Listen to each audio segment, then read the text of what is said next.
Good morning. The 12th plenary meeting of the General Assembly is called to order. The Assembly will continue its consideration of Agenda Item 8, entitled General Debate. The Assembly will hear an address by His Excellency Philip Edward Davis, Prime Minister and Minister for Finance of the Commonwealth of the Bahamas. I request Protocol to escort His Excellency and invite him to address the Assembly.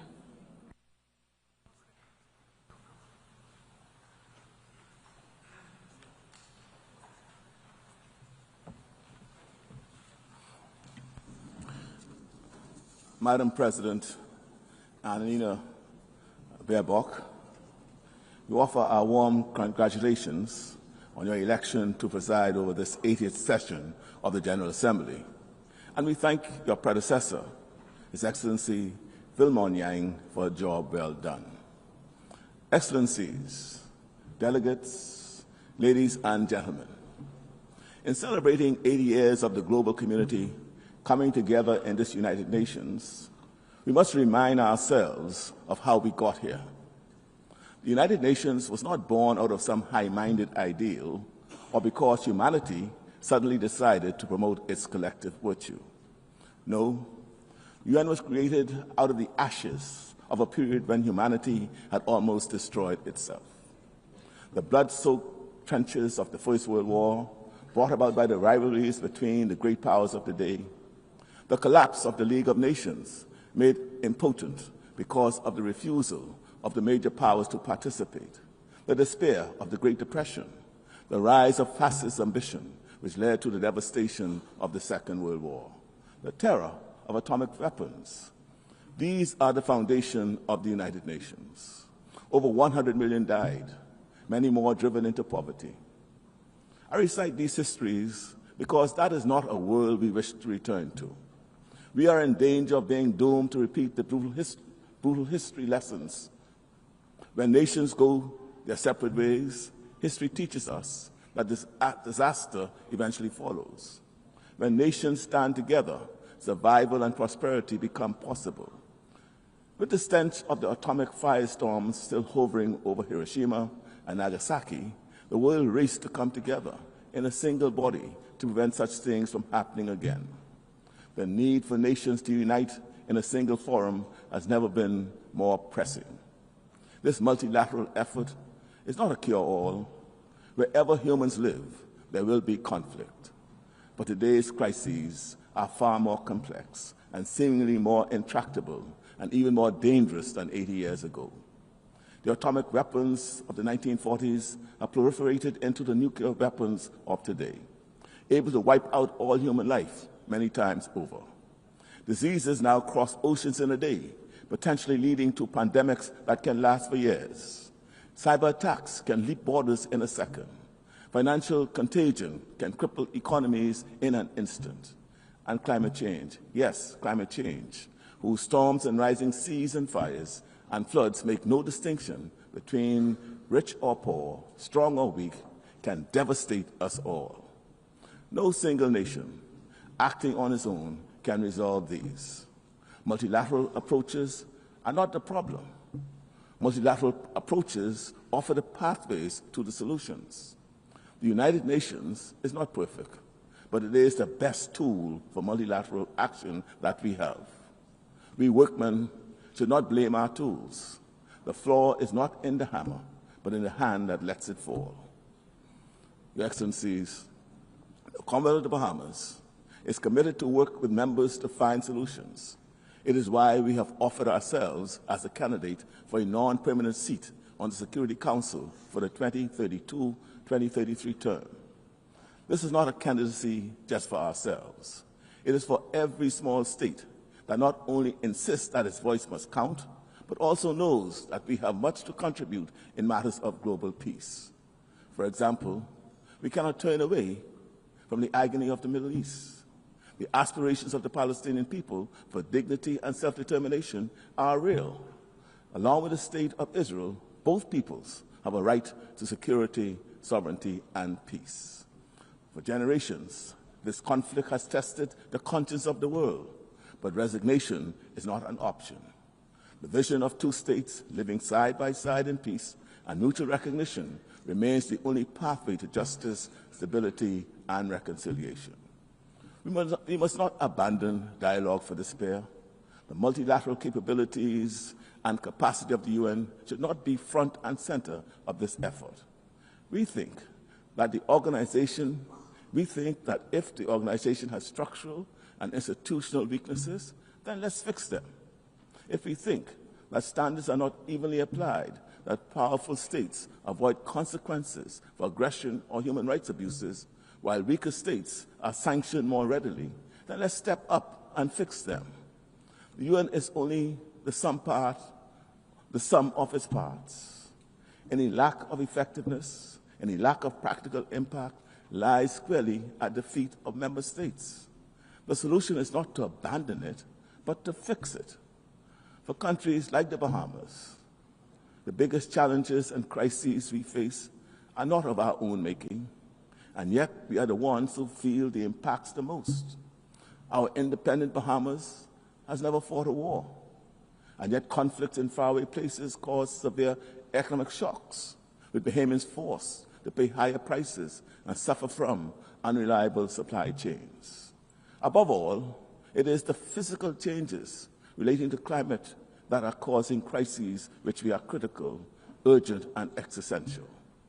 Over the past few years, many Bahamian voices have raised the alarm in many international forums about the risk we face from threats of climate change. We do not have the luxury of restarting an esoteric conversation about the causes of climate change. Our living reality means that we simply do not have the time. As I speak to you today, this morning, right now, a tropical storm is moving up our chain of islands. We hope, we pray that we are lucky. But can we remain lucky every season, every single year? We know what we need to do. We need to adapt and to make ourselves more resilient. But even with the best intentions, a small island state like ours, with a population of around 400,000 people and an economy of approximately $12 billion, we do not have the resources. We have one of the cleanest air in the world and emit far less than 1% of carbon generated by human activity. So we have to rely on others to also adapt. Is it really too much to ask of those most responsible to change their behavior so that the rest of us might have a better chance at survival? Along with climate change, our closest neighbors also suffer from a number of external threats. Our neighbors in Cuba have suffered for decades under an embargo which has caused suffering without delivering justice. The embargo has punished the ordinary people without changing policy. Friends, engagement, not isolation, is the only way forward. And so the Bahamas will continue to add its voice to the many who say the time for the embargo to be lifted is now. And what of Haiti? Too often the suffering of its people has been met with indifference. The multinational security support mission under Kenyan leadership has been an important bridge. But bridges must be a pathway to the solution. That mission must evolve into a force strong enough to meet the still present threat of violence and lawlessness. But Haiti needs more than security. It needs investment, partnership, and hope. The lack of security in Haiti disproportionately adversely impacts the security of the Bahamas. And we can no longer continue to carry so much of the burden and plight of the Haitian people. The world must act. We say this not out of fatigue, but out of conscious realization that a crisis of this magnitude cannot be left to neighbors alone. It requires a global response.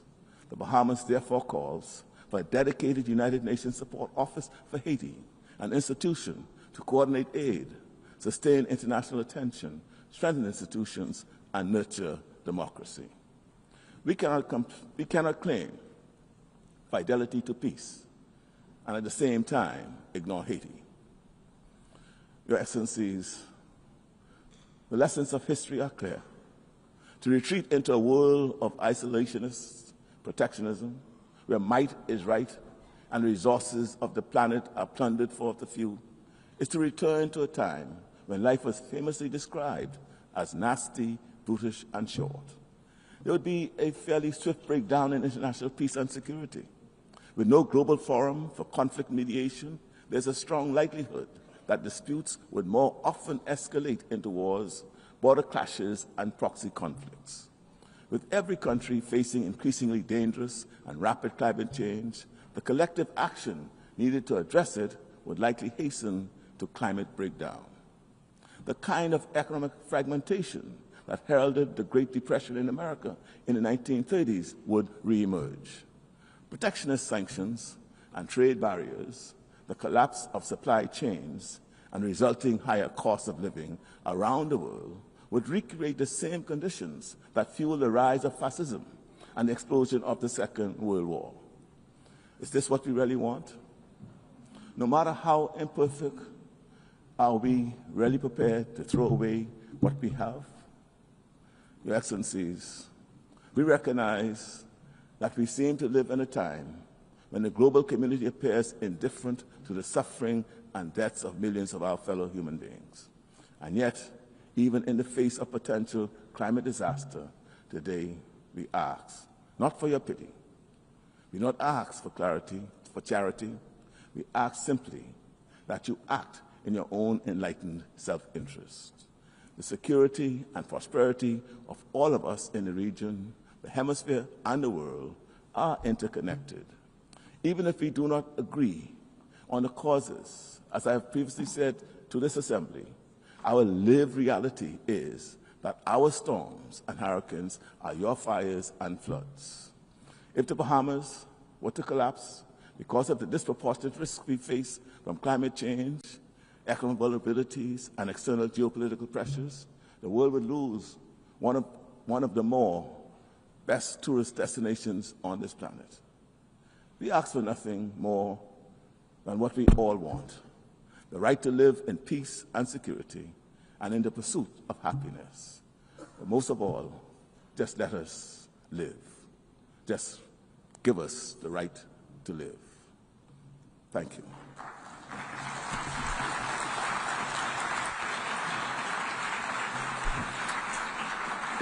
On behalf of the Assembly, I wish to thank the Prime Minister and Minister for Finance of the Commonwealth of the Bahamas.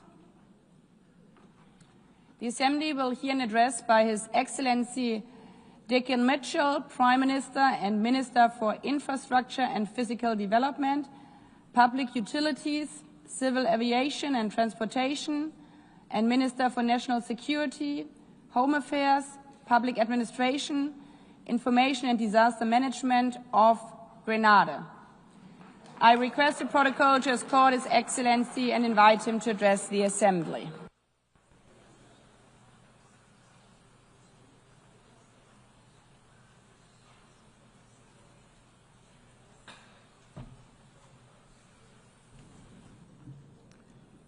Madam President, members of the Assembly, Excellencies, colleagues, and friends. It is my honor to address this Assembly on behalf of Grenada and as a member of the Caribbean Community, CARICOM. Madam President, I extend my heartfelt congratulations on your election as President of the 80th session of the United Nations General Assembly. We look forward to working with you under the guiding theme of Better Together and to supporting your efforts in advancing peace, sustainable development, and inclusive reform within the United Nations. We meet today in a time of paradox. The headlines tell us of division, instability, and conflict. Yet, never have human beings had such access to innovation, creativity, and opportunity. In one corner of the world, classrooms are reduced to rubble. In another, laboratories create breakthrough in science and technology that can transform our future. A paradox. In one hemisphere, children walk miles to fetch water from school. In another, children are using artificial intelligence in their lessons. A further paradox. The paradox defines our era. Progress and peril, innovation and instability, hope and hardship coexisting side by side. And so, Madam President, my remarks today are centered on the one force powerful enough to bind these contradictions together. The only force that can turn innovation into inclusion and conflict into cooperation. That force is education. That is a simple yet profound truth. Education is the single greatest social, economic, and creative equalizer that we possess. It transforms circumstances into possibility. It turns the child of a laborer into a leader, the daughter of a seamstress into a scientist, the son of a fisherman into an innovator. This is the heart of my message. Education is not a narrow path to employment. It is a broad road to resilience, to innovation, and to peace. And Madam President, it saves people, not just from economic poverty, but from the poverty of diminished possibility. And so education is a lifeline. I have seen this. I have lived this.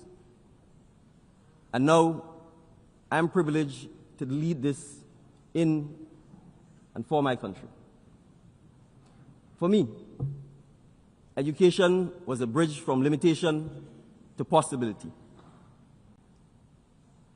It was education that carried me from a small hillside village in St. David, Grenada, where my family fetched water from a public standpipe to this assembly hall today. It was not wealth that brought me here. It was not privilege that brought me here. It was access. Access to teachers who believed in me. Access to opportunities that were modest but life-changing.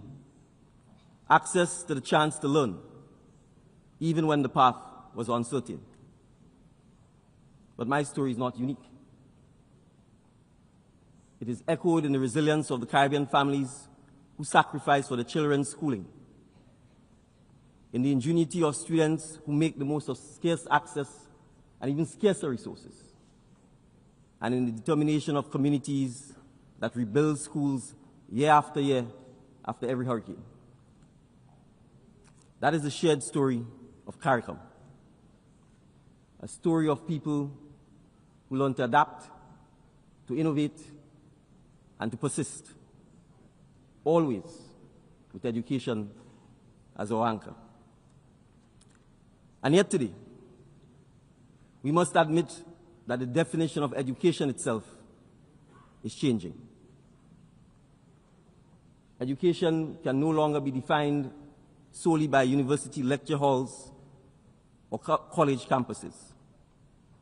Around the world, young people are shaping their futures in new ways through technical training, vocational education, and digital skills. A certificate in coding can be as powerful as a law degree. A credential in renewable energy can open doors as wide as a medical license. A diploma in advanced manufacturing can transform not only an individual's life or future, but the economic trajectory of an entire community. This broader vision of education is the reality we are embracing in Grenada and across the Caribbean.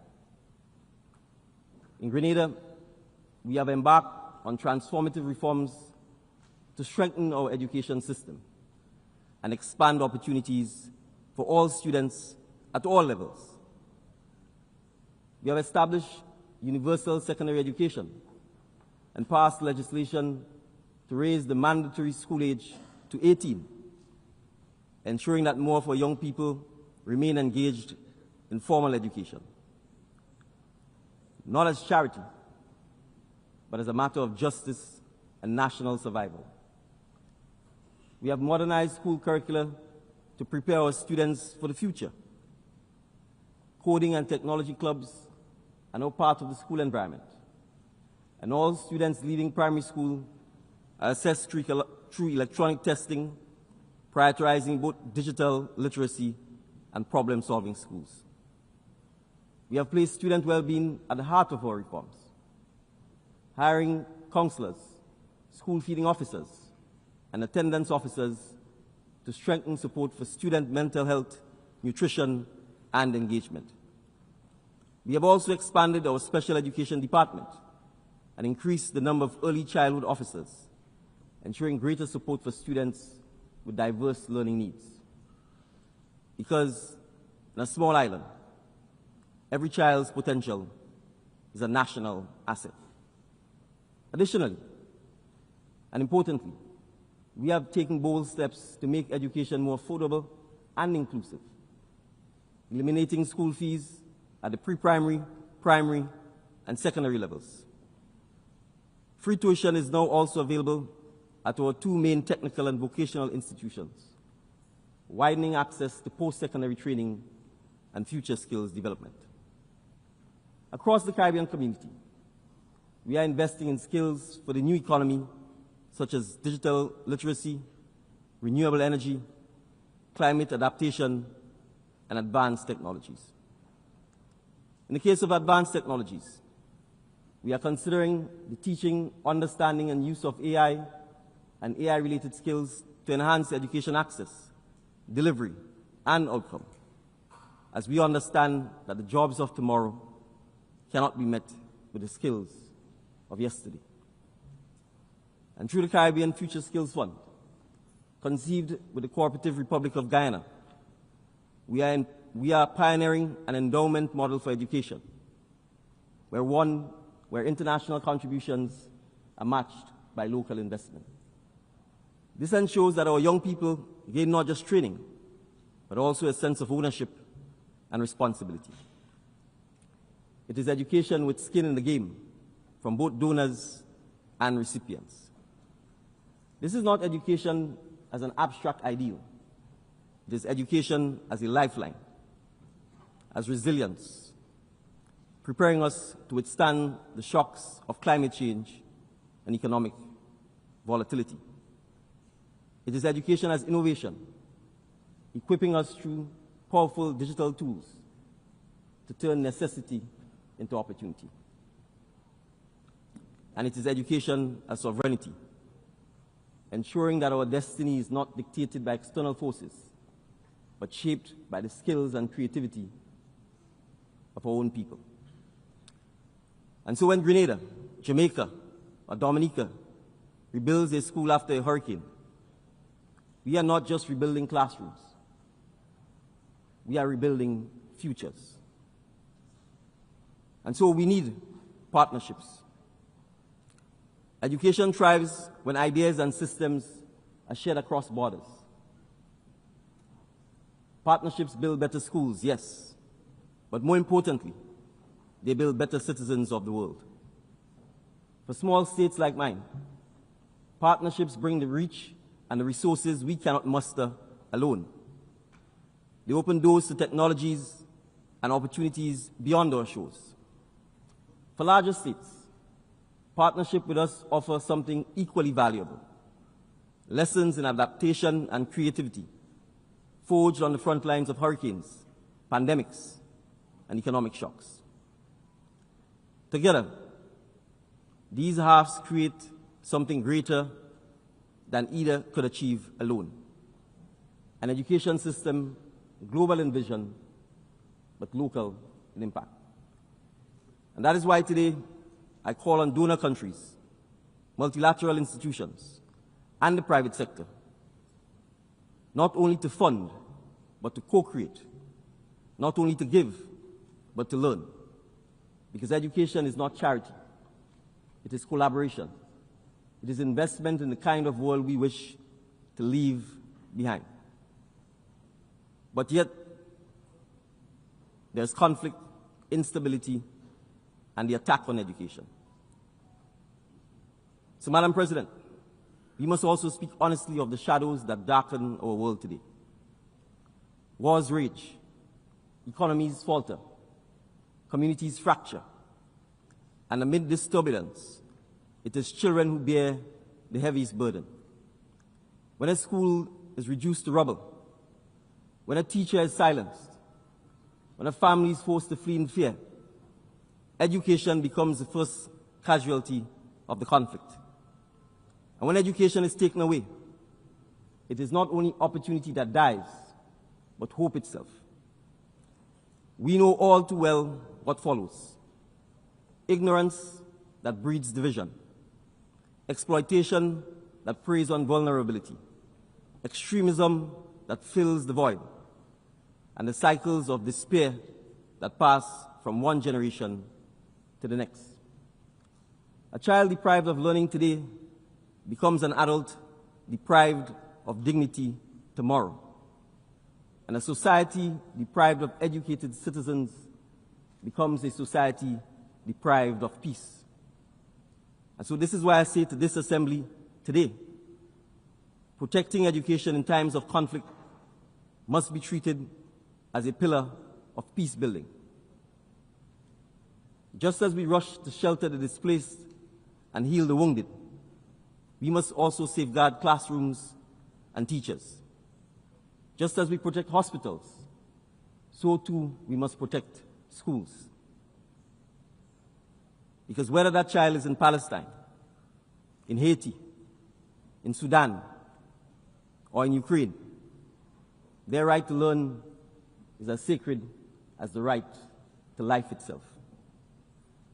A child in Grenada, a child in Canada, or a child in Qatar deserve the same opportunity to unlock knowledge, to connect with teachers and peers, and to shape their future. An attack on education is an attack on all. A commitment to education is a promise we make for all. Madam President, today I urge this Assembly, regardless of history or grievance, to come to the table in a shared realization that no child's classroom should be traded for a battlefield, and no young mind should be collateral damage of political disputes. From Guyana and Venezuela to Belize and Guatemala, from Haiti's turmoil to the wars in Israel and Palestine, Sudan, and the Democratic Republic of Congo, we see conflicts that have as another casualty the education of children. All children, not the children of one side or another, but all children. And so I repeat, I urge all parties, regardless of history or grievance, to come to the table in a shared realization that no child's classroom should be traded for a battlefield, and no young mind should be collateral damage of political disputes. And so we must appreciate that dialogue is not weakness. It is, in fact, the highest form of courage. It is a choice to preserve learning, to preserve hope, and to preserve the possibility of peace. Grenada knows from experience that education thrives when nations stand in solidarity. Around the world, partners have trained our teachers, opened the doors of their universities, and strengthened our health and education systems. From the Republic of Cuba to the Kingdom of Morocco, from the People's Republic of China to the United Mexican States and beyond. Such partnerships have given thousands of our students opportunities in medicine, engineering, the sciences, and more, often offered in the spirit of friendship and even in times of difficulty. So it is regrettable that at a time when we should be expanding cooperation, restrictive measures and political divisions continue to weaken international collaboration and punish countries like Cuba that have sought to deliver the promise that education holds. Real hopes, for the sake of the Cuban people and for the good of our region, that greater steps will be taken towards Cuba's engagement in the economic and social life of our hemisphere. For small island states, every partnership in education and development is a lifeline. We cannot afford to see those lifelines severed by geopolitics. And so, Madam President, that is why I join my Caribbean colleagues in reaffirming our region as a zone of peace. This principle is not simply a diplomatic phrase. It is a pledge to our people, because conflict undermines development, and peace is the first investment in people. Other courageous champions of education have reminded us that classrooms must be defended even more fiercely than borders. Her Highness Sheikh Mahmouza bint Nasser has echoed the sentiments that in times of war, and I quote, "The right to education should be defended just as we defend the right to food and shelter," unquote. The children of Palestine deserve that right to education. They too deserve the right to a future. Gordon Brown, Rasa Machel, Khalid Satir, and Malaya Yousafzai have carried the same conviction onto the global stage, that protecting learning is protecting humanity's future. Education cannot wait for the end of conflict. It must be safeguarded in spite of it. Governments, international organizations, civil society, and the private sector must become partners in this defense. We must work together to rebuild schools and create systems that are resilient enough to withstand war and disasters. Partnership can be the difference between a child picking up a book and a child picking up a gun, between hope and hopelessness. And so my global call to action, the numbers speak for themselves.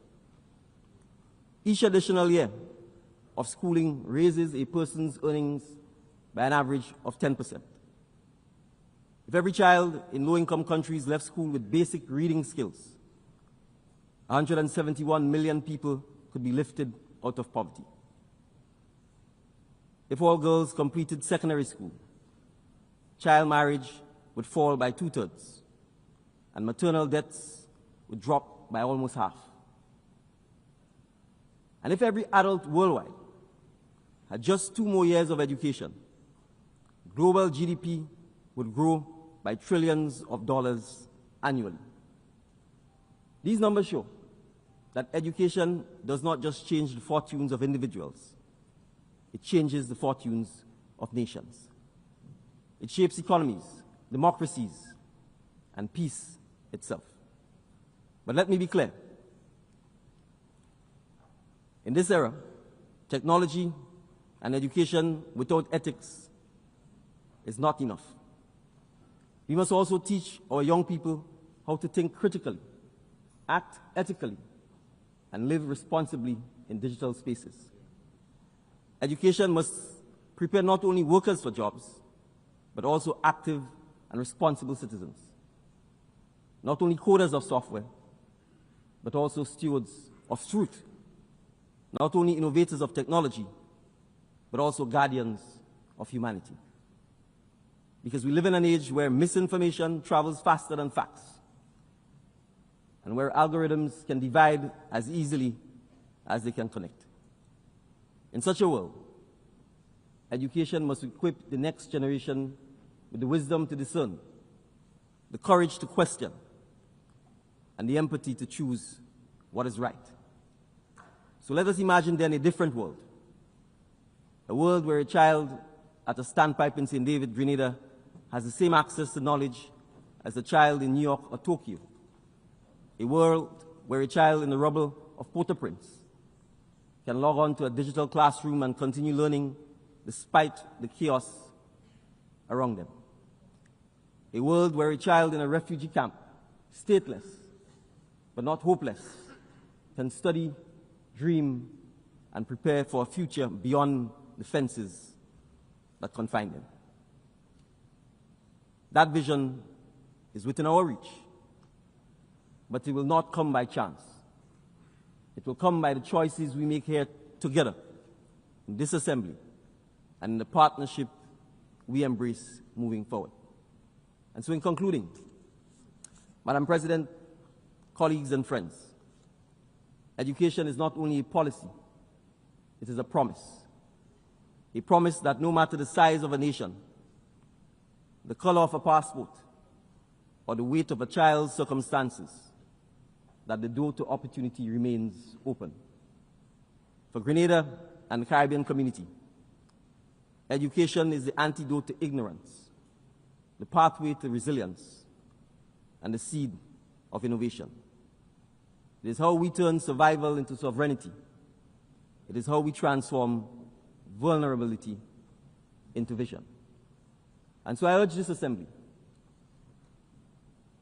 let us protect our classrooms as fiercely as we protect our borders. Let us value our teachers as highly as we value treaties. And let us treat education not as a privilege for a few, but as a right for all. Because when we safeguard education, we are safeguarding peace.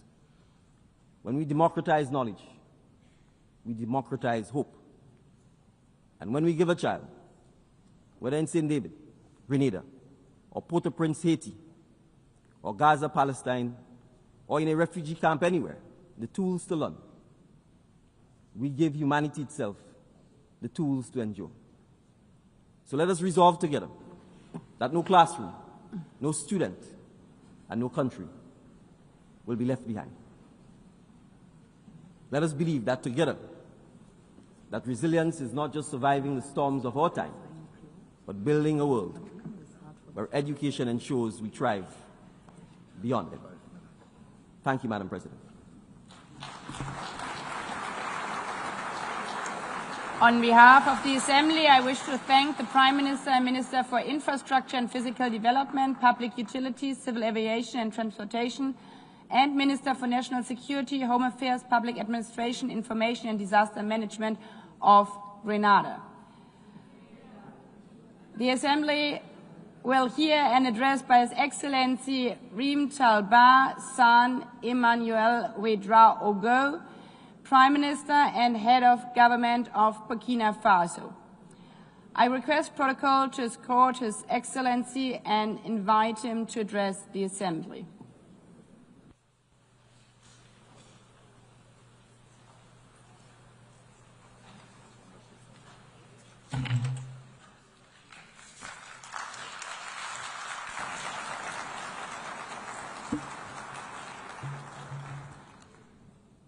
Madame la Présidente, Monsieur le Secrétaire général des Nations Unies, Mesdames et Messieurs les chefs de délégation, distingués délégués, Mesdames et Messieurs,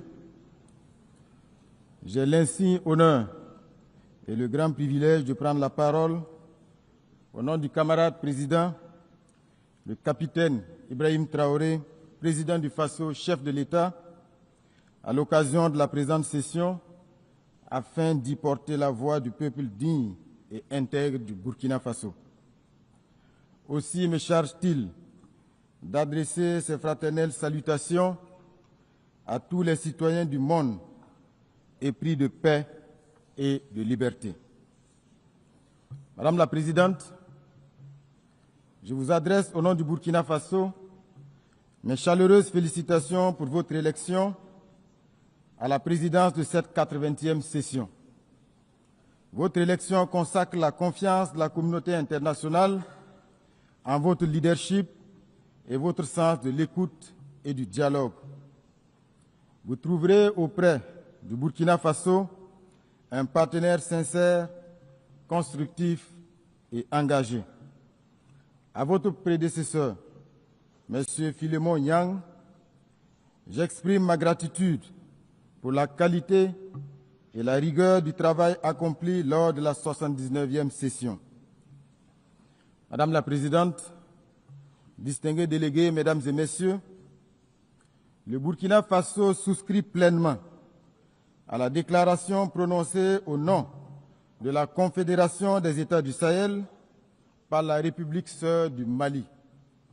Ensemble, avec le Niger, nous avons une communauté de buts et d'aspiration dans un espace de renouveau et de rupture.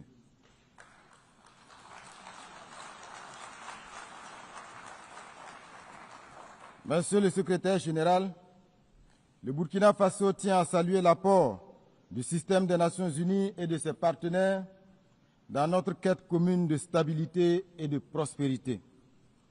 La présente session qui se tient 80 ans après l'adoption de la Charte des Nations Unies constitue une occasion idéale pour marquer une halte et dresser un bilan sans complaisance de notre organisation. C'est cette réflexion que nous propose le thème « Mieux ensemble, plus de 80 ans au service de la paix, du développement et des droits humains ». S'il s'inscrit dans la perspective de renouvellement de notre engagement mutuel en faveur d'un monde davantage porté sur l'équité et la justice et d'un multilatéralisme plus efficace, ce thème traduit bien la démarche idéale qui devrait guider chaque nation, chaque regroupement sous-régional, régional et international. Ces noces de chaîne qui devraient incarner un temps de célébration solennelle appellent plutôt à une profonde introspection. Le bilan des 8 décennies des Nations Unies, loin de susciter l'allégresse, s'apparente davantage à un fiasco embarrassant, une désillusion collective et un échec structurel. Puisque le devoir de vérité nous y invite, nous devrons reconnaître avec humilité que quoique le tableau global présente quelques acquis, celui-ci reste négativement marqué par 8 décennies d'optimisme durement éprouvé, 8 décennies d'espoir déçus, 8 décennies de rêves brisés, bref, 8 décennies de rendez-vous cruciaux manqués.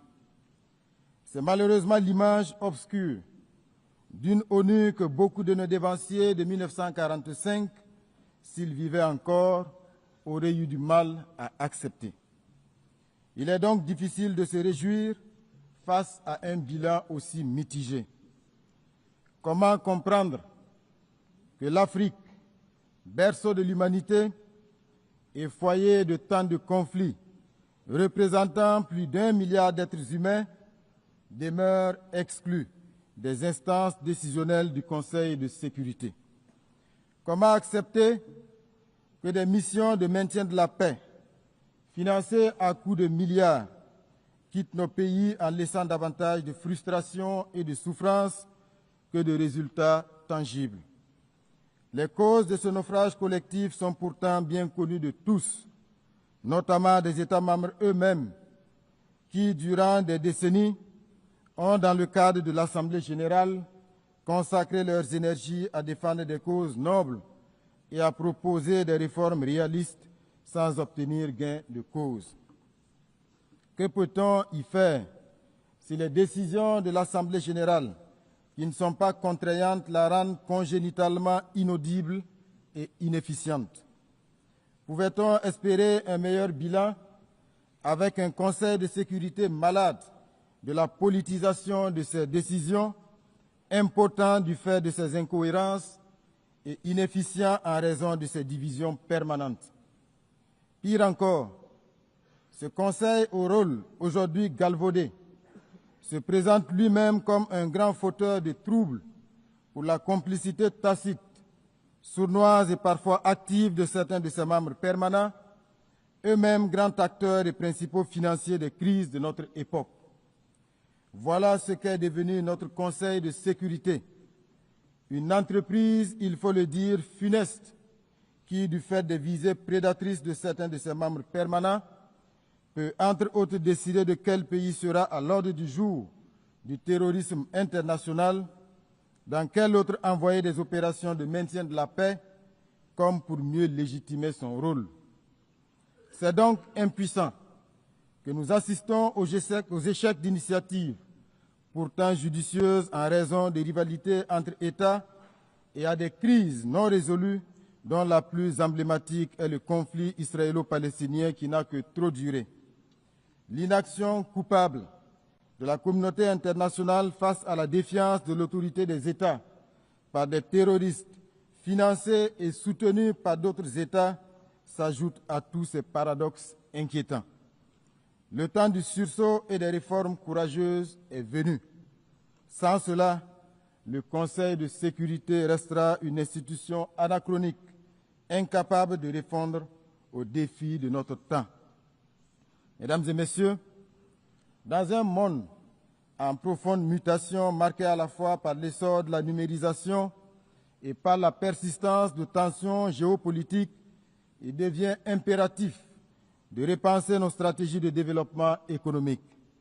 Le commerce international ne peut plus être appréhendé à travers les schémas rigides et déséquilibrés qui nous ont été imposés, mais doit être réorienté vers le renforcement de l'autonomie économique, la transformation locale des ressources et la promotion d'une justice sociale réelle. Il est aujourd'hui reconnu que la prospérité durable passe par des politiques volontaristes d'industrialisation, de valorisation sur place de nos matières premières et de création d'emplois décents, notamment pour la jeunesse.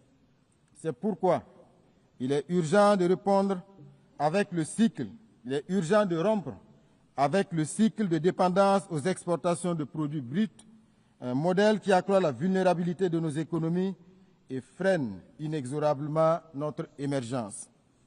Au Burkina Faso, les initiatives présidentielles traduisent cette volonté ferme de bâtir une économie productive, inclusive et résiliente, capable d'offrir de nouvelles perspectives à nos concitoyens. C'est dans ce sens que mon pays réaffirme son attachement à l'édification d'un système commercial multilatéral plus juste et plus équitable, fondé sur la solidarité internationale et tirant pleinement parti des avancées scientifiques, technologiques et de l'innovation, véritable levier d'un développement durable et partagé. Madame la Présidente, mon pays traverse, comme d'autres nations du Sahel, une des épreuves les plus difficiles de son histoire. Depuis près d'une décennie, le Burkina Faso est agressé par des terroristes soutenus par des forces obscures. Ces groupes convoitent nos ressources, cherchent à briser notre souveraineté et à imposer la loi du chaos. Mais loin de nous résigner, nous avons fait le choix de la dignité et de la résistance. Sous le leadership du camarade président, le capitaine Ibrahim Traoré, nous avons décidé de prendre notre destin en main, en mobilisant nos forces de défense et de sécurité, appuyés par les volontaires pour la défense de la patrie, véritables héros du quotidien, en instituant le fonds de soutien patriotique, alimenté par les contributions volontaires de nos citoyens, de notre diaspora et des amis du Burkina Faso à travers le monde. Depuis 2023, ce fonds a déjà collecté plus de 413 milliards de francs CFA, preuve éclatante de l'unité et du sursaut patriotique de notre peuple.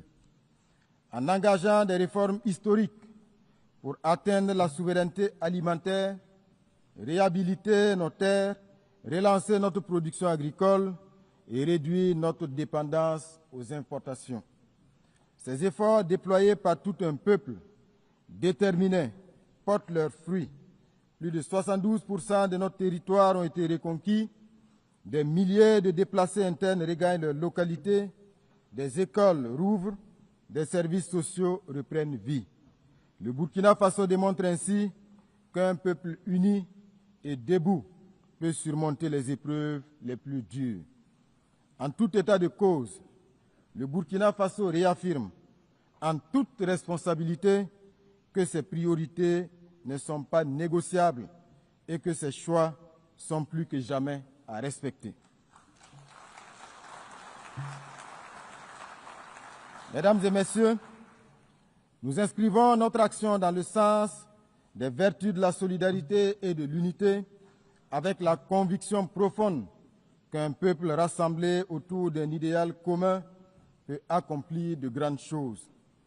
Les efforts conjugués de nos concitoyens de l'intérieur comme de la diaspora et leur adhésion enthousiaste à la dynamique impulsée nous confortent dans la justesse des choix que nous avons opérés sous le leadership du camarade président du Faso.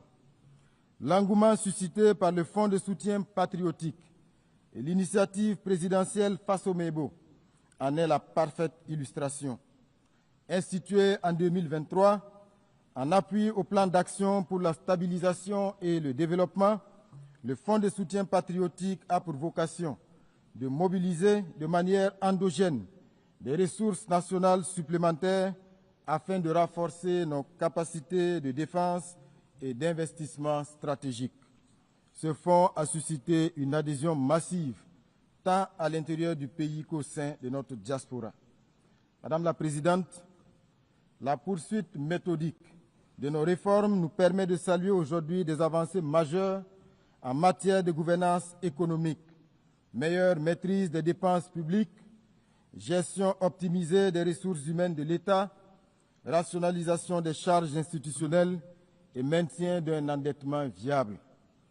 Ces efforts sont également perceptibles dans la redistribution plus équitable des richesses nationales afin que les ressources abondantes de notre territoire profitent pleinement aux citoyens qui œuvrent à l'essor du pays et non à quelques intérêts extérieurs ou à leur relais interne. Malgré les difficultés inhérentes à la crise sécuritaire et humanitaire, les actions gouvernementales couvrant l'ensemble des secteurs de développement socio-économique enregistrent des succès notables. Mesdames et messieurs, c'est pourquoi nous nous étonnons des postures condescendantes de certaines agences onusiennes qui s'autorisent à s'immiscer dans notre débat national à travers des narratifs biaisés et déconnectés des réalités du terrain. Nous rejetons avec fermeté le rapport intitulé « Les enfants et le conflit armé au Burkina Faso », émaillé de contre-vérités et dont l'intitulé même relève d'une manipulation sémantique. Je voudrais à cette occasion saluer le courage de nos forces combattantes et rendre hommage aux martyrs civils et militaires tombés sur le champ d'honneur pour la défense de notre souveraineté. Madame la Présidente, nous l'avons toujours proclamé, le terrorisme est devenu le prétexte bien trouvé de certains États pour spolier les ressources africaines. Ainsi, nos pays se retrouvent confrontés à des terroristes qui ne sont en réalité que des supplétifs d'armées étrangères prédatrices. Certains États, d'ailleurs, ne se cachent même plus pour revendiquer publiquement le soutien qu'ils apportent à ces criminels. C'est le cas de la France, du régime Macron, dont les médias publics, en plus de la désinformation quotidienne, sont devenus des relais de la communication des criminels, auteurs d'attaques lâches et barbares perpétrées contre de paisibles citoyens. À ce sujet, nous renouvelons notre appel quant à la suite réservée à l'adresse du 20 août 2024 par les États membres de la Confédération des États du Sahel au Conseil de sécurité et qui demeure à ce jour sans réponse. Ce silence persistant ajoute au discrédit de l'institution et laisse planer le doute sur une complaisance implicite. Plus inquiétant encore, certains membres du Conseil de sécurité continuent de piétiner la résolution 1373, pourtant contraignante, qui impose la répression du financement du terrorisme, le renforcement des contrôles frontaliers et une coopération internationale accrue. Au Sahel, nous avons pris acte de cette réalité et avons adapté nos dispositifs sécuritaires à cette donne tout en révisant nos modalités de coopération avec certains pays. Madame la Présidente, nous demeurons convaincus que les Nations Unies doivent rester un cadre central de dialogue et de coopération. Mais nous appelons à un partenariat rénové, fondé sur le respect mutuel, l'égalité et la solidarité sincère. Mesdames et Messieurs, face aux menaces communes et aux ingérences extérieures, le Burkina Faso, le Mali et le Niger ont uni leurs forces pour fonder la Confédération des États du Sahel. L'AES n'est pas un repli, encore moins une fermeture. Elle est une affirmation, l'affirmation de notre droit de disposer de nous-mêmes, de définir nos priorités et de bâtir une coopération régionale au service exclusif de nos peuples. C'est un choix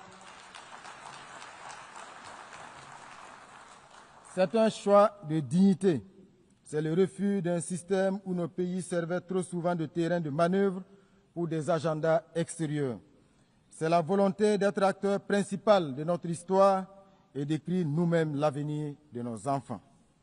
L'AES s'inscrit dans la continuité du combat de figures panafricanistes telles que Thomas Sankara, Patrice Lumumba ou Kwame Nkrumah. Aujourd'hui, une nouvelle génération de leaders assume ce flambeau avec la ferme conviction inspirée du père de la Révolution d'août 1983 que seule la lutte libère. Madame la Présidente, l'Afrique, depuis 8 décennies, revendique légitimement sa place au Conseil de sécurité. Il est temps de réformer profondément notre organisation. Plus concrètement, il s'agit de mettre en œuvre une réforme courageuse du Conseil de sécurité, en accordant à l'Afrique une représentation permanente, d'améliorer la gestion des ressources pour rendre l'ONU plus efficace et plus proche des peuples qu'elle prétend servir, de s'attaquer avec fermeté aux causes structurelles de l'injustice internationale, qu'il s'agisse du terrorisme instrumentalisé, du blocus de Cuba, des sanctions contre le Venezuela, la Russie, l'Iran, le Nicaragua ou de l'impasse du conflit israélo-palestinien. Le Burkina Faso souscrit à la vision de la Chine sur la communauté d'avenir partagée. Dans le cas particulier de la République bolivarienne du Venezuela, nous réaffirmons notre soutien indéfectible à ce peuple qui subit depuis des décennies des campagnes d'isolement, des sanctions illégales et des provocations incessantes. Face à cette ingérence flagrante dans les affaires souveraines d'une nation et cette agression économique aux conséquences humanitaires désastreuses, nous exprimons notre solidarité avec ce pays qui résiste avec dignité pour préserver son droit de choisir son propre destin sans ultimatum ni dictat étranger. Nous appelons donc à la raison et à la diplomatie pour que cesse toute action hostile contre le Venezuela. Monsieur le secrétaire général, je voudrais à présent m'adresser à vous. Il est vraiment temps pour notre organisation de changer de paradigme, car l'ONU se retrouve aujourd'hui dans la même situation que la défunte Société des Nations. Elle est incapable d'imposer sa voix et faire respecter ses propres principes, incapable de faire appliquer ses décisions et résolutions aux puissants, incapable de faire respecter le droit international, incapable de régler les multiples conflits et incapable d'évoluer et de se mettre au niveau des défis actuels. Monsieur le secrétaire général, vous avez une belle occasion de rentrer dans l'histoire en prenant vos responsabilités pour une transformation en profondeur de cette organisation qui a suscité à sa création tant d'espoir. Vous avez le soutien ferme de millions de citoyens du monde pour faire de cette organisation un véritable garant de la paix et de la sécurité dans le monde et non un instrument de domination aux mains des forts du moment. Malgré les pressions diverses et les enjeux de pouvoir, nous vous savons assez ingénieux pour affranchir l'Organisation des Nations Unies et la placer à la hauteur de nos ambitions communes. Madame la Présidente, abordant les questions de développement, le Burkina Faso salue la tenue de la 4e conférence internationale sur le financement du développement et forme le vœu que les conclusions de la réunion de Séville puissent contribuer à l'avènement d'une architecture financière plus équitable, respectueuse de la souveraineté des États et soutenant une transformation réelle des pays en développement. Dans la même veine, il demeure impérieux de s'attaquer aux facteurs qui constituent un frein à la pleine réalisation des objectifs de développement durable censés transformer positivement notre monde sous l'égide des Nations Unies. Mesdames et Messieurs, 80 ans après la Charte des Nations Unies, notre organisation est loin d'avoir répondu aux espoirs de 1945. 80 ans après, le monde est plein d'injustices et de souffrances et les risques d'un autre conflit généralisé se précisent et sont source d'inquiétude pour l'avenir. Mais il n'est pas trop tard pour redonner à notre maison commune l'élan qui lui manque. Le Burkina Faso, fidèle à son héritage panafricaniste, réaffirme sa foi en un multilatéralisme rénové, juste et équitable. Nous sommes résolus à défendre notre souveraineté et notre dignité, mais nous tendons la main à toutes les nations éprises de justice, de liberté et de solidarité. Vive l'Organisation des Nations Unies réformée et crédible. Vive la Confédération des États du Sahel. Vive le Burkina Faso digne, souverain et debout. La patrie ou la mort, nous vaincrons. Je vous remercie.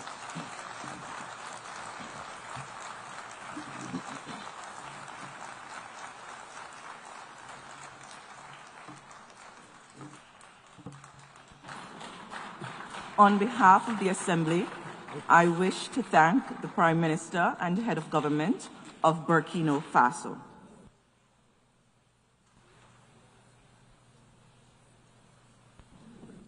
The Assembly will hear an address by His Excellency Terence Michael Drew, Prime Minister and Minister for Finance, National Security and Immigration, Health and Social Security of St. Kitts and Nevis. I request protocol to escort His Excellency and invite him to address the Assembly.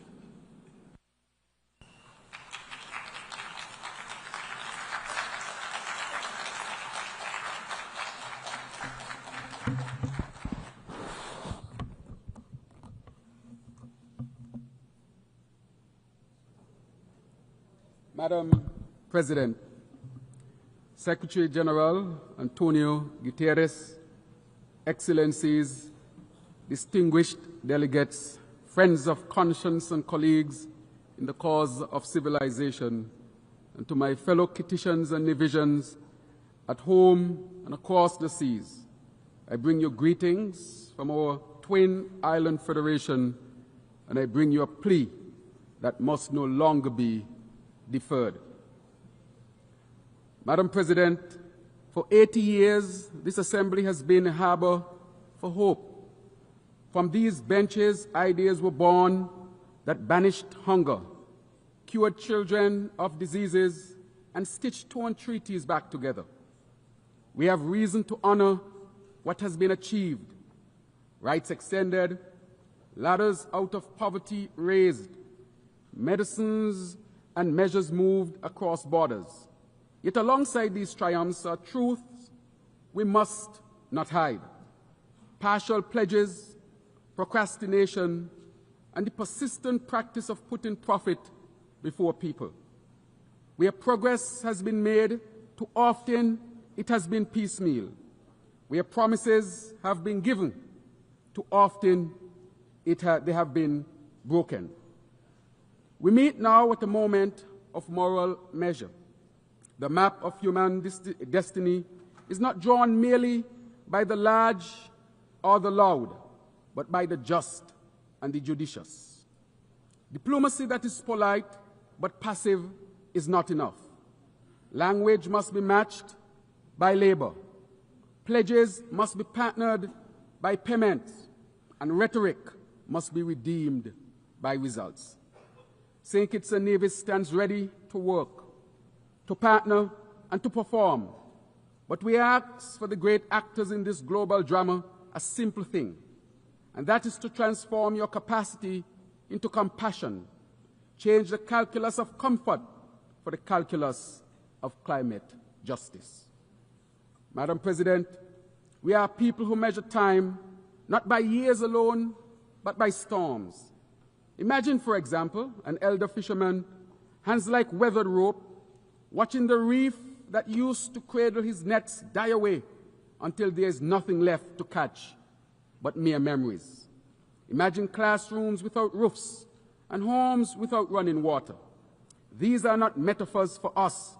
These are our fears at the turn of every hurricane season. The climate science is stern and the signs are severe. Heat that hangs like a heavy blanket smothers harvests and hardens the soil. Seas that swell, swallow beaches where families once played cricket in the sand. Storms that arrive more often, that intensify in hours from Category 1 to Category 5, arrive with total fury and leave devastation in their wake. When a single hurricane can steal away years of a nation's GDP in a single night, the ledger of gross national income becomes a misleading measure of our well-being. This is the anatomy of an injustice. The emissions that warm the planet are poured by the many into an atmosphere owned by no one, and paid for most dearly by the few, by our large ocean states. What was forged by centuries of industrial development now returns as tempest and trial to those least responsible. That is not merely an accident of geography. It is a failure of stewardship, a moral failing that we must name, and a responsibility we must repair. We therefore welcome the ICJ's landmark ruling on the responsibility of states for climate change, and which makes clear that under international law, states have a binding duty to protect our planet from the escalating climate crisis. We must do better. We must cut emissions deeply and quickly, scale finance fairly and urgently, and equip vulnerable nations with the tools to survive and to thrive. I am also pleased to inform that on August 29 of this year, St. Kitts and Nevis ratified the BBNJ Treaty. This is a historic achievement for the ocean and for multilateralism. Madam President, St. Kitts and Nevis has chosen to script a different future for survival and growth, one that speaks to balance of care and of durability. We have launched, therefore, the Sustainable Island State Agenda, known as CISA, a deliberate blueprint that sets our course to 2040. CISA is not a slogan. It is a structured mechanism that places people at the center of progress and entwines sustainability with prosperity. It is guided by 7 fundamental pillars: energy transition, water security, food and nutrition security, sustainable industries, sustainable settlements, circular economy, and health and social protection. Each pillar reinforcing the others like ribs holding up the body of a nation that intends to continue standing strong. Our path on the CISA is both practical and poetic. We are reimagining energy so that the power that lights our homes does not darken another nation's future. We are investing in water as a right, not as a luxury, by drilling wells, restoring reservoirs, and integrating desalination powered by the sun so that a child need not learn to ration. We are reworking food systems so farmers can feed nations, not just our markets. We are building homes that will shelter hope in the time of storm, hospitals that will heal in the time of shock, and schools that will kindle the skills to continue economic diversification. These are not abstract ambitions. They are concrete commitments. A 70,000 gallon per day solar desalination plant already commissioned, and a 2 million gallon desalination plant nearing completion. Geothermal drilling in our sister island of Nevis, supported by multilateral finance to power both our islands and beyond. An ambitious smart homes program, a new smart climate resilient hospital, all expressions of our small nation answers a large challenge. We are taking bold, tangible actions that demonstrate how sustainability can be sewn into the simplest seams of daily life. The CISA vision mobilizes resources, aligns ministries, elevates visibility, and, most importantly, invites society into shared responsibility.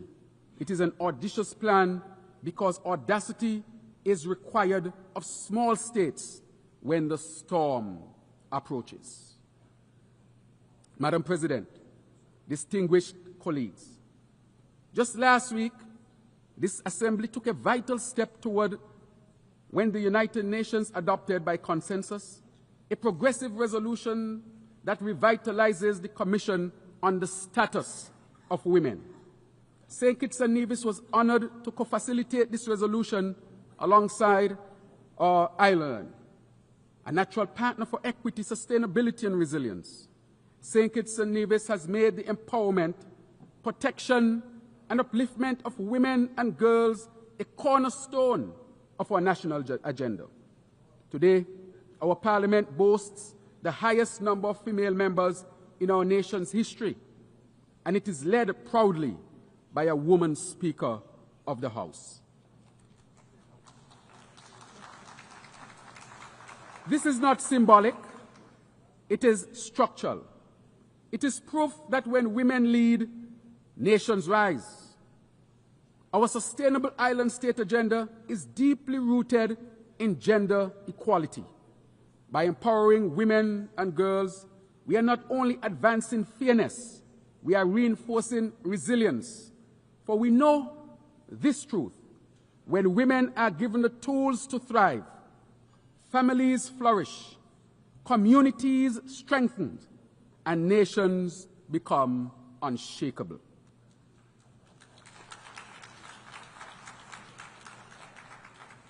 Madam President, the adoption of the Multidimensional Vulnerability Index is a pivotal turning point. The MBI centers vulnerability, not just income, as the criterion for concessional financing. For countries like ours, which may register as high income on the basis of statistical averages, yet can be economically annihilated by a single climatic event. This change is life-saving. Where GDP is a static snapshot, the MVI is a living lens. It sees susceptibility, it weighs shocks, it measures exposure. The MVI can unlock concessional finance for resilience, transform loans into lifelines, and ensure that the reality of risk is not lost in translation. But let us now move from recognition to realization, from the adoption of the MVI to its full institutionalization across the World Bank, across the IMF, across regional development banks. Let us make vulnerability into the architecture, let us bake vulnerability into the architecture of global finance so that resilience is not the exception, but the expectation. Distinguished colleagues, talk of reform must not be timid. The architecture of international finance was largely built in a different century for a different world. That architecture must be remodeled so that it reflects the realities of today. Climate risk, transnational inequality, and the asymmetric impacts that fall upon the smallest and the most exposed. St. Kitts and Nevis affirms its staunch support for the Bridgetown Initiative, where our region's clarion call for financial and climate justice. The Bridgetown Initiative offers a practical, principled platform to alter debt dynamics, to reposition credit flows toward green investments, and to operationalize liquidity instruments that protect the vulnerable. We therefore ask this Assembly and our global partners to help convert initiative into instrument and to shift rhetoric into reflowing capital for resilience. The mission of the United Nations, therefore, peace, development, and human rights, is not advanced by preserving an architecture that perpetuates fragility. Reform is justice. Reform is prudence. Reform is protection and equity. Madam President, I want to acknowledge this deep significance of the recent Africa CARICOM Summit, a historic convening that rekindles bonds severed by the brutality of the transatlantic slave trade and colonization. This diplomatic meet was a profound moment of remembrance, resistance, and reconnection. We gathered as descendants of a common ancestry, forging a shared agenda for reparatory justice, trade, transport, investment, sustainability, peace and security, climate action, and technical cooperation. Our partnership sounds loud, not only a call for financial redress, but for justice. Reparatory justice is not just about giving money, it is about correcting a moral wrong. For centuries, our ancestors were forced to work, beaten to work, dehumanized to work for free. Yet when emancipation came, it was not the enslaved who received reparations, but their enslavers. This moral inversion must be corrected.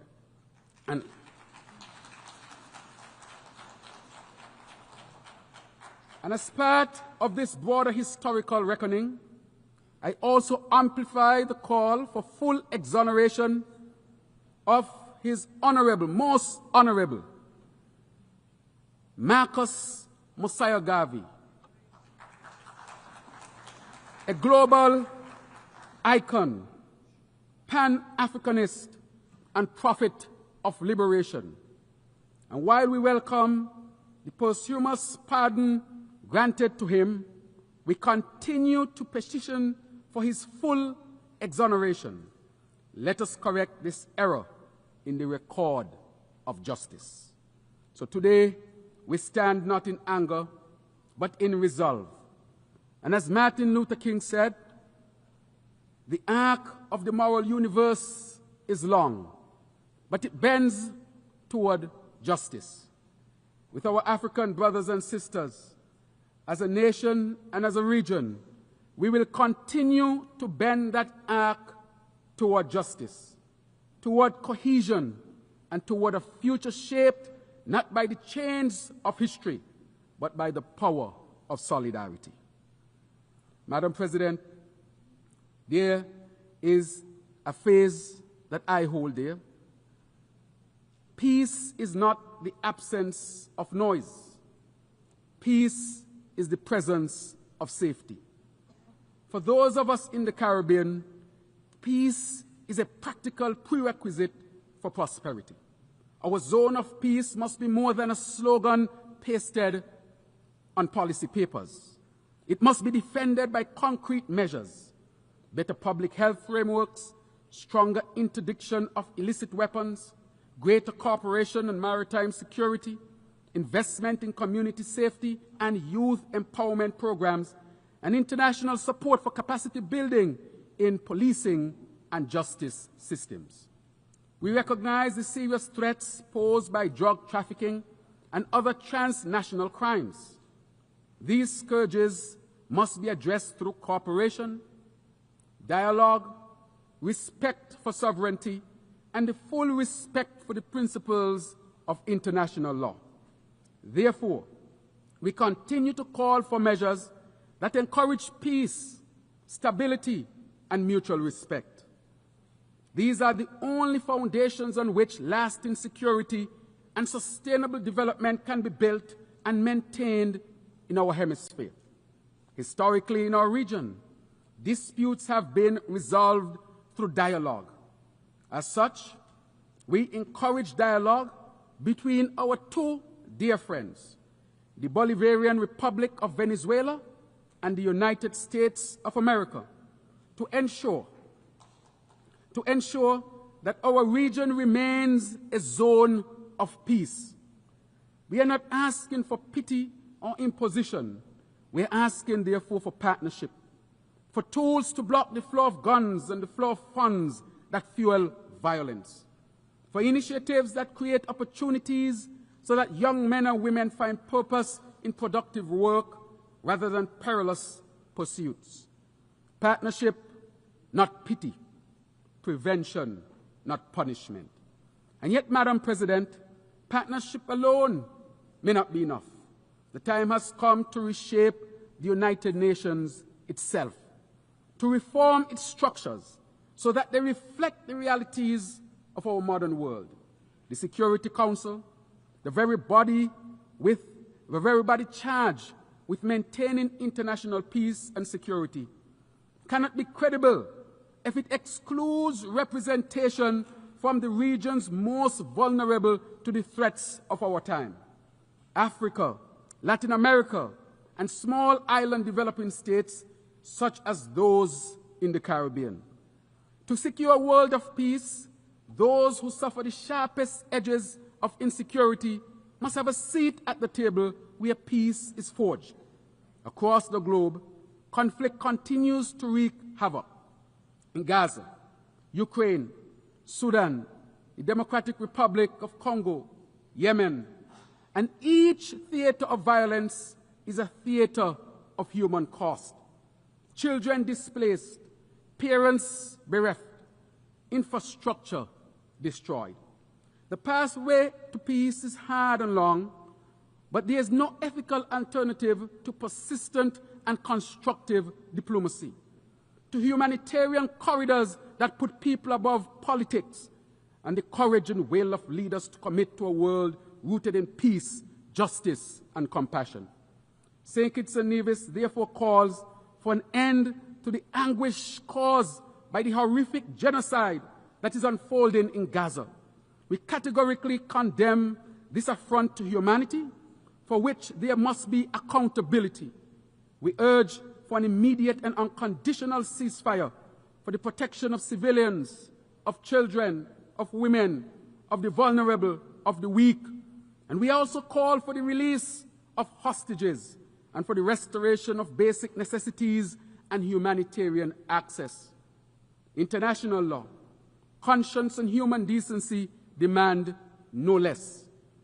Further, the path to lasting peace between the State of Israel and the state, yes, the State of Palestine, one that guarantees human rights, dignity, and security for all, lies in the implementation of a two-state solution. Madam President, distinguished delegates, our region remains incomplete while Haiti suffers. Haiti's struggle is our shame if we do not respond with resolve. The people of Haiti carry within them an extraordinary history of emancipation and courage. Yet that history has been marred by instability, natural disasters, and foreign interventions that have too often deepened dependency and deprivation rather than delivered dignity. St. Kitts and Nevis and the Caribbean community welcome the commitments of partner states, notably the Kenya-led multinational security support mission and the backing of the OAS and other regional actors to help restore security and to assist in rebuilding Haitian institutions. But security is only the first step.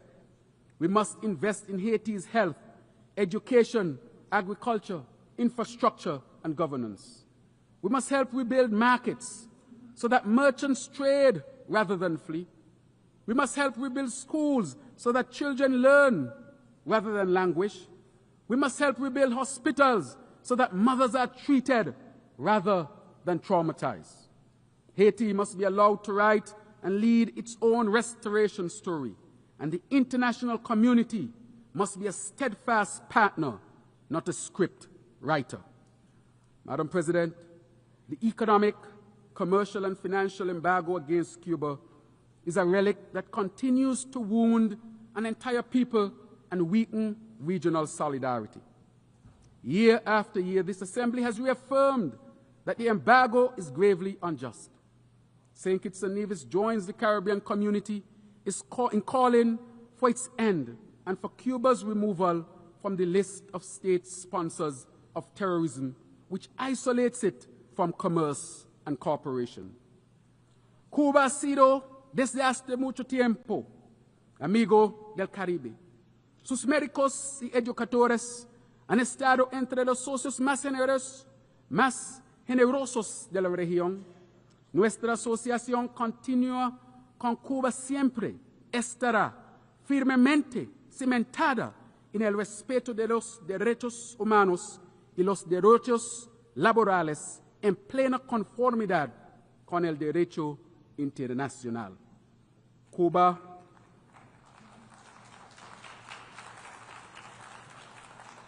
Una Cuba más fuerte y sostenible no solo mejora el bienestar de sus propios ciudadanos, sino también la seguridad y sostenibilidad del todo Caribe. Cuando las islas comparten tormentas, debemos compartir soluciones. Madam President, the theme of this 80th session, Better Together, asks us to imagine a world in which inclusion is operationalized, excluding Taiwan from agencies where it can and must contribute, such as the World Health Organization and the International Civil Aviation Organization, undermines global capacity for collective problem solving. Taiwan's contributions in public health, technology, and disaster response are not partisan. They are practical. To keep a door closed and cooperation in these domains is to take a risk the world cannot afford. Excellencies, the Taiwan Strait is not merely a lane on a map. It is a lifeline of commerce and human connection.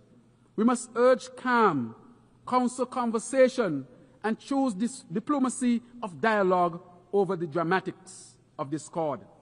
Travel, trade, and talks are how we protect the livelihoods of ordinary people, whether in Taipei or the twin islands of our federation. Madam President, I speak to our youth, the wonderful youth of this world, those whose futures will be most shaped by what we do here. Your anger at injustice is justified. Your impatience is prophetic. We need your innovation, your indignation, and your insistence on better governance. Give us your ideas, and we will give you the institutions to implement them. Education must therefore be practical and futuristic. Training in renewable technologies, digital skills, sustainable agriculture, for example, are important. In St. Kitts and Nevis, we have a program for our young people that is called the Aspire Program, meaning achieving success through personal investment, resources, and education. Our national effort to invest in our children's future. In this program, every child between the ages of 5 and 18 gets a grant of $1,000, partly to be deposited as savings and partly to buy shares in local companies. So from very young, they are building their financial future, a gateway, a pathway to end poverty in our country. This is an example of how we seed hope at the roots. In conclusion, Madam President, distinguished colleagues, when we accept the verse that says, "We shall overcome," we must pair it with the refrain, "We shall act." The triumph of the 20th century was not inevitable. It was the product of people who chose courage over comfort. The triumph of this century will be no less possible if we choose it. This assembly has the capacity to imbue policy with compassion, to turn knowledge into kindness, to render solidarity not as sentiment, but as system. Let us be architects of a world where smallness is not a sentence, but a strength, where islands like ours are recognized as laboratories of resilience rather than limit cases of neglect, where being better together means binding ourselves in common cause, common finance, and common care. May we be brave enough to act, willing enough to partner, and wise enough to ensure that when future generations ask, what did we do at this turning point, their answer will not be they hesitated, but the answer must be they not only acted, but they acted together as a human family. Thank you.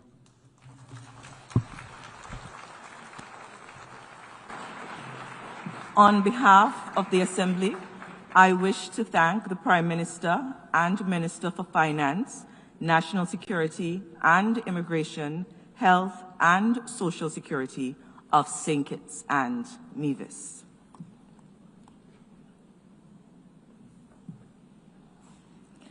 The Assembly will hear an address by His Excellency Lamin Zain Ali Mahaman, Prime Minister of the Transition Government and Minister of Economy and Finance of the Republic of Niger. I request protocol to escort His Excellency and invite him to address the Assembly.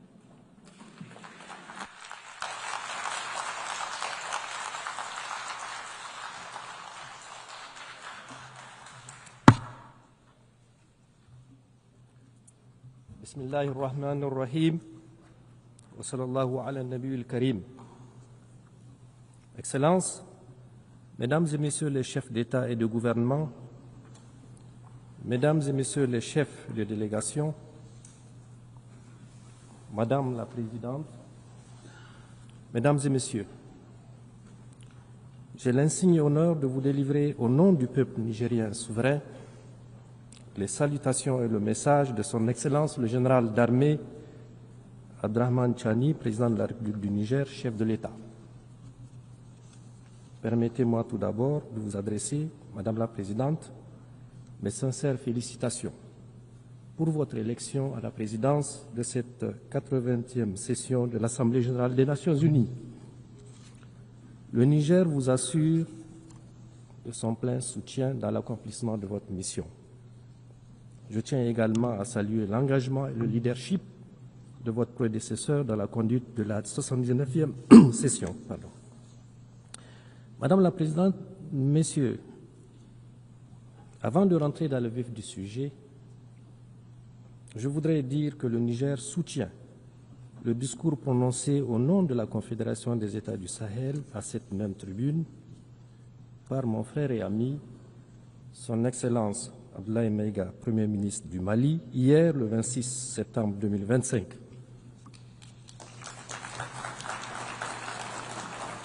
Il a ainsi exprimé avec force les aspirations de notre Confédération et de son peuple au respect de notre souveraineté, à la défense de nos intérêts et à la coopération sincère avec tous les pays épris de paix et de justice. Madame la Présidente, Mesdames et Messieurs, je tiens solennellement à exprimer ici la volonté du peuple nigérien souverain, à travers son gouvernement, à entretenir des relations amicales et de coopération avec tous les gouvernements et les peuples épris de paix et de justice. Cela dans le respect des valeurs et principes définis par la Charte des Nations Unies de notre souveraineté et de nos intérêts.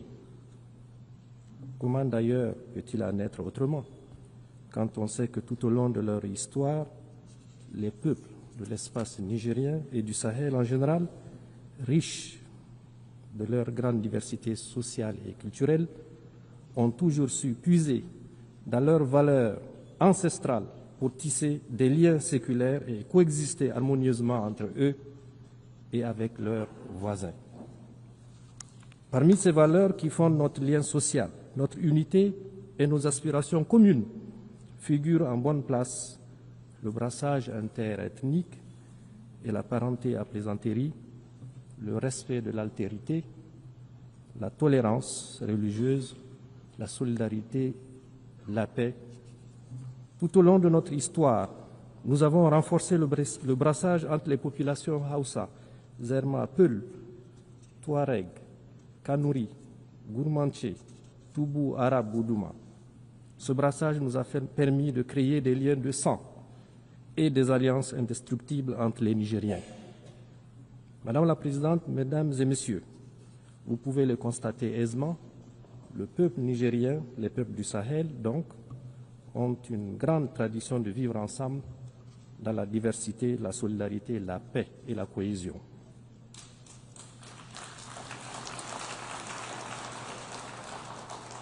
Dans les vastes étendues du Sahel, au climat souvent aride, nos peuples ont très vite compris la nécessité de s'organiser, de créer des liens, de coopérer les uns avec les autres pour vivre en paix et en sécurité dans leur espace partagé. Ces peuples ont compris que se tenir ensemble et être solidaires n'est pas qu'une option pour être plus fort, mais la condition de leur survie. C'est pour ces raisons, c'est pour cette raison précisément, que nous soutenons naturellement toute initiative allant dans le sens de la coopération et de la solidarité internationale pour atteindre nos objectifs communs de paix, de développement et de bien-être pour tous. C'est pour la même raison que nous élevons contre toute initiative et toute action qui sape les efforts de la communauté internationale pour assurer la paix et le développement. Fort de ces principes, les peuples nigériens condamnent sans réserve le génocide israélien à Gaza et apportent son soutien le plus fort à la création d'un État palestinien souverain. De même que le Niger condamne avec fermeté les agressions israéliennes contre l'Iran et le Qatar et s'insurge contre la banalisation de la violence en République démocratique du Congo, au Soudan et au Sahel, dans l'indifférence totale de la collectivité internationale, voire la complicité de certaines puissances étrangères au continent africain. Madame la Présidente, Mesdames et Messieurs, les acteurs directs intervenant à découvert dans les conflits ne sont pas les seuls responsables de l'insécurité et de l'incertitude que vit le monde aujourd'hui. En effet, le Niger tient à dénoncer également l'inaction de tous ceux qui ont les moyens d'agir en faveur de la vérité et de la paix. Le silence de ceux qui ont la voix porte l'indifférence des égoïstes qui sont prêts à déstabiliser des pays en toute une région pour leurs seuls intérêts. Le manque d'humanisme de ceux qui agissent sournoisement pour semer la mort chez les autres et la bêtise des traîtres à leur patrie et leur continent. Madame la Présidente, Mesdames et Messieurs, inaction, indifférence et silence complices d'une part et d'autre part, actions sournoises et subversives de déstabilisation, campagnes violentes de désinformation et guerre informationnelle. Telles sont les réalités auxquelles mon pays et la Confédération des États du Sahel, Confédération AES, font face dans notre lutte contre le terrorisme importé et sponsorisé. Le Niger en particulier vit depuis le 26 juillet 2023, date à partir de laquelle le peuple nigérien souverain a décidé de prendre son destin en main. Il faut en effet bien connaître la complexité du drame qui se vit au Sahel, ses enjeux, ses tenants et ses aboutissants pour comprendre non seulement le jeu des différents acteurs, mais également la détermination de nos peuples et de leur gouvernement à se battre victorieusement pour relever le défi, quel que soit le sacrifice à consentir et le temps que cela prendra. Ceux qui nous attaquent, ils le font pour leurs intérêts. Nous nous défendons pour notre survie et nous défendrons notre territoire et notre peuple. Madame la Présidente, Mesdames et Messieurs, le narratif habituel voudrait que l'on explique la situation au Sahel par la chute du régime du colonel Kadhafi en 2011 et l'effondrement de l'État libyen qui a occasionné le déferlement des groupes armés et le déversement de quantités importantes d'armes dans notre région. D'autres encore évoquent la victoire du peuple algérien sur le terrorisme des années 1990-2000 qui a eu pour conséquence de déplacer le conflit au Sahel par le truchement d'éléments terroristes ayant trouvé refuge dans le Sahel et une partie du Sahara. À cela, il faut ajouter le fait indiscutable qu'au fur et à mesure que les armées des puissances occidentales s'installent dans les pays du Sahel, notamment au Mali, au Niger et au Burkina, pour prétendument les aider à y faire face, l'on a assisté à une expansion et à une densification tout aussi progressive du phénomène terroriste dans la région. La corrélation est évidente. Enfin, il est tout aussi admis comme une vérité indiscutable que non seulement les vrais et principaux chefs terroristes ne sont pas originaires de notre espace sahélien, mais également ils disposent de moyens logistiques importants, des modes opératoires particuliers et fomentent d'une violence aveugle et une nuit qui sont totalement étrangers à notre espace géographique et culturel. En effet, nos pays ont certes connu dans leur histoire et dans un passé encore récent des guerres au nom de la religion et des épisodes de rébellion, mais n'ont jamais connu une violence meurtrière gratuite et sans discernement de l'ampleur de celle que nous connaissons aujourd'hui. Pour toutes ces raisons, vous conviendrez qu'il s'agit bien d'un terrorisme importé et à dessein. Madame la Présidente, Mesdames et Messieurs, il s'agit également d'un terrorisme sponsorisé. Il se pose en effet véritablement la question du financement des terroristes, ainsi que la destination de toutes les ressources qu'ils capturent depuis plus d'une décennie. En effet, comment comprendre que des terroristes puissent soutenir dans la durée un tel effort de guerre? En outre, il faut relever l'heureuse coïncidence qui voudrait que la localité de Kidal, au Mali, lieu de repli des terroristes et autres trafiquants, soit libérée par l'armée malienne dans le dernier trimestre de l'année 2023, en même temps que l'armée française quittait le Niger. Du reste, le gouvernement du Niger, à l'instar du gouvernement du Mali et du Burkina, a régulièrement porté à la connaissance de l'opinion internationale des éléments de preuve de l'implication de plusieurs puissances étrangères dans la déstabilisation des pays de l'AES à travers les soutiens qu'ils apportent aux terroristes. Madame la Présidente, Mesdames et Messieurs, du haut de cette tribune, je tiens à dénoncer le soutien assumé et revendiqué par la France au terrorisme au Sahel et au Niger en particulier. En effet, depuis le renvoi de ces troupes du Niger en 2023, comme il l'a annoncé, le gouvernement a mis en place un véritable plan sournois et subversif de déstabilisation de mon pays qui consiste, entre autres, à renseigner, former, financer et équiper les terroristes. À des tentatives malheureuses pour créer les conditions d'un conflit interethnique au Niger et au Sahel, en une campagne de désinformation et intoxication pour discréditer mon pays, ses institutions, ses responsables politiques et son armée, en entretenant et en alimentant une tension politique permanente entre mon pays et certains de ses voisins. À cela, il faut ajouter la guerre économique et financière sans précédent qui consiste notamment dans la volonté haineuse de la France de saboter tous nos projets de développement en démobilisant les investisseurs et en votant systématiquement contre mon pays au niveau de toutes les institutions financières internationales telles que la Banque africaine de développement, la Banque mondiale et le FMI. Madame la Présidente, Mesdames et Messieurs, ce qui se passe aujourd'hui dans notre région du Sahel et au Niger en particulier est la résultante de plusieurs facteurs. D'abord, un passif colonial non encore soldé. Il faut le solder, ce passif. Les Nigériens n'ont jamais oublié la violence particulièrement inouïe qui a caractérisé l'occupation coloniale.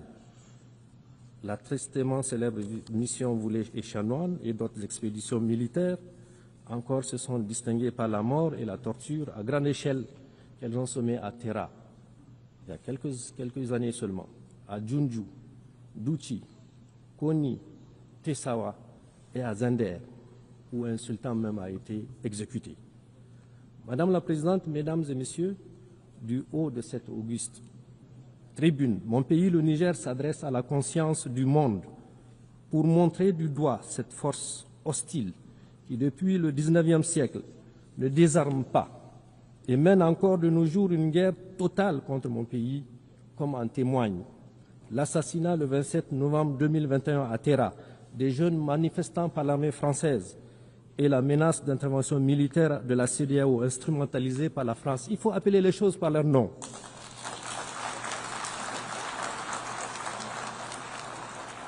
Le terrorisme abject commandité par ce pays qui commet des crimes odieux dans l'espace AES, notamment celui de Fambita, où le 21 mars 2025, 44 fidèles musulmans ont été froidement exécutés en pleine prière de vendredi. Cette tribune m'offre aussi l'occasion de rendre un hommage et d'avoir une pensée pieuse pour tous nos soldats tombés et les civils assassinés par les balles de nos ennemis. Ces crimes nous rappellent d'ailleurs ceux commis par la France au Niger depuis 1899 et qui saignent encore dans notre mémoire collective.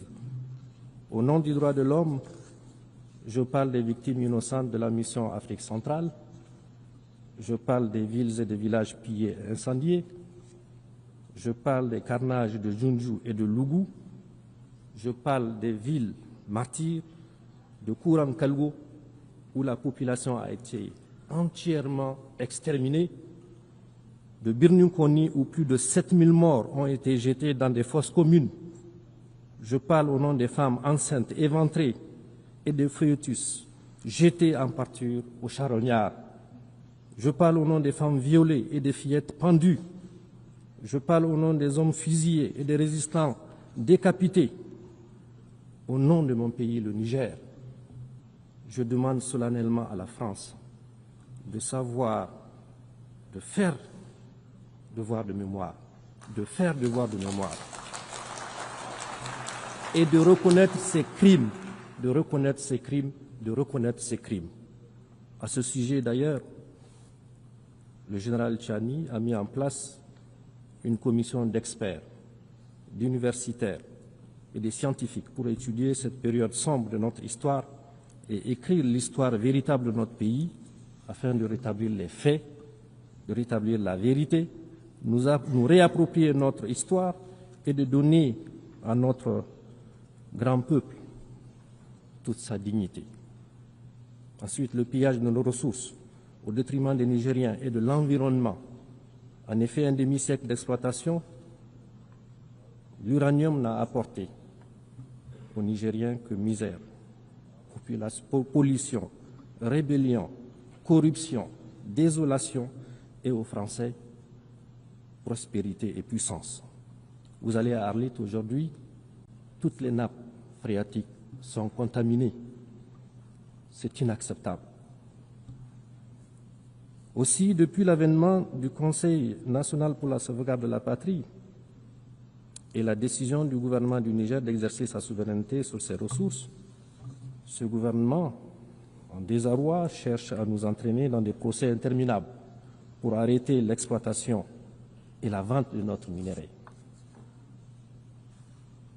Madame la Présidente, Mesdames et Messieurs, j'aimerais cependant dire avec force que loin de briser notre élan, l'adversité à laquelle nous faisons face a renforcé notre conviction, notre détermination à combattre jusqu'à la victoire finale, Inch'Allah, les terroristes et leurs sponsors.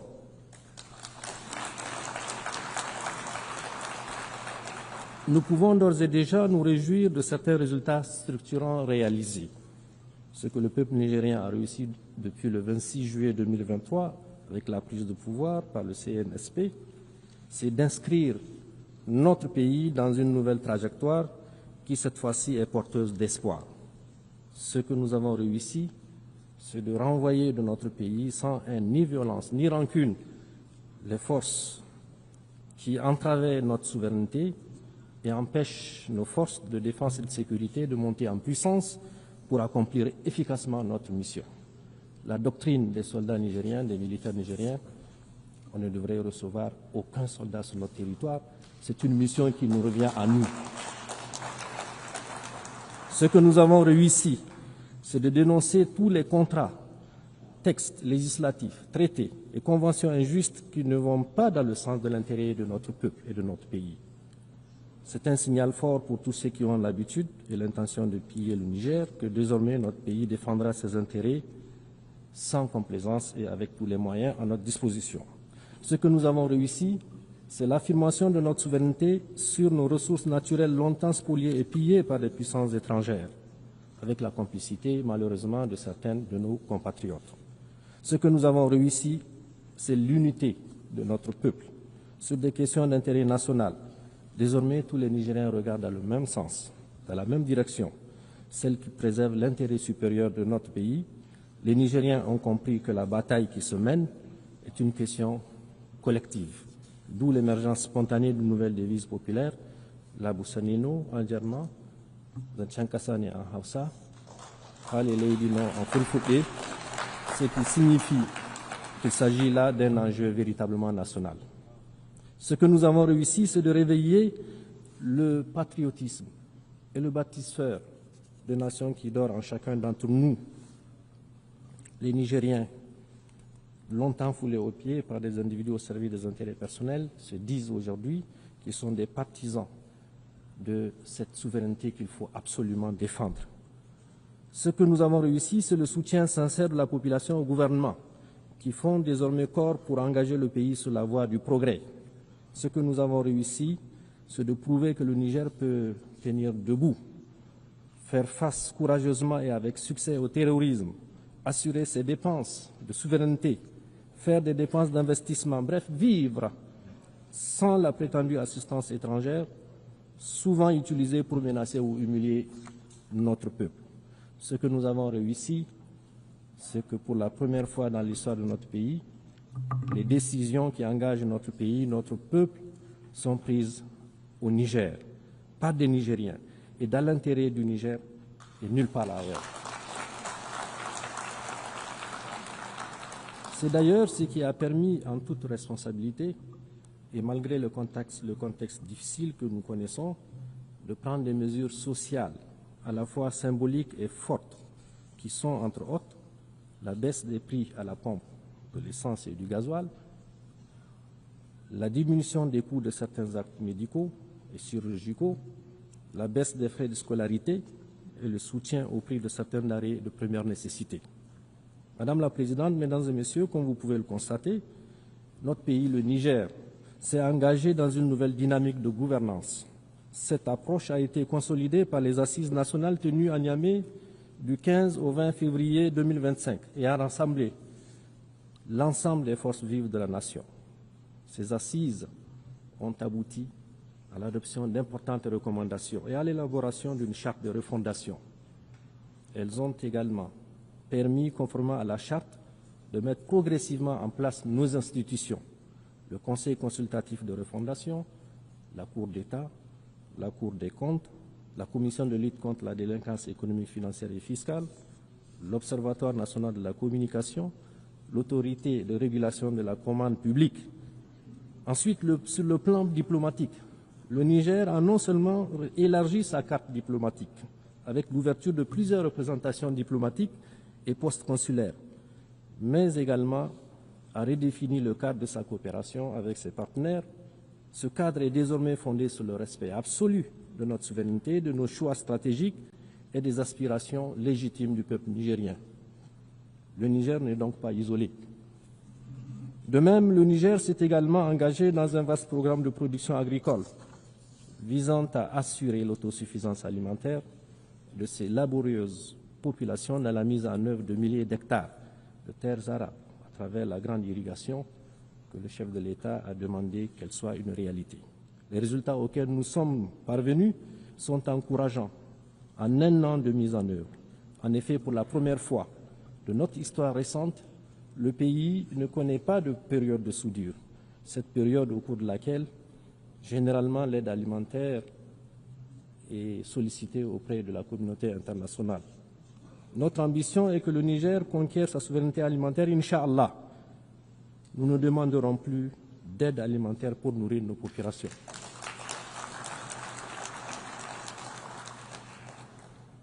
Au plan économique, malgré les sanctions iniques imposées au Niger et le blocus économique et financier, soutenu justement par ce pays, qui est la France, qui tente toujours de mettre en place un mécanisme pour bloquer, nous avons courageusement maintenu le cap des réformes macroéconomiques qui se sont traduites notamment par une inflation sous contrôle à moins 0,1% en fin août 2025 et escomptant une croissance économique en termes réels d'environ 7% sur la période 2025-2028.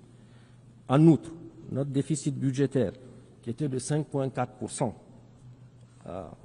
du PIB en 2023, sera, Inch'Allah, contenu à 3%. Déjà, on a les résultats à la fin de l'année 2025. Enfin, des efforts considérables sont déployés pour améliorer notre profil d'endettement.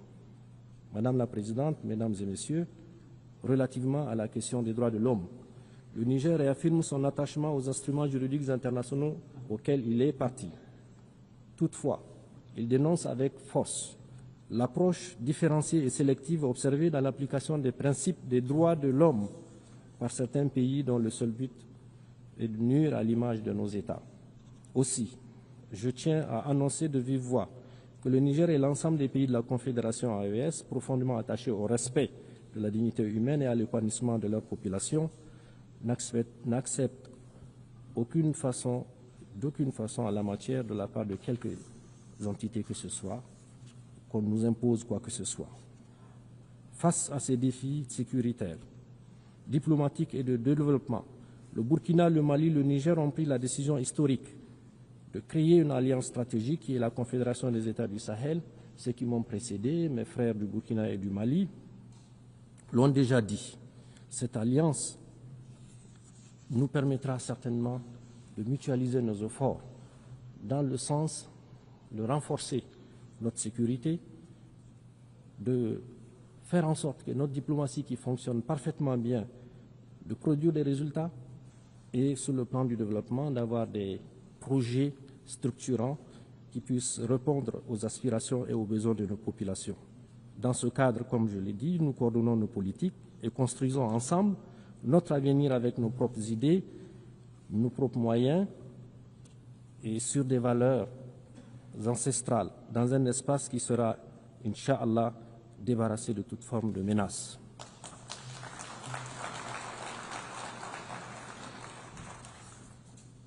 Pour conclure mon propos, je dirais que le Niger, terre millénaire aux confins du Sahara, fait face, de par son histoire et de sa géographie, à des adversités multiples. Il faut le dire, les effets du changement climatique, des sécheresses suivies des inondations qui rendent la vie de nos agriculteurs et éleveurs de plus en plus précaire, les défis de nos populations et le maintien d'une grande partie de notre jeunesse dans le besoin, malgré la richesse de notre sous-sol longtemps exploité par des puissances étrangères, le terrorisme encouragé et financé par les puissances occidentales. Chaque fois que nous dénonçons les accords léoniens qu'ils faisaient signer pour continuer à exploiter nos ressources à leur guise, ce terrorisme orchestré endeuille nos villes, vide nos campagnes et leurs forces vives. De leurs forces vives et en la terreur et prive nos populations rurales d'écoles et de soins médicaux. Mais le Niger, ensemble avec les deux autres pays, le Burkina et le Mali, sont en train de reconnaître, de renaître, et la refondation est aujourd'hui en marche sous l'impulsion de nos 3 chefs d'État et par la ferme volonté de son peuple déterminé à prendre en charge son destin.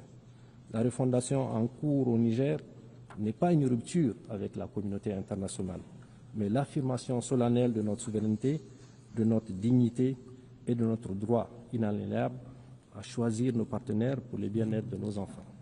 Notre priorité absolue demeure donc la sécurité, la lutte contre le terrorisme que nous avons engagé. Nous la faisons pour nous-mêmes, pour notre région, pour la stabilité du monde entier d'ailleurs. Car nous avons compris que nous ne pouvons compter que sur nos propres forces et non sur l'ONU.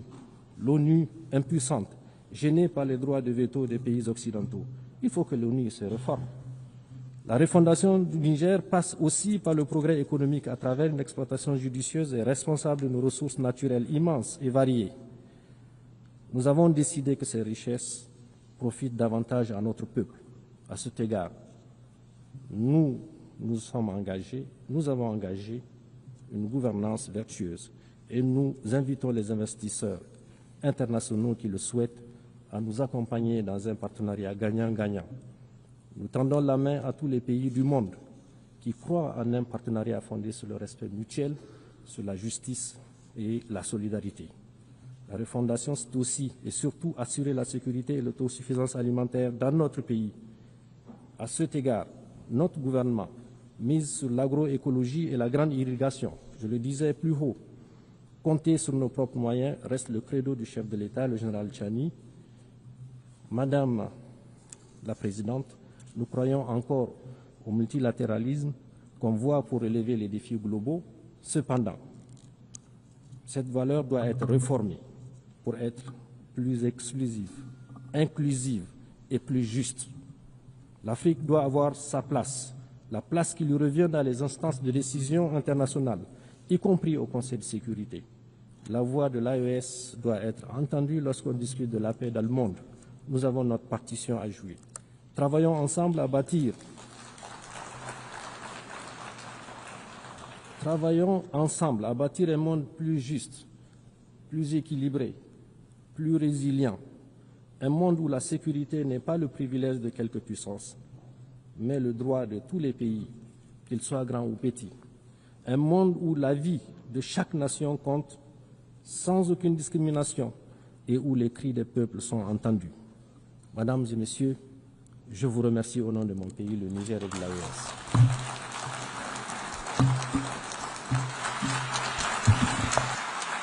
On behalf of the Assembly, I wish to thank the Prime Minister of the Transition Government and Minister of Economy and Finance of the Republic of the Niger.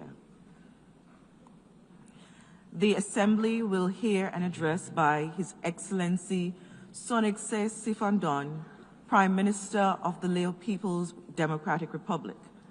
I request protocol to escort His Excellency and invite him to address the Assembly.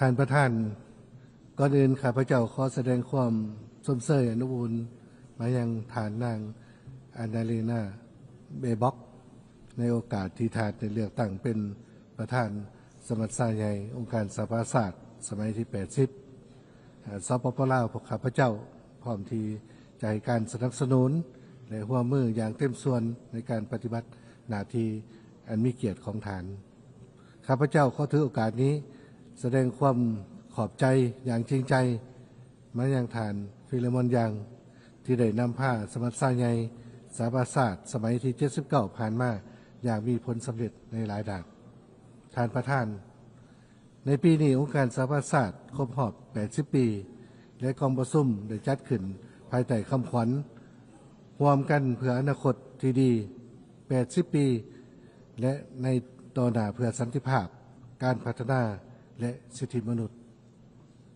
ซึ่งถือเป็นเขตหมายสำคัญทางด้านประวัติศาสตร์ของประชาคมโลกเพื่อระลึกถึงความมุ่งมั่นปรารถนาอันแห่งกล้าของหมู่คณะญาติสากล โดยผ่านการทับพ้องเอากฎบัตรสหประชาชาติปี1945ภายหลังที่โลกของพวกเฮาหาก่อผ่านพาความหายนะและการทำลายล้างผลาญในสงครามโลกครั้งที่สองความตัดสินใจที่กล้าหาญดังกล่าวนอกจากเป็นเหตุการณ์ที่สำคัญทางประวัติศาสตร์ของโลกแล้วยังแสดงให้เห็นถึงเจตนาร่วมรวมกันเพื่อสอบแสวงหาเส้นทางใหม่ในการปกปักรักษาสันติภาพโลกภายใต้หลักการพื้นฐานที่กำหนดไว้ในกฎบัตรสหประชาชาติโดยเล็งใส่การแก้ไขปัญหาสากลโดยผ่านการปรึกษาหารือการเสริมขยายการร่วมมือรักษาความเป็นเอกภาพความสามัคคีและอยู่ร่วมกันอย่างสันติกฎบัตรสหประชาชาติ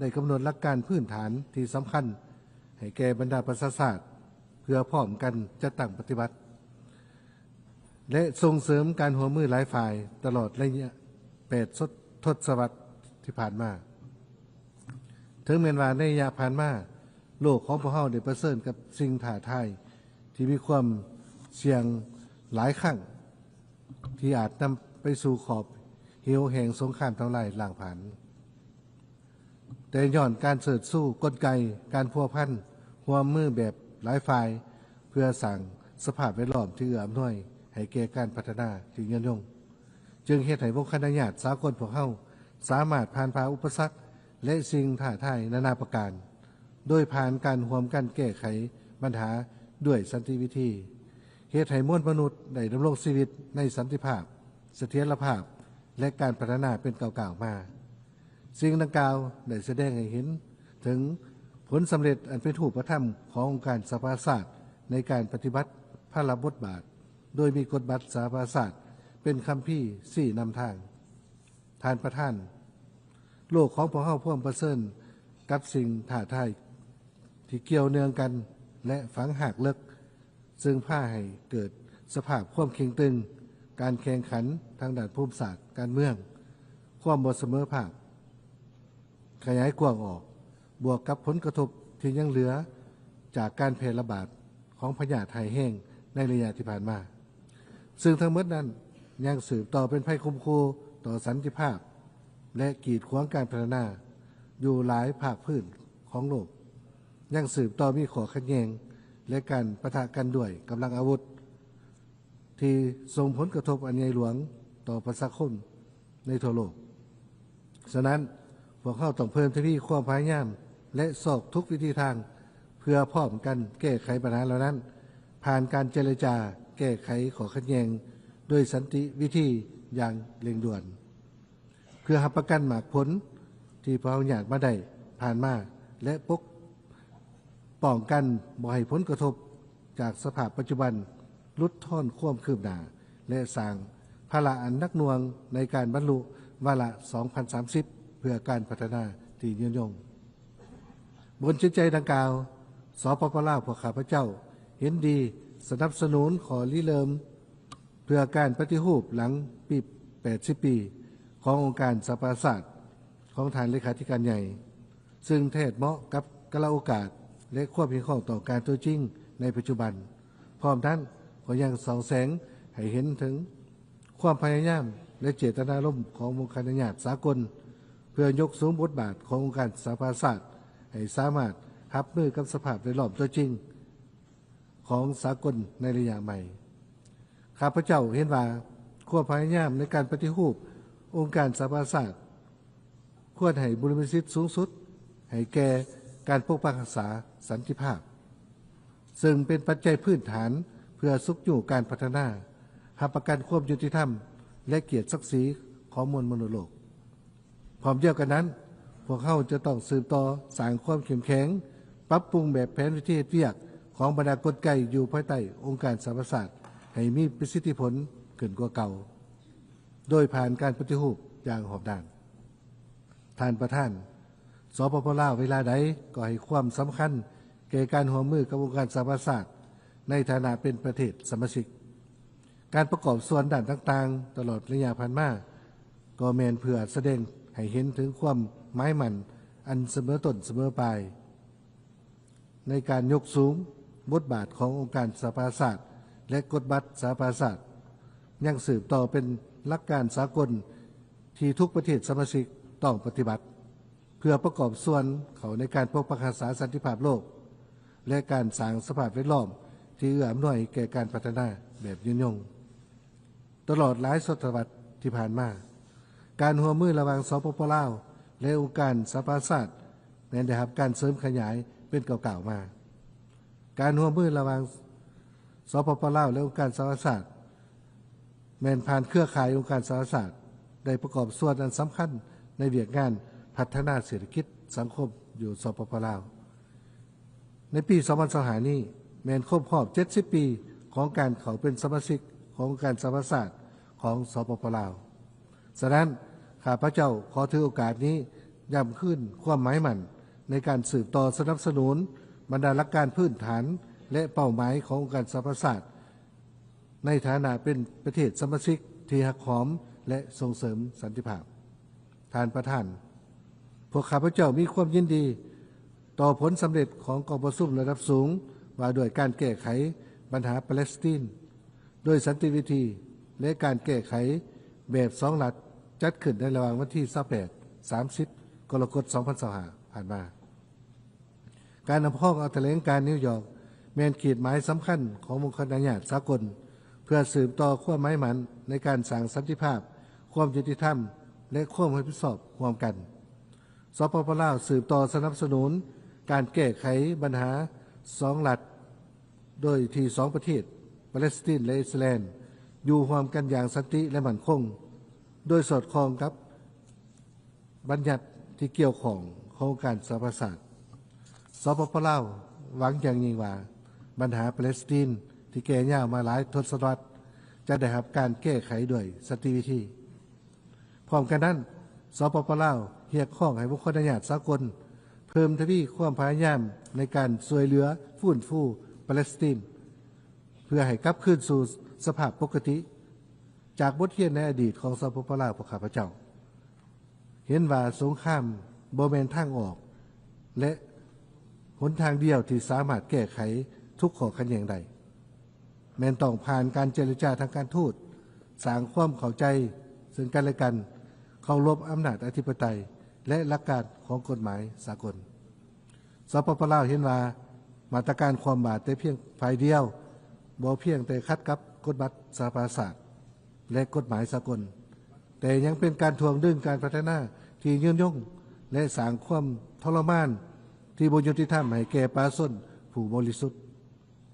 อีกเทื่อหนึ่งสปป.ลาวขอร่วมกับองค์การญาติสากลเรียกร้องให้ยกเลิกการคว่ำบาตรทางด้านเศรษฐกิจและการเงินต่อสาธารณรัฐคิวบาพร้อมทั้งลบรายชื่อประเทศคิวบาออกจากบัญชีประเทศที่สนับสนุนการก่อการร้ายและยกระดับและยกเลิกบรรดามาตรการบีบบังคับฝ่ายเดียวทั้งหมดต่อบรรดาประเทศเอกราชท่านประธาน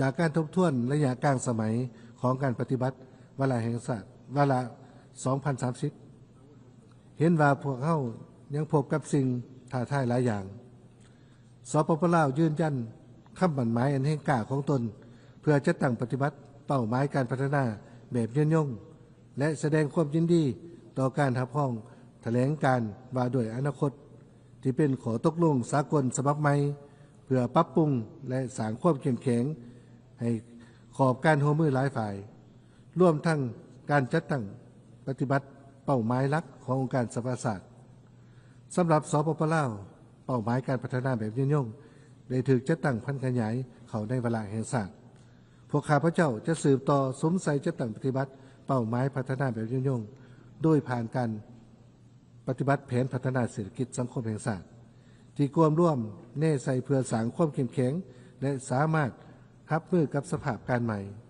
ร่วมทั้งการเปลี่ยนแปลงดินฟ้าอากาศโดยหมุนใส่เทคโนโลยีClimate Smart พร้อมกันนั้นข้าพเจ้าเห็นว่าการร่วมมือสากลที่แน่นแฟ้นรวมทั้งการเข้าถึงเทคโนโลยีนวัตกรรมใหม่และการเข้าถึงแรงขึ้นแม่นความจำเป็นอย่างยิ่งสำหรับบรรดาประเทศอยู่ในสถานภาพพิเศษและมีความอ่อนไหวโดยอิงใส่สภาพจุดพิเศษด้านการพัฒนา สปป.ลาวได้รับพ้องเอาเป้าหมายการพัฒนาแบบย่งเป็นเป้าหมายที่ 18 คือเพื่อชีวิตที่ปลอดภัยจากระเบิดบ่ทันแตกซึ่งยังสืบต่อเป็นภัยคุ้มคูต่อชีวิตการเป็นอยู่ของประชาชนลาวในทั่วประเทศพร้อมทั้งเป็นอุปสรรคกีดขวางการพัฒนาประเทศฉะนั้นข้าพเจ้าจึงถือโอกาสนี้ขอเรียกร้องมายังมุขนาญาติสากลให้เพิ่มทวีการช่วยเหลือและสนับสนุนสปป.ลาวในการแก้ไขปัญหาระเบิดบ่ทันแตกที่ยังตกค้างโดยอิงตามสนธิสัญญาสากลว่าด้วยระเบิดลูกวานซึ่งสปป.ลาวได้รับหน้าที่เป็นประธานกองประชุมทบทวนขึ้นครั้งที่ 3ของสนธิสัญญาดังกล่าวพวกข้าพเจ้ามีความภูมิใจที่สปป.ลาวสืบต่อบรรลุเงื่อนไขในการลดพ้นจากสถานภาพด้อยพัฒนาเพื่อรับประกันให้การข้ามผ่านมีความลงเรียนและยืนยงพวกข้าพเจ้าพร้อมสมใส่การจัดตั้งปฏิบัติยุทธศาสตร์ว่าด้วยการข้ามผ่านอย่างลงเรียนโดยผ่านการปรึกษาหรือและการร่วมมือระหว่างบรรดาแขนงการภาครัฐและครูร่วมพัฒนาเพื่อรับประกันให้สืบต่อมีทงทาดีภายหลังการลดพ้นออกจากสถานภาพประเทศด้อยพัฒนาในอนาคตถึงแม้ว่าจะมีสิ่งท้าทายหลายประการ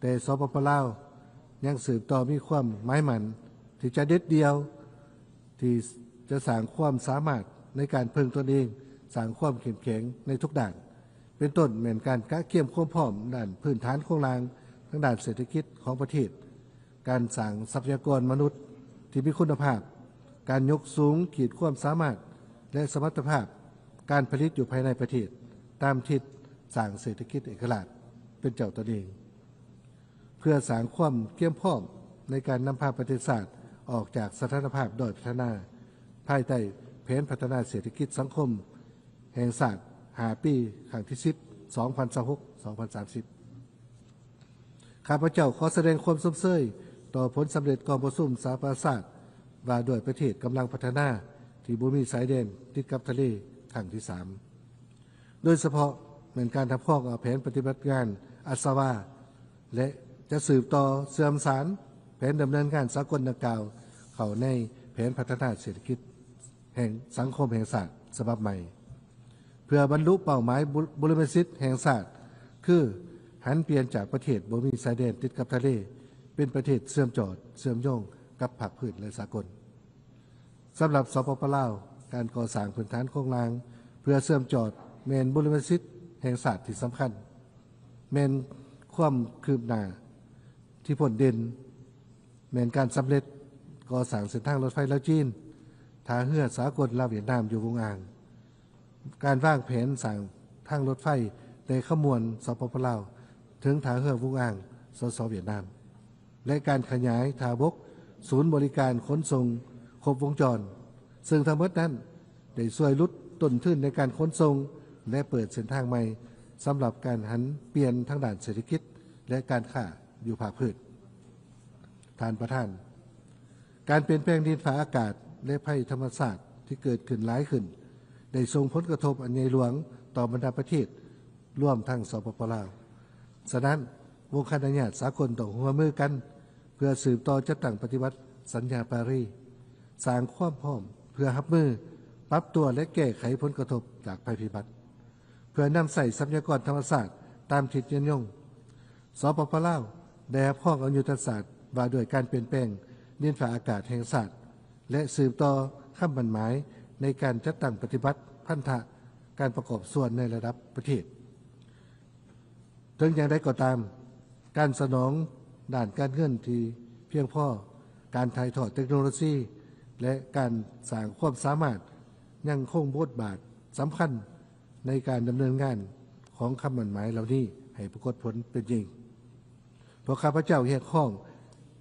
ให้การปฏิบัติคำมั่นสัญญาของสากลโดยเฉพาะเป้าหมายการสนองทุนจำนวน$100 ในแต่ละปีในเวียดงานการเปลี่ยนแปลงดินฟ้าอากาศให้ปรากฏผลเป็นจริงเพื่อสนับสนุนบรรดาประเทศที่ยังอ่อนไหวท้ายแห่งมุมซ่อนอีกด้านหนึ่งแม้นการปฏิรูปนวัตกรรมดิจิทัลวิทยาศาสตร์เทคโนโลยีเพื่อความก้าวหน้า ของการปฏิบัติเป้าหมายพัฒนาแบบยืนยงสปป.ลาวสนับสนุนการจัดตั้งปฏิบัติขอตกลงสากลว่าด้วยการร่วมมือด้านดิจิทัลและให้ความสำคัญแก่การเข้าถึงและการคุ้มครองดิจิทัลที่เสมอภาคซึ่งจะเป็นการสร้างความเชื่อมั่นการมีส่วนร่วมและได้รับผลประโยชน์ร่วมกันในระดับภาคพื้นอาเซียนได้ให้ความสำคัญแก่การหัน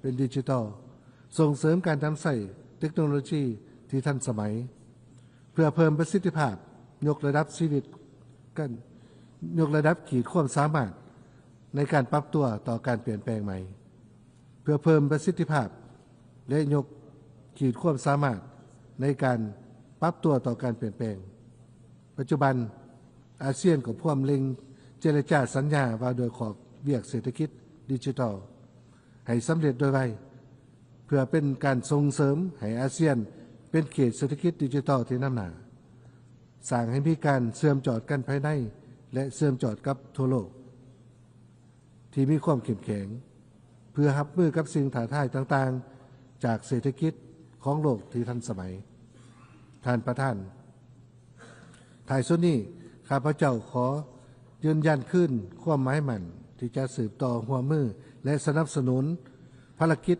ขององค์การสหประชาชาติอย่างต่างหน้าโดยเฉพาะเป็นการจัดตั้งปฏิบัติบรรดาหลักการที่ได้กำหนดไว้ในกฎบัตรของสหประชาชาติข้าพเจ้าเชื่อมั่นว่าองค์การสหประชาชาติที่มีความเข้มแข็งและมีประสิทธิภาพบ่เพียงแต่จะสามารถช่วยปกปักรักษาสันติภาพและความมั่นคงโลกเท่านั้นแต่ยังจะช่วยยู่แห่งการปฏิบัติเป้าหมายพัฒนาแบบยืนยงพร้อมทั้งรับประกันว่าบรรดาประเทศสมาชิกทั้งหมดจะได้รับผลประโยชน์ที่เท่าเทียมกันในโอกาส80 ปีของการสร้างตั้งองค์การสหประชาชาติในปีนี้ข้าพเจ้าเชื่อมั่นว่าจะเป็นโอกาสสำคัญยิ่งให้บรรดาผู้นำโลกพร้อมกันปรึกษาเพื่อสอบหาสองทางแห่งสันติภาพให้สามารถพร้อมกันผ่านพาสิ่งท้าทายในปัจจุบันและให้ประชาคมโลกสามารถดำรงชีวิตในสันติภาพความสงบสุข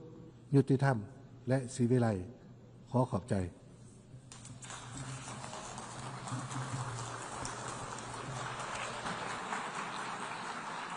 On behalf of the Assembly, I wish to thank the Prime Minister of the Lao People's Democratic Republic, the Assembly will hear an address by His Excellency Nikol Pashinyan, Prime Minister of the Republic of Armenia. I request protocol to escort His Excellency and invite him to address the Assembly.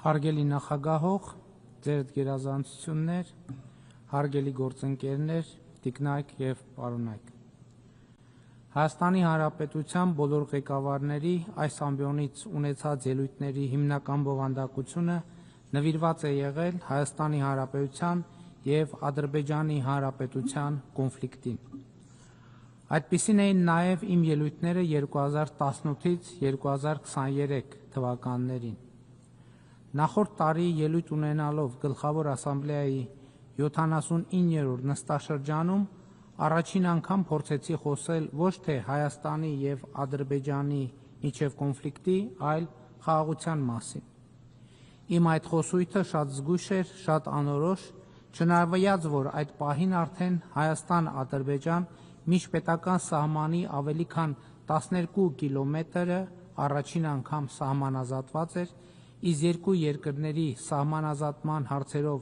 հանձնաժողովների համատեղ աշխատանքի կանոնակարգը ստորագրված երկու երկրների փոխվարչապետերի կողմից։ Իմ այդ ելույթից հետո Հայաստան-Ադրբեջան հարաբերություններում տեղի են ունեցել շրջադարձային իրադարձություններ։ Նախ սահմանազատման հանձնաժողովների համատեղ գործունեության կանոնակարգը վավերացվեց թե Հայաստանում, թե Ադրբեջանում, ստանալով բարձրագույն իրավաբանական ուժ։ Սա Հայաստանի եւ Ադրբեջանի միջև ստորագրված եւ վավերացման ընթացակարգ անցած առաջին երկկողմ միջազգային փաստաթուղթն է։ Դրանում 1991 թվականի դեկտեմբերի 21-ի Ալմա-Աթայի հռչակագիրը արձանագրված է որպես երկու երկրների սահմանազատման բազային սկզբունք, խոսքը միջպետական սահմանների սահմանազատման մասին է։ Ահա ուրեմն նախորդող շրջանի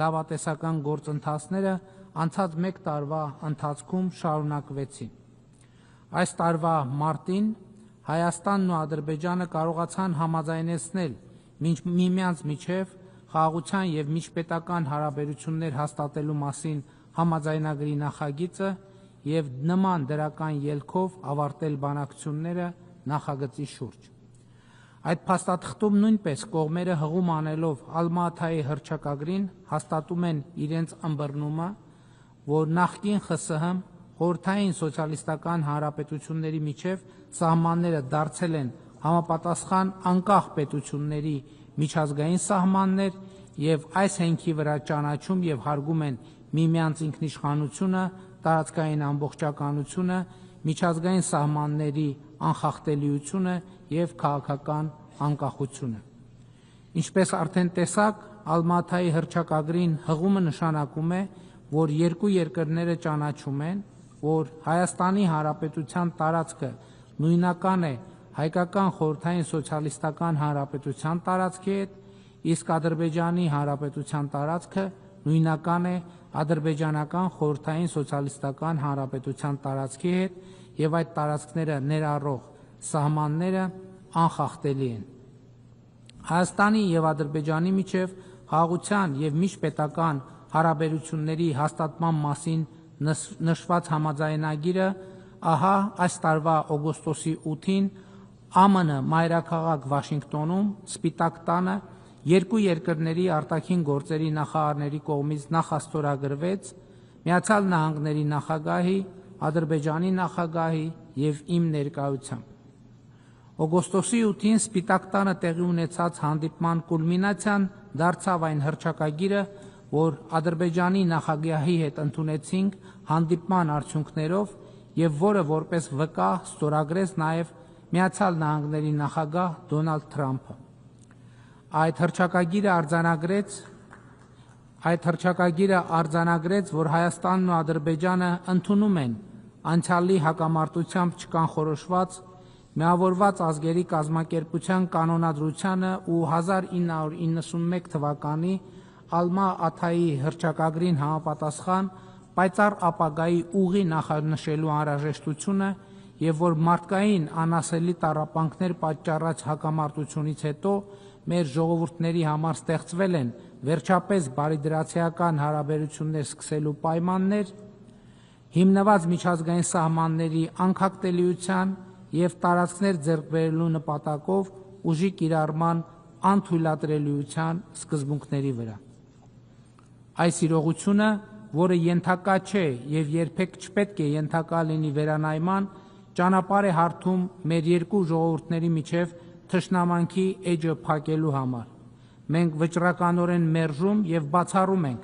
վրեժխնդրության ցանկացած փորձ ներկայում եւ ապագայում, ասվում է հռչակագրում։ Նույն փաստաթղթում մենք Հայաստանի եւ Ադրբեջանի ղեկավարներս վերահաստատեցինք ներպետական, երկկողմ եւ միջազգային փոխադրումների համար երկու երկրների միջև հաղորդակցությունների բացման կարևորությունը հիմնված պետությունների ինքնիշխանության, տարածքային ամբողջականության եւ իրավազորության հարգման վրա, տարածաշրջանում ու նրա հարևանությամբ խաղաղությունը, կայունությունն ու բարգավաճումը խթանելու նպատակով։ Այս ջանքերը կներառեն Ադրբեջանի Հանրապետության հիմնական մասի եւ Նախճեվանի ինքնավար հանրապետության միջև Հայաստանի Հանրապետության տարածքով անխոչնդոտ հաղորդակցությունը Հայաստանի Հանրապետության համար միջազգային ու ներպետական հաղորդակցության փոխադարձ առավելություններով։ Արձանագրվեց նաեւ, որ Հայաստանի Հանրապետությունը աշխատելու է Ամերիկայի Միացյալ Նահանգների եւ փոխադարձաբար համաձայնեցված երրորդ կողմերի հետ Հայաստանի Հանրապետության տարածքում Թրամփի ուղի հանուն միջազգային խաղաղության եւ բարգավաճման կամ TRIP ուղի հաղորդակցության ծրագրի իրականացման շրջանակը սահմանելու նպատակով։ Մենք հաստատեցինք մեր վճռականությունը բարեխղճորեն ձեռնարկելու բոլոր միջոցները սույն նպատակին հնարավորինս արագ կերպով հասնելու համար։ Հարգելի նախագահող, հարգելի ներկաներ, ինչ է այս ամենը նշանակում։ Այս ամենը նշանակում է, եւ ես ուրախ եմ միջազգային ողջ հանրությանը զեկուցել, որ Հայաստանի Հանրապետության եւ Ադրբեջանի Հանրապետության միջև խաղաղություն է հաստատված, տիկնայք եւ պարոնայք։ Այս խաղաղության գործում վճռական է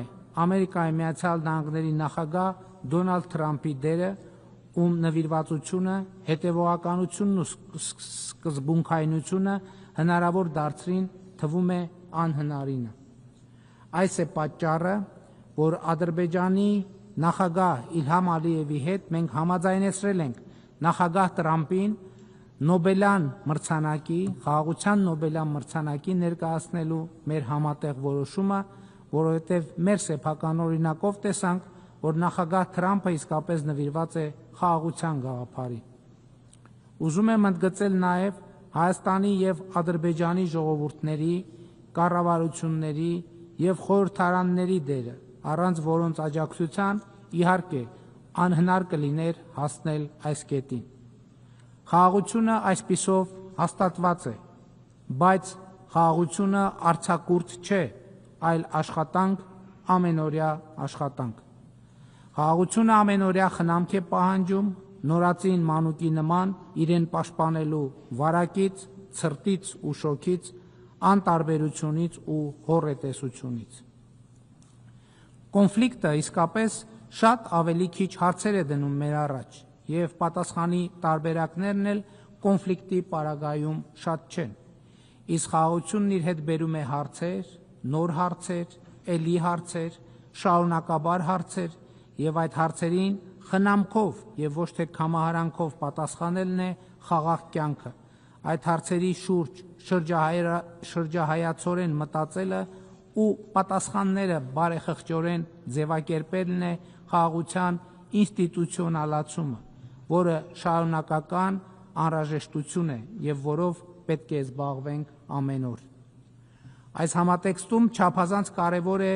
գտնվելու վայրը անհայտ անձանց ճակատագրի պարզաբանումը եւ երկարամյա կոնֆլիկտի բերումով անազատության մեջ հայտնված անձանց հարցի հասցեագրումը, որը նույնպես մեր ամենօրյա աշխատանքային օրակարգի մաս է։ TRIP ուղի ենթակառուցվածքային նախագիծը գործելու է Հայաստանի Հանրապետության տարածքով, Միացյալ Նահանգներ, Հայաստան երկկողմ ձևաչափով համաձայնեցված բիզնես մոդելով։ Բաղկացած լինելով մի քանի տասնյակ կիլոմետր տարբեր ենթակառուցվածքներից, TRIP ուղին թե տարածաշրջանային, թե գլոբալ նշանակություն եւ ազդեցություն է ունենալու։ Իդեպ, հաստատված խաղաղության նկատմամբ խնամքի հոգատարության համատեքստում շատ կարևոր է խաղաղամետ, լեգիտիմ եւ համաձայնեցված խոսույթի կիրառումը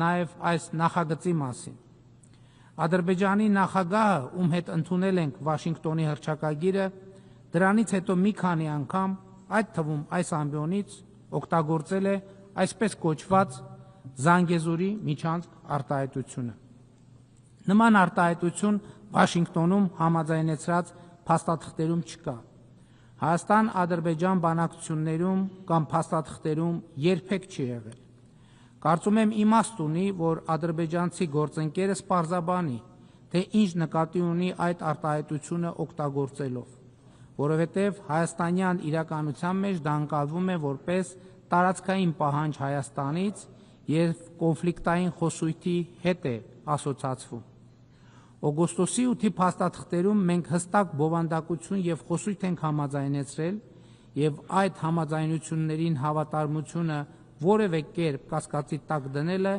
իմ նշած եւ կամ այս ամբիոնին հնչեցված այլ խոսույթներով հասկանալի չէ։ Այդ խոսուստները խաղաղության նկատմամբ մարդկանց հավատը չեն մեծացնում։ Խաղաղության մթնոլորտից եւ բարձրագույն մակարդակով ձեռք բերված պայմանավորվածություններից չեն բխում։ Ադրբեջանի նախագահը տարբեր ամբիոններից խոսում է Հայաստանի իբր կապիտուլյացիայի մասին։ Ճիշտն ասած չեմ հասկանում, որն է ահռելի պոզիտիվ բովանդակության արկայության պայմաններում, որը ձեռք է բերվել համատեղ դժվարին ջանքերով, օբյեկտիվ իրականության հետ կապ չունեցող ագրեսիվ ենթատեքստերի հոլովումը։ Միթե խաղաղությունը բավարար բերկրանք եւ բավարարվածություն չի պատճառում։ Ինձ օրինակ պատճառում է։ Ինձ բավարար բերկրանք է պատճառում նաեւ այն, որ Հայաստանի Հանրապետությունը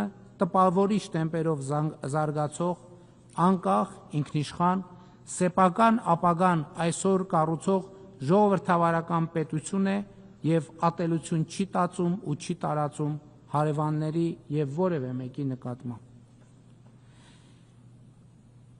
Միջազգային հանրության ուշադրությունն եմ հրավիրում այն փաստին, որ այսպես կոչված Զանգեզուրի միջանցքի եւ այդօրինակ խոսույթները ձեռք բերված պայմանավորվածություններից չեն բխում, կապ չունեն համաձայնությունների հետ, ունեն գրգռող եւ նեգատիվ ազդեցություն եւ ընկալվում են որպես ինքնիշխան երկրի նկատմամբ տարածքային պահանջ, ի հեճուկս ձեռք բերված եւ հռչակված պայմանավորվածությունների։ Բայց սա իհարկե մեզ ոչ մի միլիմետր չի շեղի ձեռք բերված խաղաղության նշանավորման եւ հռչակված պայմանավորվածությունների իրականացման գործելակերպից։ Իմ այսօրվա ելույթում իդեպ չեք գտնի վերաբերելի որևէ գոնե մեկ դրույթ կամ արտահայտություն, որի հիմնավորումը չեմ կարող մատնացույց անել տարբեր ձևաչափերով Հայաստանի եւ Ադրբեջանի միջև ձեռք բերված գրավոր պայմանավորվածություններում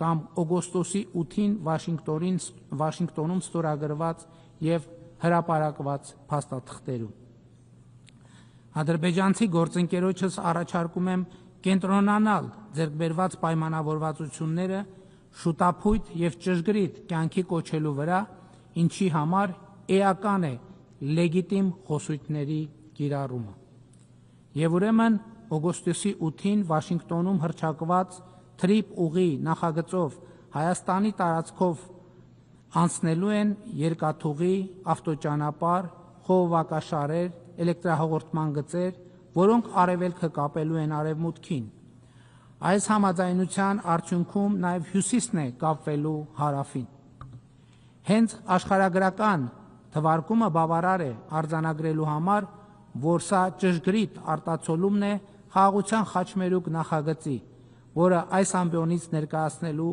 առիթ ունեցել եմ։ Թրիփ ուղի ենթակառուցվածքային նախագիծը բխում է հենց խաղաղության խաչմերուկ ծրագրից, որի կարողությունների զարգացման վերաբերյալ նախագահ Թրամփի հետ երկկողմ հուշագիր ստորագրեցինք օգոստոսի 8-ին Վաշինգտոնում։ Հարկ եմ համարում նշել, որ Վաշինգտոնի հռչակագրի համաձայն ներպետական, երկկողմ եւ միջազգային փոխադրումների համար Հայաստանի եւ Ադրբեջանի միջև հաղորդակցությունների բացումը տեղի է ունենալու պետությունների ինքնիշխանության, տարածքային ամբողջականության եւ իրավազորության հարգման վրա։ Եվ ինչպես արդեն ասեցի, այս ջանքերը կներառեն Ադրբեջանի Հանրապետության հիմնական մասի եւ Նախճեվանի ինքնավար հանրապետության միջև Հայաստանի Հանրապետության տարածքով անխոչնդոտ հաղորդակցությունը Հայաստանի Հանրապետության համար միջազգային ու ներպետական հաղորդակցության փոխադարձ առավելություններով։ Այս պայմանավորվածությունները Հայաստանի Հանրապետության համար լավ առիթ են ոչ միայն թրիփ ուղու, այլև մյուս սահմանային անցակետերում սահմանային, մաքսային եւ այլ հսկողությունների նորագույն տեխնոլոգիաներ ներդնելու դիտանկյունից, որոնք համապատասխան կլինեն ժամանակակից ամենաառաջավոր ստանդարտներին։ Թրիփ ուղի ենթակառուցվածքային նախագծի համար կարևոր է Հայաստանի եւ Թուրքիայի միջև սահմանի, այսպիսով գոյություն ունեցող երկաթուղու, ավտոճանապարհների բացումը, խողովակաշարերի, էլեկտրահաղորդման գծերի, մալուխների զարգացման հեռանկարով։ Ուրախ եմ արձանագրել, որ վերջին տարիներին Հայաստանի և Թուրքիայի միջև հաստատված է աննախադեպ դրական երկխոսություն։ Նախագահ Էրդողանի հետ իմ հանդիպումները կրում են պարբերական բնույթ վստահելիության շարունակաբար աճող մակարդակով։ Սա մի ձեռքբերում է, որը ես չափազանց բարձր եմ գնահատում և համոզված եմ, տեսանելի ապագայում բերելու է դրական արդյունքների, այն է Հայաստանի և Թուրքիայի միջև դիվանագիտական հարաբերությունների հաստատման և միջպետական սահմանի լիարժեք բացման։ Տիկնայք և պարոնայք, վերջին տարիներին Հայաստանի Հանրապետության դիվանագիտական հարաբերությունների աշխարհագրությունը տեսանելիորեն և հաճելիորեն ընդլայնվում է։ 30 տարվա անկախությունից ի վեր Հայաստանի Հանրապետությունը դիվանագիտական հարաբերություններ չուներ Սաուդյան Արաբիայի և Պակիստանի հետ։ Ուրախ եմ արձանագրել, որ հիմա արդեն մեր երկրների միջև դիվանագիտական հարաբերություններ են հաստատվել, երկխոսություն է տեղի ունենում։ Իսկ Հայաստանի Հանրապետության ավանդական կապերը նկատելիորեն զարգանում են։ Իրանի Իսլամական Հանրապետության և Վրաստանի հետ մեր երկխոսությունն ու եղբայրությունը ավելի տեսանելի է դառնում։ Այս հարաբերությունները Թուրքիայի և Ադրբեջանի հետ մեր հարաբերություններին զուգահեռ չափազանց կարևոր են Հարավկովկասյան տարածաշրջանը խաղաղ, կայուն և զարգացող միջավայր տեսնելու համար։ Այս իմաստով կարևորում եմ նաև 3 գումարած 3 ձևաչափը, որը մեզ համար կարևոր հարթակ է մեր տարածաշրջանի երկրների հետ երկխոսելու և Ռուսաստանի Դաշնության հետ մեր ավանդական երկխոսությունը զարգացնելու համար, չնայած մենք Ռուսաստանի հետ մշտական ակտիվ շփումներ ունենք երկկողմ ձևաչափով։ Վերջերս մենք ռազմավարական գործընկերություն հաստատեցինք Չինաստանի հետ, ակտիվ քաղաքական և առևտրատնտեսական հարաբերություններ ունենք Հնդկաստանի հետ։ Հավասարակշռված և հավասարակշռման արտաքին քաղաքականությունը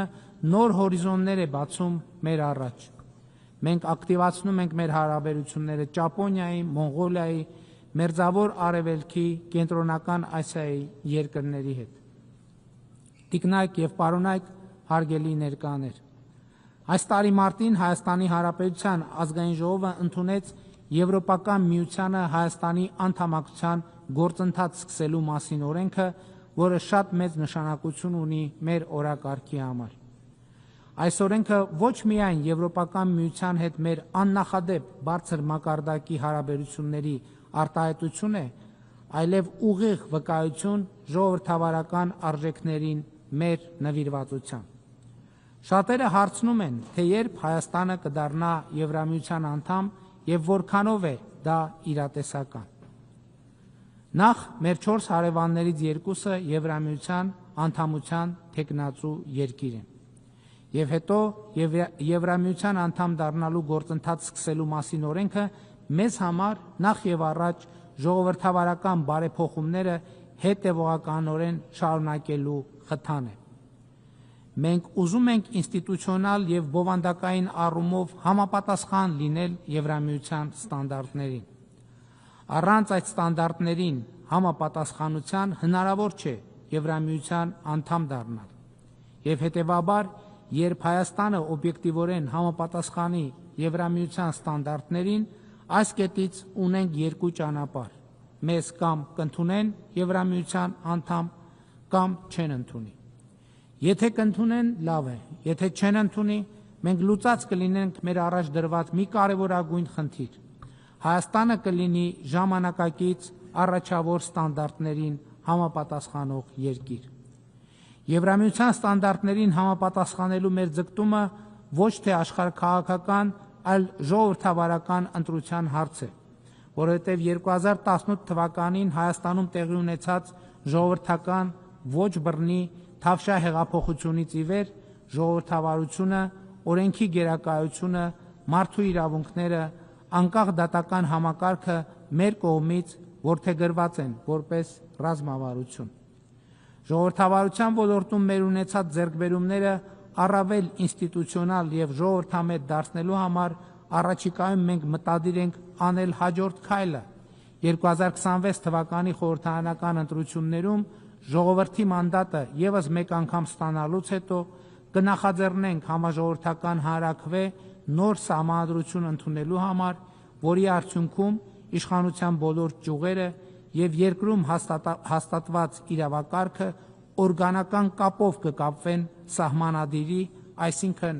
ժողովրդի հետ, Հայաստանի պետականությունը դարձնելով հարատև ու ժողովրդակենտրոն։ Տիկնակ եւ պարոնայք, հարգելի ներկաներ, 2026 թվականը աննախադեպ է լինելու Հայաստանի Հանրապետության միջազգային ներգրավվածության տեսակետից։ Մայիսին Հայաստանի Հանրապետությունը հյուրընկալելու է Եվրոպական քաղաքական համայնքի 8-րդ գագաթաժողովը եւ ես համայնքի բոլոր երկրների եւ կառավարությունների ղեկավարներին սիրով հրավիրում եմ մասնակցելու այդ կարևորագույն միջոցառմանը։ Այս գագաթաժողովը եվրոպական քաղաքական երկխոսության կարևոր հարթակ է, որի ձևաչափը բոլորիս հնարավորություն է տալիս հանդես գալ որպես մի մեծ համատեղ պատասխանատվությամբ կապված թիմ, որը պատասխանատու է Եվրոպայի եւ գլոբալ ներդաշնակության համար։ Իդեպ 2022 թվականի հոկտեմբերի 6-ին Պրահայում տեղի ունեցած Եվրոպական քաղաքական համայնքի առաջին գագաթաժողովում էր, երբ Հայաստանն ու Ադրբեջանը Ֆրանսիայի եւ Եվրոպական միության կազմակերպած հանդիպման արդյունքներով առաջին անգամ պայմանավորվեցին Ալմաթայի հռչակագրի հիման վրա ճանաչել միմյանց տարածքային ամբողջականությունը ու ինքնիշխանությունը։ Իմ տեքստից դուք տեսաք, թե այս պայմանավորվածությունը ինչպիսի վճռական դերակատարություն ունեցավ եւ չափազանց կարևոր է այդ համաձայնությունը եւ Պրահայի այս համաձայնությունների ձեռքբերման հարցում ուզում եմ հատուկ ընդգծել հատկապես Ֆրանսիայի նախագահ Էմանուել Մակրոնի առանձնահատուկ դերը եւ անհատական ջանքը։ Հարգելի նախագահող, ձերդ գերազանցություններ, հարգելի գործընկերներ, տիկնակ եւ պարոնայք։ 2026 թվականի հոկտեմբերի 18-ից 30-ն էլ Հայաստանում տեղի է ունենալու ՄԱԿ-ի կենսաբանական բազմազանության մասին կոնվենցիայի կողմերի 17-րդ համաժողովը եւ ինձ համար պատիվ է բոլոր երկրների եւ կառավարությունների ղեկավարներին հրավիրել մասնակցելու Երևանյան այդ համաժողովին։ Հույս ունեմ այդ ժամանակ արդեն ՄԱԿ-ի գլխավոր ասամբլեայի 81-րդ նստաշրջանում զեկուցած կլինեմ, որ Հայաստանի եւ Ադրբեջանի միջև խաղաղության եւ միջպետական հարաբերությունների հաստատման մասին համաձայնագիրը առնվազն ստորագրված է, Հայաստանի եւ Թուրքիայի միջև սահմանը բացված, Թրիպ ուղի նախագծի ներդրումային ծրագրի մի մեծ հատված արդեն իսկ իրականացված։ Հայաստանի Հանրապետությունը վերահաստատում է իր նվիրվածությունը խաղաղության օրակարգին եւ ձեռք բերված խաղաղությանը։ Համոզված եմ, Ադրբեջանի հետ սերտ երկխոսությամբ, տարածաշրջանային երկրների եւ միջազգային հանրության աջակցությամբ մենք այլևս երբեք չենք շեղվի խաղաղության ուղեգծից։ Կեցե երկխոսությունը, կեցե դիվանագիտությունը, կեցե խաղաղությունը։ Շնորհակալ եմ։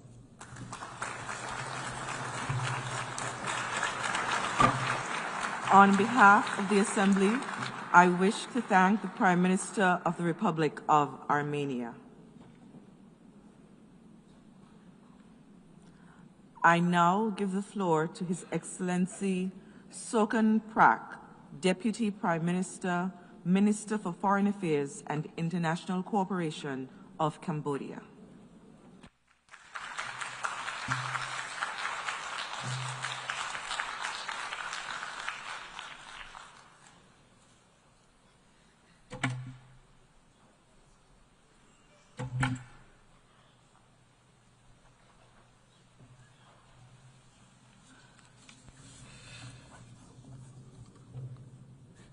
Madame la Présidente, Excellences, Mesdames et Messieurs les délégués, je tiens tout d'abord à féliciter chaleureusement Son Excellence Madame Annalena Baerbock pour son élection à la présidence de la 80e session de l'Assemblée générale des Nations unies. Je félicite Son Excellence Philemon Yang pour la ferme direction dont il a fait preuve au cours de la 79e session. Le pacte pour l'avenir, adopté au cours de son mandat, a trouvé sa place dans le thème de cette année, Mieux ensemble, 80 ans et plus de paix, de développement et de droits de l'homme, illustrant l'esprit de continuité et de coopération qui soutient cet auguste organisme mondial pour rester une lueur d'espoir pour toute l'humanité. Le thème de cette année n'est pas un simple slogan. C'est un rappel solennel que la promesse de l'ONU ne dure que lorsque nous sommes unis, lorsque nous cultivons la solidarité entre les nations et les peuples, et lorsque nous mesurons le succès, non pas uniquement en termes nationaux, mais en fonction du bien-être commun des citoyens du monde. Il y a 8 décennies, au lendemain d'une guerre mondiale dévastatrice, les nations, grandes et petites, se sont unies derrière une vision singulière. La paix, le développement et la dignité humaine ne peuvent être garantis que par l'action collective. Pourtant, alors que nous nous réunissons pour célébrer cette étape importante, les idéaux du multilatéralisme sont mis à l'épreuve. Les divisions géopolitiques se sont aggravées. Les rivalités entre les grandes puissances entravent trop souvent les décisions du Conseil de sécurité, laissant des crises non résolues dans de nombreuses régions du monde et des millions de vies en danger. Le monde est maintenant confronté à la dure réalité que la force fait le droit et que l'interdépendance n'est plus la pierre angulaire de la paix, mais plutôt un outil de menace et de coercition. Si nous croyons vraiment que nous sommes meilleurs ensemble, nous devrons revigorer la confiance dans les institutions multilatérales, investir dans la diplomatie préventive et veiller à ce que l'ONU soit équipée politiquement et financièrement pour répondre de manière décisive et efficace aux défis anciens et émergents. Madam President, Excellencies, ladies and gentlemen, allow me to speak about peace and to do so from lived experience. For decades, war and genocide traumatized our people and destroyed our country. Dialogue and not war between two true statesmen, our late King Father, His Majesty Samdech Preh Norodom Sihanouk, and our former Prime Minister, Samdech Techo Hun Sen, both blessed with wisdom, willpower, and genuine patriotism, had engendered the peace process and national reconciliation. It is now well known that peace was finally achieved through the win-win policy of Samdech Techo Hun Sen that ended 30 years of conflict without a single bullet being fired. We remain forever grateful to the many countries and to the UN peacekeeping operation that have extended support to Cambodia throughout the peace process. Across our towns and villages, the word "we thank peace" are not mere decoration. They are a daily affirmation that peace in our nation's is our nation's most precious treasure. This peace allows us to rebuild from complete ruin. Before the pandemic, our economy achieved an average annual growth of around 7 peace process. Across our towns and villages, the word "we thank peace" are not mere decoration. They are a daily affirmation that peace in our nation's is our nation's most precious treasure. This peace allows us to rebuild from complete ruin. Before the pandemic, our economy achieved an average annual growth of around 7%, positioning Cambodia to graduate from least developed country status by 2029. Through this development, millions has been lifted out of poverty in the past decades. We are grateful for our partners who are supporting Cambodia towards smooth graduation through, among others, open and inclusive trade.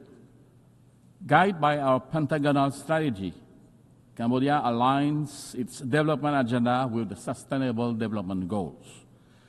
We officially launched last year the roadmap to achieve the universal health coverage in Cambodia by 2035 and expanding access to quality education, ensuring that our youth are equipped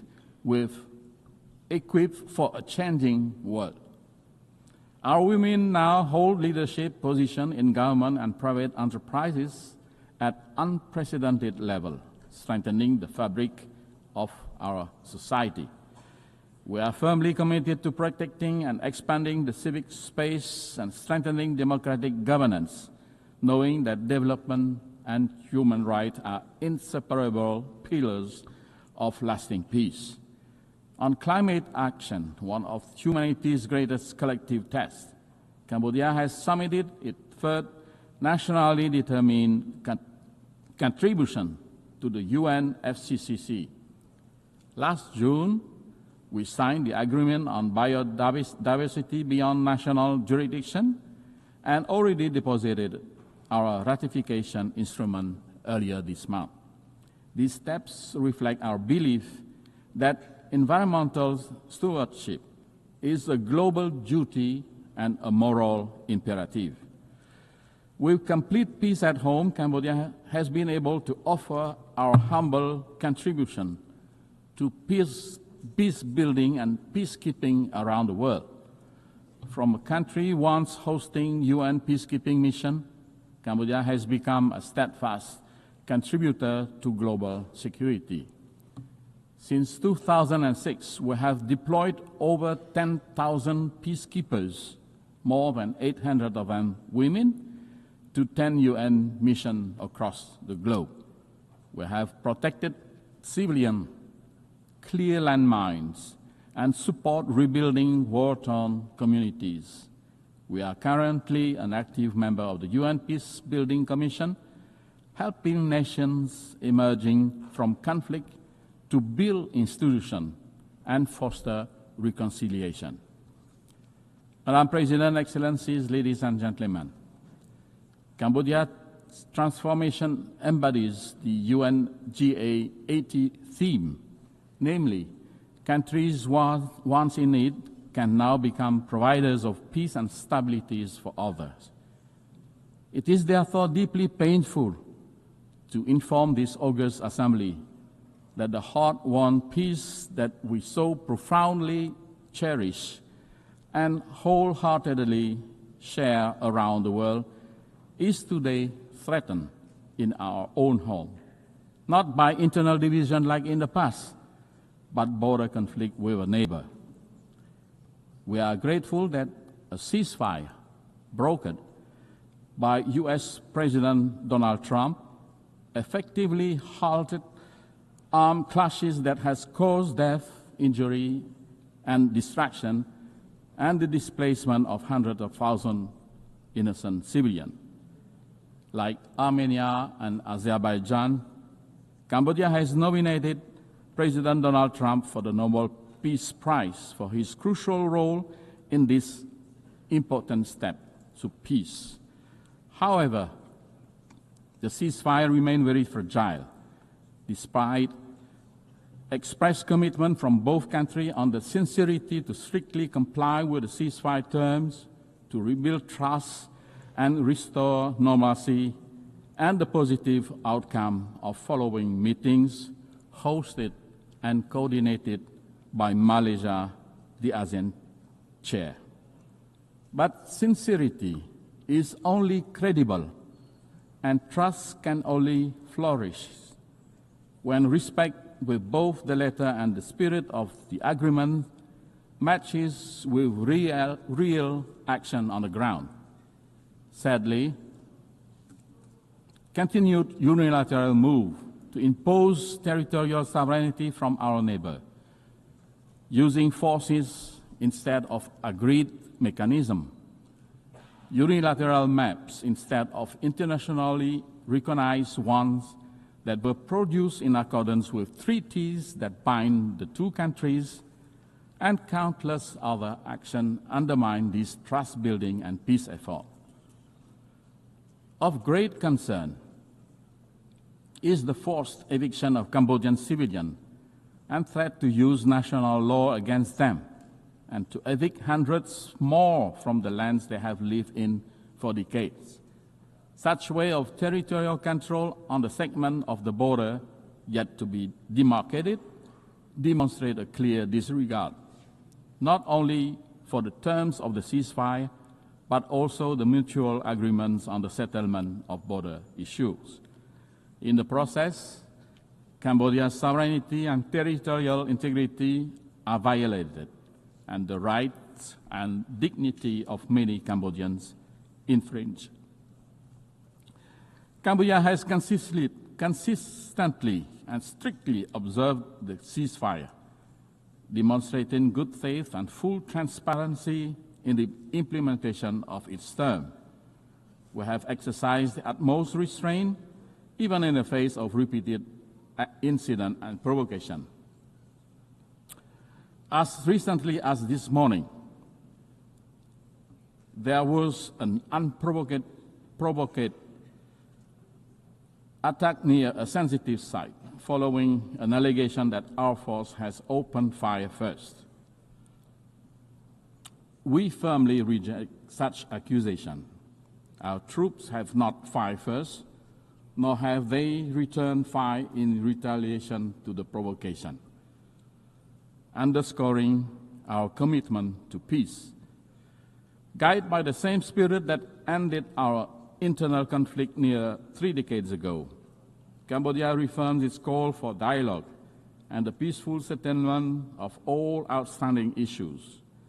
We urge strict and sincere adherence to the agreed terms of the ceasefire, full respect for bilateral agreements, and observance of international law, including the Charter of both the United Nations and ASEAN. We earnestly seek the continued support and good offices of the ASEAN Chair and Member States, the Secretary General of the United Nations and relevant UN bodies, as well as leaders around the world, to help de-escalate tension, encourage a peaceful resolution, and prevent any further tragedy. Cambodia is a small nation focused on rebuilding our economy and improving the well-being of our people. We pose no threat to the sovereignty of any country. While we will always safeguard our independence, sovereignty, and territorial integrity, the use of force will only remain a last resort. Cambodia will continue every effort to restore trust and normalcy, to promote harmonious coexistence and good neighborly relations, and to transform border areas into zones of peace, friendship, cooperation, and shared prosperity. Madam President, Excellencies, ladies and gentlemen, to honor the founder's vision and meet today's realities, the United Nations itself must adapt. Cambodia supports pragmatic, incremental reform that strengthen the UN effectiveness without undermining the Charter. We believe that key priorities include empowering preventive diplomacy and mediation, giving the UN more tools to diffuse crises before they erupt, strengthening the General Assembly, which is the most representative body, by giving its resolution greater follow-up capacity and moral weight, expanding non-permanent Security Council seat to better reflect today's multipolar world and enhance legitimacy of the Council, enhancing peacekeeping and border monitoring missions, especially in dispute areas, so that small states have equal access to mediation and protection. Complementary measures such as funding, technology, and gradual legal adjustment can turn broad reform principles into concrete progress. For countries like Cambodia, the UN's greatest strength is not cohesive force, but its moral authority, legitimacy, and convening power, quality that can shield small nations and sustain peace. As we commemorate 80 years of the United Nations, let us honor the vision of its founders by choosing cooperation over confrontation, dialogue over division, and hope over despair. Cambodia stands ready to work to be better together with all member states, the UN system, and our partners worldwide to ensure that the decades ahead are defined by peace, sustainable development, and the unshakable dignity of every human being. I thank you.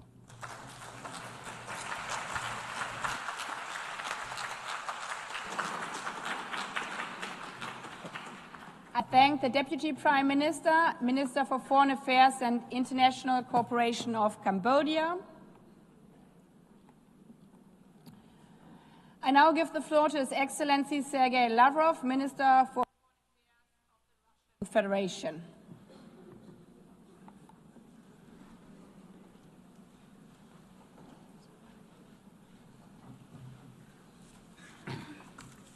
Госпожа председатель, дамы и господа, 80 лет назад окончилась самая страшная война в истории человечества.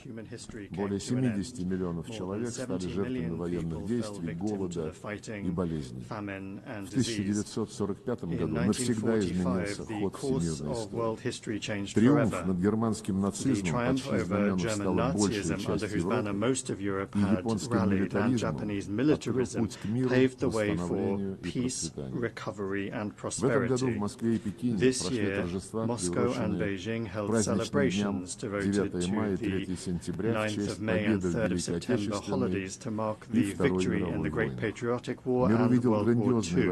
The world witnessed grand military parades commemorating the decisive contribution of the people of the Soviet Union to the defeat of Nazi Germany and the particular role of the people of China in defeating militaristic Japan. We sacredly honor the memory of our brotherhood in arms with all of our allies who stood on the side of truth in the fight against the forces of evil. One of the enduring outcomes of that war was the creation of the United Nations. The principles of its charter agreed upon by the founding fathers of our organization continue to serve as a shining beacon of international cooperation. They embody centuries of experience of the coexistence of states and remain fully relevant in the age of multipolarity. The only thing that remains is for all member states, without exception, to adhere to those principles in full, in their entirety, and as they are interconnected. In practice, however, things look different. Widespread, gross violations of the principle of the sovereign equality of states are undermining faith in justice itself and leading to crises and conflicts. The root of the problem lies in the incessant attempts to divide the world into us and them, into democracy and autocracy, into a blooming garden and a jungle, those who are at the table and those who are on the menu, into the chosen ones who are allowed everything and the rest who for some reason are obliged to serve the interests of the golden billion. We advocate for unquestioning adherence to the principle of equality. It is the guarantee that all countries will be able to take their rightful place in the world order, regardless of their military might, the size of their population, or the size of their territory and economy. The principle of the non-use of force and threat of force has also been repeatedly flouted by the West. The NATO bombing of Yugoslavia, the invasion of Iraq by the US-led coalition, and NATO's military operation for regime change in Libya all ended in tragedy. Today, Israel's illegal use of force against the Palestinians and aggressive actions against Iran, Qatar, Yemen, Lebanon, Syria and Iraq threaten to blow up the entire Middle East.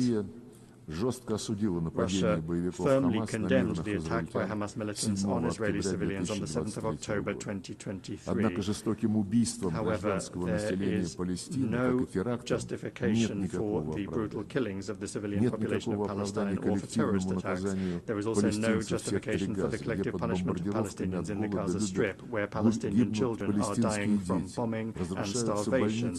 Hospitals and schools are being destroyed, and hundreds of thousands of people are being left without shelter. There is no justification for plans to annex the West Bank. We are essentially dealing with an attempt at a kind of coup d'etat aimed at burying UN decisions on the creation of a Palestinian state. Recently, a number of Western governments announced their recognition of the state of Palestine. Moreover, they announced their intention to do so several months ago. The question then arises, why did they wait so long? It seems that they had hoped that soon, by the time the General Assembly session was convened, there would be nothing and no one left to recognize. The situation requires urgent action to prevent such a scenario, which was strongly advocated by the participants at the high-level international conference on Palestine. The strikes on Iranian facilities under IAEA safeguards deserve condemnation, as do the strikes on the capital of Qatar at a time when negotiations with Hamas were being held there with the participation of American mediators, among others. Yesterday, in the Security Council, the West rejected a rational proposal by China and Russia to extend the 2015 agreement on Iran's nuclear program in order to allow time for diplomacy. This has finally exposed the West's policy of sabotaging the pursuit of constructive solutions in the UN Security Council and its desire to extract unilateral concessions from Tehran through blackmail and pressure. We consider such a policy to be unacceptable and consider all manipulations to restore anti-Iranian UN sanctions as well as the sanctions themselves to be illegal. The West is not accustomed to observing the principle of non-interference in internal affairs. The color revolutions have become a sad phenomenon of our time, and illegal unilateral sanctions have long since become the main tool of Western diplomacy. No matter what excuses are used to justify them, the essence of such sanctions is the same: to suppress and intimidate competitors in the global economy and politics. Russia, together with an absolute majority of UN members, calls for the immediate lifting without prior conditions of the trade blockade against Cuba, which has been in place for more than 60 years, and for it to be removed from the notorious list of state sponsors of terrorism. We express our solidarity with the people of Venezuela in the face of external sanctions, pressure and threats. We advocate for Latin America and the Caribbean to remain a zone of peace and cooperation. A flagrant example of the undermining of sovereignty and gross interference in internal affairs is the actions of the West in the Balkans, where such a fundamental principle as the need for all UN members to comply with Security Council decisions is being violated. The unilateral recognition of Kosovo's independence, contrary to Resolution 1244, was essentially an attack on Serbia's state structure. Now the West has set a course for the collapse of the statehood of Bosnia and Herzegovina by sabotaging the Dayton peace agreement. In both Kosovo and Bosnia, an attack has been launched on the vital interests of the Serbian people, including the ancestral rights of Serbian Orthodoxy. Similarly, the Kiev regime, which seized power as a result of an anti-constitutional coup organized by the West in 2014, has set a course for the elimination of the canonical Ukrainian Orthodox Church and the legislative eradication of the Russian language in all spheres, in education, culture, and the media. Ukraine is the only country in the world that has legislatively banned the use of the native language of almost half of its population. Arabic is not banned in Israel, and Hebrew is not banned in Arab countries and Iran, but Russian is banned in Ukraine. Let me remind you that Article 1 of the UN Charter states the need for respect for human rights and fundamental freedoms for all, without distinction as to race, sex, language, or religion. Europe remains silent on this issue, obsessed as it is with the utopian goal of inflicting a strategic defeat on Russia. To this end, the Ukrainian regime is permitted to do anything, including terrorist attacks against politicians and journalists, torture, extrajudicial executions, indiscriminate bombings of civilian targets, and reckless sabotage of nuclear power plants. As President Vladimir Putin has repeatedly emphasized, Russia has been and remains open to negotiations on eliminating the root causes of the conflict. Russia's security and its vital interests must be reliably guaranteed. The rights of Russians and Russian-speaking people in the territories that remain under the control of the Kiev regime must be restored in full. On this basis, we are ready to discuss security guarantees in Ukraine. So far, neither Kiev nor its European sponsors seem to realize the gravity of the situation or to be willing to negotiate honestly. The North Atlantic Alliance continues to expand right up to our borders, contrary to assurances given to Soviet leaders to advance not a single inch to the east. Contrary to the commitments made by NATO members at the OSCE to respect the principles of the indivisibility of security and not to strengthen their own security at the expense of others and not to strive for dominance. We repeatedly propose that NATO capitals respect their commitments and agree on legally binding security guarantees.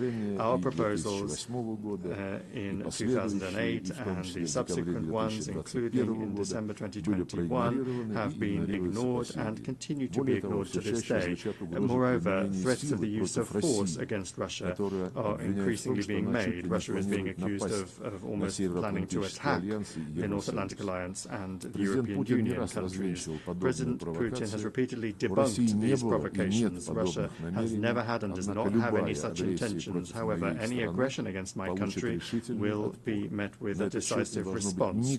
There should be no doubt about this among those in NATO and the EU, who not only are telling their voters that war with Russia is inevitable and are forcing them to tighten their belts, but are also openly talking about preparations for an attack on our Kaliningrad Oblast and other Russian territories. We have some hopes for the continuation of the Russian-American dialogue, especially after the summit in Alaska. In the approaches of the current U.S. administration, we see a desire not only to contribute to ways to realistically resolve the Ukrainian crisis, but also a desire to develop pragmatic cooperation without adopting an ideological stance. Russia and the U.S. bear a special responsibility for the state of affairs in the world and for avoiding risks that could plunge humanity into a new war. The maintenance of strategic stability is the aim of a new initiative by the Russian Federation that was put forward by President Putin on the 22nd of September. It concerns Russia's readiness to adhere to the central quantitative limits of the New START Treaty for 1 year after its expiry on the 5th of February 2026. This is upon the condition that the United States acts similarly and does not take steps that would violate the existing balance of deterrence capabilities. We believe that the implementation of our proposal would create the conditions necessary for avoiding a strategic arms race, to maintain an acceptable level of predictability in the nuclear missile sphere, and to improve the overall atmosphere in Russian and American relations. Colleagues, in December this year, we will mark the 65th anniversary of the adoption by the General Assembly of the Declaration on the Granting of Independence to Colonial Peoples and Countries. The decolonization process, with a leading role played by the Soviet Union, was a direct consequence of the realization of the right of nations to self-determination. The peoples of Africa and Asia refused to live under the yoke of the colonizers, just as after the coup d'etat in 2014 in Ukraine, Crimea, Donbass, and Novorossiya refused to submit to the Kiev neo-Nazi regime that had illegally seized power. It not only does not represent the interests of the population, but has also unleashed a war against them. In both cases, the principle enshrined in the 1776 Declaration of Independence and subsequently reaffirmed by many American presidents was put into practice. The following principle: governments derive their just powers from the consent of the governed. Neither the colonizers nor the Kiev regime had any consent from the peoples that they sought to rule. This principle was also unanimously reaffirmed in the UN 1970 Declaration, which states explicitly that all must respect the territorial integrity of those countries whose governments represent the entire population living on the territory concerned. Today, Africa and the entire Global South are experiencing a new awakening, striving for complete independence, and the UN must not be indifferent to that. Last December, the General Assembly resolution entitled Eradicating Colonialism in All Its Forms and Manifestations was adopted. We call for the next step to be a decision to declare the 14th of December the International Day for the Elimination of Colonialism. We welcome the role of the Group of Friends in defense of the UN Charter in consolidating efforts to counter neo-colonial and other discriminatory practices against the global majority, and we invite all independent states to join the membership of that initiative and that group. The current balance of power in the world is radically different from that established 80 years ago. The decolonization process and other major upheavals have changed the political map of the planet. The global majority is loudly asserting its rights. The Shanghai Cooperation Organization and the BRICS play a special role as mechanisms for coordinating the interests of the countries of the Global South and East. The influence of the African Union, CELAC, and other regional associations is growing. These new realities have not yet been adequately reflected in our organization's institutional framework. The issue of Security Council reform is particularly important. Russia calls for its democratization exclusively through the expansion of the representation of Asia, Africa, and Latin America. We support the application of Brazil and India for permanent seats on the Council, while at the same time correcting the historical injustice towards Africa within the parameters that have been agreed by the countries of the continent themselves. Recently, Secretary General Antonio Guterres proposed a comprehensive reform of the UN. We are not opposed to an open discussion of this initiative. The guiding principle should be the UN's return to the fundamental principles enshrined in its charter, which the West for many years has been seeking to replace with its rules-based order. It's important that the work be carried out transparently with the participation and consideration of the interests of all member states. We call on the Secretary General and all Secretariat staff to strictly adhere to the principles of impartiality and equidistance in accordance with Article 100 of the Charter. Attempts at a palace coup in the Secretariat, its privatization by a small group of countries, must not be allowed. The composition of the Secretariat should reflect the new realities and ensure the fair representation of the countries of the global majority. We look forward to a constructive discussion of the organization's development at a special meeting of the Security Council, which Russia, as President, plans to organize on United Nations Day on the 24th of October. UN reform is only a part of the complex task of transforming the entire system of global governance, including the genuine democratization of the IMF, the World Bank, and the WTO, commensurate with the weight and role of the Global South and East in the world economy, trade, and finance. Discussions of global reforms cannot ignore the fact that the international security situation today is deteriorating. I have already spoken about the reasons for this, and I'll repeat that the main one is the desire to maintain hegemony through military force. More and more countries and regions are becoming involved in confrontational schemes. NATO is finding itself cramped in Europe and is penetrating into the Pacific Ocean, the South China Sea, and the Taiwan Strait, undermining the universal mechanisms of ASEAN and creating threats not only for China and Russia, but also for other countries that are located in the region. This new stage of expansion is justified by NATO leadership with the slogan of the indivisibility of Europe Euro-Atlantic and Indo-Pacific security, and they're trying to use this slogan to surround the whole of Eurasia with a military ring. Russia and its like-minded partners are offering a constructive alternative to this dangerous course, to build in Eurasia an architecture of equal and indivisible security, not just for NATO members and their allies, but for all countries and associations on the continent without exception, including the SCO, the CIS, ASEAN, the EAEU, CSTO, the Gulf Cooperation Council, and others. To this end, Belarus and Russia, as partners in the Union State, are proposing the development of a Eurasian Charter of Diversity and Multipolarity in the 21st century. A truly continent-wide process is unavoidable after the West's behavior has rendered the Euro-Atlantic security model based on NATO, the EU, and the OSCE meaningless.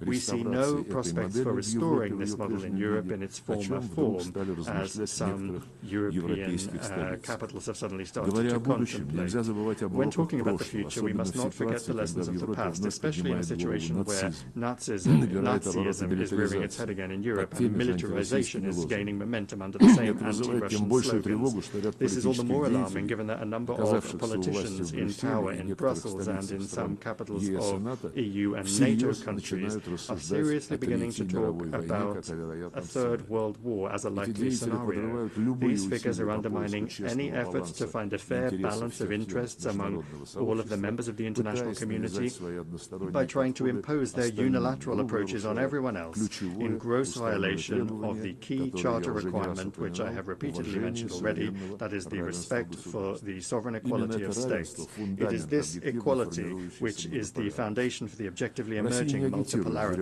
Russia is not agitating for revolution against anyone. Our country has suffered more than others from revolutions. We are simply calling on member states and the Secretariat's leadership to strictly adhere to all of the principles of the UN Charter without exception, without double standards. Only then will the legacy of the founding fathers of the UN not be squandered in vain. Thank you for your attention.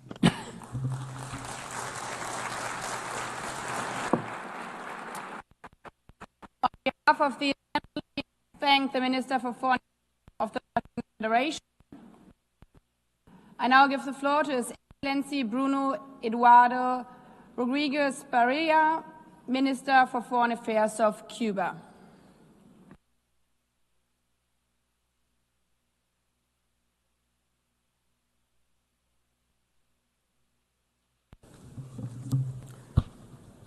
Señora Presidenta de la Asamblea General, Madam President of the General Assembly, Secretary General, as we meet here, 2.2 million human beings in Gaza are condemned to hunger by the genocidal extermination and ethnic cleansing actions of the Zionist regime, which enjoys the military and financial supplies and the impunity guaranteed by the government of the United States. On behalf of the government and people of Cuba, I reiterate our firmest solidarity with the Palestinian people and with their just cause for freedom, independence, and an end to the Zionist occupation. If the Security Council proves itself impotent because of the veto that the United States wields or threatens to wield and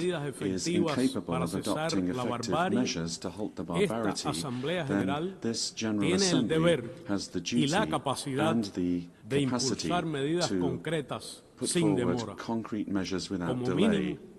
Debe declarar de modo inequívoco el derecho de Palestina a ser un Estado miembro de la ONU en sus fronteras previas a 1967, su capital en Jerusalén Oriental y con el derecho al regreso de los refugiados.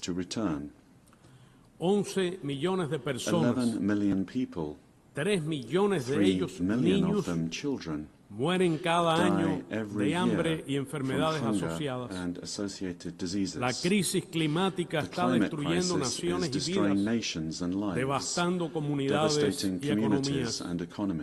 Un puñado de países y personas and acumula individuals más riqueza have amassed que la more gran wealth mayoría than the de vast todos majority nuestros of países all other juntos. countries combined. Las colosales desigualdades Colossal frenan inequalities e impiden stifle el desarrollo and prevent sostenible. sustainable development. No ha habido una respuesta global There has eficaz been no effective a los global graves response desafíos to actuales. today's serious challenges. No podría haberla There could not be, porque el orden mundial because vigente the current world order refleja una era reflects pasada a bygone era cuando la mayoría de los países en when most desarrollo developing ni countries siquiera do existían not como estados even independientes. exist as independent Hace states. 80 años 80 la years ONU ago, se fundó the con apenas United 51 Nations was estados founded with miembros. only 51 Hoy member somos states. Today, we are 193. La prioridad más urgente The most urgent es priority crear un is nuevo to orden create a new internacional international que order garantice la that paz, guarantees el peace, derecho al the right desarrollo, to la development, igualdad soberana, sovereign equality, la participación y participation representación and de los países en representation desarrollo of developing en countries las decisiones de in política a global nivel policy global, decisions, que proporcione el that bien común provides for the common y la good prosperidad en and armonía con la prosperity in naturaleza harmony with y nature, asegure and ensures el the ejercicio de exercise todos los of derechos all humanos human rights a todas las for all personas. people. Aspiremos a una Let nueva us coexistencia aspire to a civilizada new civilized en la que prevalezcan la coexistence solidaridad, in which la solidarity, cooperación international internacional y el cooperation, arreglo pacífico and the de peaceful controversias settlement of como disputes alternativas a la guerra, prevail al uso de la as fuerza, alternatives to la war, agresión, the use of la force, ocupación, aggression, una nueva and coexistencia occupation, opuesta a las aspiraciones de dominación y opposed to hegemonismo unipolar unipolares. domination and Un orden hegemonism, sin bloqueos an order ni medidas without coercitivas blockades or unilaterales, universal coercive basado en measures, el based multilateralismo on y con multilateralism pleno respeto and full a la respect Carta de las for the Naciones Unidas United Nations y el Charter derecho and internacional. international law.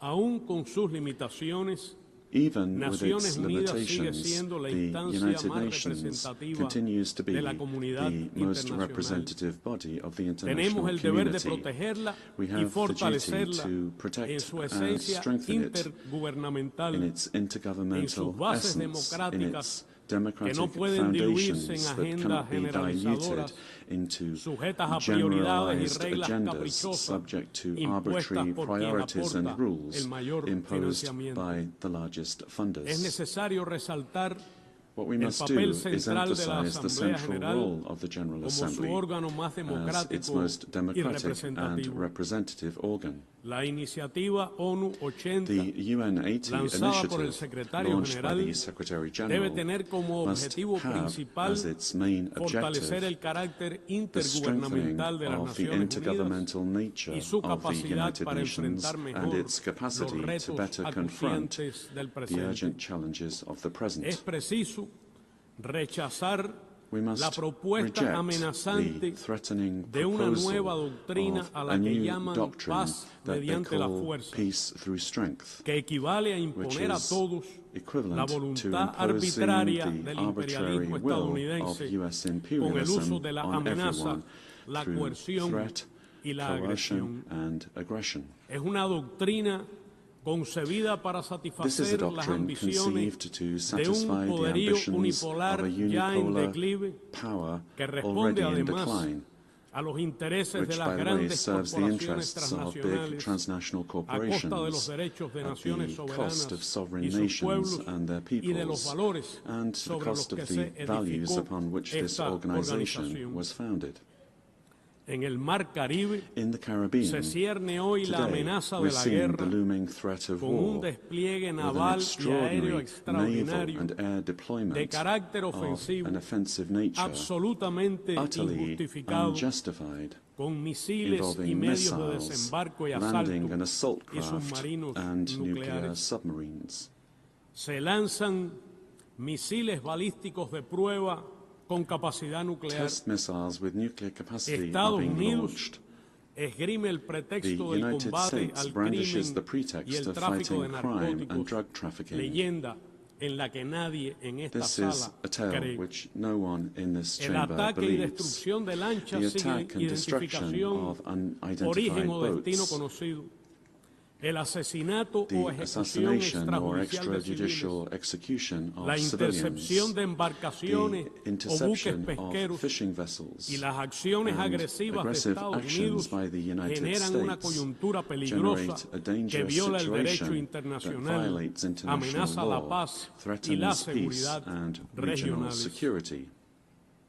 Reafirmamos We reaffirm nuestro enérgico our rechazo energetic a las rejection amenazas de of agresión threats of contra aggression Venezuela against Venezuela y nuestro and total our apoyo full al support gobierno for the bolivariano y Bolivarian chavista and Chavista de esa government hermana nación of this sister Latin latinoamericana y American caribeña and Caribbean nation, y a la Unión Popular and for Militar the People's Military encabezada Union por el led legítimo by the presidente legitimate Nicolás President Maduro Nicolás Moros. Maduro Moros.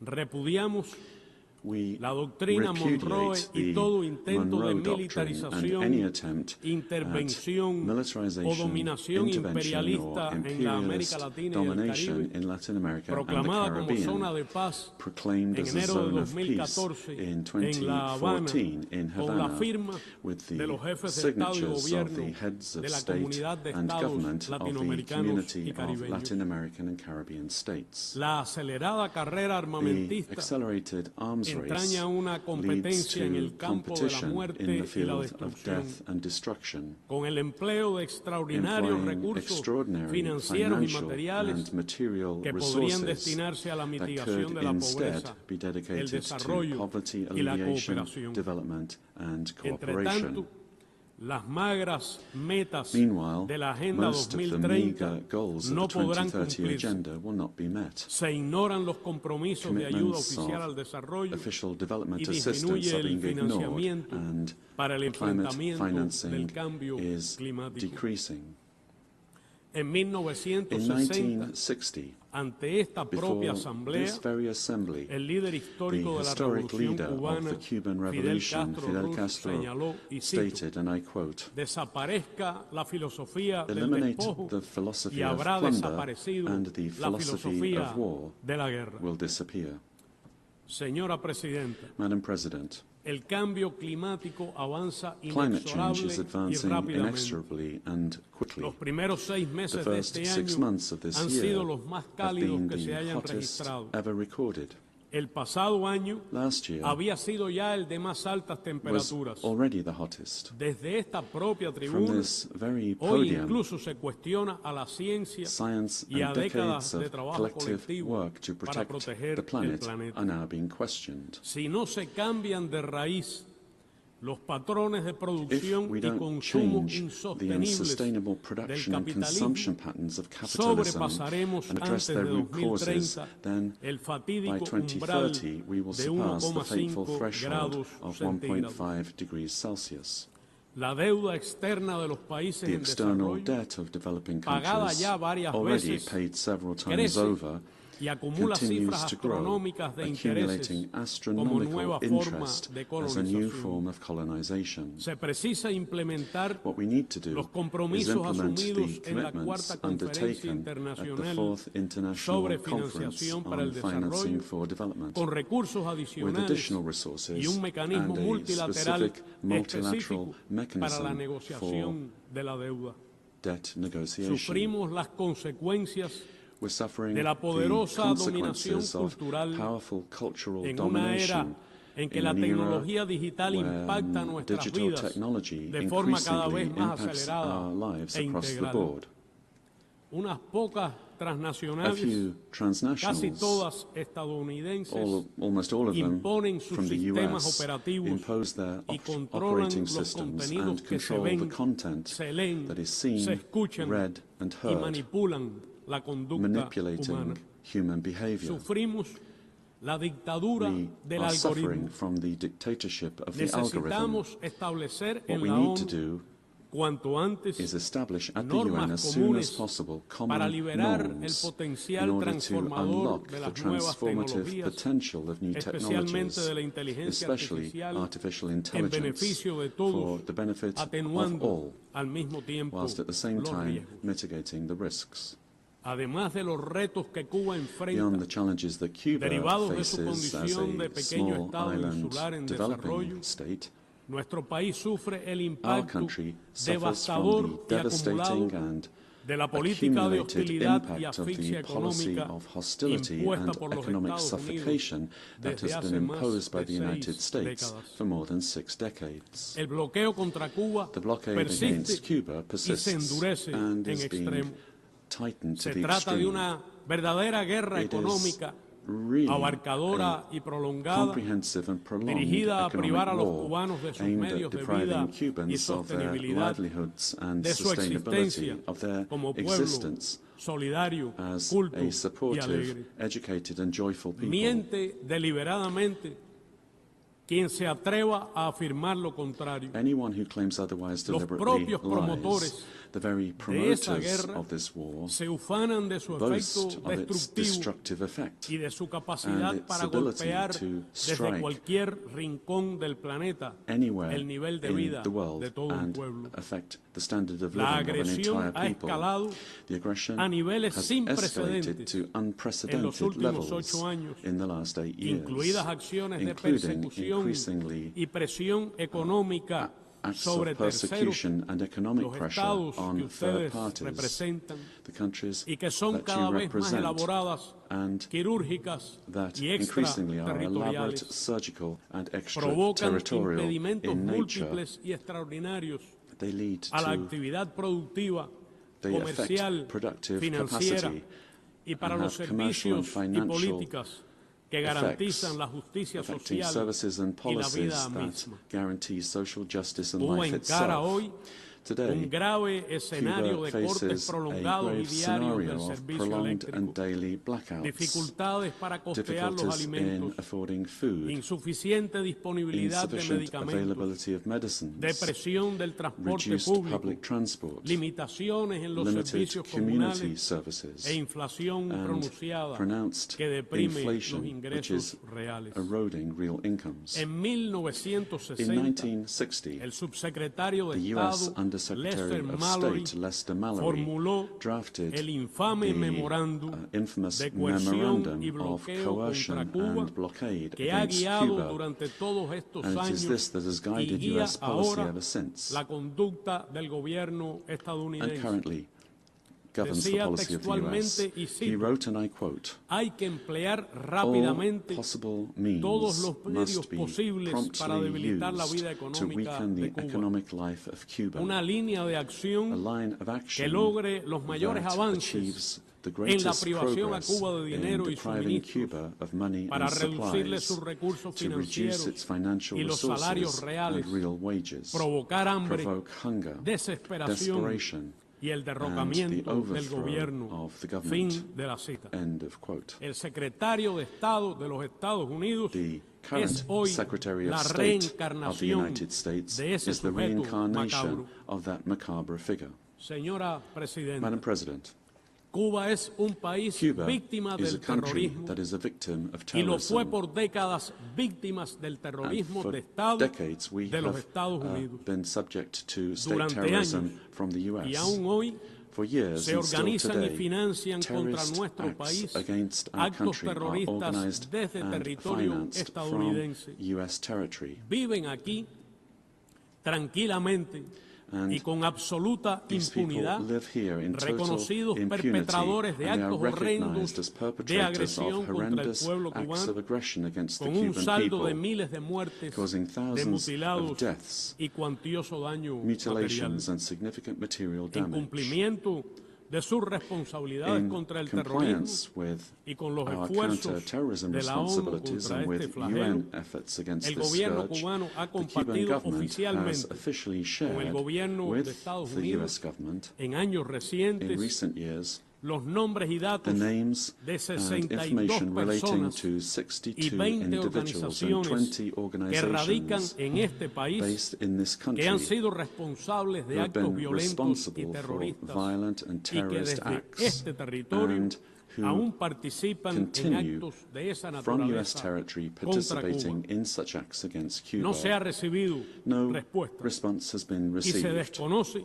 nor que las autoridades de los Estados is it Unidos known hayan tomado acción if the US alguna authorities have taken contra any ninguno de action ellos. against any of them. Resulta cínico It is cynical que el gobierno that de Estados the Unidos, US government, con fines de coerción for purposes política y of económica, political and economic califique a coercion, Cuba como labels Estado Cuba patrocinador as a del state terrorismo. sponsor of terrorism. Calumnia A que no slander comparte esta not organización shared by this ni ningún organization otro nor de sus by Estados any miembros. other of its member states. Muchas de las instituciones Many nacionales, national tanto institutions, bancarias y both financieras banking como and comerciales, financial as well as de casi commercial, todos los of países nearly aquí all the countries representados, represented here, son objeto de are intimidación intimidated por esa by calificación this falaz false del gobierno designation de Estados Unidos. of the US Con government. motivo de ella, And because of this, muchas veces sus bancos their eluden banks very relacionarse often con avoid entidades engaging cubanas, with Cuban ofrecernos entities, créditos, offering us respaldar credit, nuestra supporting actividad our commercial comercial activity,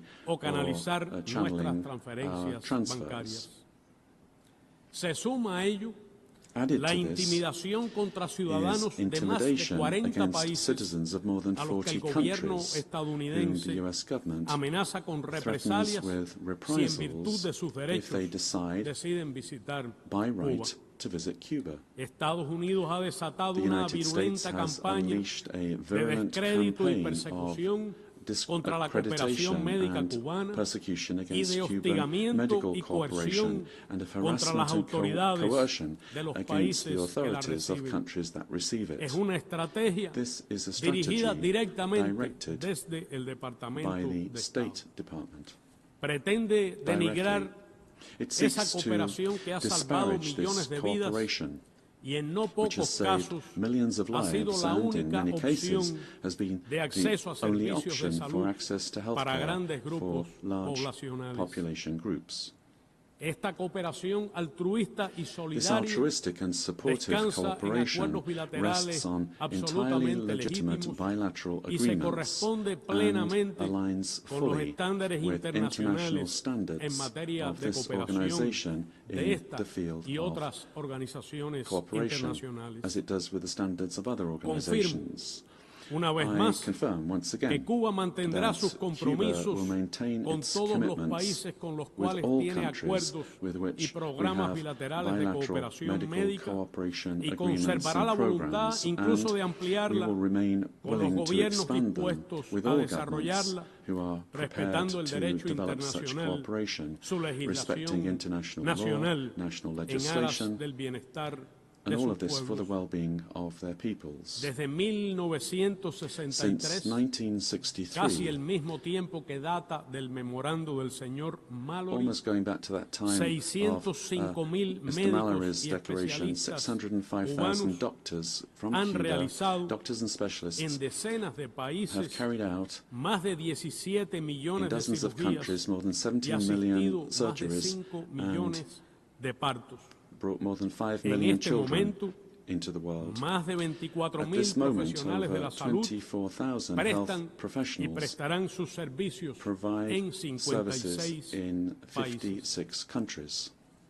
La agresión contra Cuba The aggression se against refuerza Cuba con una potente is maquinaria de reinforced by a desestabilización powerful machinery of que desde territorio destabilization estadounidense that from US y con territory financiamiento del and with presupuesto funding federal from that country's de este federal país budget impone una ofensiva mounts dirigida a an alterar offensive la tranquilidad aimed ciudadana, at disturbing promover public actos order, de violencia, promoting acts of desorientar violence, a la población disorienting the y population desacreditar a and nuestro país. discrediting our Se country. trata de una estrategia It de is a guerra no strategy convencional of unconventional que warfare combina la manipulación that emocional combines emotional con la manipulation intoxicación with informativa informational para tratar de imponer un intoxication clima in order to de impose desesperanza an y atmosphere of despair desmovilización and política. Political Frente a tan demobilization. asimétrica embestida, Faced with such an la determinación de asymmetric nuestro onslaught, pueblo se our people's fortalece. determination is strengthened. Estamos conscientes We are de los aware grandes of the desafíos que great enfrentamos challenges that we face y de la necesidad de encaminar and con of the need creatividad to y el direct concurso de with todos creativity la and with everyone's recuperación contribution económica y economic fortalecer recovery las and the conocidas strengthening y of eficaces social políticas policies. sociales. El pasado mes de julio, Last el July, presidente Miguel Díaz-Canel President describió, Miguel y cito, Díaz-Canel no said, somos and I un quote, accidente "We are not de la historia. an accident of history. Somos la lógica We are consecuencia the logical de una consequence historia of a de history resistencia of y resistance rebeldía and rebellion contra el abuso against y la abuse and injusticia. injustice. Fin de la cita. End of quotation. No cejaremos We en el empeño will de not construir desist nuestros in sueños our effort to build de un país our dreams socialista, of a socialist mejor country, y más better próspero para and todos, more prosperous for sobre la all, base del orden based on constitucional the elegido constitutional libremente order chosen por freely nuestro pueblo, by our people, que garantice la guaranteeing soberanía, sovereignty, la identidad national nacional y and cultural, cultural identity, y refleje and el sueño del reflecting the apóstol dream José Martí, of José sintetizado Martí, en sus summarized in memorables his aspiraciones. memorable Y cito: aspirations, and I quote, el culto de los cubanos the a la worship by dignidad plena del Cubans hombre of man's full y dignity conquistar and toda to la conquer justicia. all justice. Hemos diseñado un programa de We have recuperación designed económica realista, a realistic program adaptado of a las economic condiciones muy recovery, which peculiares y is adapted to extraordinarias de the nuestro very país, particular and extraordinary conscientes conditions of our de que country, debemos sobreponernos a los aware as impactos we are that we demoledores must del bloqueo, overcome the devastating superar impacts las of the deficiencias economic propias de la actual blockade, estructura correct the económica deficiencies of the y current cito, economic structure, and I cambiar quote, todo lo que debe change ser everything cambiado. that must be changed. Evitamos hacernos ilusiones, We pero los don't resultados have ya any illusions, comienzan a but sentirse results a are nivel already beginning to be macroeconómico, felt at the aunque macroeconomic aún no level, se reflejan although en la they vida have not yet cotidiana been ni reflected las familias in cubanas daily lo life perciben. for families. Cuba es una nación de paz. Cuba is a A nation pesar of de todo el peace. daño que nos Despite ha all of provocado the y harm provoca that Estados the Unidos, United States has and siempre continues to hemos estado inflict upon us, dispuestos a we have dialogar always been sin willing condicionamientos to engage y in a dialogue intentar without avanzar hacia una preconditions relación and to attempt to move respetuosa y toward civilizada a con ese país, respectful and sin civilized relationship subordinación with that country ni without límites a nuestras subordination or prerrogativas limits soberanas. on our sovereign Ambos prerogatives. pueblos Both se peoples beneficiarían would benefit de esa from oportunidad. that opportunity. Vive aquí en Estados Unidos una cifra A considerable considerable de number of cubanos, Cubans live here in muchos the de los United cuales hoy States, se many of sienten whom today amenazados, feel threatened, puesto que los han traicionado vilmente having been los políticos vilely betrayed que han hecho by carrera, politicians, especialmente en Miami, especially in y se han Miami, who enriquecido have built careers and supuestamente enriched themselves representándolos. by supposedly Con representing la them. siembra perenne With del the odio y la constant manipulación sowing of política, hatred and political estos manipulation, políticos ahora these respaldan politicians por oportunismo are now las medidas opportunistically xenófobas, supporting racistas xenophobic, y represivas racist and de repressive intimidación y measures represalia of que intimidation injustamente and se aplican reprisals contra ellos. unjustly applied against Así them. ocurre particularmente This is en el happening Departamento particularly de Estado. in the State Department. No puede olvidarse We que la must not inmensa forget mayoría de los that cubanos the han vast llegado a majority este of país Cubans durante más de 60 años, came to this country over more than empujados por las 60 years condiciones ago. que provoca They were el driven bloqueo by the y conditions created atraídos by por the el blockade, privilegio de leyes and they y were attracted by prácticas politically políticamente motivated motivadas laws and de practices estímulo, of acogida y stimulus, protección reception and con protection, independencia de regardless si of whether emigraban they de emigrated modo regular o no. regularly or not. Señora Presidenta, Madam President, reafirmamos nuestro we compromiso como reaffirm país socio our de los BRICS. commitment as a partner of country Rechazamos of la BRICS. aplicación de We medidas reject the coercitivas application of unilaterales unilateral que coercive buscan measures subyugar la which are voluntad intended soberana to de los subjugate pueblos. the sovereign will of peoples. Expresamos nuestro We apoyo a express Belarus, our support for Nicaragua, Belarus, Venezuela, Nicaragua, Venezuela, Zimbabue, la República Popular the Democrática de Democratic Corea, People's Republic of Irán, Korea, Iran, Rusia Russia, y otras and naciones other víctimas nations de ellas. victimized by them. Ratificamos nuestra We reaffirm solidaridad our con el solidarity Gobierno de with the Reconciliación Government of y Unidad Reconciliation Nacional and de National Unity Nicaragua. of Nicaragua. Reiteramos nuestro We apoyo reiterate our al derecho support for the inalienable inalienable del pueblo right de Puerto of the Rico people of a la Puerto libre Rico to determinación e self-determination independencia. and independence. Las hermanas naciones The del sister Caribe nations of the merecen un trato Caribbean justo y deserve diferenciado, fair and así como differentiated reparaciones treatment as por well los as errores, reparations for the del horrors colonialismo of y la colonialism esclavitud. and slavery.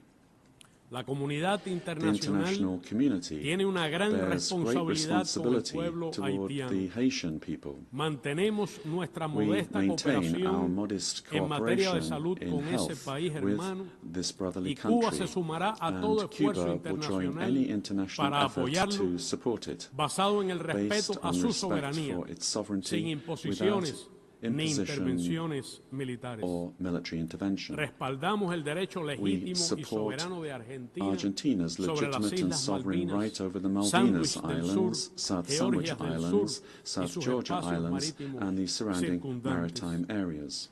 Cuba continúa comprometida con la remains paz committed en Colombia to peace in y Colombia, se solidariza hoy and con el presidente Gustavo we Petro. feel solidarity África, with President cuna de la Gustavo Petro humanidad today. y nuestra, Africa, the cradle of siempre podrá humanity, contar will con always Cuba be able to y count la on Cuba solidaridad de los and the cubanos. solidarity of Cubans. Respaldamos su justo reclamo We a las support its reparaciones just claim for por los daños reparations de la for the colonización. damage of colonization. Reafirmamos nuestra We solidaridad reaffirm con el our pueblo solidarity saharaui with the y Sahrawi su derecho people a la and their libre right to determinación. self-determination. Reafirmamos We reaffirm nuestro apoyo al our principio support de una sola for the China. One China principle. Nos oponemos a las We agresivas oppose doctrinas NATO's militar y aggressive nuclear de military la OTAN. and nuclear doctrines. Tenemos la firme We convicción, firmly believe, sin utopía, without de que utopia, un mundo mejor that a es better posible. world is possible. Creemos en el deber We believe de it is luchar our y duty trabajar to para struggle lograrlo. and work to achieve it. Reitero las palabras I del reiterate presidente the Raúl words of Castro President Ruz, Raúl Castro pronunciadas Ruz, spoken desde este from estrado this podium en septiembre in de September 2015, y cito: 2015, and I podrá quote, contar siempre "The la comunidad international community internacional will always be con la able to sincera voz count de Cuba on Cuba's frente a la sincere voice injusticia, against la injustice, desigualdad, el inequality, subdesarrollo, underdevelopment, la discriminación discrimination, y la and manipulación, manipulation, y por el and for establecimiento the de un orden establishment of a internacional more más justo y just equitativo, and equitable en cuyo international centro se order, ubique centered realmente truly el ser on humano, the human su being, dignidad their y dignity bienestar. and well-being. Muchas gracias. Thank you very much.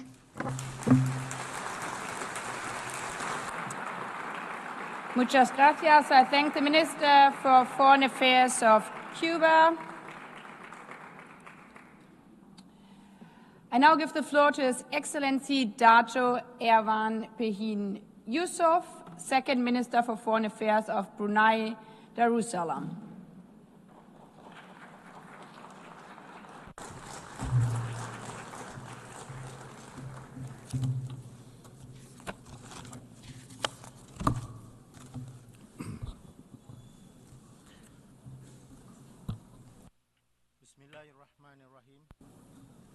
Madam President, Mr. Secretary General, Excellencies, ladies and gentlemen. Assalamu alaikum wa rahmatullahi wa barakatuh. Peace be upon you all. At the outset, I bring the warm greetings of His Majesty Sultan Haji Hassan al-Bolkiah, Muizzaddin wa Dawlah, Sultan and Yang di-Pertuan of Brunei Darussalam, to this esteemed assembly. Allow me also to extend heartfelt congratulations to you, Excellency Annalena Baerbock, on assuming the presidency of this historic 80th session of the General Assembly. We wish you a successful tenure. I also express appreciation to His Excellency Philemon Yang for his leadership of the 79th session, and I commend Secretary General Antonio Guterres for his tireless service in guiding our organization through turbulence and uncertainty. Madam President, the 80th anniversary of the United Nations is more than a commemoration. It is a solemn opportunity for reflection and renewal. Before 1945, our world was fractured by war and colonial rule. From that devastation, the UN was born. Its charter is not just a legal text, but a moral covenant, a collective vow to save succeeding generations from the scourge of war and to stand against dehumanization of people. For small states like Brunei Darussalam, which regained full independence in 1984, membership in the UN affirms not only sovereignty, but dignity, equality, and belonging within the family of nations. This is why our commitment to this organization remains unwavering. It is the only forum where every nation, large or small, developed or developing, can stand and speak as equals. Over the course of 8 decades, the UN has delivered remarkable progress. It helped prevent the escalation of conflicts, supervised elections, and restored stability to many parts of the world. It has eradicated smallpox, contained Ebola outbreaks, and delivered hope during the COVID-19 pandemics. It feeds the hungry, educates the children, and protects cultural heritage. The UN has led global climate action, forged development first through the Millennium Development Goals and later the Sustainable Development Goals. It has also helped to shape international law, from the Universal Declaration of Human Rights to the 1982 United Nations Convention on the Law of the Sea, which remains to be the constitution of the oceans. These achievements have inspired Brunei's own journey. We remain committed to nurturing peace and harmony, advancing sustainable development, and pursuing environmental conservation and climate action. Regionally, we work through ASEAN to promote peace, prosperity, and integration. We also engage beyond the region through our participation, among others, in APEC, FIALAC, the Belt and Road Initiatives, and the CPTPP to strengthen cooperation and enhance our development. Hosting the ASEAN Center for Climate Change reflects our determination and commitment to turn our climate ambitions into actions. Guided by the principles of the United Nations, even a small country like Brunei Darussalam has found a place in the world, contributing to peace through humanitarian aid and peacekeeping. In the past, we supported relief and reconstruction efforts in Aceh following the 2004 Indian Ocean tsunami, and participated in peace monitoring in Mindanao. Today, we continue this role through the observer teams led by Malaysia, which were deployed to monitor the ceasefire between Cambodia and Thailand. Additionally, we maintain our long-standing participation in the UN interim forces in Lebanon, where Bruneian women and men serve with dedication. Madam President, what the UN has achieved so far is not a minor feat. They are the very essence of our shared humanity. Yet, we would be dishonest to speak only of successes. The Security Council, the guardian of peace, has too often been paralyzed, restricted by veto, divided by interests, and mute in the face of grave injustice. Nowhere is this failure more glaring, more tragic than in Palestine. The inaction undermines not only the Council's credibility, but the very foundation of the United Nations. It reminds us why reform is not an option, but an urgent necessity. Brunei supports efforts to make the Security Council more representative, transparent, and accountable in its action, and to limit the use of veto towards its eventual elimination. Madam President, 80 years ago, after the horrors of the Second World War, humanity made a vow: never again. Never again to genocide. Never again to killing with impunity. Never again to silence in the face of atrocity. Yet today, in Gaza, we see actions that betray that vow. Indiscriminate bombings, forced displacements, collective punishments, and weaponization of food and medicine. Entire neighborhoods in Gaza has been reduced to rubble under the guise of security. Children are born under blockade. Water is undrinkable. Electricity is a luxury. Freedom is a dream. We are told that this is about defense. But when bombs fall on schools, on hospitals, on houses of worships, when humanitarian aid workers, journalists, and medics are killed with impunity, what are they really defending? The suffering inflicted upon the Palestinian people bears chilling resemblance to the last century's darkest chapters, chapters marked by the Holocaust, by ethnic cleansing, and by the mass uprooting of entire populations during the Second World War. Today, to ignore such patterns of suffering is not neutrality, it's complicity. It is humanity abandoning its conscience. It is profoundly troubling that the very phrase, "never again," born from the ashes of the Holocaust, finds itself contradicted by the actions of the occupying regime.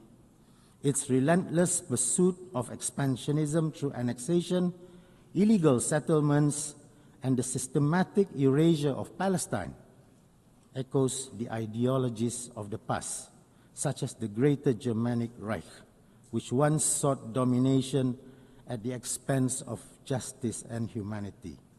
Both of these ideologies contradict international law and the collective vow of never again. Never again does not belong to one people alone. It is a universal promise for all mankind, and we should stop breaking that promise. Recognizing the state of Palestine and supporting its full membership in the UN is not a reward. It is an inherent right of the Palestinian people.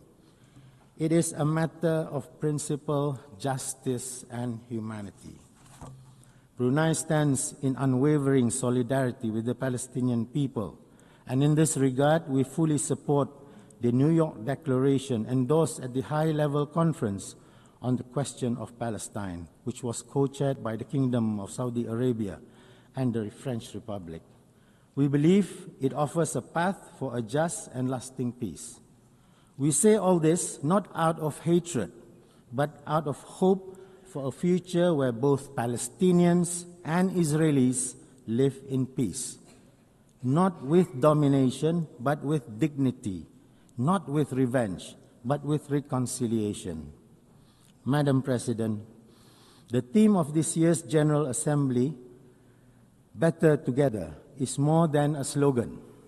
It is a responsibility. It means renewing our faith in multilateralism. It means strengthening the United Nations' three pillars: peace and security, human rights, and development. And it means embracing inclusivity, transparency, and respect. For small states, multilateralism is not an option. It is our lifeline. As we confront climate change, pandemics, inequality, and conflict, no nation can stand alone. Only together can we secure a peaceful, just, and sustainable world for generations that are yet to come. The United Nations at 80 is not only about history, it is about a promise to be better together, a promise to ensure no voice is silenced and no nation, regardless of its size, is left behind. And so, I end the speech by quoting the words of His Majesty, the Sultan and Yang di-Pertuan of Brunei Darussalam, spoken in this very hall last year during the Summit of the Future. I quote, "Let us reaffirm our commitment to upholding the UN Charter and international law without prejudice or discrimination, to unite our nations strongly," end quote. So let us reaffirm multilateralism, because the world is watching us, because the future is listening, and because together, only together, we will endure and keep the promise of never again. Thank you very much.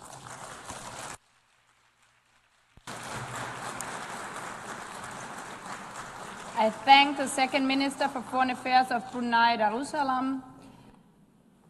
I now give the floor to His Excellency Johann Wadefull, Federal Minister for Foreign Affairs of Germany.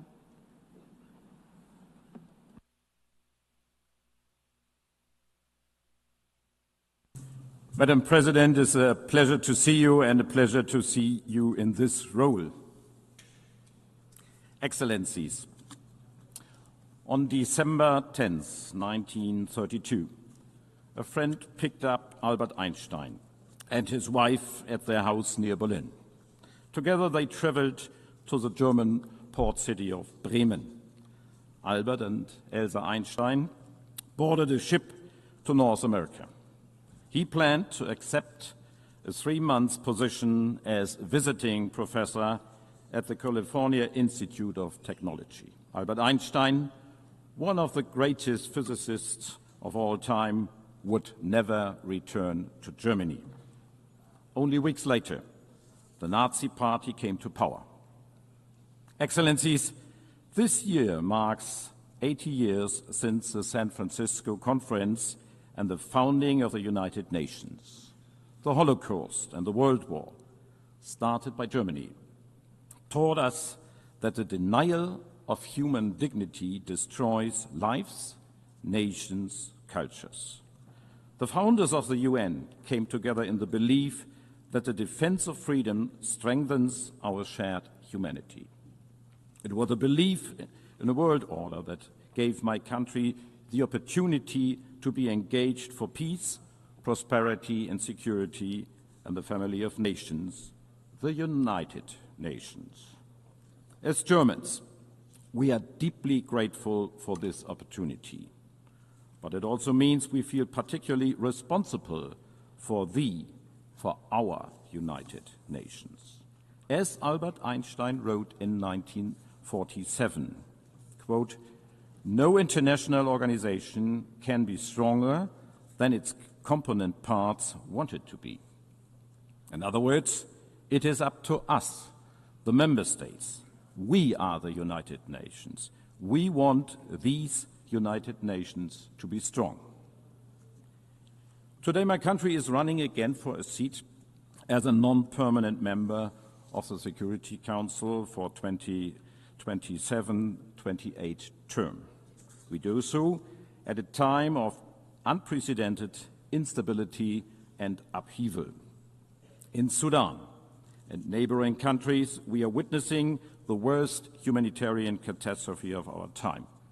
Over 30 million people in need of humanitarian assistance, over 12 million forced to flee their homes.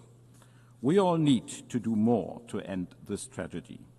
The security of the entire region is on the line. The terrible war in Gaza is raging on, hell on earth, a humanitarian nightmare as we speak. This war must end. The hostages must be released. The existence and the security of Israel will always be part of our raison d'etre. There must be a future in peace and in dignity for all in the Middle East. As we have reaffirmed in this hall this week, 2 states for 2 peoples, the only solution. I commend all those who continue to work tirelessly to find a path to peace, notably the United States of America.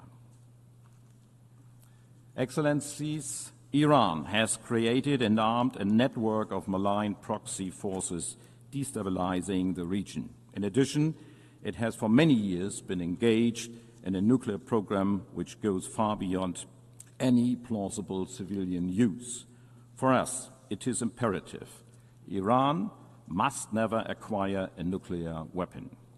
Since Iran clearly does not comply with its obligations under the Joint Comprehensive Plan of Action agreed to in 2015, we had no choice but to trigger the snapback of sanctions. Following a clear vote by the Security Council yesterday, sanctions will be effective later today. But let me emphasize, we remain open to negotiations on a new agreement. Diplomacy can and should continue. And on my own continent in Europe, Russia is waging a war of aggression against its sovereign neighbor, Ukraine. A war that Ukraine did nothing to provoke. A war that demonstrates the disregard for the most fundamental of all rules of the UN Charter, that all member states shall refrain from use of force against territorial integrity of other state. A rule that permanent members of Security Council bear a particular responsibility to uphold. And while our minds are focused on current security and humanitarian crisis, we are aware that they are aggravated by the planetary crisis of pollution, climate change, and biodiversity loss, all of which threaten to bring more instability, more conflicts over resources, more lost lives and livelihoods. At 80 years, our cherished organization is challenged by a budgetary crisis, by a crisis of multilateralism, and by lack of respect for international law. At this time of crisis, we have set ourselves 3 key objectives. These have been at the heart of Germany's work at the United Nations for decades and summarize our Security Council bid today: justice, peace, respect. Since joining the United Nations, we have been adamant justice means development. Where hunger persists, there can be no lasting peace, German Chancellor Willy Brandt said in his first address to the United Nations in 1973. Justice requires that every human being has access to food, to clean water, to education, and to health care. Germany is the second largest contributor to the UN system. We are one of the largest donors of humanitarian assistance to Gaza. We will continue to provide aid through well-established partners operating in line with humanitarian principles, including the UN. This aid must get through to the people who need it most. We repeat our urgent call on Israel to enable safe humanitarian access. We support UNHCR's work in refugee camps in Sudan and neighboring countries. Through UNHCR, we have supported countries in providing shelter, food and medical services for refugees. And we are investing in giving people a long-term perspective.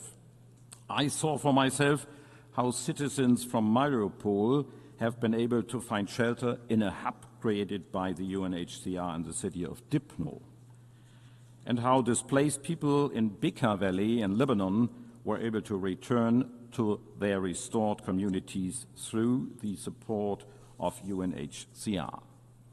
The concept of justice also means combating climate change. I myself come from a coastal region in the north of Germany. I know firsthand the risks and the consequences of rising sea levels. And I can assure those whose safety and livelihoods are already endangered by climate change today, we are and we remain by your side. Climate justice means supporting those who are most affected, helping them adapt and address the losses they are already facing.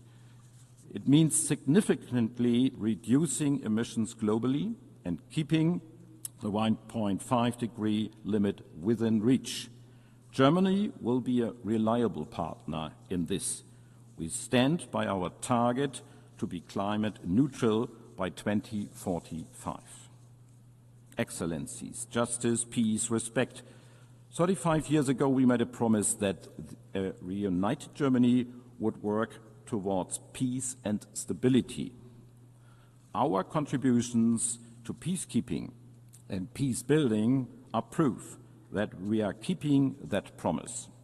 German troops, police officers and personnel have served in 14 peacekeeping missions over the last 3.5 decades. As we speak, the German military is contributing the maritime component of UNIFIL off the shores of Lebanon. Germany military personnel supports UNMISS and MINURSO.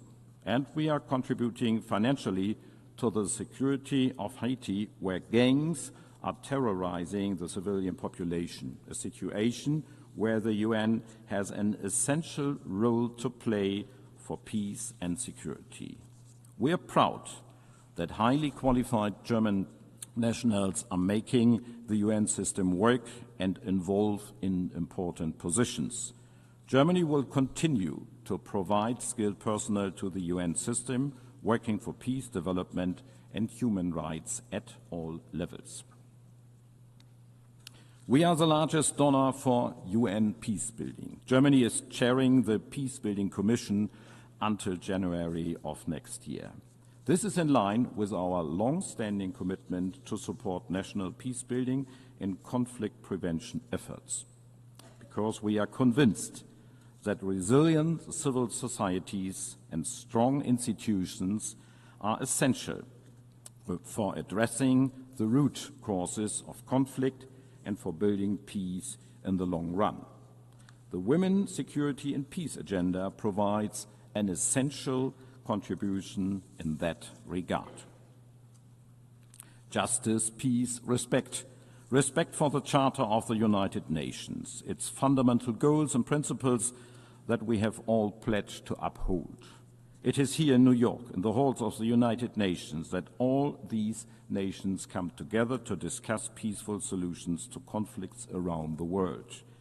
This is where we unite. This is us. There is no other place like the United Nations. Excellencies, it is out of respect for international law and human rights that Germany works towards the establishment of a special tribunal for the crimes of aggression against Ukraine. That's why we support and defend international courts. That's why we work to protect human rights defenders where they are at risk. We stand by international humanitarian law. Ladies and gentlemen, respect also means reform.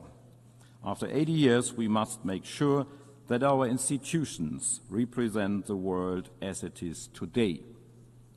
The Security Council needs additional seats, permanent and non-permanent, in order to reflect the world's actual realities.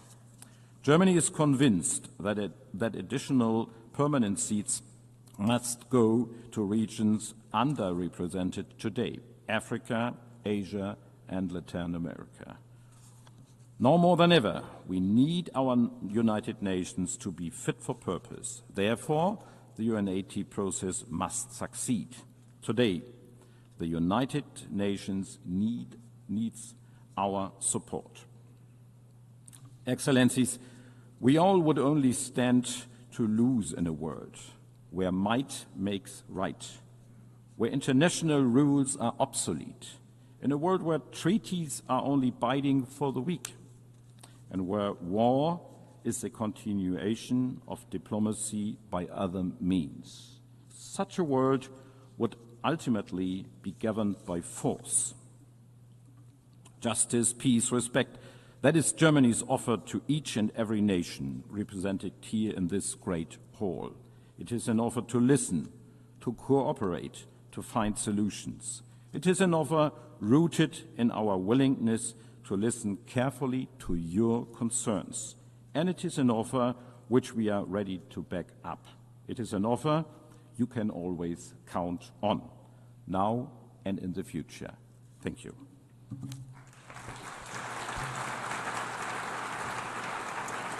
I thank the Federal Minister for Foreign Affairs of Germany.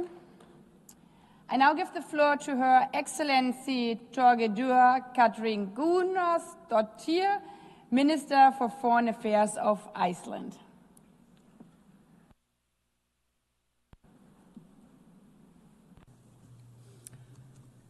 Madam President, Excellencies, At the heart of the UN Charter lies a simple but powerful principle: the dignity and worth of the human person. It is a reminder that the international cooperation is not about institutions for their own sake, but about people, ordinary people whose lives are freer, safer, and more prosperous when nations choose cooperation over confrontation, dignity over domination, rules over force. This vision, born in San Francisco 80 years ago, must remain our compass. Without it, our world would be less free, less just, and far less secure. For Iceland, a small state whose independence and prosperity depend on the respect for international law, the rules-based order has been nothing short of essential. And sadly, these very foundations are under siege. Fundamental principles of self-determination and equal rights for all nations are increasingly being undermined and even deliberately abandoned. We see paralysis in the Security Councils, contempt for international law, and a disturbing rise in isolationism and big power politics.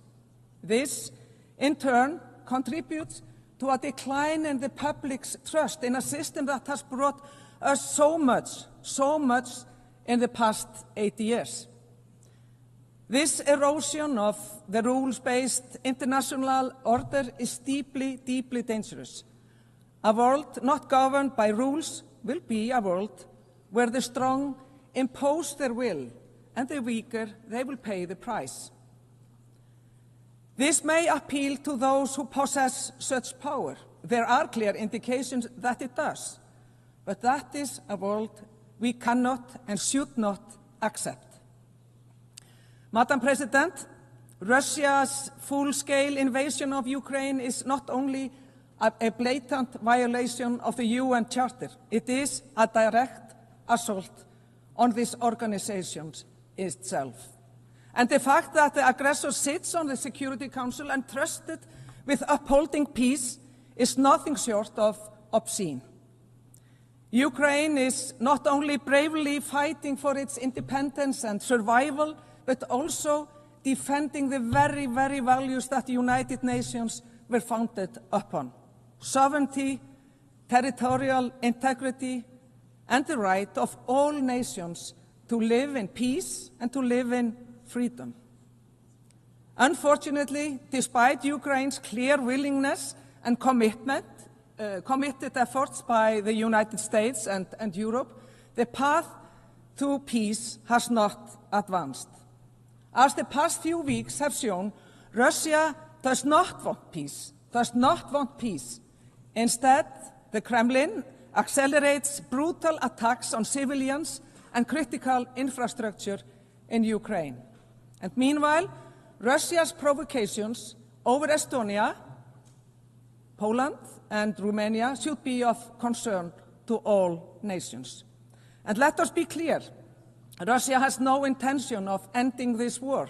It escalates, it terrorizes, it tears children from their homes.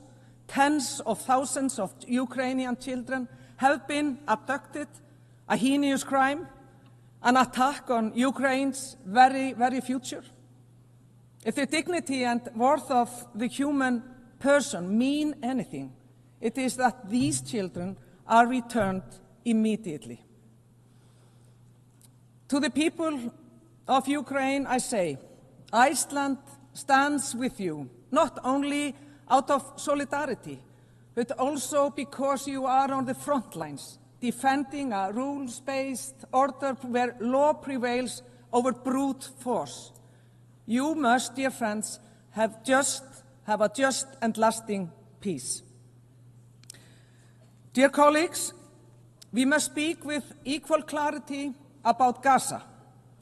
We are witnessing now crimes against humanity and war crimes in broad daylight. What appears before us is systematic ethnic cleansing.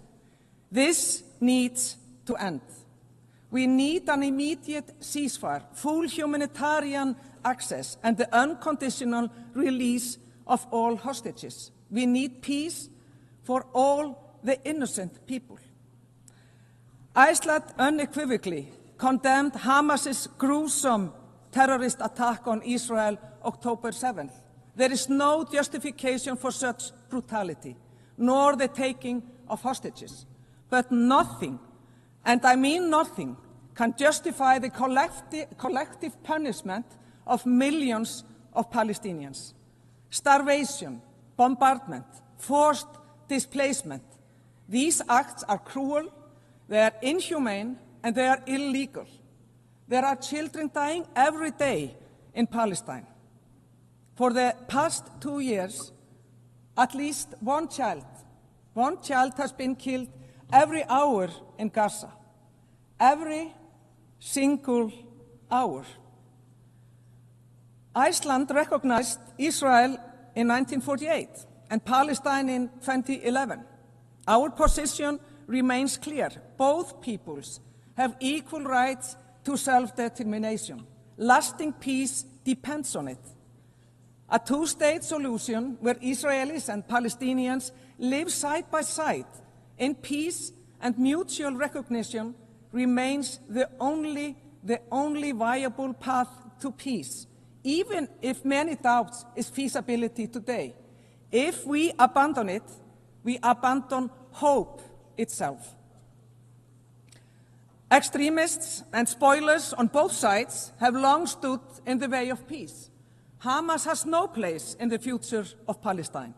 And when Israeli officials call for annexation or the expulsion of Palestinians, they are not defending Israel's security. They are not defending Israel's security. They are calling for violations of international law. And we call it what it is: hateful, illegal, and a direct obstacle to peace. President Russia's aggression in Ukraine, Israel's military operations in Gaza, as well as the horrific war in Sudan, are the starkest demonstrations of deeply troubling global trend. Growing disregard for international law and multilateral commitments. We are seeing this when it comes to international courts. The opinions of the International Court of Justice, ACJ, and the International Criminal Court has been defied and targeted with punitive measures. At a time when more accountability is most needed, the very institutions that were set up to exert that accountability, they are now being actively eroded. And it pains me to see friends partake in this.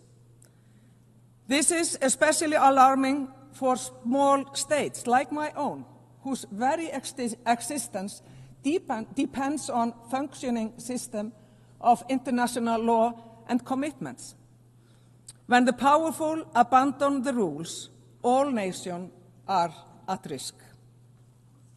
The same applies to arms control, disarmament, and non-proliferation, with troubling erosion of long-standing commitments and the weaponization of emerging disruptive technologies.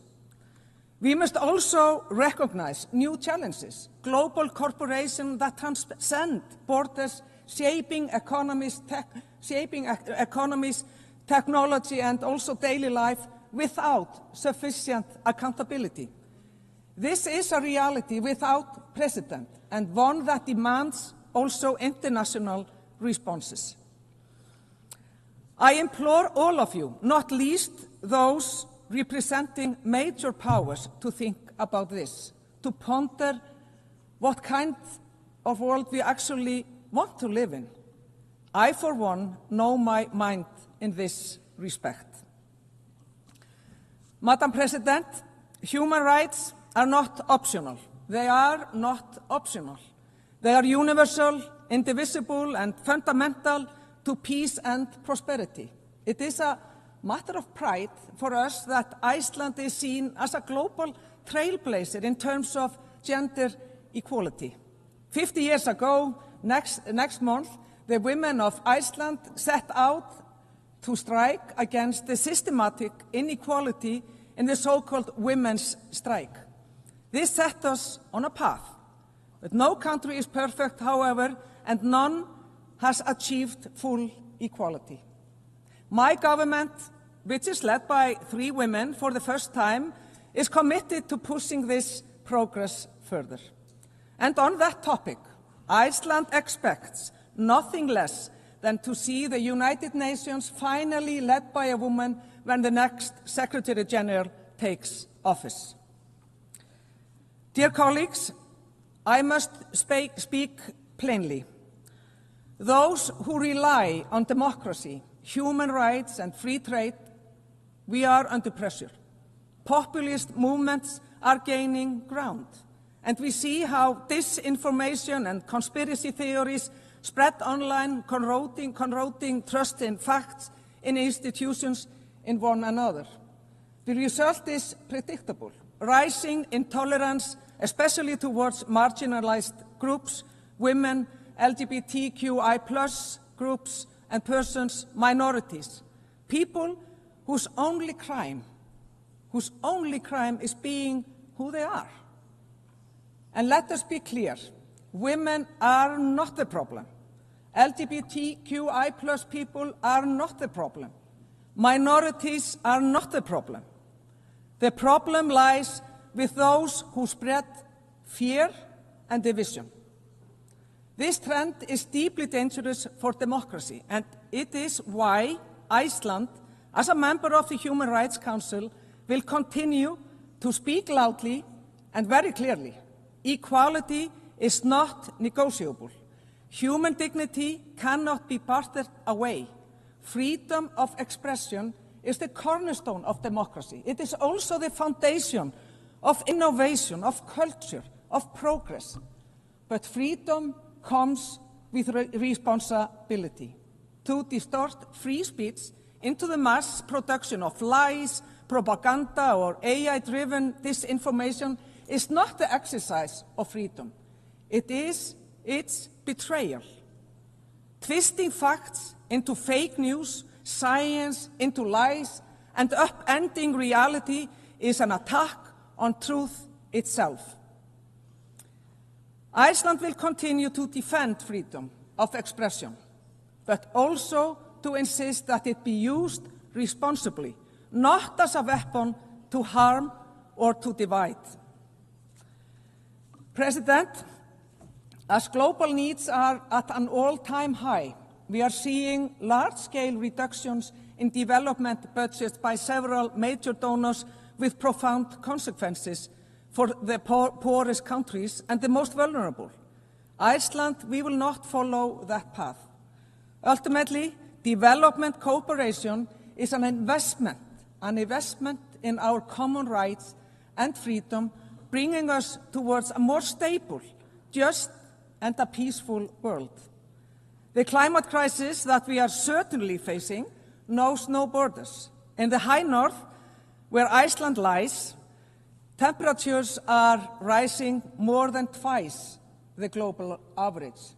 Glaciers retreat, permafrost thaws, oceans warm. And it is the poorest, those least responsible, who suffer then the most. For us Icelanders, renewable energy is the backbone of our security and also of our independence. And the ocean is our lifeblood, our history, our livelihood, our identity. Its health is inseparable from the fight against climate change and from the protection of biodiversity. The ocean gives, but it also takes.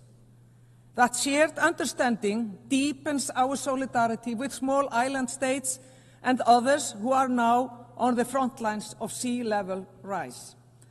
Their reality must be faced by the entire UN membership, together, as a global family. Colleagues, the United Nations is not only about states and structures, it is about people, the people who work tirelessly for these organizations, often under immense pressure and even risking their own lives to uphold its ideals. To them, Iceland extends its deepest gratitude. Your dedication reminds us that the United Nations, imperfect as it is, we know that, still has a beating heart. But it is also about us here, the leaders gathered here. These are serious times that demand serious leaders as well. We cannot afford cynicism, short-termism, or the comfort of slogans. We must act with love for our people, with respect for our neighbors, and with wisdom for future generations. This is not naive. This is not naive. It is the essence of responsible leadership, and it is what the world needs from us. President, the undermining the very institutions that have advanced peace, prosperity, and human rights over the past 80 years will only deepen the challenges we face. At this critical moment, it is crucial we reverse course so that we can pass on to the future generations that we may have at times taken for granted. The world needs the United Nations, and we have to be strong as we can be. And yes, we face daunting challenges, but our story as a global community is not only of crisis, not at all. It is also one of progress. Apartheid was abolished. Extreme poverty was cut in half. Treaties were created to protect our skies and to protect our seas. These achievements remind us of what is possible when we act together. For Iceland, the choice is very clear. We will always stand for equality, for respect for international law, and for peace, even when the tide turns against us, even when others wish these values silenced. We will not be silenced. We will keep these values alive because they are the essence of the United Nations, and they are grounded in the dignity and worth of human person. And let us revive the ideals that inspired the founders in San Francisco 80 years ago and draw on that same spirit today, not for their sake, but for our children's sake. They deserve a world where peace, where justice, dignity, and freedom are not just words on paper, but lived realities. And that is the legacy we must leave them. Thank you so much.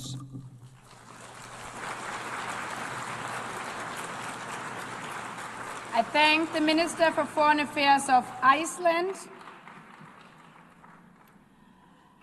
I now give the floor to His Excellency Subramaniam Jaishankar, Minister for External Affairs of India.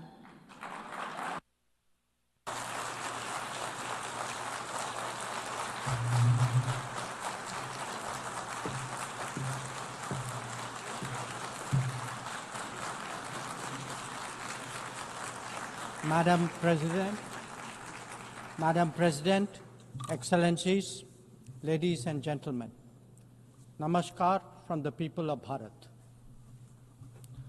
We are gathered here 8 decades since the founding of this unique body.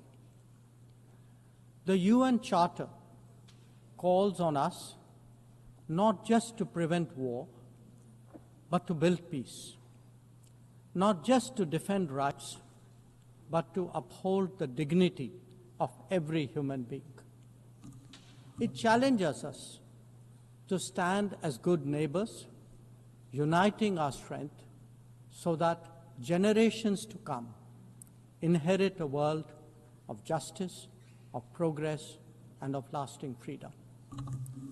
Madam President, forces unleashed by history since the founding of the UN propelled this body forward. As decolonization advanced, the world began to return to its natural diversity. The membership of the United Nations quadrupled, and the organization's role and remit grew significantly. In the era of globalization, its agenda evolved even further. Development goals took center stage, even as climate change emerged as a shared priority. Trade acquired greater prominence, while food and health access were recognized as essential to global well-being. Where security was concerned, the UN undertook peacekeeping operations and promoted disarmament discussions. As a result, the UN became a natural platform to debate key global issues. Madam President, we must ask ourselves today, how has the UN lived up to expectations? And just look at the state of the world. There are two significant conflicts underway, one in Ukraine and the other in the Middle East, West Asia. Innumerable other hotspots don't even make the news. The slow progress of the SDG Agenda 2030 presents a sorry picture. On climate change, the reality is of recirculated commitments and creative accounting. If climate action itself is questioned, what hope is there for climate justice? When a once-in-a-century pandemic hits us, we saw open discrimination in access to vaccines and to travel. Energy and food security have been the first casualties of conflict and disruption, especially since 2022. Better-off societies insulated themselves by having the first call. The resource-stressed ones scrambled to survive, only to hear sanctimonious lectures thereafter. When it came to trade, non-market practices gamed rules and regimes. The resulting concentration exposed the world to leveraging. On top of that, we now see tariff volatility and uncertain market access. As a result, de-risking is a growing compulsion, whether from limited sources of supply or over-dependence on a particular market. Economic concerns have other dimensions as well. Heightened technology control is one. The grip on supply chains and critical minerals is another. The shaping of connectivity is no less sensitive. Protection of key sea lanes has become a challenge. Restricting the evolution of a global workplace is an issue. Each makes a compelling case for more international cooperation, not less. But are we really headed in that direction? And where has the UN actually made a difference? Madam President, as members of the UN, we meet here as sovereign equals. That is not a formalism, but a recognition of the inherent diversity of our world. Understandably, we have different history, traditions, heritage, and culture.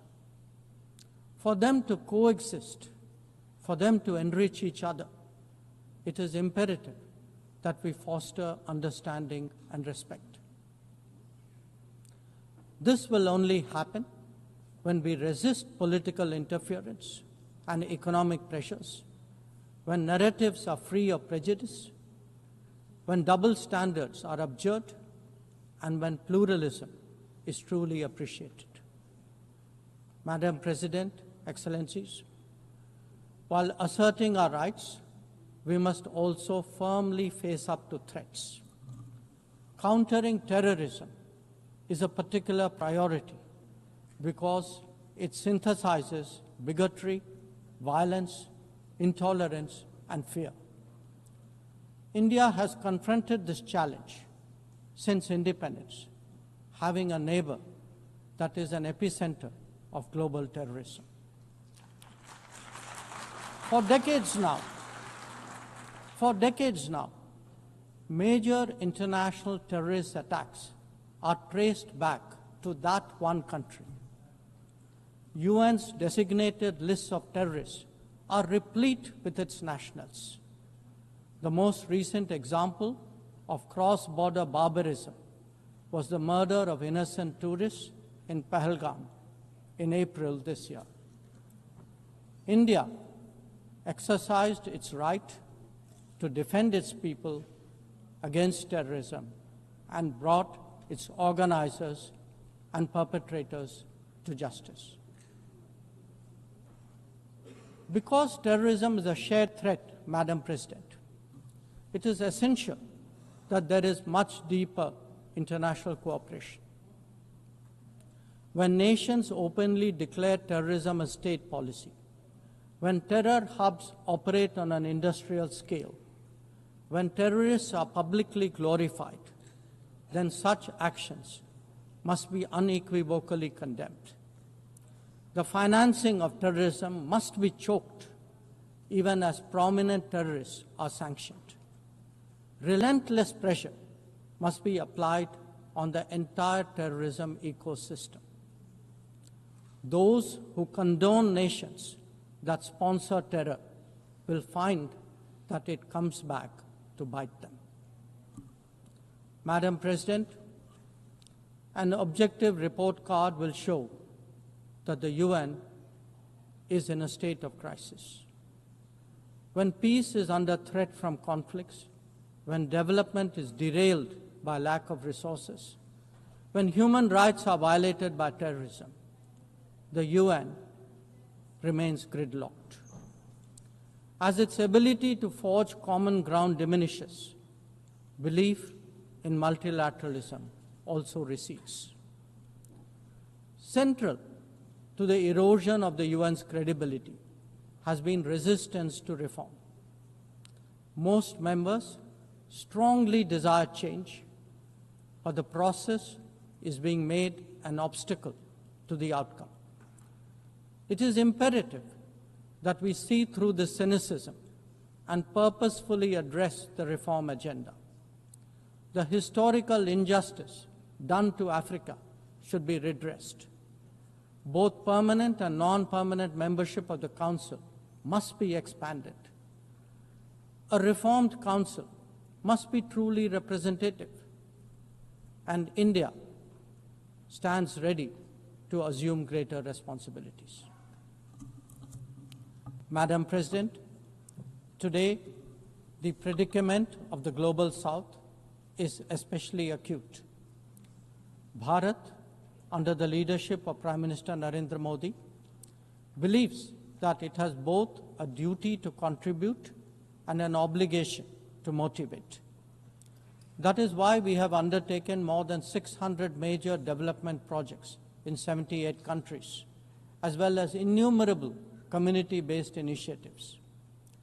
They range from large infrastructure to small livelihoods, from capacity building to people's welfare, from concrete assets to education and training. Turbulent times require that we step forward during moments of crisis. India has been forthcoming in that regard, especially in its immediate vicinity. Whether it is finance, food, fertilizer, or fuel, we have responded to the urgent requirements of our neighbors. Madam President, climate events and conflicts have created a demand for HADR assistance.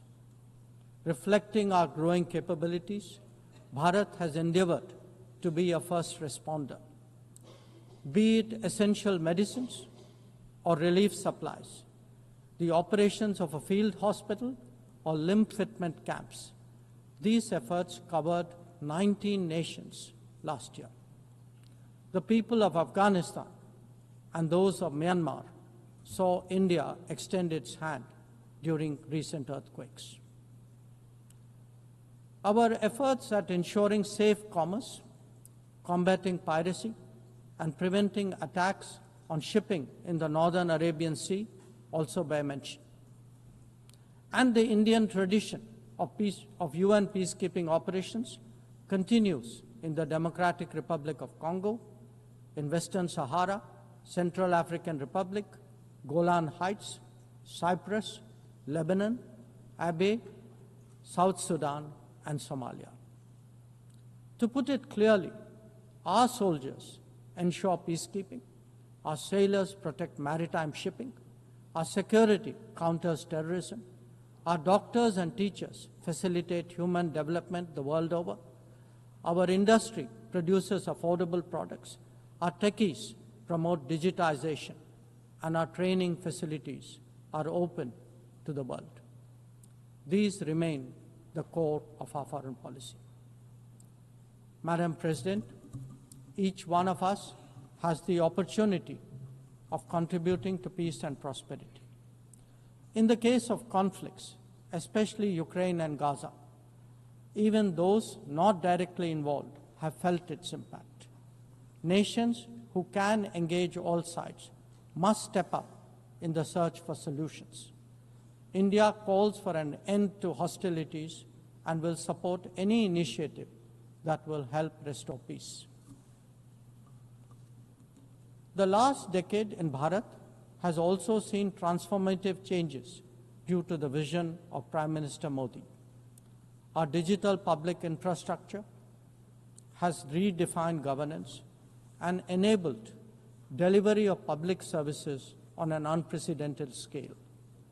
Our startup ecosystem, innovation culture, and microfinance are changing the face of society. Our rapidly growing infrastructure facilitates both ease of doing business and ease of living for citizens. India remains committed to sharing its experiences and tools with others on their journey of development. Artificial intelligence as a horizontal and cross-cutting technology has a particular promise for development. India's approach is to harness it responsibly for human welfare. Inclusion and impact will be the watchwords for the summit that India will host in 2026. Madam President, Bharat approaches the contemporary world guided by three key concepts. One, Atmanirbharta, or self-reliance. That means developing our own capabilities, building our own strengths, and nurturing our own talent. We see its results already, be it in manufacturing, in space programs, in pharma production, or in digital applications. Make, innovate, and design in India also benefit the world. Two, Atma Raksha, or securing oneself. We remain determined to protect our people and secure their interests at home and abroad. That means zero tolerance for terrorism, robust defense of our borders, forging partnerships beyond, and assisting our community abroad. And three, Atma Vishwas, or self-confidence. As the most populous nation, as a civilizational state, as a rapidly growing major economy, we are confident about who we are and what we will be. Bharat will always maintain its freedom of choice and will always be a voice of the Global South. Madam President, these are certainly challenging times for the international community. Many of our assumptions and expectations no longer hold. In such circumstances, it is imperative to stay strong, to hold firm, and to deepen friendships. International cooperation must prevail because islands of prosperity cannot flourish in an ocean of turbulence. A world order requires common purpose, as it does empathy for others. That is where we look to the United Nations. Madam President, every member who can make this world a better place must have the opportunity to do their utmost. And for that to happen, reformed multilateralism is the obvious way. The 9th decade of the UN must be one of leadership and hope. Bharat will do its fair share and more. I thank you.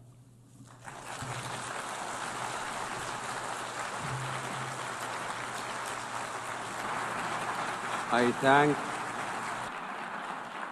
thank the Minister for External Affairs of India.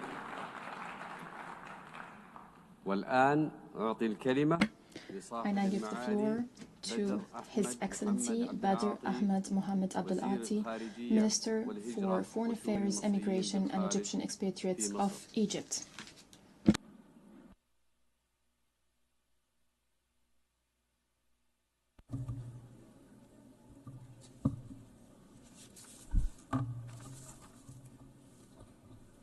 In the name of God, the Merciful, the Compassionate, Your Excellency Annalena Baerbock, President of the General Assembly, Your Excellency Antonio Guterres, Secretary General of the United Nations, our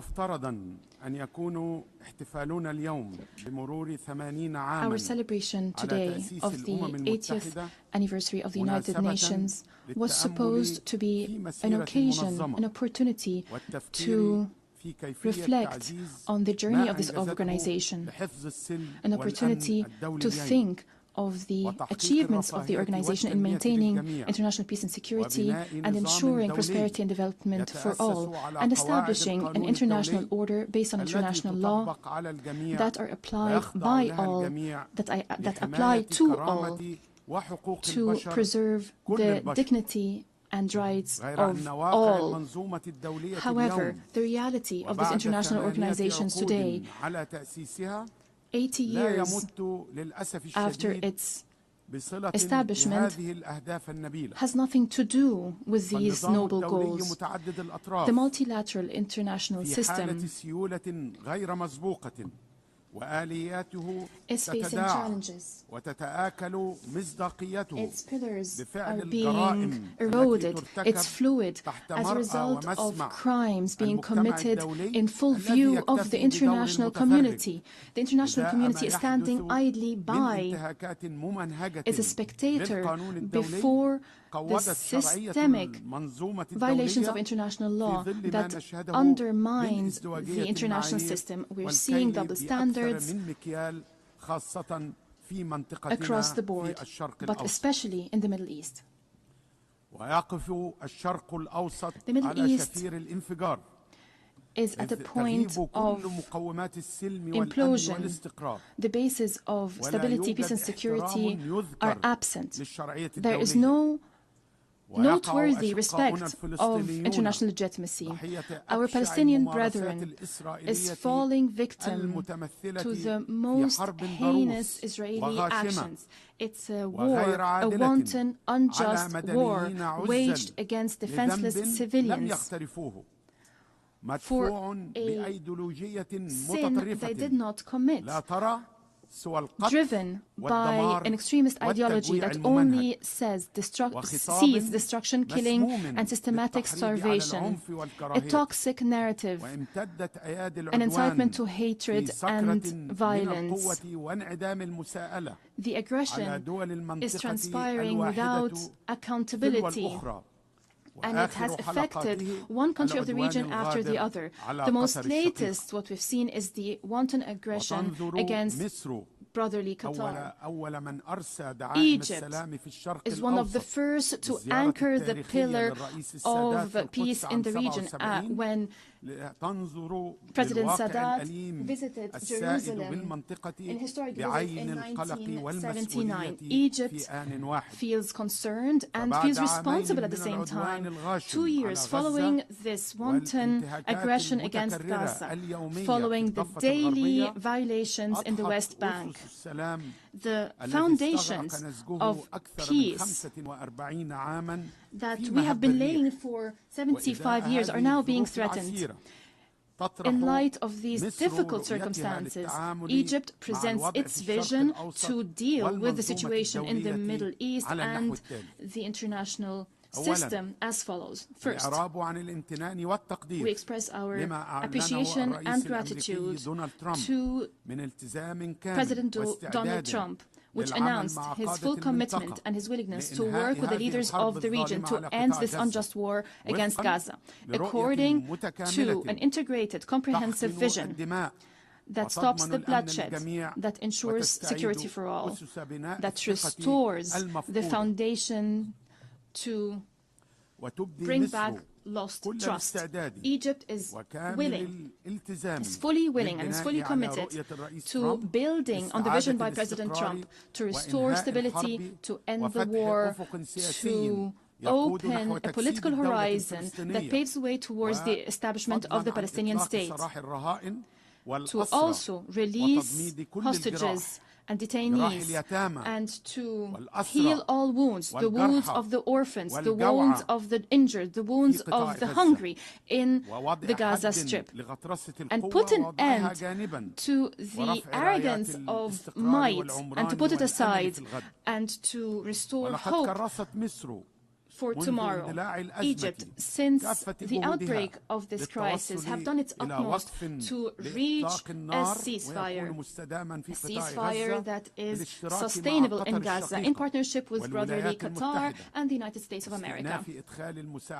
We worked on resuming the entry of humanitarian aid without obstacles to address the starvation that is made by Israel, created by Israel. We must restore the basic necessities of life. The entry of humanitarian aid must be a priority for the international community. Together, we all must ensure the provision of humanitarian aid as soon as possible and at scale. And we also must work together to protect civilians. We reiterate that we categorically reject any scenarios to forcibly displace the Palestinian people. This would be a crime of ethnic cleansing. We say this very clearly. Egypt is not and will not be a gate to liquidate the Palestinian cause. We will continue to support the resilience of the defined Palestinian people that is holding on to its national territories. We will never be a partner in a new Nakba,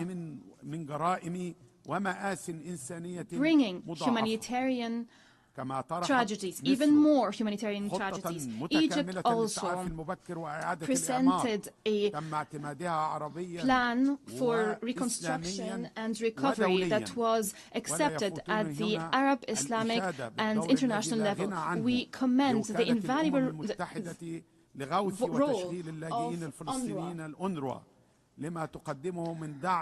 the indispensable role of UNRWA. It is providing valuable support to millions of Palestinian refugees. We also commend the role of the United Nations and its specialized agency. We call upon the countries of the world to provide the necessary and sustainable support to UNRWA. إن استمرار الاحتلال الإسرائيلي وعملية الإبادة الجماعية التي تحدث اليوم في قطاع غزة وتغييب الحقوق المشروعة للشعب الفلسطيني وعلى رأسها حقه في إقامة دولته المستقلة على خطوط 4 يونيو عام 67 وعاصمتها القدس الشرقية إنما يفرغ أي حديث عن الأمن والسلام في المنطقة من مضمونه.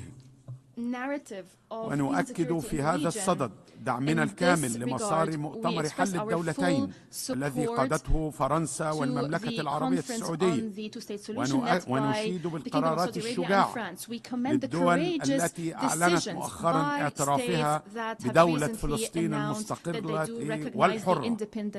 فلا يمكن أن تنعم إسرائيل بالأمن فيما ينعدم الأمن للآخرين، ولن تنعم تلك المنطقة بالاستقرار دون دولة فلسطينية مستقلة. وتسخر قرارات الشرعية الدولية بمحددات كل الحلول لأزمات المنطقة.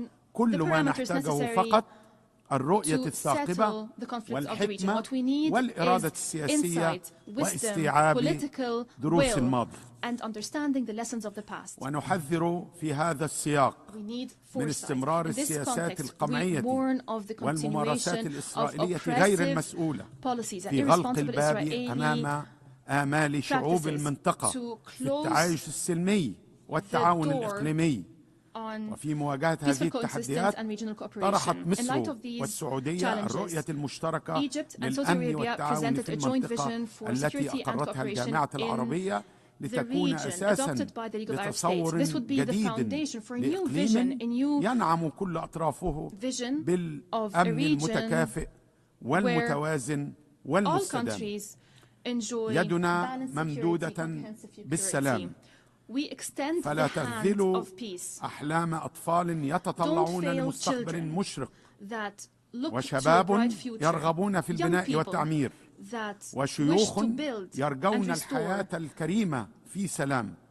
وأقتبس ما ذكره السيد الرئيس عبد الفتاح السيسي أن السلام هو خيار مصر الاستراتيجي لضمان مستقبل آمن ومستقر لشعوب المنطقة نهاية الاقتباس.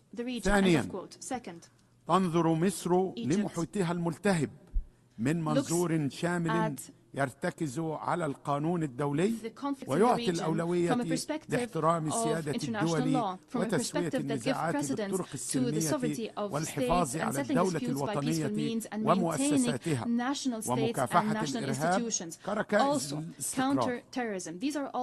وفي هذا الإطار تشدد مصر على الأهمية البالغة لدعم السودان الشقيق الذي يمر بمرحلة دقيقة ومفصلية من تاريخه تحتاج إلى تكاتف كل الجهود. وندعم بكل قوة الحفاظ على مؤسسات الدولة السودانية بما فيها الجيش السوداني الوطني، كما نعمل بالتعاون مع مجلس السيادة السوداني والشركاء الدوليين في إطار الرباعية الدولية من أجل استعادة الأمن والاستقرار والسلام في السودان استنادا للملكية السودانية الوطنية لتحقيق تطلعات الشعب السوداني الشقيق. كما نؤكد دعمنا الثابت لليبيا الشقيقة ومؤسساتها الوطنية وضرورة إجراء الانتخابات الرئاسية والبرلمانية بالتزامن في أقرب وقت ممكن، وأهمية خروج القوات الأجنبية والمرتزقة والمقاتلين الأجانب من ليبيا إذا كنا نتحدث بجدية عن الأمن والاستقرار المستدام في ليبيا، وبما يسهم في تعزيز الأمن وتمكين وتوحيد المؤسسات الليبية من الاطلاع بدورها في ترسيخ الاستقرار على كامل الأراضي الليبية.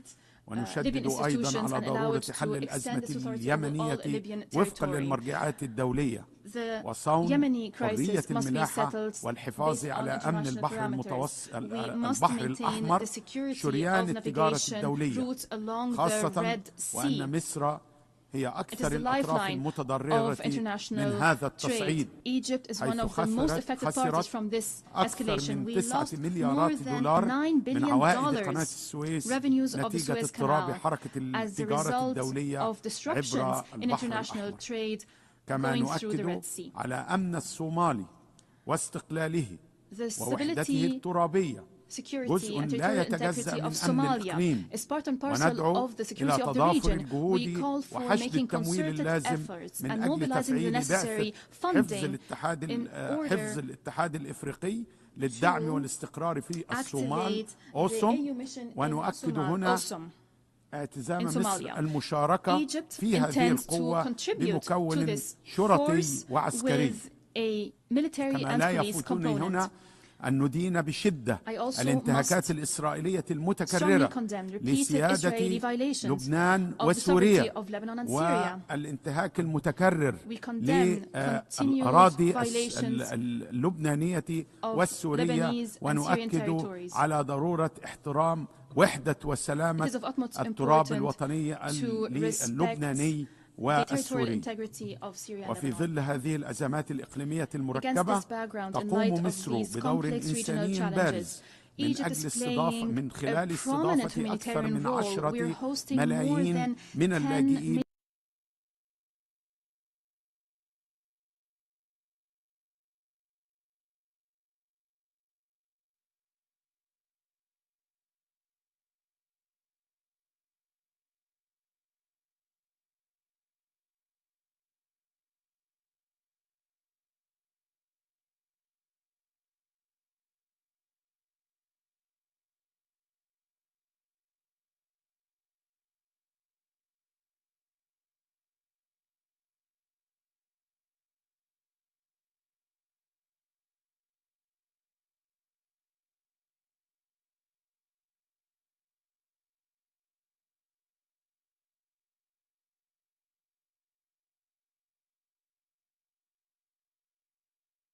الأخلاقي والإنساني، ونؤكد على ضرورة تفعيل مبدأ تقاسم الأعباء والمسؤوليات المنصوص عليه في العهد الدولي للاجئين.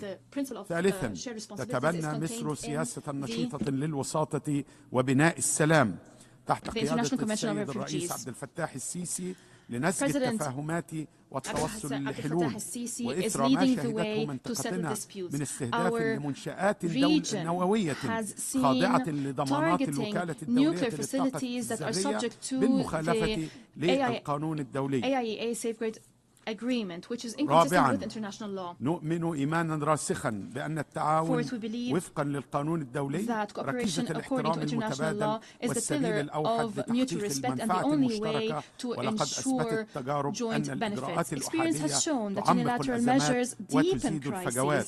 وفي المقابل ارتأت إثيوبيا مخالفة القانون الدولي وفرض الأمر الواقع ضد سياستها الأحادية المزعزعة للاستقرار في القرن الإفريقي وحوض النيل الشرقي، وأعلنت عن انتهاء سدها وأن ما مضى قد مضى، حالمة أو بالأصح متوهمة أن مصر ستنسى حقوقها ومصالحها الوجودية للنيل. وإن كان هناك من يتشدق بمزاعم التزامه بالقانون الدولي، فإننا على أتم الاستعداد لتناول الأمر في آليات القضاء والتحكيم الدولي، ذلك إن صدقت النية للاحتكام لهذه الآليات القانونية، الأمر الذي لم ولن يتوفر. أما وإن ركنوا للمماطلة وتهديد حياة ملايين البشر في دولتي المصب، فإننا لن نتهاون في ضمان حقوقنا، وإننا لقادرون على ذلك. ويكفل لنا ميثاق الأمم المتحدة ومبادئ القانون الدولي حماية مصالحنا الوجودية في نهر النيل. خامساً، تؤكد مصر أن إصلاح الأمم المتحدة ومنظمات التمويل الدولية لم يعد خياراً قابلاً للتأجيل، بل ضرورة ملحة لضمان تمثيل عادل ومتوازن في آليات اتخاذ القرار الدولي. وتعيد مصر التأكيد على تمسكها بتوافق أزوريني وإعلان سرت لرفع الظلم التاريخي عن القارة الإفريقية، كما تدعو مصر لزيادة تمثيل الدول اللبنانية في عملية اتخاذ countries, African continents. We also believe it's important to provide concessional financing and address the debt crisis. In conclusion, once again, I stress that we look forward to building upon the outcomes of the 4 Financing for Development conference hosted by Spain in July to take effective steps to finance development. We also look forward to enhancing efforts for developing countries to have access to AI and digital technologies. At the COP conference hosted by Egypt, we made efforts to ensure we have a loss and damage fund, especially in light of crisis in climate financing. It's important to provide financing to developing countries without increasing the debt burdens on these countries. Ladies and gentlemen, the international landscape is critical and precarious at the moment. In light of our role, regionally, internationally, and in light of our historic role, we had to warn of the upcoming danger and present a roadmap to address this critical phase. We are at a critical juncture. We are at a critical juncture. Either the Middle East would go back to reason, to go back to international law, or we rush towards a state of chaos that some might think would be able to control by force, by the arrogance of force. However, experience and history has shown that using force would inevitably lead to a disaster, and the first to be affected by that are those who have used force. I stress that Egypt, as a founding member of the United Nations, remains, after 80 years of the existence of this United Nations, we remain committed to international law. We remain committed to enhancing multilateral action, as we recognize that absence of international governance will affect us all, will have a negative impact on us all. There is no alternative to committing to international law and to enhance the implementation of international law. There is no alternative to holding violators of international law accountable. There is no country above the law. There is no country, whatever it is, that cannot be held to account. All this to maintain international peace and security, to achieve sustainable development, and to promote human rights. In conclusion, I quote President Abdel Fattah al-Sisi: Peace is not born out of force and bombardment. It's not forced. It's not born out of normalization that peoples reject. Peace is only built on understanding, equity, and justice. I thank you very much.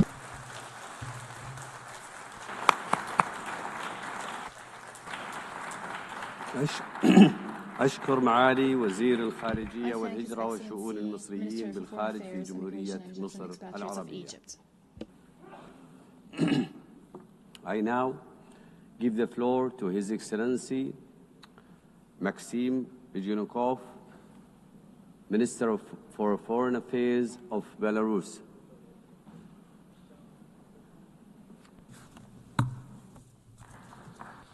Уважаемый господин председатель, уважаемые дамы и господа, тема общеполитической дискуссии этого года «Вместе лучше. 80 лет во имя мира, развития и прав человека». Отличная тема. Ключевое слово здесь «вместе». Вот давайте вместе вспомним все и поразмышляем. Уверен, найдем истинные первопричины тех вызовов и угроз, с которыми планета сталкивается сегодня. Первое. 80-летие Великой Победы во Второй мировой войне. 80 назад закончилась кровавая беспощадная война, которая стала огромной трагедией для всего человечества. И только ценой миллионов жизней и сломанных судеб мы справились с этим вызовом. Очевиден вклад в Великую Победу США и Великобритании, также китайского народа, который скинул ярмо японского милитаризма. Однако определяющим был подвиг советского народа, многонационального народа, который of the Soviet people, of multinational people who fought down to the last drop of blood for their freedom and the freedom of oppressed peoples. Note that they did not hand over the keys to their cities to the conquerors, they did not hide behind pro-Nazi collaborationist regimes, they did not supply the Nazi regime with equipment and soldiers. Back then, 80 years ago, this was obvious. The liberators were greeted with flowers and rejoicing in the capitals of Europe, monuments and memorials were erected in their honor, and streets and cities were named after them. Only 80 years of life have gone by since then, a life of prosperity and peace in Europe, and how everything has changed. The West has developed its own version of the truth about the events of those years. Memories are being erased, monuments demolished, history textbooks rewritten. Once again, we hear Nazi slogans and chants in city streets. This is how the 21st century generation is being raised, a generation that did not see the horrors of that war. They did not even hear about it from their parents. And so they are fueled by the false heroism of their ancestors who in the past had joined Hitler's coalition of nations, dreaming of world domination. If history is being rewritten, then its conclusions are also being rewritten. This calls into question the legitimacy of the post-war world order based on the universal principles of the United Nations. That seems clear. And it seems that they were forced into doing so. The West was forced into doing so for a certain period of time. The collective West was at that time forced to share the burden of responsibility for the fate of the planet with the so-called Soviet bloc, to set aside their thoughts of world domination for a while and to wait, of course, to wait for events to come to pass that would allow everything to be turned on its head. From this rostrum, in the past few days, we have already heard people say that the Holocaust is our shared shame. Why is it our shared shame? Everyone is answerable themselves before history. We, Belarusians, for example, fought Nazism down to the last drop of blood and laid down our lives to do so. We saved Jews at the cost of our own lives. We cannot remain silent about this today. We remember the hundreds of villages burned by the Nazis together with their inhabitants, the millions of Belarusians torn apart and mutilated, and the hundreds of thousands of children and women taken into European slavery. Therefore, we understand that preserving memory is important so that history does not repeat itself, so that there are no more national ideologies of racial superiority, where there is no place for entire peoples, so that there are no concentration camps, that terrible invention of the West, and also to make sure that there is no genocide against any people. The Belarusian people have been living in peace now for 80 years, and if you look at our history, that is an incredibly long time to live in peace. Never have Belarusians lived so well, with such dignity and under such peaceful skies as in the last 30 years, when, under the leadership of our president, we have been successfully building a socially oriented state in the interests of ordinary people. At the same time, we sacredly preserve the memory of the terrible tragedy of the Second World War, and we pass this memory on to younger generations. Why don't many others around us, especially to the west of our border, want to live like this? Well, the answer is simple. The politicians there are blinded by their personal ambitions. They cannot see ordinary people behind those ambitions, even in their own countries. And so it is no surprise that they treat human life with such contempt, as well as that of other peoples, for example, calling on Ukraine to fight down to the last Ukrainian. This year is also significant for the UN, which is celebrating its 80th anniversary. The organization was created by the victors of that bloody war.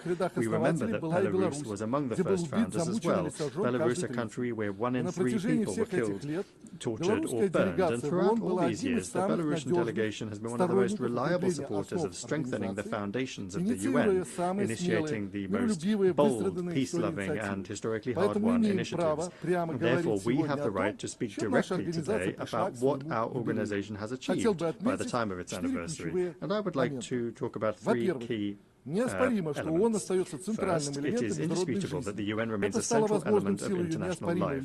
This has been made possible by its undisputable legitimacy, its universal membership, and its comprehensive agenda. However, we can see that the principle of universality has been seriously undermined, especially in the last decade. And that has been done by those that are constantly trying to turn the UN into a tool for advancing their own interests, in addition to doing so contrary to the aspirations of humanity. Secondly, the UN is indeed preserving preserving the planet from another world war. Its key mechanism, the Security Council, allows the great powers to discuss matters of war and peace at the table rather than on the battlefield. However, unfortunately, this body is being used less and less. Its influence on world affairs is no longer what it used to be, and let's be honest, the UN has proved incapable of preventing many of the bloody regional conflicts of our time, and the further thing goes on, the more this is true. Thirdly, a huge network of international structures has been created under the UN, and a multitude of legal documents have been developed. This infrastructure provides an opportunity for effective interaction across the entire spectrum of human activity, but if you look closely, only some of the UN structures remain truly effective and are actually fulfilling their functions. Why is this happening? Well, it's obvious. The organization has to keep up with the times. That requires reform, which our Secretary General Antonio Guterres has been talking about, and first and foremost, that of the UN Security Council. And here I'm talking inter alia about expanding the category of permanent members to include developing countries from Africa, Latin America, and Asia. Over the past 8 decades, the membership of the organization has grown exponentially, and many states that were not even on the world map when the UN was founded want their opinions and voices to be heard, and they have a right to do so, as now they are important political and economic actors. They rightly expect the UN will work in the interests of all of its members and to strengthen cooperation between them, rather than being a tool for manipulation by individual countries. And this includes settling scores with other states. Fourth, we also see a problem in the fact that the UN is being used for certain purposes. The actions of the United States of America to reduce its support to the UN, which has already caused plans to cut staff in our organization, are a very unpleasant wake-up call. But you'll have to agree that if the UN is able to be an impartial forum and move with the times, it will be in demand by everyone, the weak and the strong, the developed and the developing.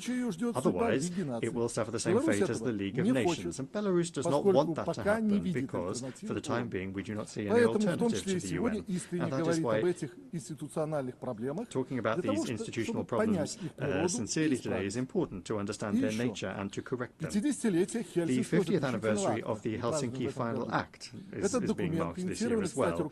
This document, initiated incidentally by the leadership of the Soviet Union, consolidated the realities that had developed in Europe after the Second World War. The Act also predetermined the stable nature of relations between the Soviet Union and the United States, which was reflected in all regions of the world and helped to make the Cold War slightly more manageable. It also introduced the principle of indivisible security, adherence to which prevented the Cold War from escalating into a hot one. The Helsinki Agreement provided an opportunity to build a united, indivisible and prosperous Europe during and after the Cold War. However, history took a different path. Today, the so-called victors of the Cold War have completely forgotten this principle and adopted a logic of superiority and confrontation. Incidentally, it was precisely this logic that was behind NATO's eastward expansion. As a result, the balance of power in Europe was undermined and security threats arose for many states. The Yugoslav crisis, the bloodshed in a number of post-Soviet republics, and the conflict in Ukraine are the most striking examples of such consequences. Today it is clear that the way to end the bloodshed in Ukraine lies in all parties in Europe returning to an understanding of the importance of respecting the principle of indivisible security.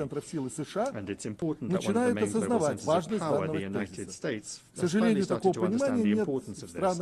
Unfortunately, the EU countries aren't doing the same thing. They continue to stoke regional conflict with the firewood of Ukraine. Joint efforts are particularly needed to increase the level of trust between countries, although there are no ready-made solutions at present. But action must be taken, and we in Belarus, which is at the heart of Europe, understand this perhaps better than anyone else.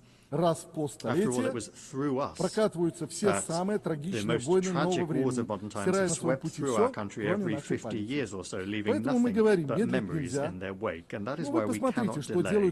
Just look at what our European neighbours are doing on the EU's border with Belarus and Russia. They are laying mines, building walls, moats and trenches, defensive lines and barbed wire. They are trying to create a sense among their population of an impending threat from the barbarians to the east, and there have actually already been victims, albeit among NATO countries, who are either drowning in bogs or being blown up by their own mines. Incidentally, I saw here on the North Lawn near the UN building a piece of the Berlin Wall has been set up as a monument to human rights, and the inscription says 155 kilometers and 200 victims during its existence, or something to that effect. Today, a much larger wall, thousands of kilometers long, is being erected on the border between the EU and Russia and Belarus, from Finland down to Poland, and there have already been hundreds of victims along this wall since its construction began. Today, hundreds of innocent migrants from countries of the south who, in search of a better life, are striving to reach the EU, which has destroyed the normal way of life in their countries, are dying. So if we are not able to prevent the construction of this wall together, then let us at least reserve a place on the North Lawn where we can put up a piece of that wall when the countries in question come to their senses and decide that such a wall is no longer necessary. We could say how long it was and how many people died as a result. And we can say that this is a monument to the right of freedom of movement. Belarus is speaking out and proposing concrete solutions. In particular, the President of the Republic of Belarus has put forward an initiative to develop a Eurasian Charter of Multipolarity and Diversity in the 21st century, to launch a new paradigm for a Eurasian architecture of equal and indivisible security. I won't talk about this in detail. The Minister of Foreign Affairs of the Russian Federation already spoke about this very well. We then call upon all Eurasian states to join in this process and to show the same responsibility that our predecessors demonstrated half a century ago. There is no alternative to this dialogue. We need to rid ourselves of prejudices and sit down at the negotiating table. Our appeal, of course, also is addressed to the countries of the European Union, which have traditionally been skeptical of any initiatives coming from the East. But I would like to remind them that this East is far from what it was even a decade ago. It is, in essence, the global South, or even the global majority, you could call it, and that is what must be reckoned with. It's time to finally understand that the days of the dictates of the collective West are a thing of the past. And therefore, I would like to advise European countries to reflect on their place in the world in light of the transformations that are underway, which, as we can all see, are not clearly in their favor. The decline in economic competitiveness is undermining the traditional European model of the welfare state, leading also to a fall in living standards and rising inequality, as we can see. The crazed militarization of the region is driving Europe, especially the new EU and NATO member states, into a deep financial abyss. The foundations of European society are being rapidly destroyed as a result of the virtually uncontrolled mass migration that's taking place and the failed policy of false multiculturalism as a response to this challenge. And all of this is happening against the backdrop of ever more fences that are being hastily erected in the East. These are not just concrete fences, but political, ideological, interpersonal ones, and in essence, civilizational fences. What then do you think lies beyond these fences in the East? It's not just Belarus and Russia anymore.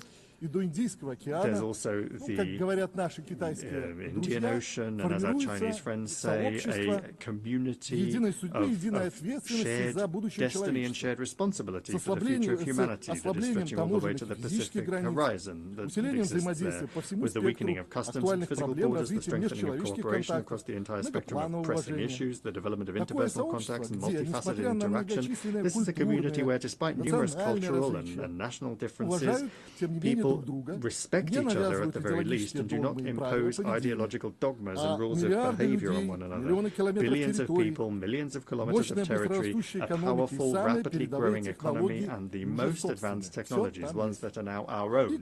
We have everything, and our own modern mechanisms for cooperation as well. The BRICS, the SCO, ASEAN, the African Union, the League of Arab States. Therefore, in essence, all of these political and militaristic shenanigans by by the EU on its eastern border and economic sanctions against us, these are all measures of harsh self-isolation that are driving EU countries even deeper into domestic economic and political crisis. And allow me to say again, this is self-isolation. If European elites intend to continue in the same vein, it will become even worse for the peoples of Europe. However, all of these problems can be solved if, instead of self-isolation, Europe accepts the concept of Eurasian cooperation and security on our vast continent.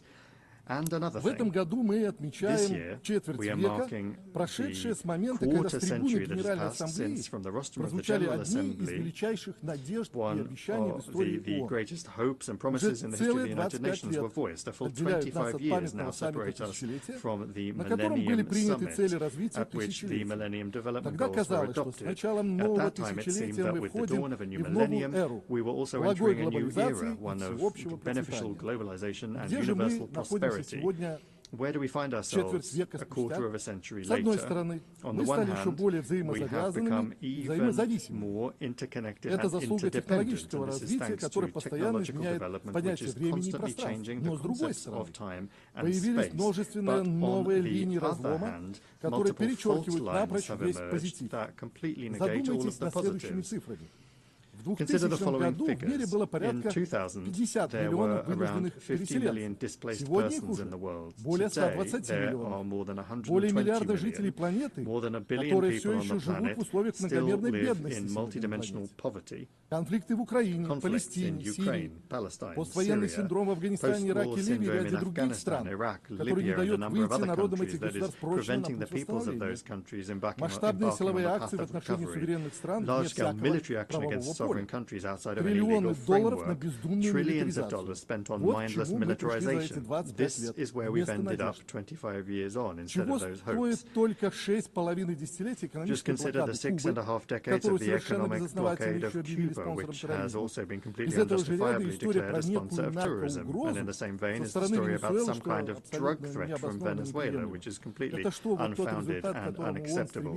Is this really the result that the UN system was striving for 25 years ago? So why did the expectations and hopes at the beginning of the millennium not come true? In this regard, the words of the President of Belarus spoken at that Millennium Summit proved prophetic.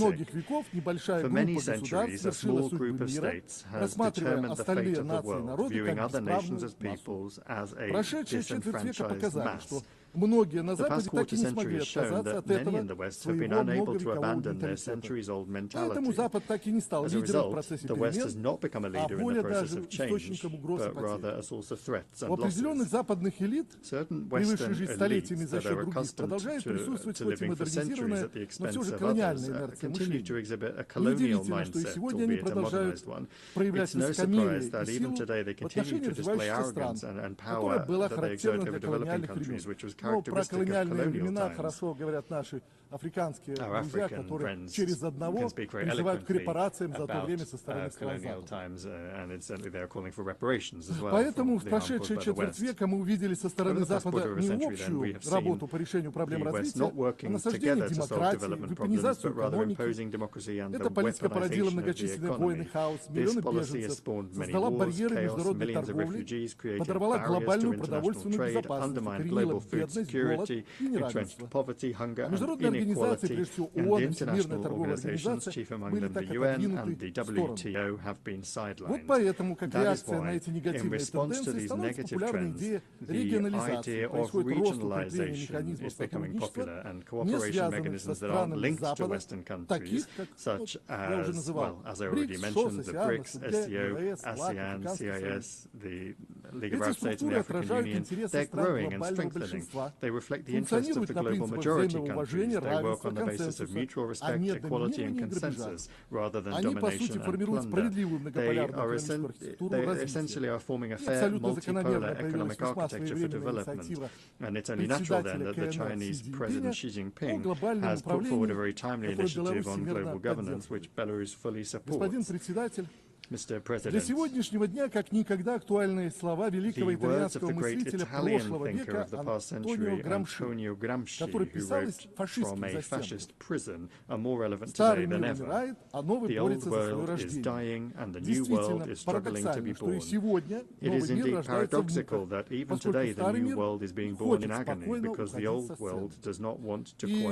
со сцены. И не мы разрушаем старый мир, в этом хорошо преуспевает сам Запад. The West itself is doing a perfectly fine job of that, but we, the global majority, are trying to build a new one, and I would like to underscore that particularly. It's together. It is the key word from the theme of this General Assembly. We're doing this together with our like-minded partners. Thank you for your attention.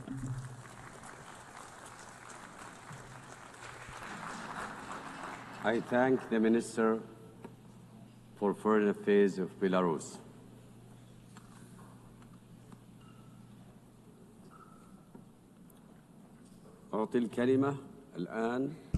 I give the floor to His Excellency Mohammed Salim Wuld Marzouk, Minister for Foreign Affairs, African Cooperation and Mauritanians Abroad of Mauritania.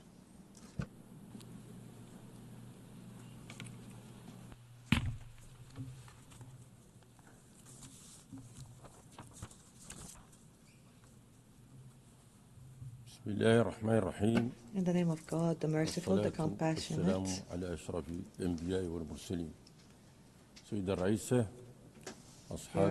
Excellency, Mr. President, Your Majesty's Excellencies and Highnesses, His Excellency Antonio Guterres, Secretary General of the UN, Your Excellencies, ladies and gentlemen, may God, peace, mercy, and blessings be upon you. I would like at the outset to extend my warmest congratulations to Her Excellency Ms. Annalena Baerbock on her assumption of the presidency of the 80th session of the General Assembly. I am confident that her rich experience and her high competence will contribute to her successful leadership of this session. I would like to also extend my sincere thanks to His Excellency Philemon Young for the highly competent leadership of the 79th session. I also extend my thanks to His Excellency Mr. Antonio Guterres, the Secretary General of the UN, for his tireless efforts to develop and enhance the role of the UN. Mr. President, ladies and gentlemen, I'm pleased to convey to you the greetings of His Excellency Mr. Mohammed Wuld Sheikh Al-Ghazwani, President of the Islamic Republic of Mauritania, and his wishes for the success of the 80th session of the GA. His Excellency honored me by allowing me to deliver on his behalf the address of the Islamic Republic of Mauritania. This session, of course and naturally, represents an opportunity to celebrate 80 years of achievements by our organization in the service of humanity as a whole and in various fields. But it is also an opportunity to objectively diagnose the major shortcomings and deficiencies that have characterized this or that aspect of the UN's journey over the past 8 decades. In this context, it is clear that our world today consists of two contrasting realms. One is rapidly advancing towards the fourth industrial revolution and artificial intelligence, while the other remains hostage to poverty and marginalization. This gap, this ever-widening gap, particularly in view of the current context of growing conflicts and wars, this gap presents a difficult test to humanity. It requires us to unite our efforts to devise solutions that are capable of narrowing this gap by achieving just and comprehensive human-centered development and the right of every human to a dignified life. The theme of our session today reflects and accurately captures this noble goal. Better together, 80 years and more for peace, development, and human rights. Mr. President, ladies and gentlemen, the session is convened amidst a global context that is extremely complex and challenging. We see tensions, wars, conflicts that are escalating in various regions. We see also the exacerbating effects of terrorist threats and natural disasters resulting from climate change. Human suffering is increasing, and the humanitarian burdens on entire populations are multiplying. This exposes international peace and stability to increasing risks and reinforces the need for a more effective role of the UN. Amidst all of this, the genocidal war being waged against our people in Gaza is a true litmus test to the human conscience and the credibility of the international system. We in the Islamic Republic of Mauritania condemn this aggression and this genocidal war and reiterate our support for the Palestinian people. And we stress that violence cannot bring lasting peace and security. And that stability in the Middle East as a whole depends inevitably on enabling the brotherly Palestinian people to realize their right to establish an independent state with East Jerusalem as its capital, in line with relevant international resolutions and the Arab Peace Initiative. In this context, we are pleased to have seen the momentum in the efforts to recognize the state of Palestine. That was powerfully demonstrated by the overwhelming vote in the UN General Assembly in favor of the New York Declaration on the implementation of the two-state solution, which was the outcome of the high-level international conference that was held in July 2025 at the initiative of the Kingdom of Saudi Arabia and the Republic of France. I have here to thank, on behalf of my country, the Kingdom of Saudi Arabia and the Republic of France for organizing the aforementioned conference despite all the challenges and the obstacles. I commend the positions of those countries that have recognized the state of Palestine, and I hope that other countries will follow suit in upholding the principles of truth and justice until Palestine becomes a full member of the United Nations. In the same vein, my country reiterates its strong condemnation of the recent Israeli aggression against the brotherly state of Qatar, which constitutes a flagrant violation of this country's sovereignty and of all international norms and conventions.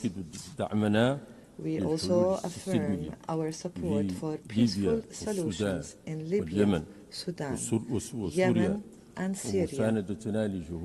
We support all international efforts regarding Western Sahara داعين أيضا إلى إنهاء الحرب الروسية الأوكرانية عبر التفاوض بما يجنب العالم مزيدا من المآسي وإننا لنفيد في الوقت ذاته اتفاقات السلام the peace agreements between Rwanda and the Democratic Republic of Congo on the one hand and between Pakistan and India on the other.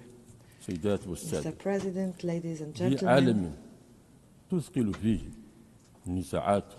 in a world where conflicts, poverty, disease, climate change are burdening humanity, the need is more urgent for more just and effective international and global political, economic and health governance that places and prioritizes human life and dignity.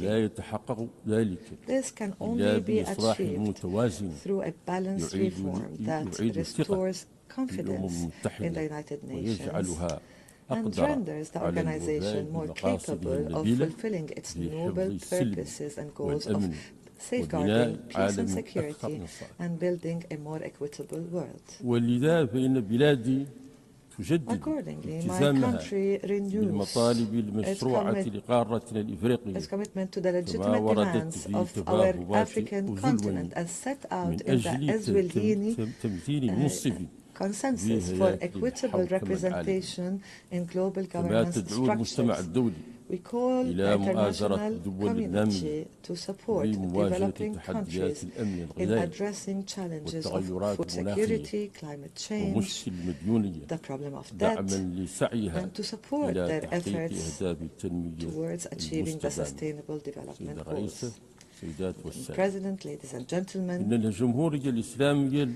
the Islamic Republic of Mauritania places a high priority on the strengthening of the rule of law and good governance, the consolidation of values of justice and equality as its top priority. Therefore, we have implemented a range of strategies and reforms aiming at promoting transparency in the management of public affairs, reforming and enhancing the independence of judiciary, supporting the role of the parliament in oversight and accountability. This will ensure fighting against corruption and the protection of rights and freedoms, as well as strengthening the trust among the different national components. In the same context, and in an attempt to reinforce our status and image as a land of stability and consensus and a state of law, His Excellency President Mohammed Al-Ghazwani has chosen to make a dialogue a constant approach in managing all public affairs, making sure to engage all Mauritanians and consolidate good governance. In terms of social cohesion, protection of social cohesion, that is, my country is placing development at the service of citizens everywhere through structured programs that embody spatial justice. It is building dams, constructing schools, establishing health centers, providing the foundations for a decent life for thousands of families in villages and cities and rural areas, strengthening national solidarity in full harmony with the process and in parallel with the process of consolidating the rule of law and the foundations of good governance. We have a comprehensive health coverage program that has provided insurance for vulnerable families. The number of beneficiaries increased by 147% between 2019 and 2024, with universal health coverage reaching approximately 21% of the total population. As for human rights, my country has strengthened its human rights frameworks and systems by combating the effects of slavery in all its forms and confronting human trafficking through well-established legal and institutional mechanisms. Mauritania hosts approximately 250,000 refugees from Mali. And we have completed the conciliation of the legal status of more than 150,000 migrants in conditions that fully respect their rights and preserve their dignity.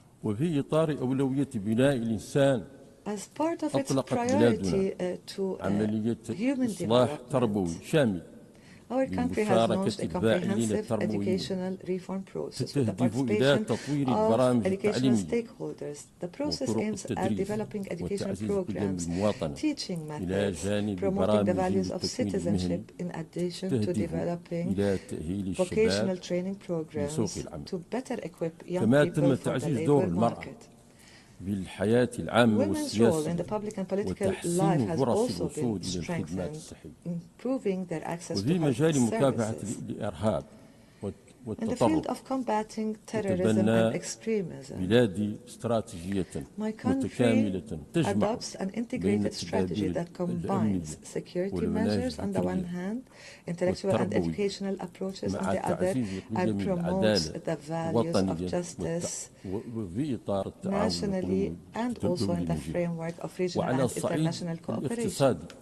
On the economic front, the country continues to diversify its economy to enhance the ability to create job opportunities and confront crises.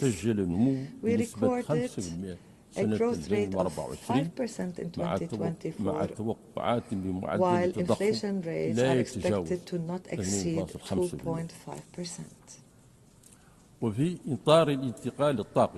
In terms of energy transition and sustainable development, the country has witnessed the launch of major projects, including a 300 million hybrid renewable energy plant, and the adoption of a green hydrogen law and the signing of major international agreements, in addition to the launch of the World Bank-supported DREAM project.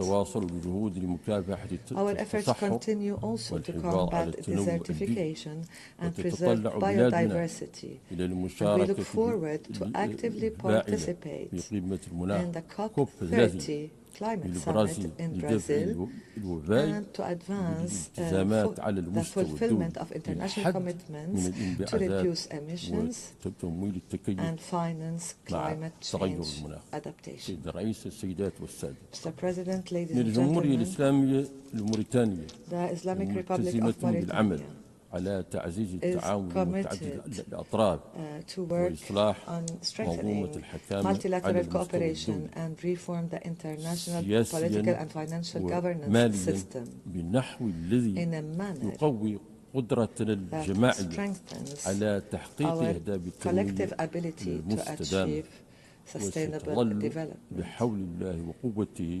Mauritania will remain faithful to its approach to contribute to the promotion of regional and international peace and security, to diversify and consolidate its partnerships, to address the various challenges facing our country, our continent, and the world as a whole, on a path to achieving a safe and dignified life for all. Thank you for your attention.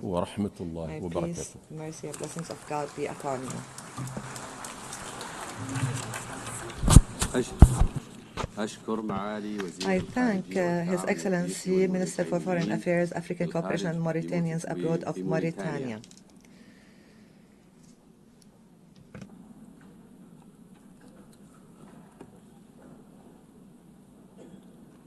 I now give the floor to Her Excellency Auna Silvia Tusoyo, Minister for Foreign Affairs of Romania.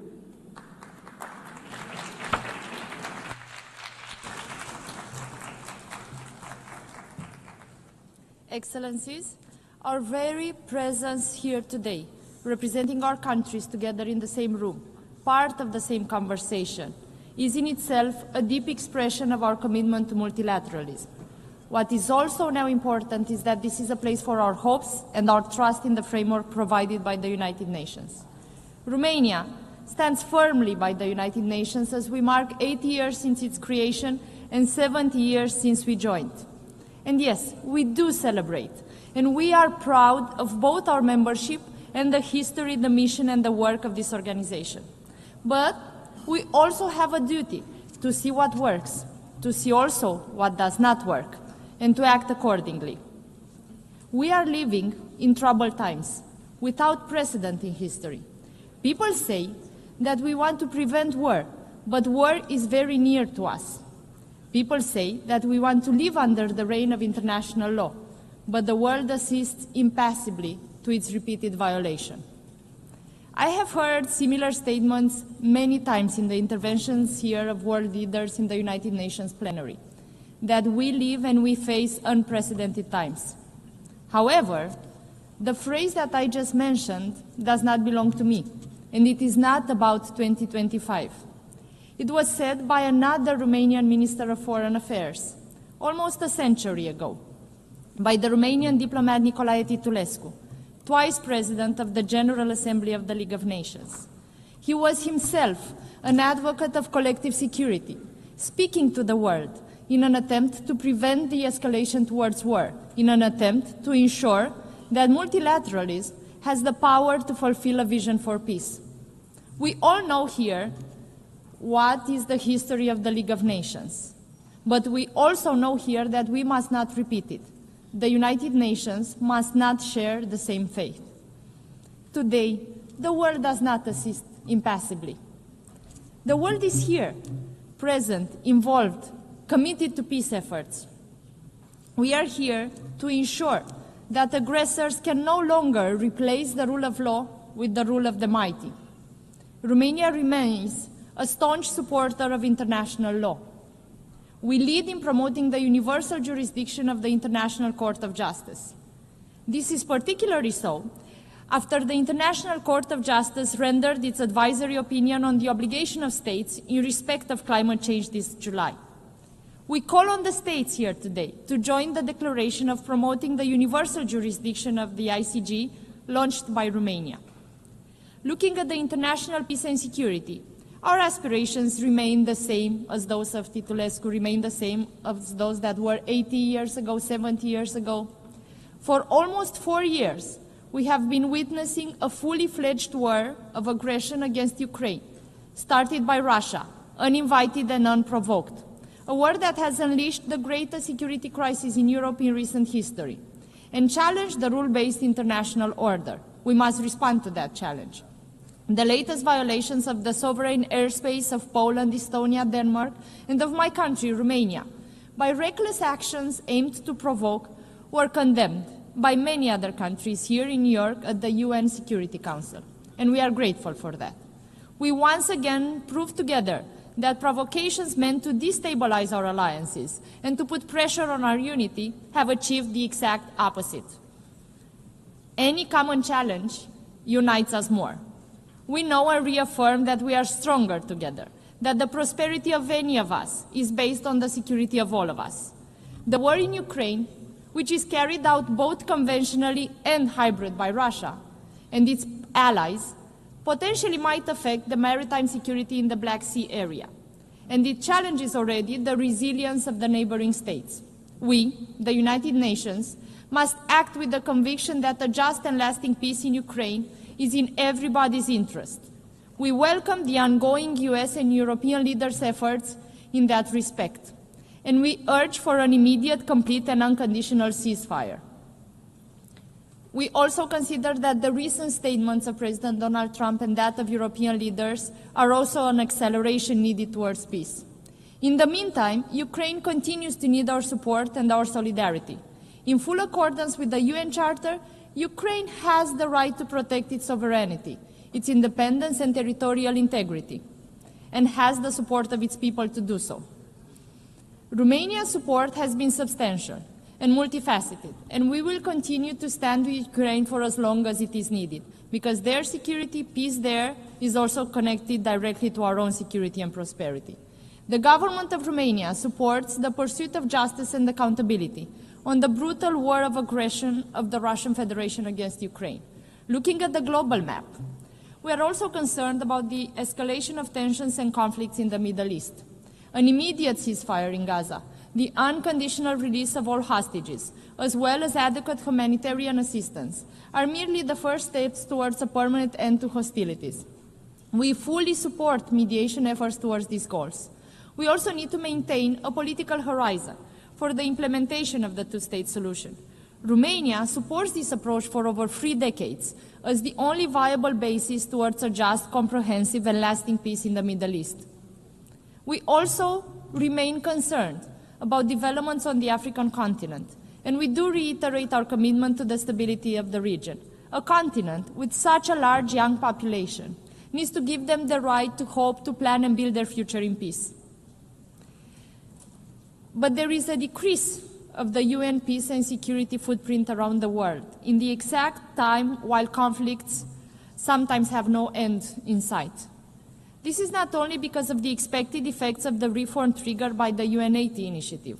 The reviewing process of the UN peace operations must respond better to current realities.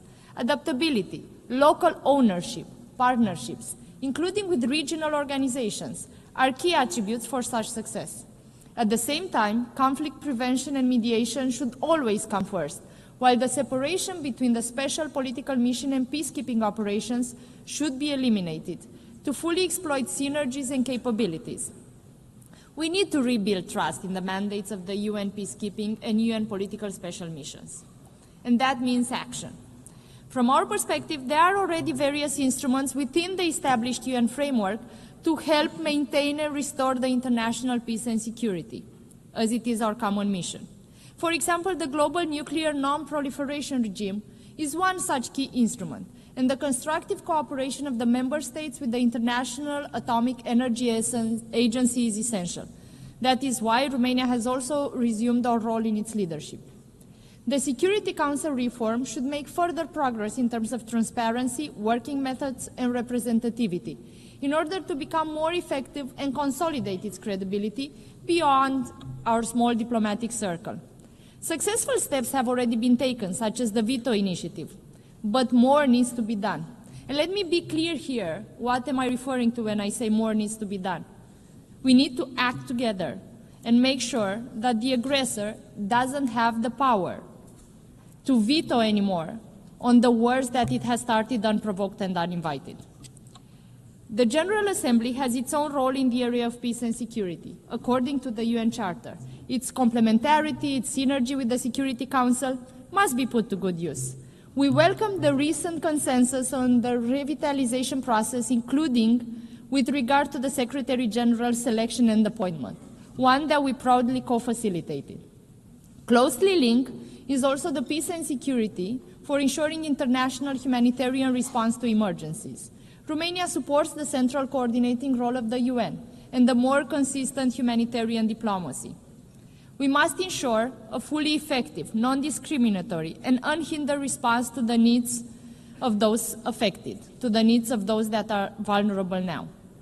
At the same time, an integrated approach to humanitarian development and peace actions is key to leverage investments on the long run. Distinguished audience, we now come to another fundamental pillar of the UN, to fulfill a legitimate aspiration towards prosperous, sustainable, and inclusive societies. We have shown political will, but will is not enough. Our actions do not suffice. Sustainable development cannot be achieved without peace and security, protection of human rights, as enshrined in all 17 SDGs, and adequate capacities and financial resources. Romania supports the effective official development assistance, as it is reflected in alignment to best standards in the field of OECD recommendations, as we also plan to join OECD next year. As we approach COP30, we must urgently address environmental degradation, including pollution and biodiversity loss. We are also committed to achieve climate neutrality by mid-century, and we join efforts to keep the 1.5 degrees Celsius target alive. Some consider this effort to be expensive, but it is way more expensive not to do it. We must accelerate a just energy transition and emission reduction while ensuring energy security. Romania already does so. And since climate change is a threat multiplier, Romania supports an integrated approach to the climate and security nexus within the UN system. We remain firmly committed to support sustainable development globally. We believe that investing in human capital, advancing green and digital transitions, and reinforcing institutional resilience are key pillars for long-term prosperity. We live in a digital age. Human rights must be upheld also online, especially because that is where we currently have the attention of most of the young people living in our countries and globally. The implementation of Global Digital Compact should ensure a human-centric, human rights-based approach to the digital future. We cannot leave it with no rules. Moreover, it should harness the achievements of the SDGs.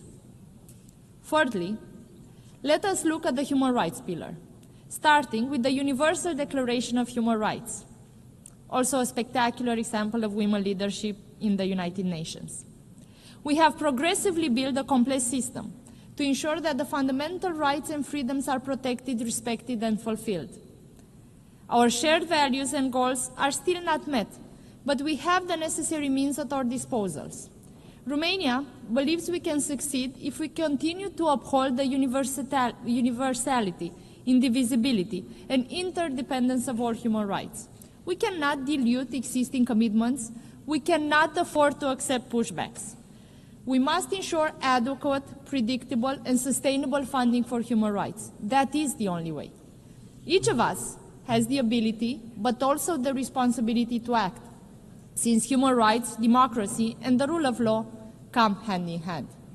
Furthermore, the civic space is a vital component of resilient and democratic societies. We have witnessed this firsthand in Romania as well. It is essential that we rely on civil society. Romania advocates for the meaningful participation of civil society actors and human rights defenders in all UN human rights processes. The voices of youth must be heard. Gender equality in law, but also in practice, must remain a priority and is a priority for my country. We are imperfect in following that priority, but we are doing our best. We celebrate now 30 years since the adoption of the Beijing Declaration and its platform for action. And we must show real progress in terms of gender parity, combating discrimination and harmful stereotypes, eliminating pay gaps, as well as violence and abuse. We look forward for the upcoming session of the Commission of the Status of Women to deliver results on the implementation of the Beijing Agenda further. Romania welcomes the adoption of UN Convention Against Cybercrime, which will contribute to preventing and combating the misuse of technology, besides safeguarding fundamental rights and freedoms.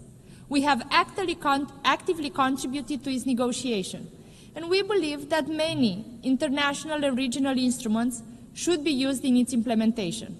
For example, Cybercrime Program Office of the Council of Europe from Bucharest has achieved major impact worldwide. It has benefited more than 140 countries since its creation a decade ago. The Southeast European Law Enforcement Center, also hosted by my country, has brought an important contribution in the fight against transnational crime in all its forms, in the region and beyond. We should also bear in mind that disinformation with malign intent has dire consequences for democracies. They have tried to influence our democracy at home in Romania, and they have failed. They will try again, and we must ensure they will fail again. In neighboring Republic of Moldova, in about 12 hours from now, the polls open. It is perhaps the most consequential legislative election since the country's independence. In the run-up to these elections, we have seen reports from Moldova that witness malign foreign interference and disinformation on an unprecedented scale, directed by Russia through proxies inside and outside Moldova. The intent, as we see it, is clear: to deny the Moldovan voters the legitimate right to freely decide the future of their own country. Our neighbors are a young and vibrant democracy. They have proved courage, resilience, and vision.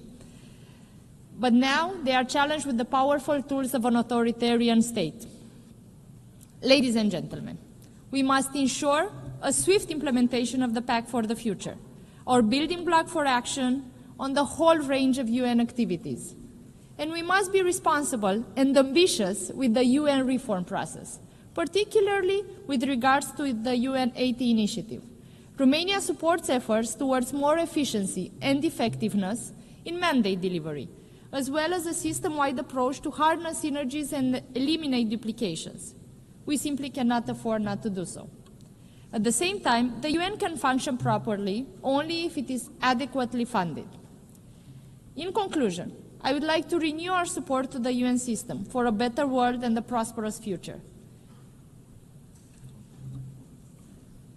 You can count on Romania, and Romania counts on the United Nations. Thank you for your attention.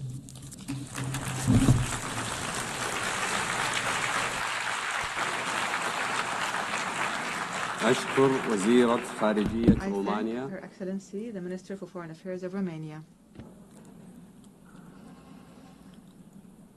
I now give the floor to His Excellency Zehasak Wangiki Tikyu, Minister for Foreign Affairs of Thailand.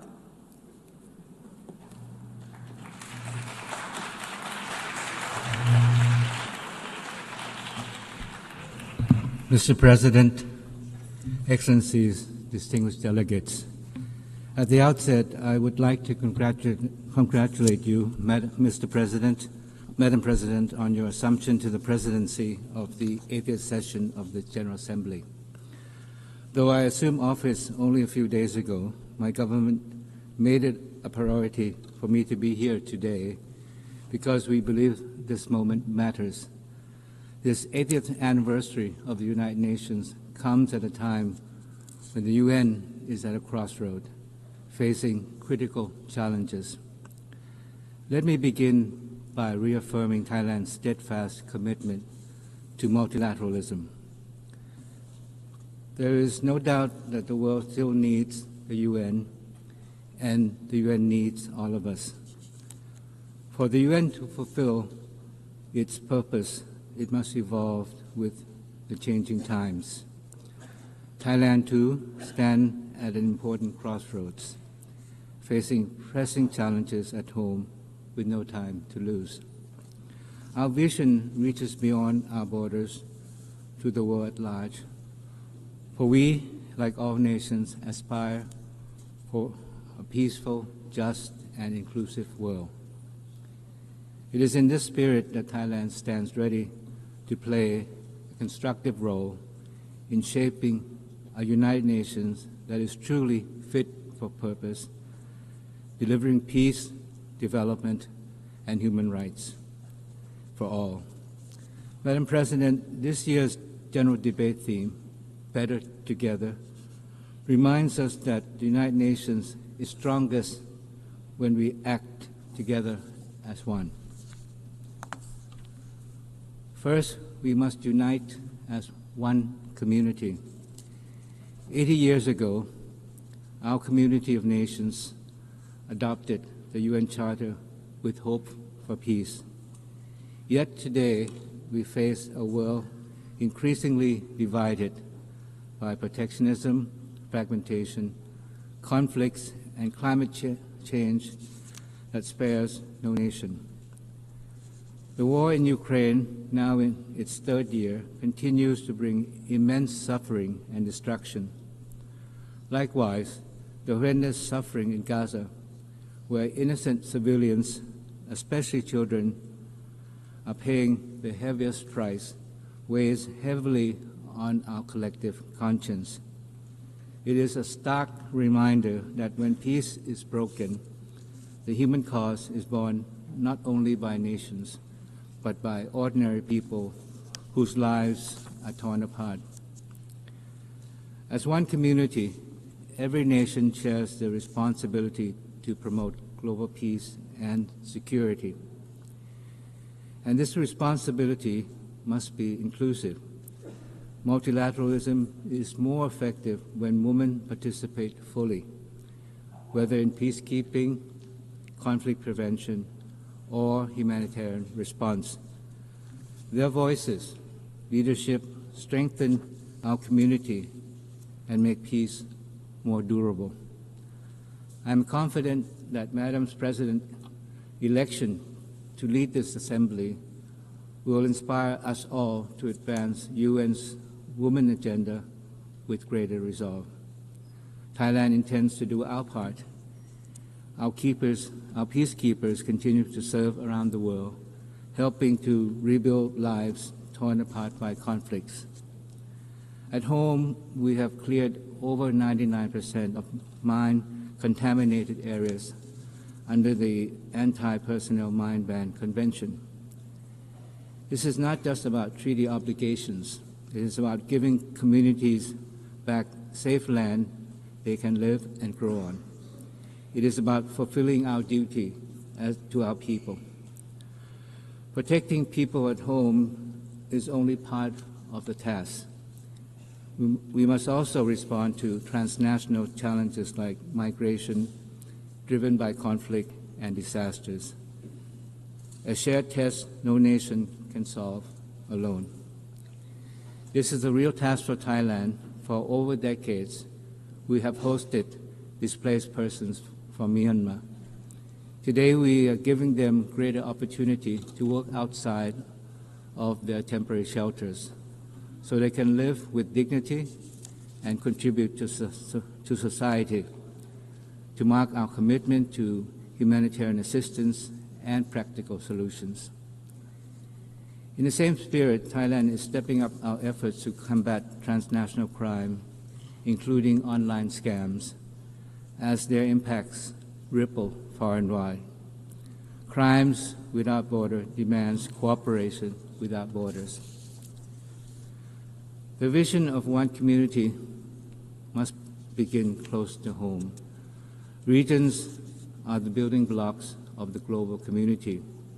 In our region, peace and stability also lies at the heart of ASEAN's community building efforts. Yet, challenges exist even in our own neighborhood. The situation in Myanmar remains a grave concern. Thailand has provided humanitarian aid along our borders, and we continue to urge all parties towards dialogue and a viable peace process. This is the foundation for lasting peace in Myanmar.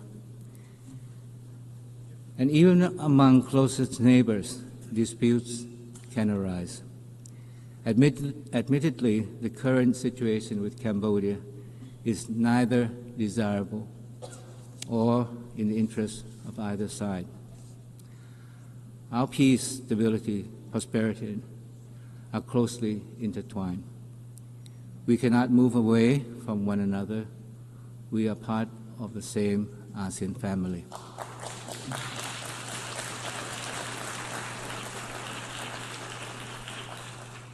This morning, I intended to say something different and positive, reflecting hope for the future. But I had to rewrite the speech because of the most regrettable remarks by my Cambodian colleague. To my dismay, Cambodia continues to present itself as the victim.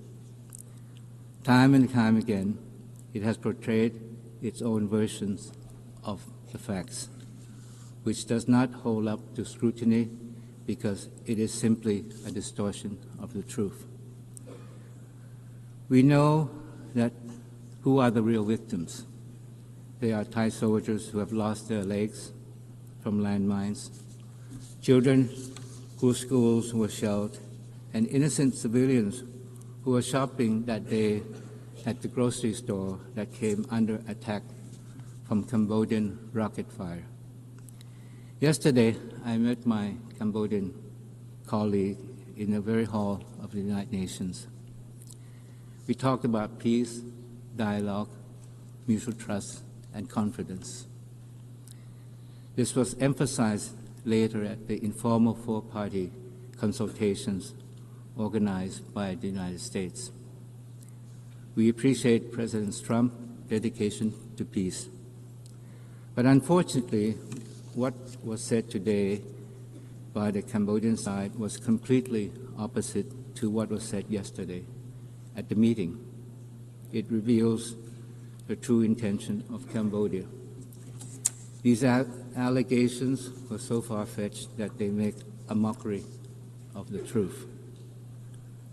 From the beginning, Cambodia initiated the conflict with the intention to expand a border dispute into a national conflict and to further internationalize it, as was the case again this morning.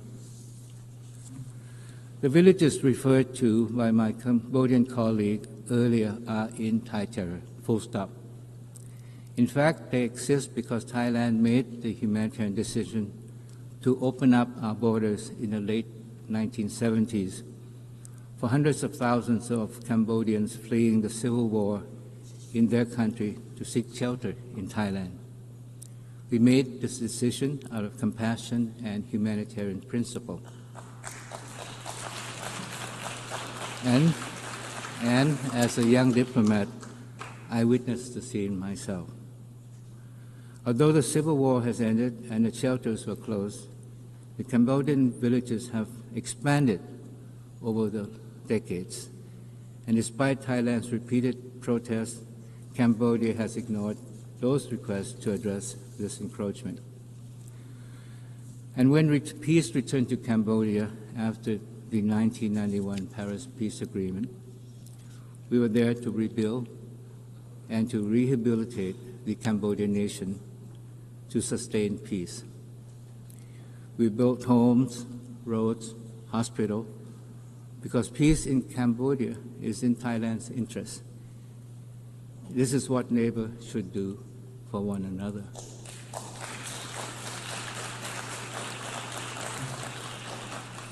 Mr. President, the ceasefire is still fragile. We must make it work. This demands commitment and sincere actions from both sides.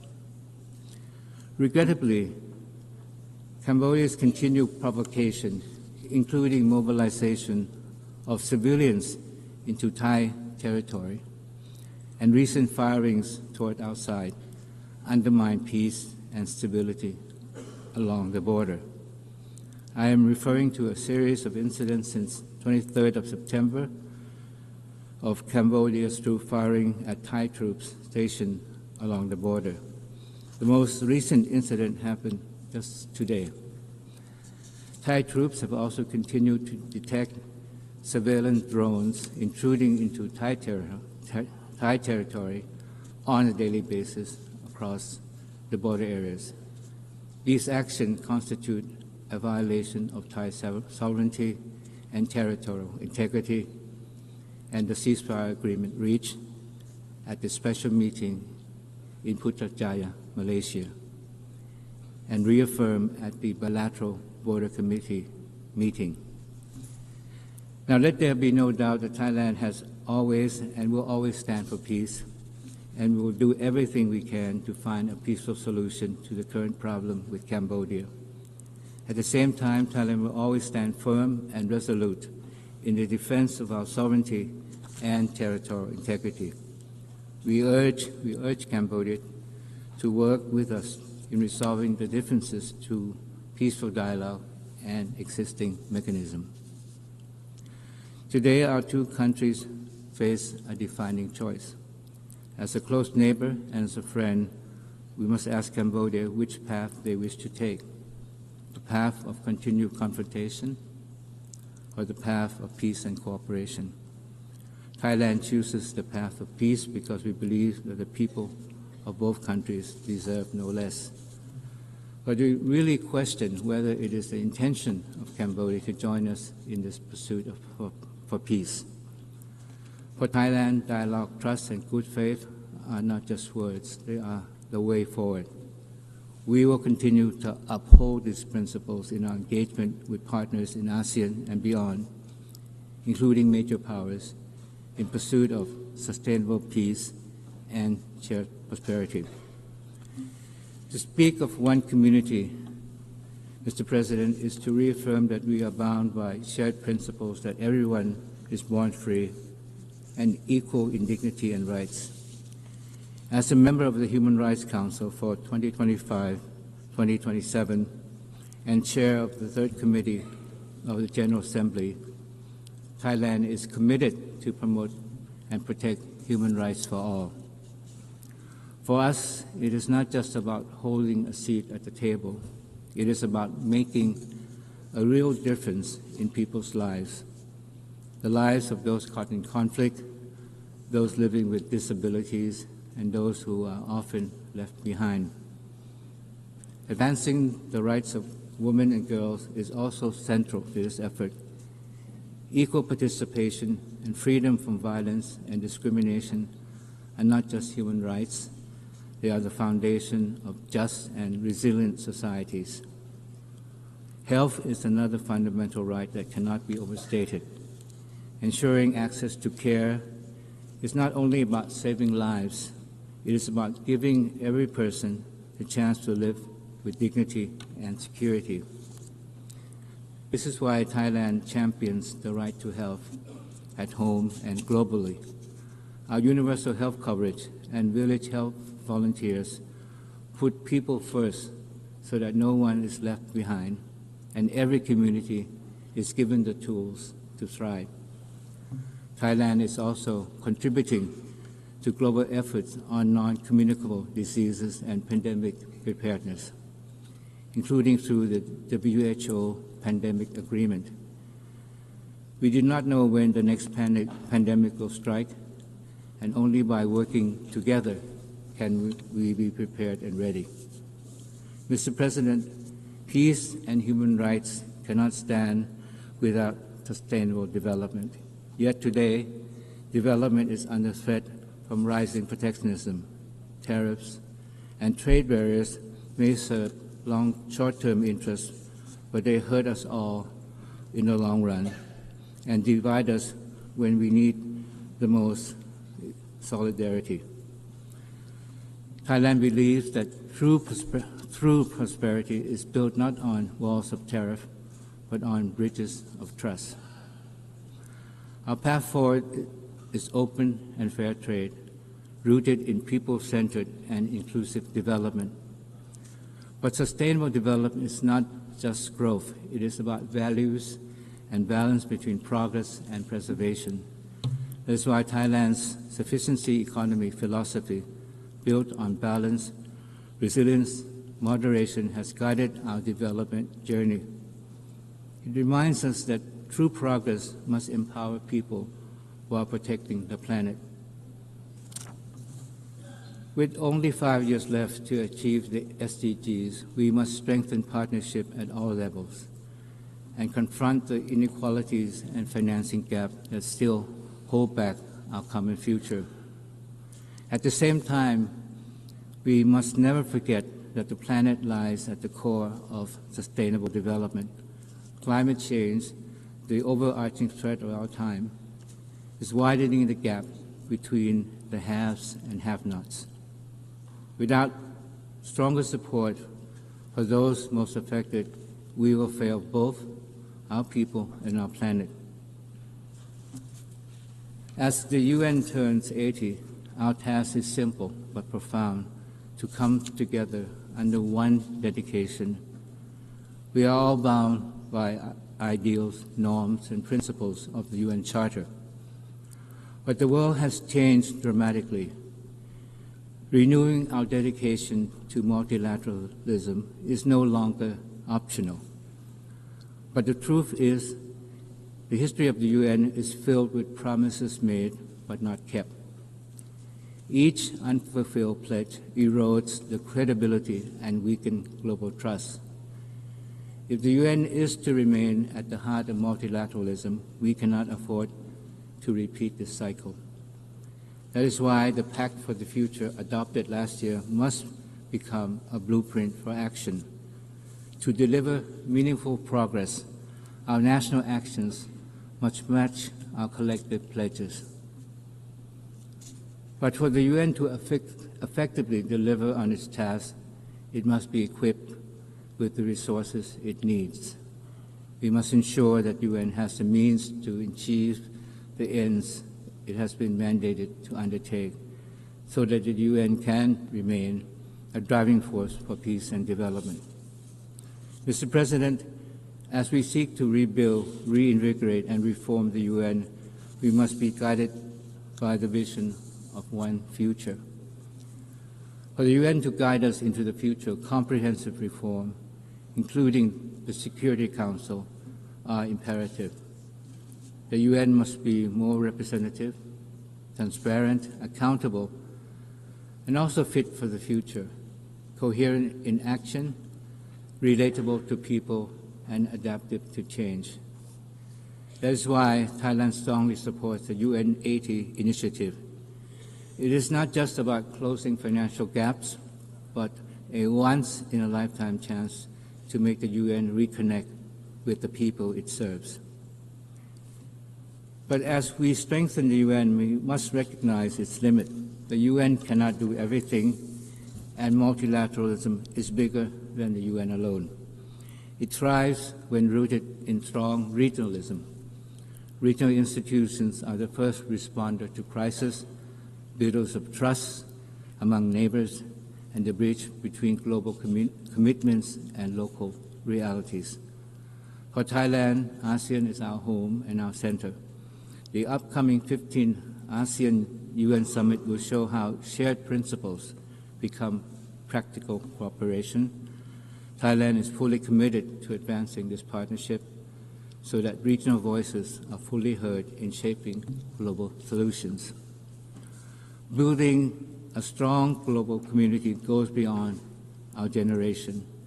That is why we must embrace the power of youth. Marking the 30th anniversary of the World Programme for Action for Youth, Thailand reaffirms its commitment to invest and empower young people and give them real opportunities to drive change. With this in mind, Thailand is proud to have youth delegates joining our national delegation to the UNGA so they can actively participate in shaping the future they envision. For in the end, the future belongs to them. It should therefore be built by them. Mr. President, Excellencies, distinguished guests, in its 80th year, the United Nations must live up to its very name, nations that stand united. We gather here not only in celebration of what has been achieved, but to look ahead to what more we can accomplish together. The lessons of 80 years is clear. We are strongest when we stand as one community, bound by one dedication, and united in shaping one future for all. This is the true meaning of better together as one. Thailand pledges to do our part, and more than that, we challenge ourselves and all our friends here today to turn words into deed. That is how we will make the next 80 years better than the last. Thank you very much.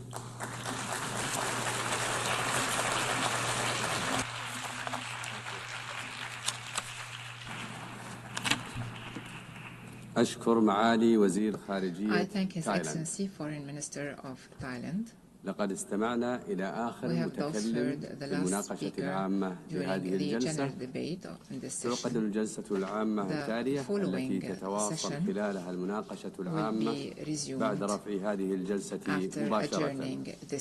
رفعت الجلسة. أعلن افتتاح الجلسة العامة 13 للجمعية العامة. تواصل الجمعية العامة النظر في البند 8 من جدول الأعمال المعنون مناقشة عامة. أعطي الكلمة الآن لصاحب المعالي لوكا بيكاري وزير الخارجية والشؤون السياسية والتعاون الاقتصادي الدولي والانتقال الرقمي في سان مارينو.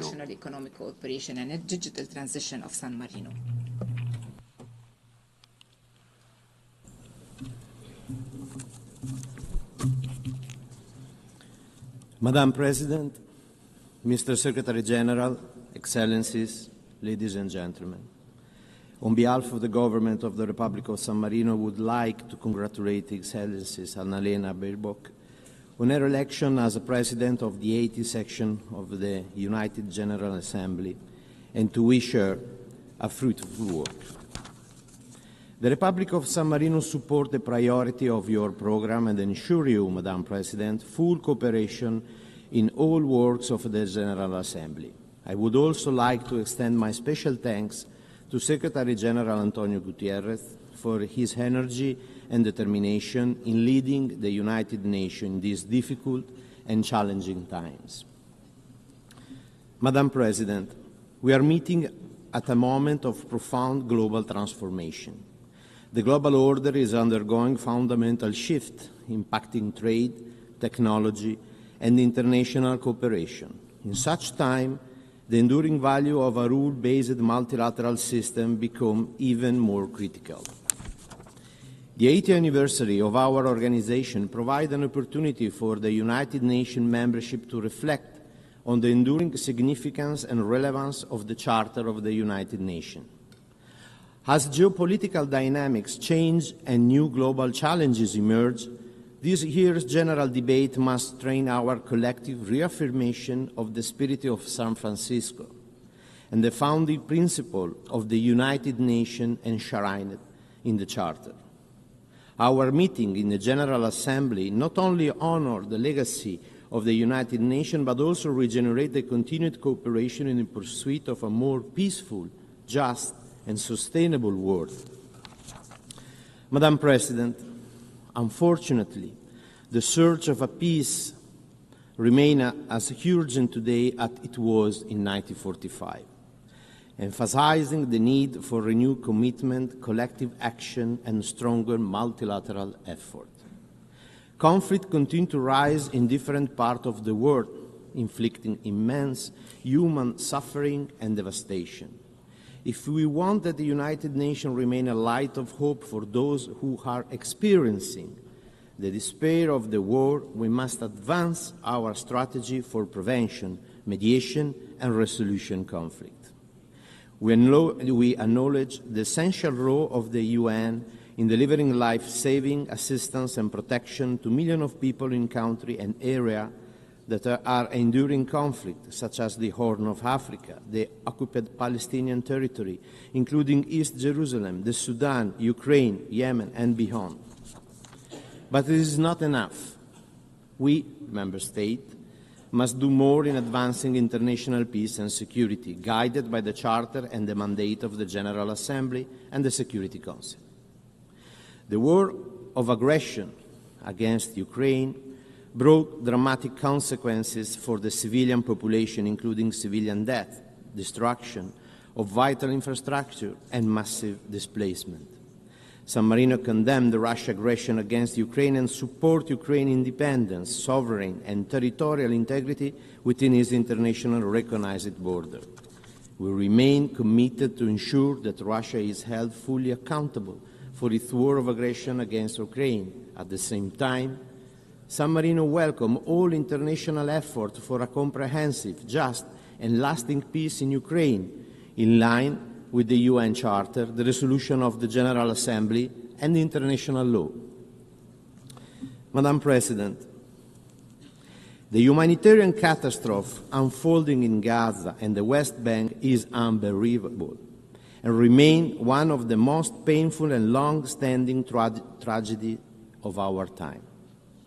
San Marino condemned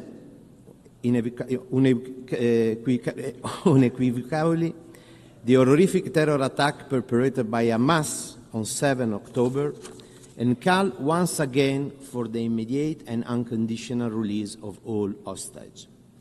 At the same time, we reiterate our call for an immediate and permanent ceasefire and for full, safe, and unhindered humanitarian access to the affected civilian population. Nothing can justify the collective punishment of the Palestinian people through indiscriminate bombing, starvation, and displacement. The continued expansion of settlement, including highly sensitive projects such as E1, together with the devastation in Gaza, threaten the rise of a concrete possibility of peace. Unless we act with unity and determination, the vision of two people living side by side in dignity and security will be lost. It is in this dark hour that responsibility becomes urgent. On 15 May, our Parliament, with unanimity, mandated government to recognize the state of Palestine within this year. Today, before this Assembly, we announce the fulfillment of that mandate. San Marino officially recognized the state of Palestine as a sovereign and independent state within secure international recognized border in line with the resolution of the United Nations. Having a state is the right of the Palestinian people. It is not and can never be a reward for Hamas. This decision is consistent with the message delivered last July at the high-level conference co-chaired by France and Saudi Arabia, and with the New York Declaration, which call on states to take concrete and reversible steps.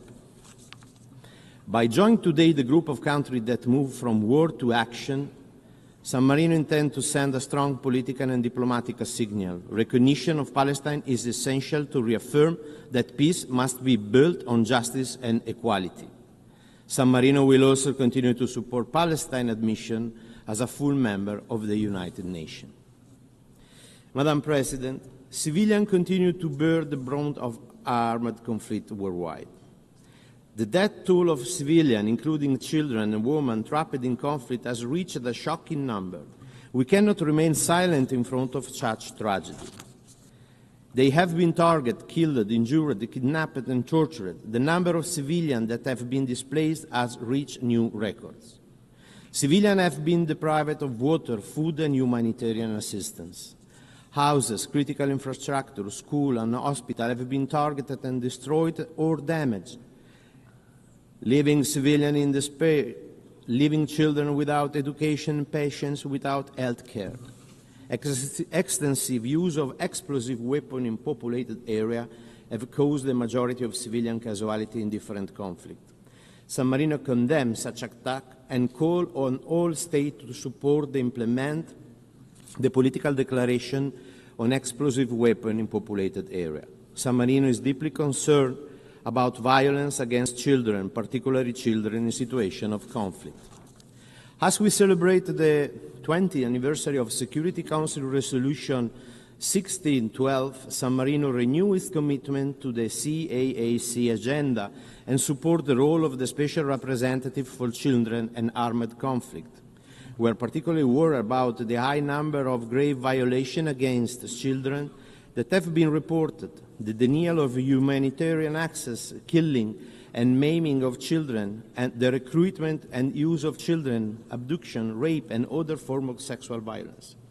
San Marino calls on all armed forces and armed groups to constructively engage with the United Nations for reaching and implementing action plans to end and prevent grave violations against children in accordance with their obligation under the international law. San Marino also firmly condemns attacks on schools and hospitals, as well as their use for military purposes. We reiterate our support for the Safe School Declaration. Educational facilities should be a safe place for all children, students, and teachers.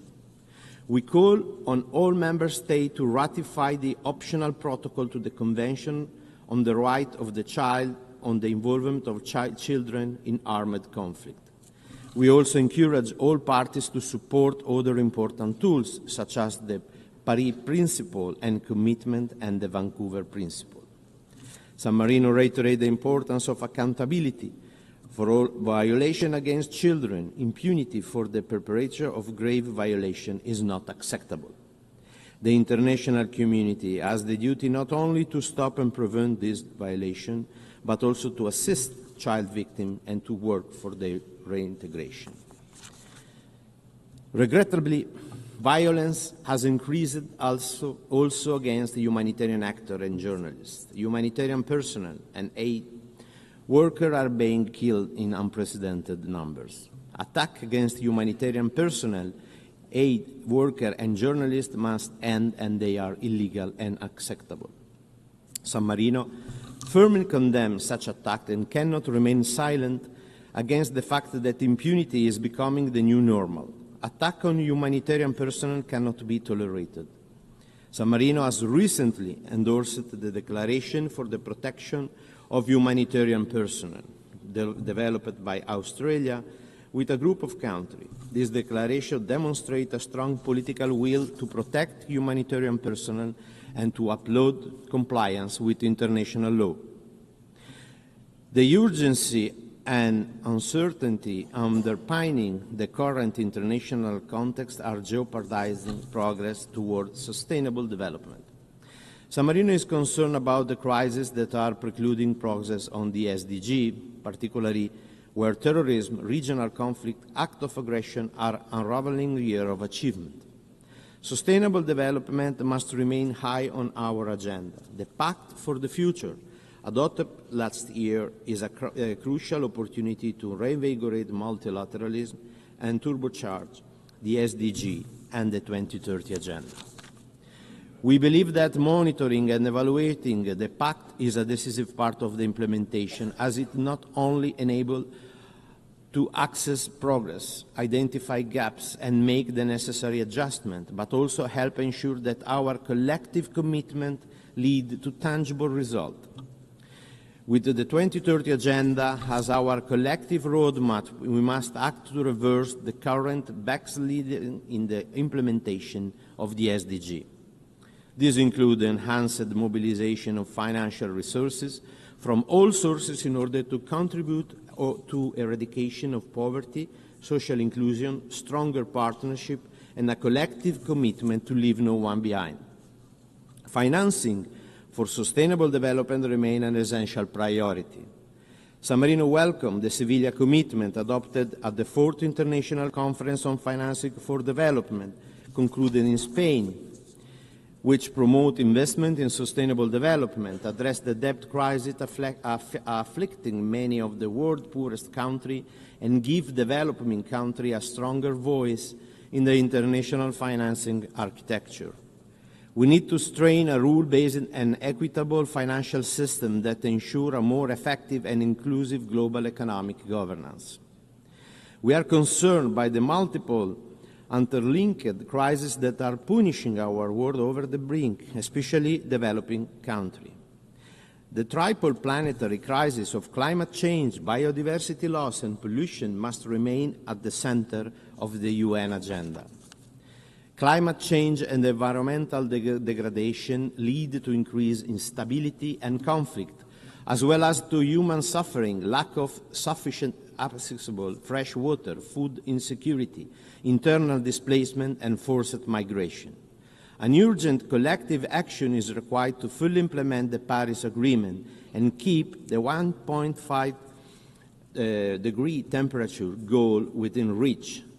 We must accelerate the transition away from fossil fuel and ensure a global, just, and inclusive green energy transition. Halting and reversing biodiversity loss and reducing pollution must remain solid priority of the UN, as healthy ecosystems are vital for achieving the SDG. Malnutrition, unhealthy diets, unsustainable agriculture, and most alarming, the threat of famine caused primarily by ongoing conflict and negative consequences of climate change take a terrible toll on human suffering. Addressing food security must also be at the core of the work of the UN. In this context, San Marino firmly believes that the fight against food loss and waste will contribute to promote food security and welcome all the initiatives aiming at developing awareness in such responsible behaviors. Madam President, since the foundation of the UN, significant progress has been made in advancing the promotion and protection of human rights, but inequality and backsliding persist. The world continues to witness persistent violation of human rights.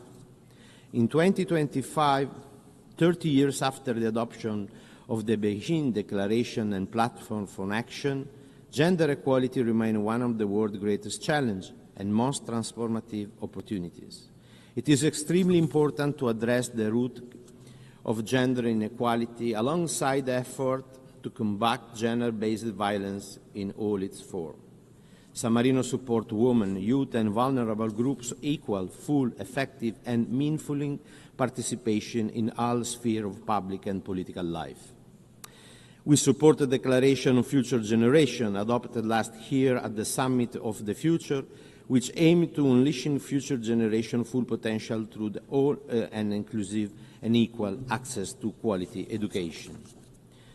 San Marino believes it is essential to safeguard the human rights and digital age. In this respect, the Global Digital Compact is an important tool that underscores our collective commitment to bridging the digital divide and promoting digital inclusion, creating a more equitable and sustainable future, and finally ensuring that digital technology are used for the benefit of all humanity. Moreover, the establishment of an independent international science panel on AI and on the global dialogue on artificial intelligence governance are fundamental to promote scientific understanding of AI and to ensure inclusive multi-stakeholder discussion on this matter, that it will contribute to building the UN membership capacity by fostering shared knowledge, common understanding, and pooled experience, equally benefiting the stakeholders, particularly from developing countries. We are worried about the risk related to new technology in the military domain. The rapid advance in artificial intelligence have led to concerning level of autonomy in conflict. Artificial intelligence has been used in conflict to select target and make decisions over life or death. San Marino believes that meaningful human control must be retained over such a decision guided by international law and ethical principles. San Marino is also worried about the enlargement and upgrading of nuclear arsenal, aimed at escalating global tension. The threat of nuclear weapon use continues to pose an existential risk to humanity. Furthermore, we are witnessing an unprecedented rise in global military expenditure.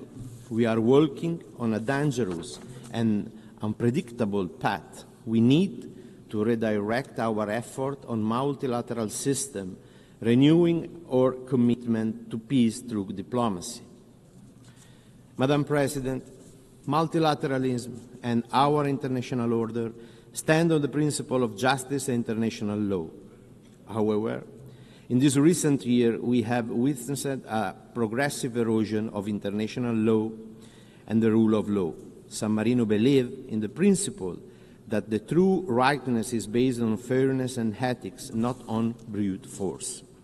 The rule of law exists for this reason, to ensure that all states, regardless of their power, are held accountable, that a rule-based international order with the Charter at its center is our best guarantee against chaos and war. Thanks to its unique role at the center for setting goals, the United Nations serve the collective interest of all nations and people, transcending any individual state. San Marino reaffirmed its commitment to multilateralism, with the United Nations at its center, and in particular in the framework of the General Assembly, as the most representative body of the United Nations on account of its deeply democratic nature, universal participation, and undisputed legitimacy. Accountability is an integral and essential part of the multilateral system. It plays an important role in addressing global challenges, fostering trust and legitimacy in international institutions. We are deeply worried about the disregard and violation of international law. The Republic of San Marino reaffirmed its full commitment to the obligation under the human and humanitarian law, such as the Convention on the Prevention and Punishment of the Crime of Genocide, the Rome Statute, and the Geneva Convention. Madam President, we need to revitalize the United Nations by reinvigorating the multilateralism if we want to pursue credible solutions to the global challenges. The SDG, the 2030 Agenda, the Pact for the Future, and the Seville Commitment are recent testimonial to our joint commitment and to what multilateralism can deliver. But it's not enough.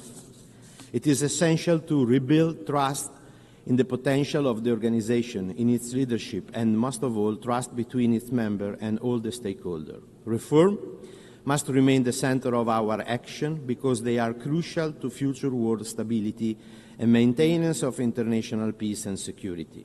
The UN 80 initiative, launched last March by Secretary General, must be an inclusive reform process capable to deliver innovative solutions. Its purpose is to make the UN more efficient, integrated, effective, and tackling complex global challenges and adjusted to the financial reality.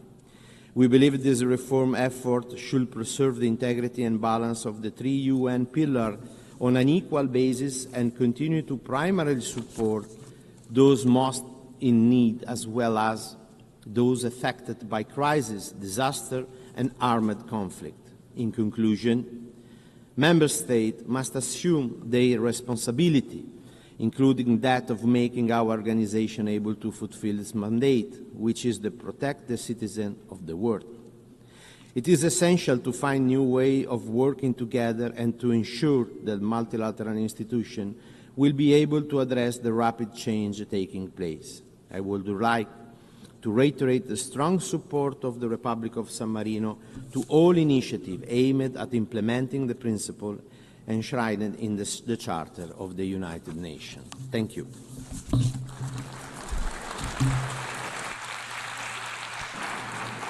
أشكر معالي وزير الخارجية والشؤون السياسية والتعاون الدولي والانتقال الرقمي في سان مارينو.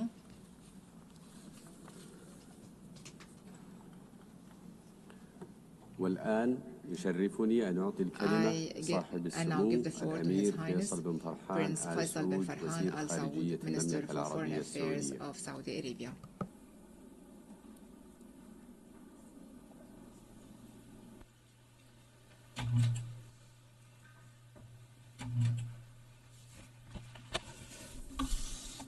بسم الله الرحمن الرحيم.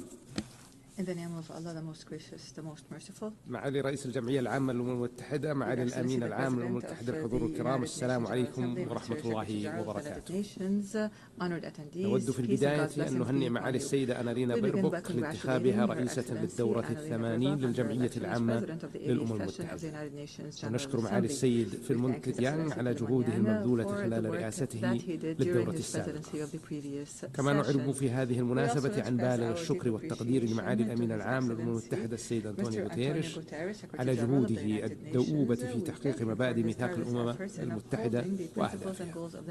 سيد الرئيس، تفتخر المملكة العربية السعودية بكونها عضوا مؤسسا لهذه المنظمة، وهي تبذل كل ما في وسعها لترجمة مبادئ الميثاق إلى واقع ملموس عبر ترسيخ احترام القانون الدولي وتعزيز الأمن والسلم الدولي ودعم التعاون متعدد الأطراف، انطلاقا من إيمانها العميق بأهمية دور المنظمة في عالمنا اليوم. وتحرص المملكة على تحقيق مقاصد ميثاق الأمم المتحدة بالإسهام في الاستجابة للنداءات الإنسانية، ولم تألو جهدا في مد يد العون والعطاء حتى تجاوز ما قدمته من مساعدات وإعانات 141 مليار دولار أمريكي، واستفاد منها 174 دولة. سيد الرئيس، مع وصول المنظمة إلى عامها 80 نؤكد الحاجة الملحة لأن تصبح أكثر قدرة وكفاءة على مواكبة التطورات وإيجاد المقاربات اللازمة لحل الأزمات ووضع حد للصراعات، وأن لا تحيد عن الأهداف التي أنشئت من أجلها، خاصة فيما يتعلق بحفظ السلم والأمن ودون ازدواجية أو انتقائية.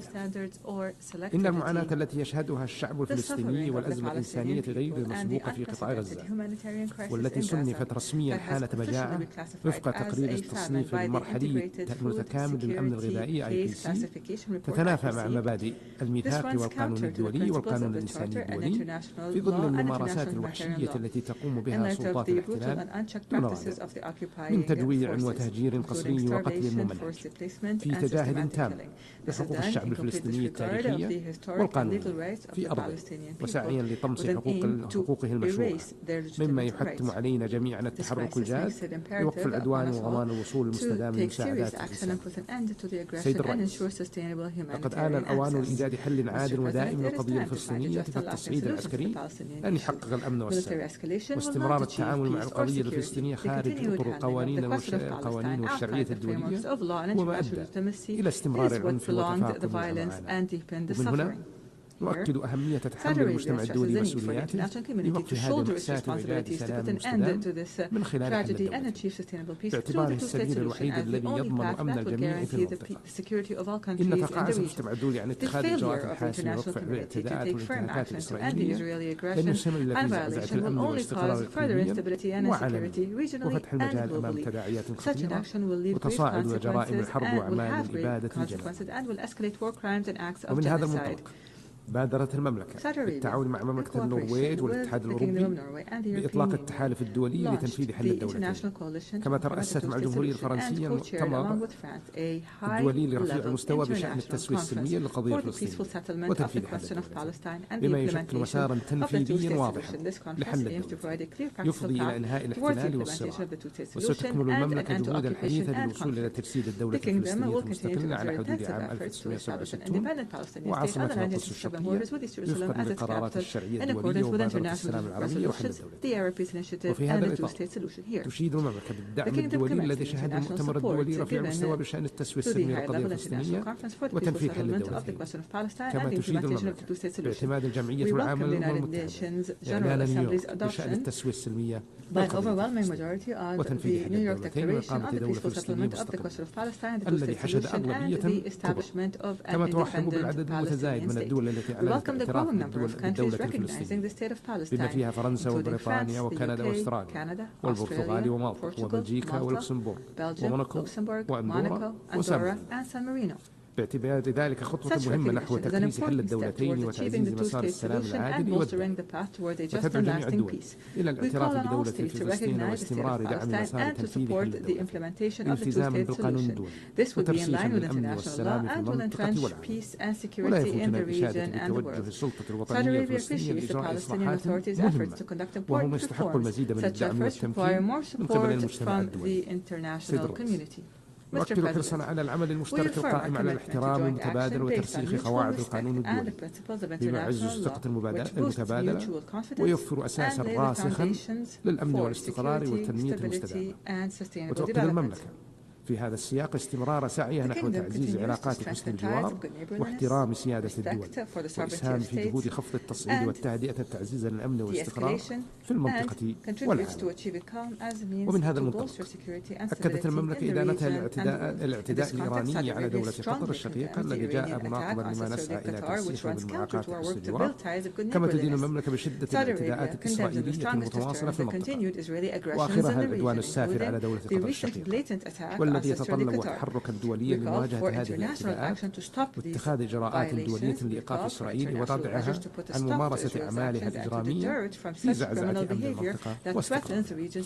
وانطلاقا من اقتناعنا الثابت بأهمية الأمن والاستقرار الإقليمي ومنع سباق التسلح النووي في منطقتنا، تشدد المملكة على ضرورة الالتزام بمنظومة منع الانتشار وصولا إلى منطقة خالية من أسلحة الدمار الشامل في الشرق الأوسط، مع احترام حق الدول في الاستخدام السلمي للطاقة النووية وفق الضوابط الدولية.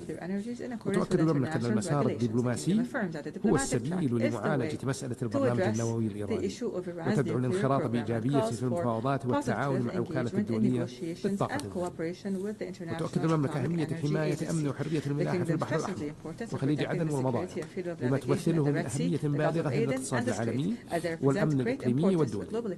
كما تدعو المملكة إلى تعزيز التعاون الدولي لمكافحة الإرهاب عبر تبادل المعلومات وتجفيف مصادر تمويله والحد من حملاته الدعائية التي تهدد أمن المجتمعات واستقراره. كما تنبه المملكة إلى مخاطر الاستخدامات العسكرية لتطبيقات الذكاء الاصطناعي والأسلحة ذاتية التحكم وضرورة سن القوانين الدولية التي تنظمها. وتشيد المملكة بالخطوات الإيجابية التي تقوم بها الجمهورية العربية السورية لترسيخ الأمن والاستقرار، وترحب برفع العقوبات عنها الذي يسهم في دعم جهود الحكومة السورية لإعادة الأمان وتعزيز خطوات التعافي واندماج سوريا إقليميا ودوليا وفتح آفاق جديدة للتعاون الاقتصادي بين سوريا والعالم بما ينعكس إيجابا على تحقيق الاستقرار والازدهار والنماء للشعب السوري الشقيق. وتشدد المملكة على ضرورة وقف الاعتداءات الإسرائيلية المتكررة على الأراضي السورية ودعمها بكل ما يسهم في ترسيخ أمن سوريا واستقرارها واحترام سيادتها ووحدة أراضيها وعدم التدخل في شؤونها الداخلية. وتجدد المملكة حرصها على استعادة أمن الجمهورية اليمنية واستقرارها وتؤكد أهمية التوصل إلى حل سياسي شامل ودعمها للجهود الأممية والقرارات الدولية كما تواصل المملكة مساعيها لدعم الاقتصاد اليمني وتخفيف المعاناة الإنسانية وهي تعد أكبر المانحين للجمهورية اليمنية حيث تجاوز حجم مساعدتها الذاتية والتنموية 27 مليار دولار أمريكي. وقدمت المملكة مؤخرا دعما اقتصاديا للبنك المركزي اليمني بقيمة نصف مليار دولار أمريكي لمعالجة عجز الميزانية. كما قدمت المملكة في 20 من الشهر الجاري دعما اقتصاديا تنمويا جديدا للجمهورية اليمنية بمبلغ 368 مليون دولار أمريكي. تؤكد المملكة أهمية استقرار السودان وحدة أراضيه وسلامة مؤسساته الوطنية وتدعو إلى تكثيف الجهود لتخفيف المعاناة الإنسانية ووقف الحرب والحد من التدخلات الخارجية التي تغذي الصراع وتطيل الأمل. وتشدد المملكة على أهمية استمرار الحوار عبر منبر جدة وصولا لوقف إطلاق النار وتسهيل وصول المساعدات الإنسانية مع رفضها لأي خطوات خارج إطار مؤسسات الدولة قد تمس وحدة السودان ولا تعبر عن إرادة شعبه الشقيق. وتقف المملكة إلى جانب لبنان وتدعم كل ما يعزز أمنه واستقراره وتثمن جهود الدولة اللبنانية لتطبيق اتفاق الطائف وبسط سيادة الدولة وحصر السلاح بيد الدولة اللبنانية ومؤسساتها الشرعية مع ضرورة انسحاب الاحتلال الإسرائيلي من جميع الأراضي اللبنانية تطبيقا للقرارات الدولية لا تصل. كما تدعم المملكة حل الليبي وتدعو إلى الالتزام بتنفيذ وقف إطلاق النار بما يفضي إلى ترسيخ وحدة ليبيا ومؤسساتها الوطنية ويدعم جهود مكافحة الإرهاب. وفيما يخص الأزمة الروسية الأوكرانية تدعو المملكة إلى إيجاد تسوية سلمية من خلال الحوار بما يحقق مصلحة جميع الأطراف وتؤكد استعدادها لمواصلة جهود الوساطة مستندا لموقفها المتوازن وعلاقتها الموثوقة مع مختلف الأطراف. وفي هذا الإطار استضافت المملكة محادثات سلام روسية أوكرانية أمريكية ضمن مساعيها للتوصل لحل سياسي لهذا الأزمة ويعزز الأمن والسلم الدولي. وتشيد المملكة باستجابة باكستان والهند للجهود الدبلوماسية وتقليب الحكمة في التوصل لاتفاق بين التوتر بين وتؤكد المملكة دعمها لحل الخلافات بالحوار والطرق السلمية انطلاقا من مبادئ حسن الجوار بما يحقق السلام والازدهار للبلدين وشعبهم. سيد الرئيس، يمضي الآن عقد من الزمن على انطلاق رؤية المملكة 2030 التي رسمت مسارا تنمويا للمملكة على المدى الطويل أرسلت خلالها تحولات هيكلية واسعة على مستوى الاقتصاد والمجتمع والحكومة. عملت من خلالها على تمكين الشباب والمرأة وتعزيز قيم التسامح وتبني الابتكار وتوسيع آفاق التواصل والتعاون الدولي. وبنهاية عام 2024 حققت 93% من مؤشرات أداء الرؤية على مستوى برامجها واستراتيجياتها مستهدفاتها المرحلية أو تجاوزتها، حيث انخفض معدل البطالة بين السعوديين ليصل اليوم إلى 6.3% مقارنة ب 12% عام 2016. وارتفعت مشاركة المرأة في سوق العمل إلى أكثر من 36% وبلغت قيمة أصول صندوق الاستثمارات العامة 913 مليار دولار أمريكي بنهاية عام 2024 فيما وصلت مساهمة الأنشطة غير النفطية إلى 56% من الناتج المحلي الإجمالي الحقيقي.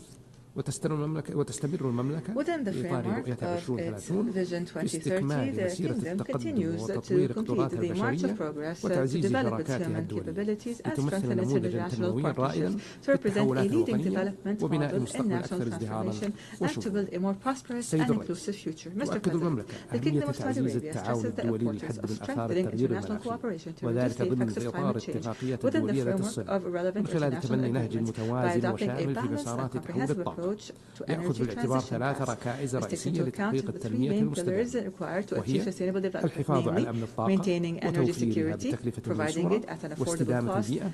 وفي هذا السياق أطلقت المملكة عددا من المبادرات الريادية التي تستند بالمناهج الاقتصادي الدائري للكربون الشامل والمتوازن ومن أبرزها مبادرة السعودية الخضراء على المستوى الوطني ومبادرة الشرق الأوسط الأخضر على المستويين الإقليمي والدولي بما يعكس التزام المملكة بالعمل المناخي من منظور شامل يراعي التنمية والبيئة معا. كما تؤكد المملكة أهمية عدم إقصاء أي من مصادر الطاقة وتدعو إلى انتهاج مسارات انتقالية واقعية وشاملة، وإضافة لامتلاكها تقنيات متقدمة مكنتها من أن تكون من الدول الأقل في كثافة انبعاثات الكربون والميثان في عمليات إنتاج البترول والغاز، فإن المملكة تطلع بدور ريادي في الاستثمار في تقنية إدارة الانبعاثات الناتجة عن استهلاك المواد الهيدروكربونية، لا سيما تقنية التقاط الكربون واستخدامه وتخزينه CCUS التي تتيح استخداما فعالا للموارد مع خفض الأثر البيئي بما يسهم في حماية النظام المناخي العالمي. وفي الإطار نفسه تستثمر المملكة في جميع التقنيات المبتكرة التي تسهم في خفض ومعالجة انبعاثات غاز الاحتباس الحراري بما يشمل التوسع في مشاريع الطاقة المتجددة وزيادة كفاءة استهلاك الطاقة وإنتاج الهيدروجين النظيف بما في ذلك الهيدروجين الأخضر، إلى جانب الحلول المبنية على الطبيعة مثل التشجير الواسع النطاق وحماية النظم البيئية البرية والبحرية، تأكيد الالتزام المملكة بالتنمية المستدامة وتحقيق التوازن بين التنمية والمناخ. السيد الرئيس، في إطار التزام المملكة بضمان استدامة الموارد البيئية وإتاحتها للجميع، فقد أعلن صاحب السمو الملك الأمير محمد بن سلمان بن عبد العزيز آل سعود ولي العهد رئيس مجلس الوزراء عن تأسيس المملكة لمنظمة عالمية للمياه مقر الرياض بهدف تطوير التعاون الدولي لمواجهة تحديات المياه بشكل متكامل عبر تبادل الخبرات وتعزيز التمكين والابتكار والبحث والتطوير بما يسهم في وضع قضايا المياه على رأس الأجندة الدولية. وقدمت المملكة تمويلا تجاوز 6 مليارات دولار أمريكي للدول في 4 قارات لدعم مشاريع المياه، وتتطلع المملكة بالتعاون مع الدول الأعضاء التي إلى الإسهام في تحقيق أهداف التنمية المستدامة الرامية إلى ضمان وفرة المياه وتحقيق الأثر الشامل الذي يمهد الطريق لمستقبل مائي آمن ومستدام للجميع. سيد الرئيس، في إطار حماية البيئة ومكافحة التصحر والجفاف، ضاعفت المملكة مساحة المناطق المحمية أكثر من 4 أضعاف لتتجاوز حاليا 18% من مساحة المملكة، وتستهدف الوصول إلى 30% في عام 2030. كما اعتمدت نظام إدارة النفايات الجديد لاستبعاد 90% من النفايات من خلال إعادة التدوير والاستفادة من النفايات، مما يسهم في حماية البيئة البرية والبحرية والحد من التلوث البلاستيكي. كما أطلقت المملكة المبادرة السعودية الخضراء لإعادة تأهيل 40 مليون هكتار من الأراضي المتدهورة، ومبادرة الشرق الأوسط الأخضر والتي ضمت إليها 30 دولة عربية وآسيوية وأفريقية لتعزيز الجهود المشتركة لإعادة تأهيل 200 مليون هكتار من الأراضي المتدهورة. واستضافت المملكة مؤتمر الأطراف السادس عشر لاتفاقية الأمم المتحدة لمكافحة التصحر كوب 16 بمشاركة أكثر من 170 دولة وحوالي 90,000 مشارك من ممثلي المنظمات الدولية والمؤسسات العالمية وجمعيات المجتمع المدني والقطاع الخاص. وشهد المؤتمر انطلاق العشرات من المبادرات النامية مبادرة الإنذار المبكر ومبادرة قطاع الأعمال من أجل الأرض لتعزيز دور القطاع الخاص في صون الأراضي، ومبادرة شراكة الرياض العالمية لتعزيز الاستعداد للجفاف في 74 دولة حول العالم، وهي المبادرة العالمية الأولى من نوعها التي تعنى بالاستعداد للاستباق للجفاف قبل حدوثه. وقد أعلن أثناء المؤتمر عن تخصيص مبلغ 12.5 مليار دولار أمريكي من المؤسسات المالية الإقليمية للحد من تدهور الأراضي وآثارها. وفي ختام سيد الرئيس، تؤمن المملكة أن لا خيار أمامنا إلا العمل الجاد والمسؤول مع شركائنا في المجتمع الدولي لترسيخ مبادئ الاحترام المتبادل وتعزيز قواعد القانون الدولي مما يسهم في بناء الثقة بين الدول ويجنب الأجيال القادمة ويلات النزاعات. إننا نؤمن بأن الطريق إلى عالم أكثر استقرارا وازدهارا يمر عبر التعاون الصادق والحوار البناء والعمل المشترك من أجل الأمن والسلام المستدام للجميع. والسلام عليكم ورحمة الله وبركاته.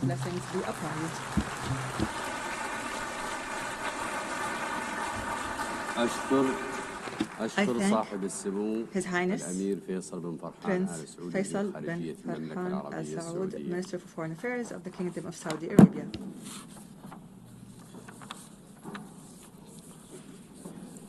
أعطي الكلمة الآن I now give the floor to His Excellency Vivian Balakrishnan, Minister for Foreign Affairs of Singapore.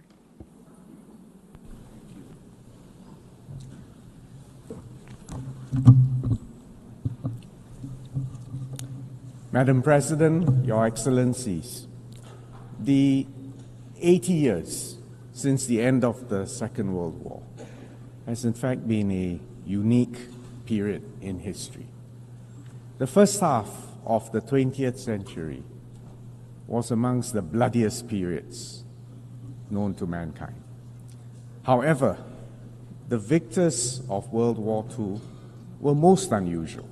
Instead of collecting the spoils and imposing their wills on the vanquished, they decided that it was in their own enlightened self-interest to build and underwrite a system where sovereign equality, territorial integrity, and political independence of each nation, big or small, would be protected. Where the interactions of states in security, trade, development were founded on a set of commonly agreed rules, international law, and trust. The ultimate goals were peace and prosperity and progress for all. And the centerpiece of this was the United Nations and the UN Charter. The UN Charter that provided the framework to govern interactions between sovereign states. The International Court of Justice stood as the principal judicial organ of the UN, offering states a forum to settle disputes under the rule of law peacefully. For small states, it was a world that operated on principles and international law, where might did not make right. The stability and predictability offered by this system allowed all countries to develop their economies, to leverage on one another's strengths, and to accelerate development. There was unparalleled dissemination of technology, of ideas, and intellectual property. Trade grew significantly, and companies built global supply chains based on the principle of comparative advantage and efficiency. And Singapore is a tiny city-state in the heart of Southeast Asia, a small and open economy. We rode on these megatrends. And that's why in 60 years, a hardworking and disciplined people have built our per capita GDP from $500 in 1965 to around $85,000 today. This multilateral system, founded on international law, also helped us to manage the global commons. For instance, the UN Convention on the Law of the Sea sets out the legal framework within which all activities in the oceans and seas must be carried out.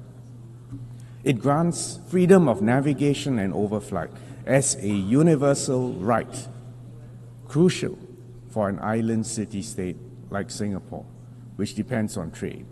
It also provides the foundation for coordinating global efforts on sea level rise, pollution, and the loss of biodiversity. Meanwhile, specialized UN agencies such as the International Civil Aviation Organization, the International Maritime Organization, set common rules and standards to enhance safety and efficiency of all these essential arteries. Of course, the system was not perfect. The rules were not always applied equally, and international law was not always respected. But nevertheless, there was a clear framework, and people and states knew what was right and what was wrong. The first few decades after 1945 were marked by decolonization and the expansion of the membership of the UN. The Cold War spawned several proxy wars around the world, including some in our region. But thankfully, as a world, we avoided another world war between superpowers, and mutually assured destruction deterred the use of nuclear weapons, although we all know there were a few close shaves. For small, newly independent states, and especially for those of us who are able to achieve national cohesion and effective governance, in fact, the last 80 years, on the whole, was a favorable period of peace, prosperity, and progress. Madam President, Excellencies, however, the post-World War order that I've just described has come to an end. The current distribution of economic weight, of technological sophistication and military strength today is very different from the world of 1945. And it is obvious that the UN and the other international organizations have not evolved to keep up with the times. Add another factor. The primary underwriters of the old world order have now decided to take a more transactional, a narrower view of their national interests, and are less willing to provide public goods. And the sharper strategic contest between superpowers has also made them less able to cooperate, less able to underwrite, less able to manage the global commons. Consequently, today the world has become more turbulent, more uncertain, and in some places more violent. The erosion of respect for the principles of the UN Charter, the egregious violations of international law and of international humanitarian law have unfortunately become more common, as have violations of sovereignty and territorial integrity. The current wars which we all witness in the Middle East, in Ukraine, and parts of Africa reflect this tragedy. In all conflict zones, too many innocent lives are lost, preventable famines occur, and impunity abounds. The humanitarian situation in Gaza is dire and shocking. Singapore hopes there will be an immediate ceasefire, an immediate and unconditional release of all hostages, and for immediate access to humanitarian aid, food, and medical care for the civilians in Gaza. Singapore will recognize the state of Palestine when it has an effective government that accepts Israel's right to exist and categorically renounces terrorism.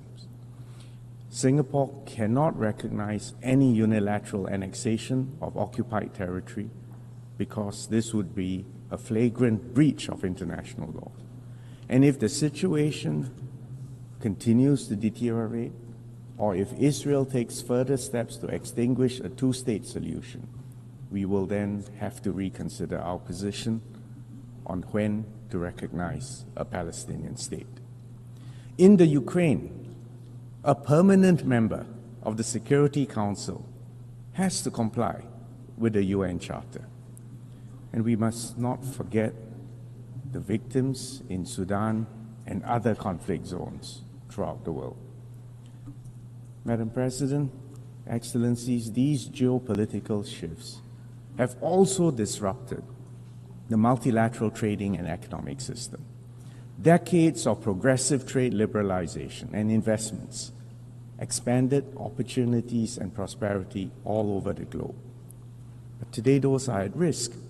The tariffs, the export controls are being used as levers to secure unilateral advantage, including sometimes to address non-trade related issues. The repudiation of the principle of most favored nation. This is a principle which is a cornerstone of the WTO and GATT systems, erodes a transparent, rules-based multilateral system and giving way to a system where trade agreements approximate bilateral arm wrestling matches. And it's obvious that this will be to the detriment of small and trade-dependent states everywhere. In such a fragmented world, we risk compounding the tragedy of the commons because collective action for long-term good becomes even more elusive. And climate change and pandemics are existential problems that no single country can resolve on its own. And if I may add, all of us need to base our decisions on scientific evidence and a commitment to fairness, both to current and future generations.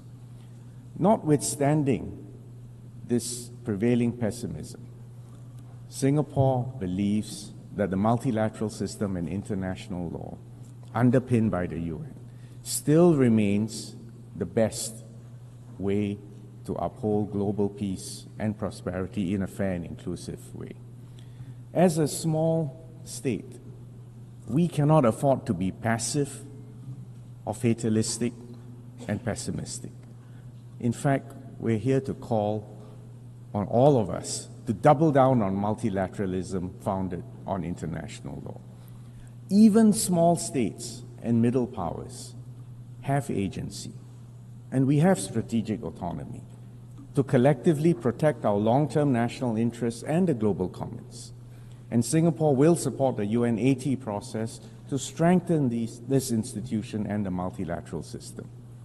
The good news is that actually the multilateral system still works. And let me cite a few success stories. The BBNJ treaty agreement will enter into force on the 17th of January 2026. Earlier this week, we exceeded the 60 ratifications necessary to bring it into force. It is a legally binding treaty to conserve and to sustainably use marine biodiversity beyond national jurisdiction. And we congratulate Ambassador for International Law, Rina Lee from Singapore, who presided over these very difficult negotiations that led ultimately to a consensus, and I emphasize the word consensus adoption of the historic BBNJ agreement in June 2023. In July, to cite another example, we achieved consensus on the final report of the open-ended working group on cybersecurity, which strengthened the normative framework for responsible state behavior in cybersecurity. We also agreed to establish the global mechanism on cybersecurity as a permanent home for this work at the UN. Mr. Berhan Ghafor, our PR of Singapore to the UN, had the honor and the burden of chairing this open-ended working group over the past 5 years. To give you a third example, in 2024, 2 World Intellectual Property Organization treaties on IP and the genetic resources and the associated traditional knowledge and the Riyadh Design Law Treaty were concluded under the leadership of Mr. Darren Tang. These 3 examples demonstrate that even in these fractious times, it is possible to come together to manage our global commons and to achieve agreement and consensus. Now, this does not mean that we will always reach agreement on every issue, but it is vital that the UN remains an arena for continued dialogue and discussions so that compromises can be reached, solutions can be found for even the most hotly contested issues. The key to the multilateral system for small states is international law. And on this note, I'm proud to share that Singapore will nominate Ambassador Rina Lee as a candidate for the International Court of Justice, which is the principal judicial organ of the UN. Our nomination underscores Singapore's deep commitment to upholding international law and support for the ICJ. If elected, Ambassador Lee will be only the second person, and in fact the first woman from Southeast Asia to serve on this court. Madam President, Excellencies, just as the world has changed dramatically in the last 80 years, it is also clear that the UN needs to reform to be fit for purpose for the next stretch. We need a more representative and a more inclusive UN that reflects current realities. The UN Charter confers on the UN Security Council the primary responsibility for the maintenance of international peace and security. It clearly needs reform to better fulfill this mandate.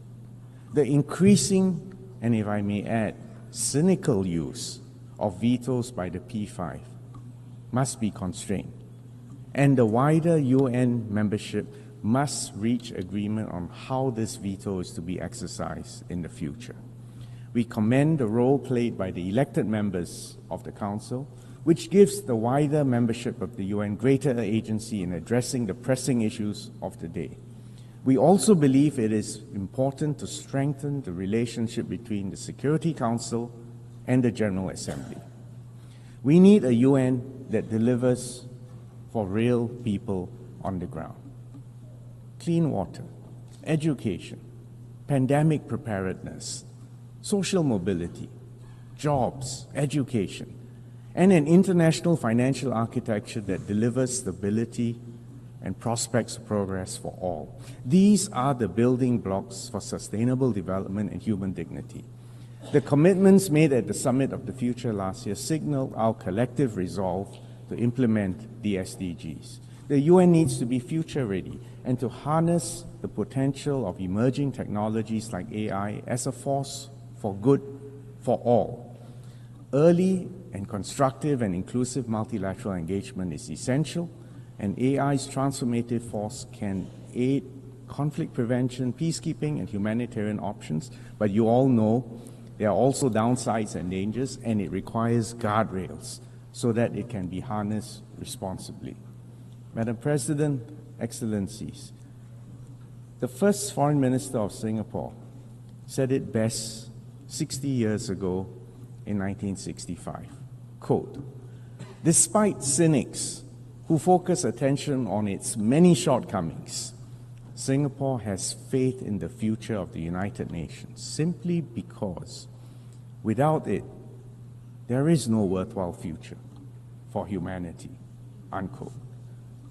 These words still ring true today. So together, let's ensure that this institution continues to serve as humanity's best hope for peace and prosperity for all of us. Thank you, Excellencies.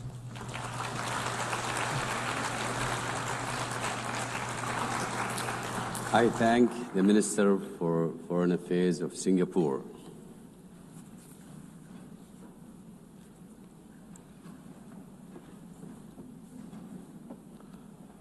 أعطي الكلمة الآن لمعالي السيد بدر بن حمد بن محمود البوسعيدي وزير خارجية عمان. Foreign Minister of Oman.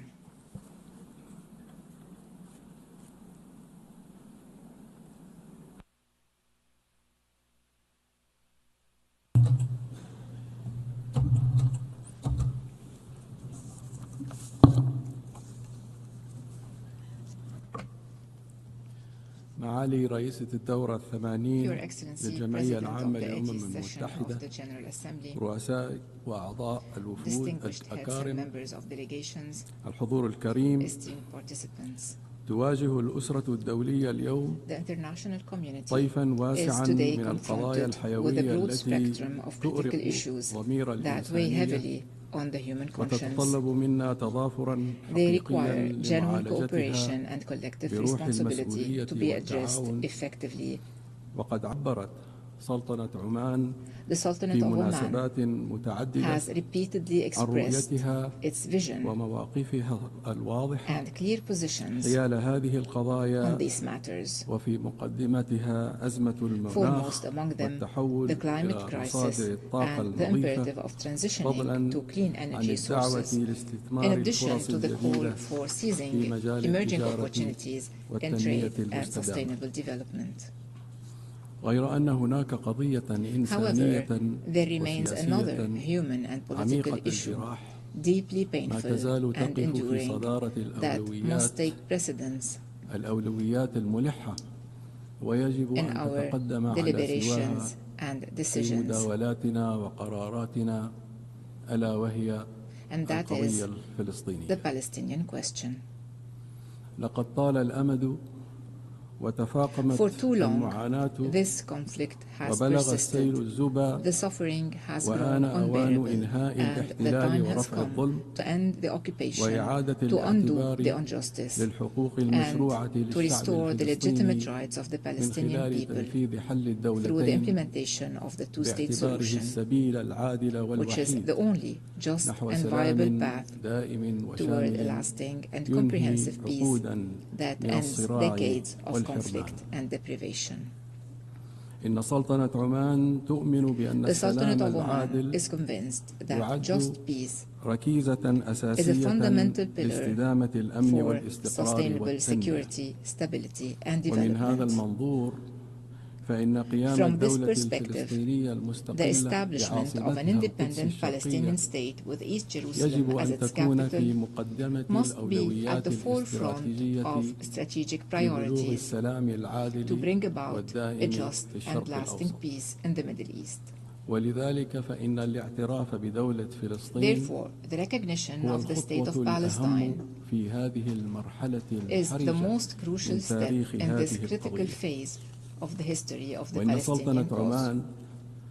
The Sultanate of Oman expresses its deep appreciation to the governments that have taken this step, a step that reinforces respect for international law and aligns with the Charter of the United Nations and the Universal Declaration of Human Rights.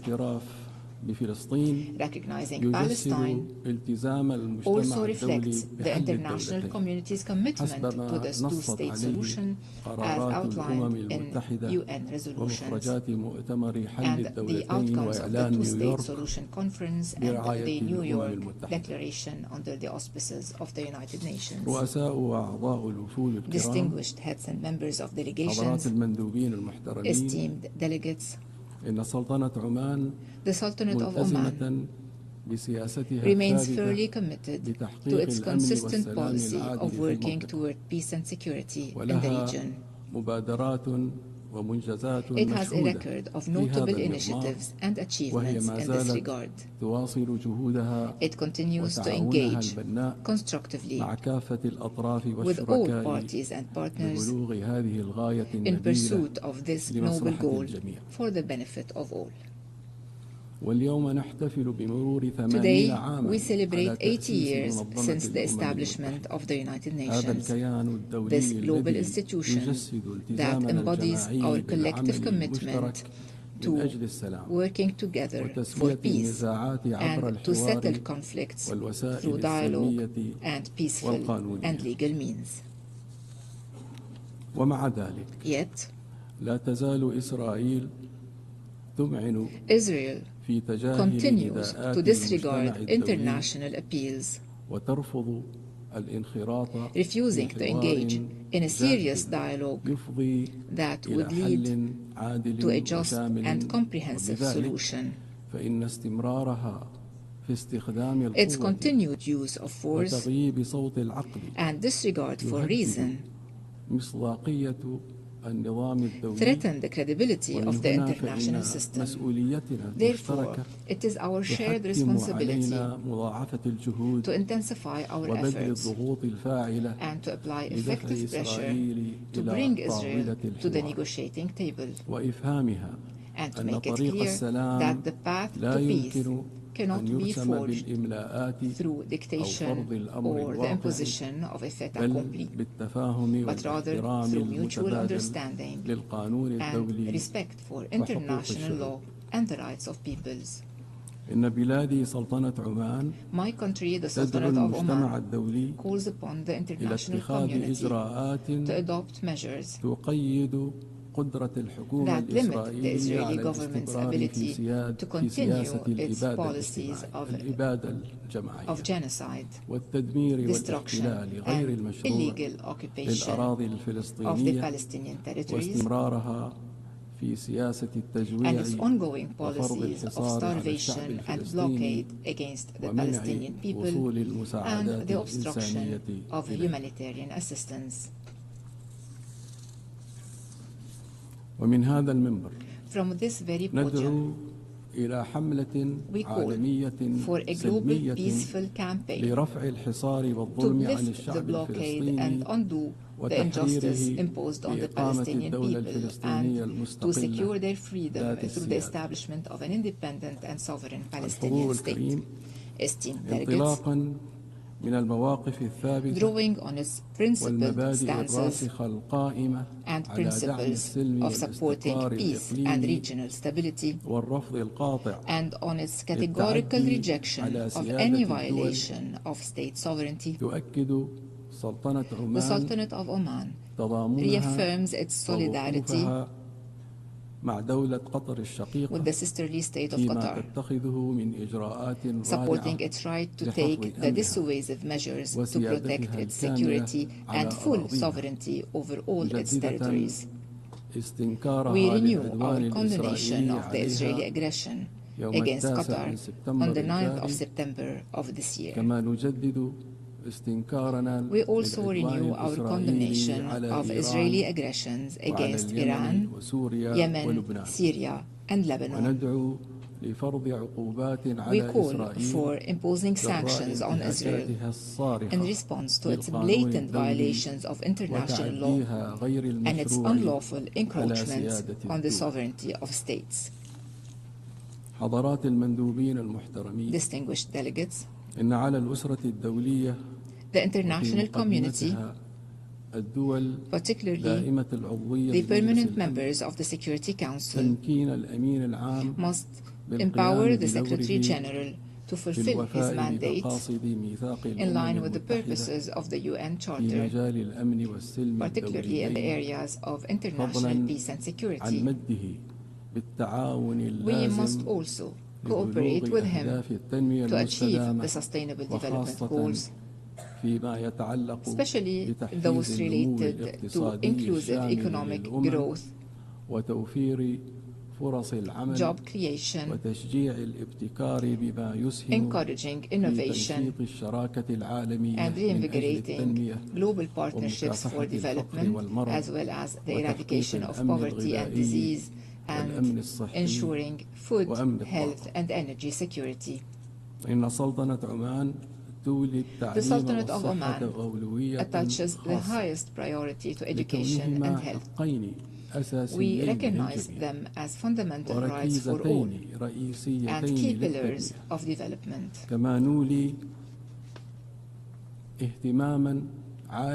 We also place high importance on digital transformation, artificial intelligence applications, innovation, industrial development, and strengthening social protection, justice, and job security.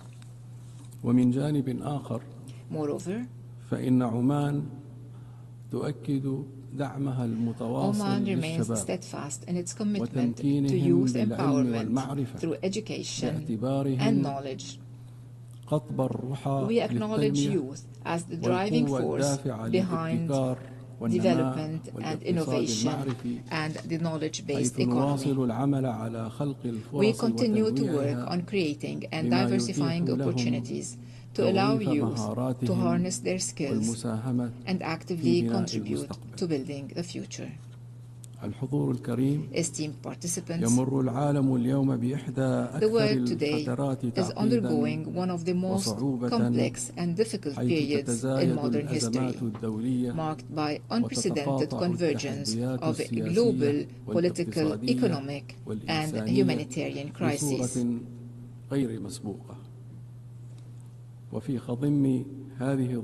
Amidst these critical circumstances,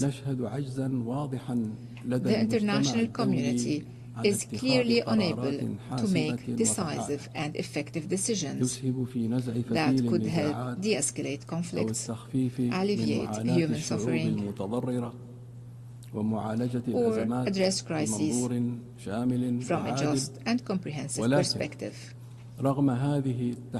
However, and despite these challenges, we believe that the current moment represents a real opportunity to correct course and to renew the foundations of collective international action toward the future of justice and fairness.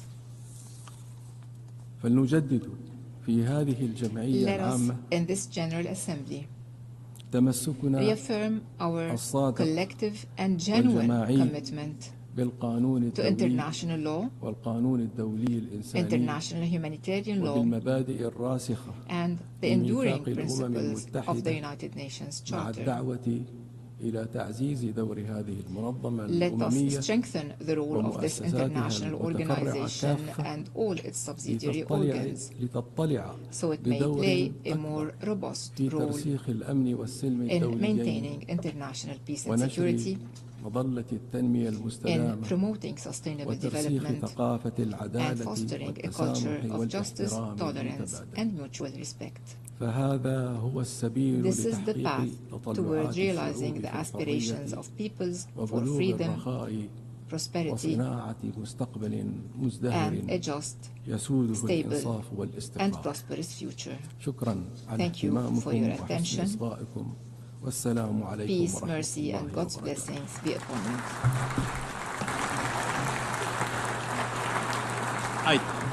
I thank the Foreign Minister of Oman. Now I give the floor to His Excellency Mr. Mohammed Hassan, Minister of Foreign Affairs of Malaysia.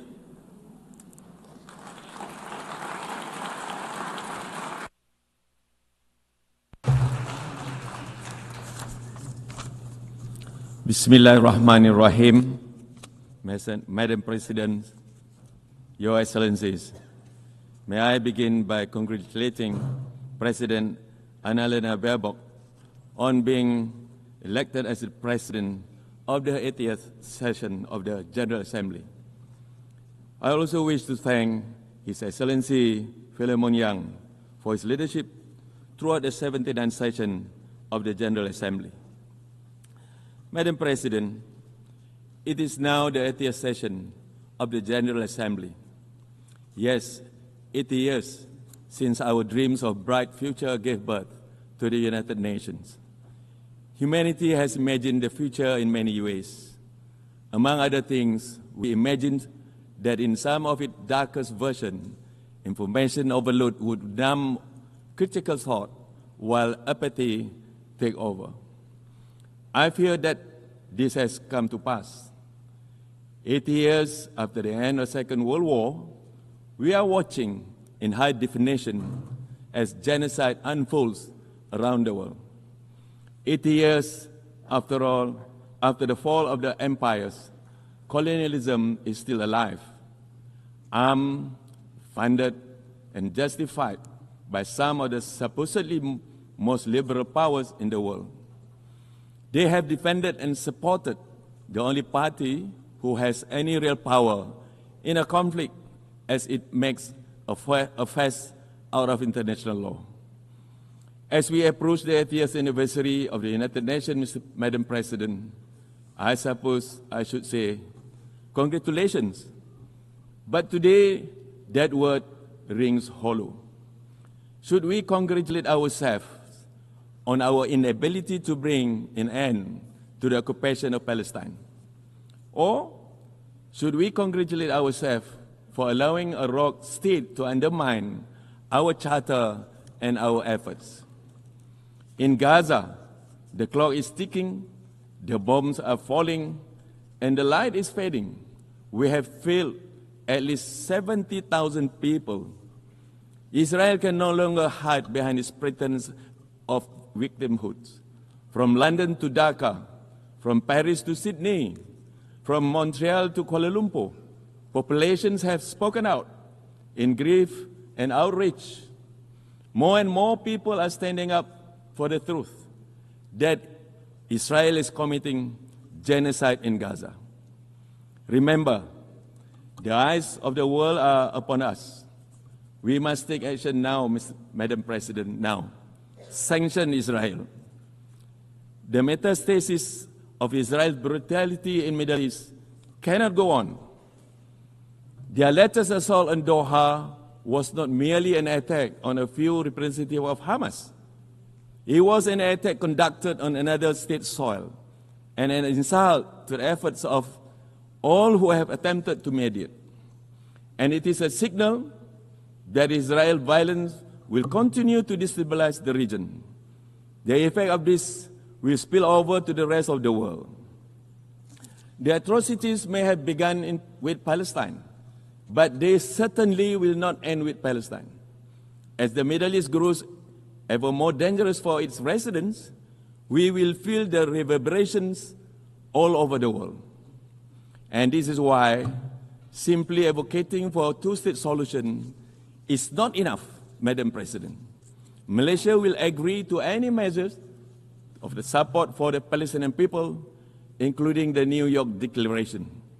But let us be clear. Let us be clear, there are only three real answers to this conflict. Number one, to take concrete action against the occupying force. Two, to lend our long-term support to the development of a self-governing Palestinian state. And number three, to reform the United Nations and ensure that such a travesty of justice never happen again. Madam President, repeated failures of the Security Council to fulfill the will of General Assembly must be met with strong resistance. We must continue to demand accountability from the permanent members of the United Nations Security Council through Resolution 76/272, or popularly known as the Veto Initiative. And we must pursue results through Resolution 377A, that is Uniting for Peace. No more shall we quietly accept the dismissal of our collective voice. We must question and challenge the veto. We must free the Security Council from this humiliating paralysis. And we must keep the United Nations a relevant and effective international organization and global guardian of peace. Madam President, over the course of our chairmanship of ASEAN this year, Malaysia too has learned of the colossal efforts that peace requires. As a unique example of an inclusive form of multilateralism, ASEAN has embraced change, expanded our membership, and engaged with the world over the past 58 years. And this is why it has been Malaysia's honor and our greatest task yet to take on Southeast Asia's challenge this year. When conflict threatened to spiral between our neighbors, ASEAN did not stand idle. We stepped in, convened both sides in Malaysia, and implemented a ceasefire, one that ASEAN is now ensuring takes root through active monitoring on the ground. Yes, challenges remain, but our message is clear. ASEAN will stay at the table, urging both states to honor their commitments, for there is no conflict, whether interstate or intrastate, that is worth risking the stability of our home. This is why our efforts to cultivate security and stability in Myanmar and to restore credibility to five-point consensus must continue. ASEAN is deeply disappointed that the agreed-upon ceasefires in Myanmar have been broken in some areas and that violence continues to endanger civilians. Those in power have a responsibility to remember that Myanmar is a part of a region, not an isolated country. There is a bright and safe future for all of our peoples if we work together in good faith towards a Myanmar-owned, Myanmar-led resolution to the crisis in the country. Madam President, as ASEAN's focus deepens on bolstering security, strengthening economic resilience, and advancing sustainability goals across the region, we will address not only our internal crisis, but also from beyond. The South China Sea must not be used as leverage in strategic competition. Southeast Asia and its waters become a theater for rivalry between superpowers. We therefore urge all parties to fully comply with UNCLOS and to avoid actions that could provoke miscalculation or conflict in the waters we share. We will also continue to champion the rights and the needs of the global South at large. Madam President, for far too long, the global South has borne the brunt of unequal economic policies that marginalize and prevent developing nations from participating fairly in the global economy. And today, the global South faces a staggering financing gap for sustainable development despite being home to the world's most vulnerable populations. The irony is painful, Madam President. We constitute the world's majority, yet remain unrepresented in decision-making, underserved in development financing, and sidelined in global governance. These imbalances must be corrected. The voices, needs, and aspirations of the Global South are not secondary. Remember this, we cannot build a fairer international order without the Global South at its center. Malaysia will continue to advocate for dignity, equity, and opportunity for all developing nations. Madam President, Excellencies, the UN has served the world for 80 years, but the world we live is in shifting beyond any recognition from what it was back then. The test that we now face is an existential one, for the question of Palestinians has haunted the UN for nearly its entire life. 80 years of the United Nations and 77 years of the ethnic cleansing of the Palestinians. I cannot emphasize this enough, Madam President. If we cannot resolve this, the citizens of the world will lose faith in us and the international order. Because there is no longer any way to deny that this is modern-day colonization. Only the formerly colonized have been able to see it for what it is since the start. It is a genocide. And it is a genocide dressed in the cape of Western tolerance. For us to remain relevant, we cannot move forward on the habits of the past. We must summon the same courage that built this organization from the ruins of war. To conclude, Madam President, Malaysia believes that 3 urgent reforms are key to our survival. First, we must limit, if not abolish, the veto. We must challenge it each and every time that is wielded, particularly in cases of crimes against humanity. Second, authority must flow back to the General Assembly, and the most inclusive body, as the most inclusive body of this House, it should be allowed to serve as the conscience and voice of the world unimpeded. And third, we must redesign global financing mechanisms to ensure transparency and fairness for the Global South. Reform is no longer a choice, it is our imperative. Madam President, to be better together, we must change together. Billions of lives depend on whether we succeed. Madam President, I thank you.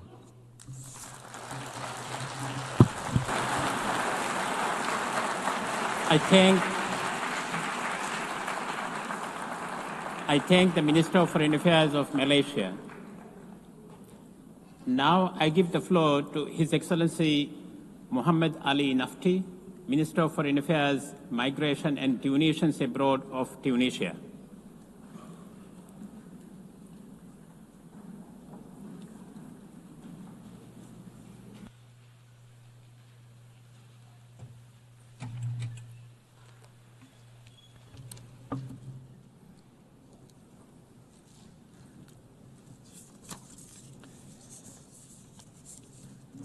بسم الله الرحمن الرحيم والصلاة والسلام على أشرف المرسلين السيد الرئيس أصحاب المعالي السيدات والسادة أود في البداية أن أنقل خالص تحيات رئيس الجمهورية التونسية السيد قيس سعيد وبالغ تقديري إلى السيد أنطونيو غوتيريش الأمين العام لمنظمة الأمم المتحدة على جهوده الخيرة من أجل نصرة قضايا الحق والعدل وإعادة الثقة في العمل متعدد الأطراف وأجدد دعمنا له في مبادرة الأمم المتحدة UNAT to reform and develop the work of the organization at this critical time for our world, a time of instability and unprecedented frequency of violations of the rules of international law and the principles of the Charter. I would also like to deeply congratulate Ms. Annalena Baerbock on assuming the presidency of the General Assembly during its 80th session. We wish her luck in managing its work.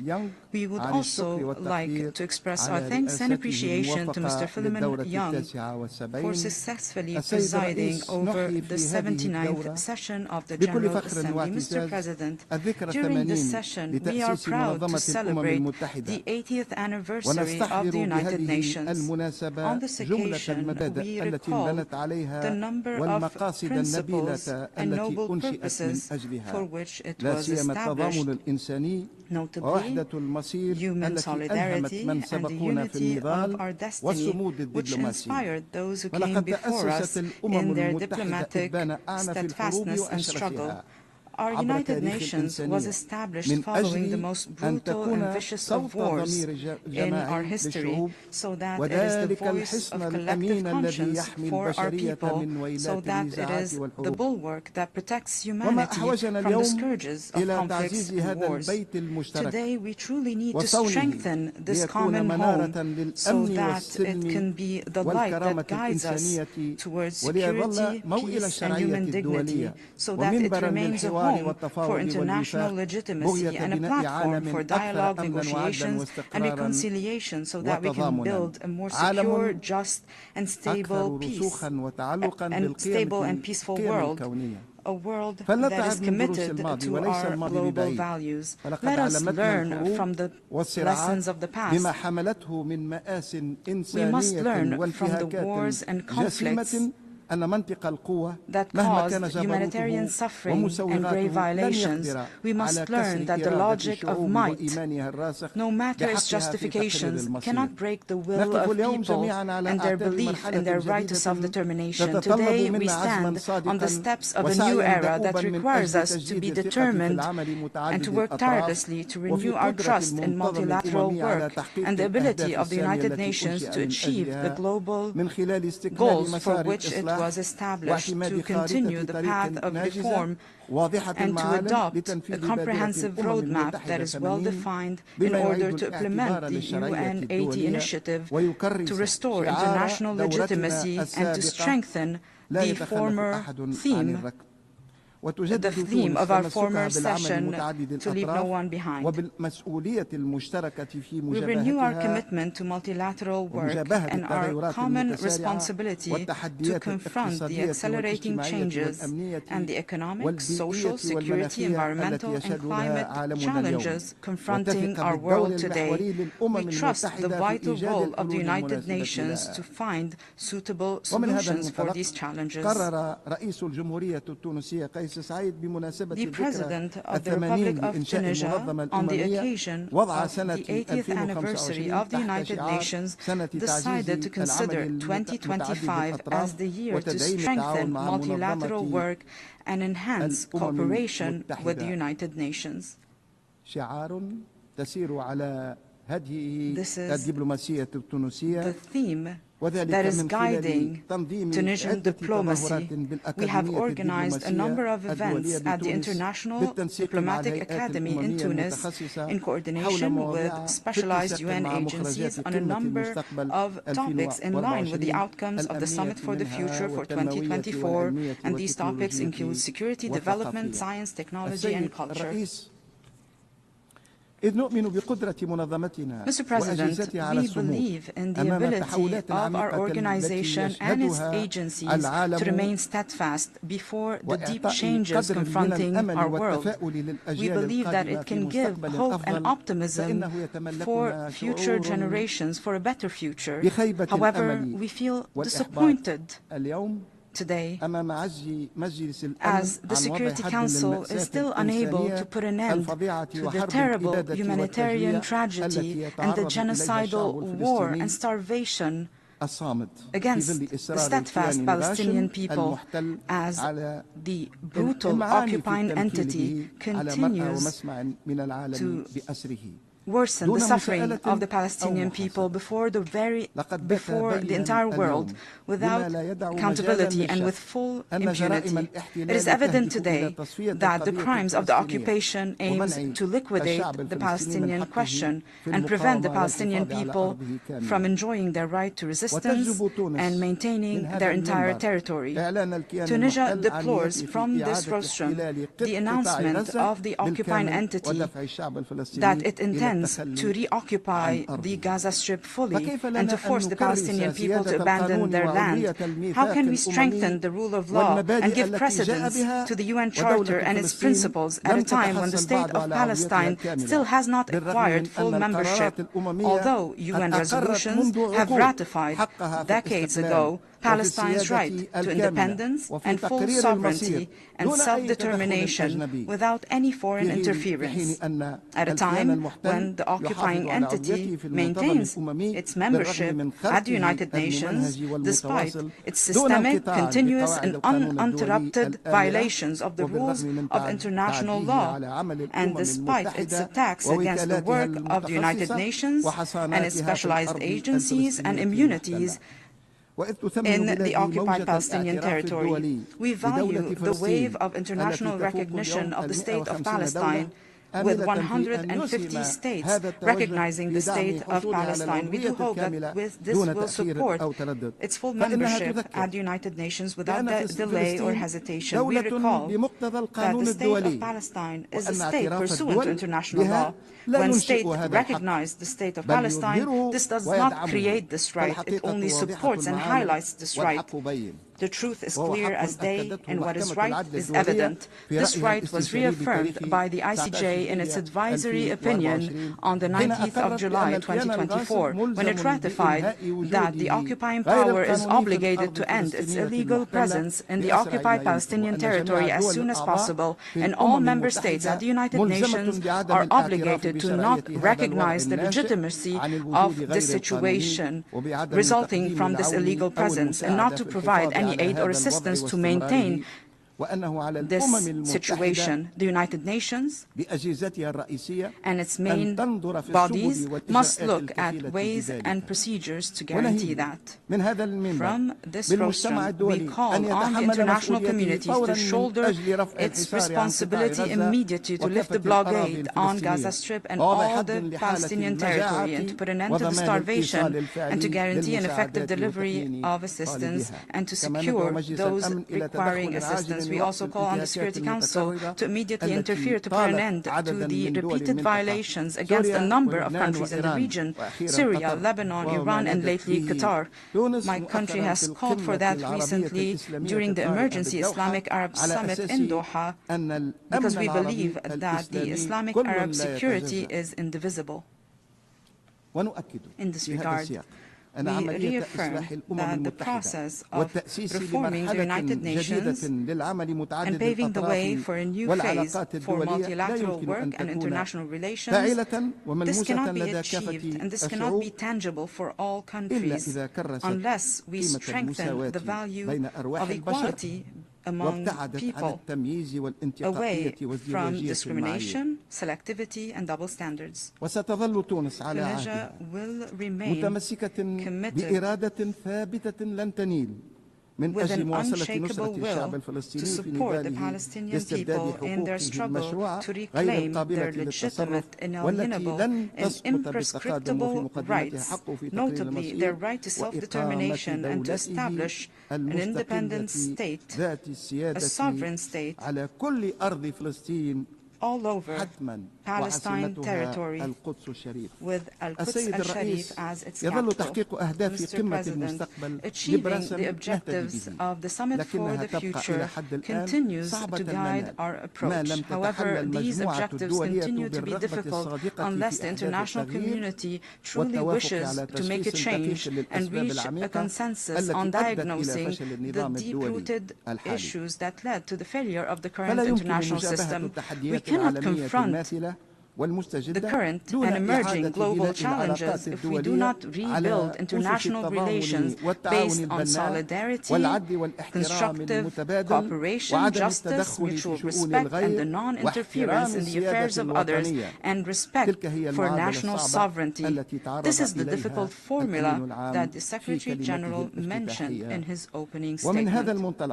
Therefore, Tunisia renews its call for a comprehensive and deep reform of the international financing system and its institutions to guarantee justice and access to financial resources, to strengthen its effectiveness to serve comprehensive development by putting in place innovative mechanisms to finance development, similar to the ESCWA initiative to swap debts for climate action, which we have joined, which aims to transforming obligations of external debt service to investment in climate work and the SDGs. Tunisia reaffirms the importance of making every possible effort to recover stolen and smuggled funds and assets to strengthen international justice and guarantee people's right to development and good governance. My country believes that this is a sovereign,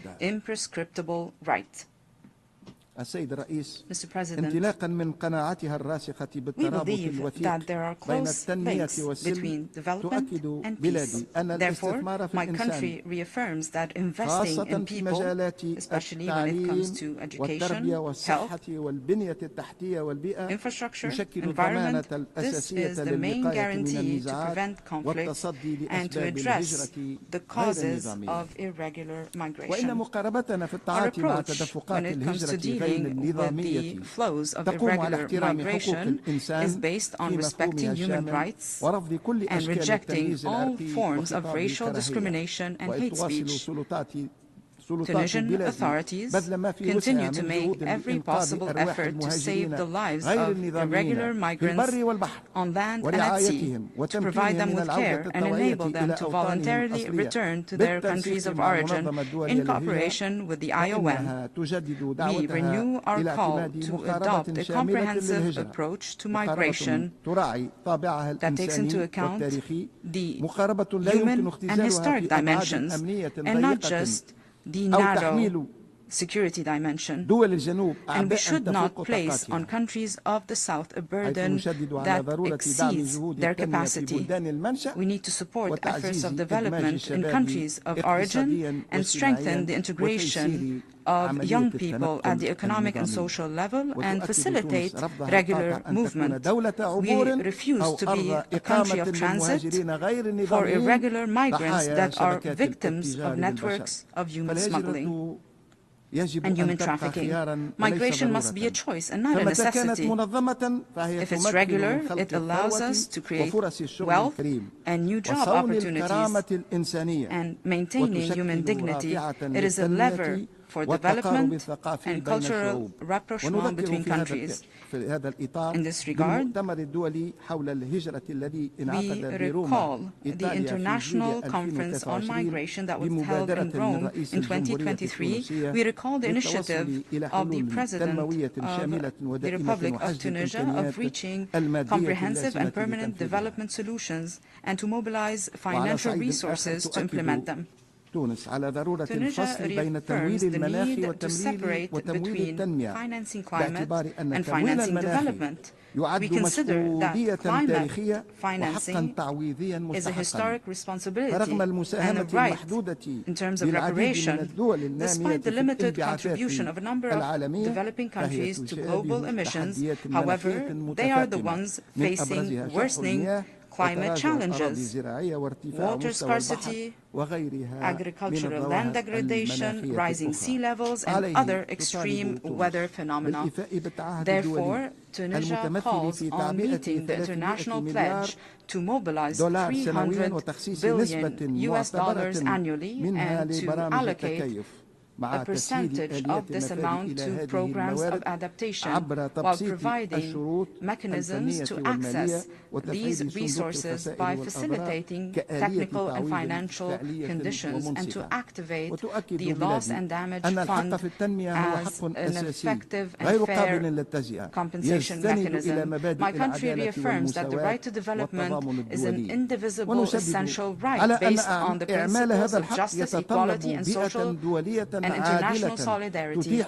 We reaffirm that achieving this right requires an international environment that allows the transfer of technology and facilitates access to concessionary financing and strengthening partnerships between the North and the South. Tunisia is on the path of reform. This was launched in 2021 to strengthen a genuine democracy that guarantees rights and freedoms for all our citizens and meets the aspirations of the Tunisian people to address economic and social challenges. We are relying first on our own ability and our human capital by diversifying partnerships on the basis of mutual benefits in order to serve the interest of the Tunisian people and maintain the independence of the Tunisian decision. We reaffirm our commitment to the values of human rights and public and individual freedoms pursuant to the Constitution of July 25, 2022, and based on our international obligations and the respect of our national sovereignty and independence of our decision and the choices of our people. We reaffirm the importance of strengthening the comprehensive nature of human rights, including economic, climate, social, science, and cultural rights, notably the natural right to development. We also believe that the social dimension is important in order to achieve development, to build a coherent and cohesive society.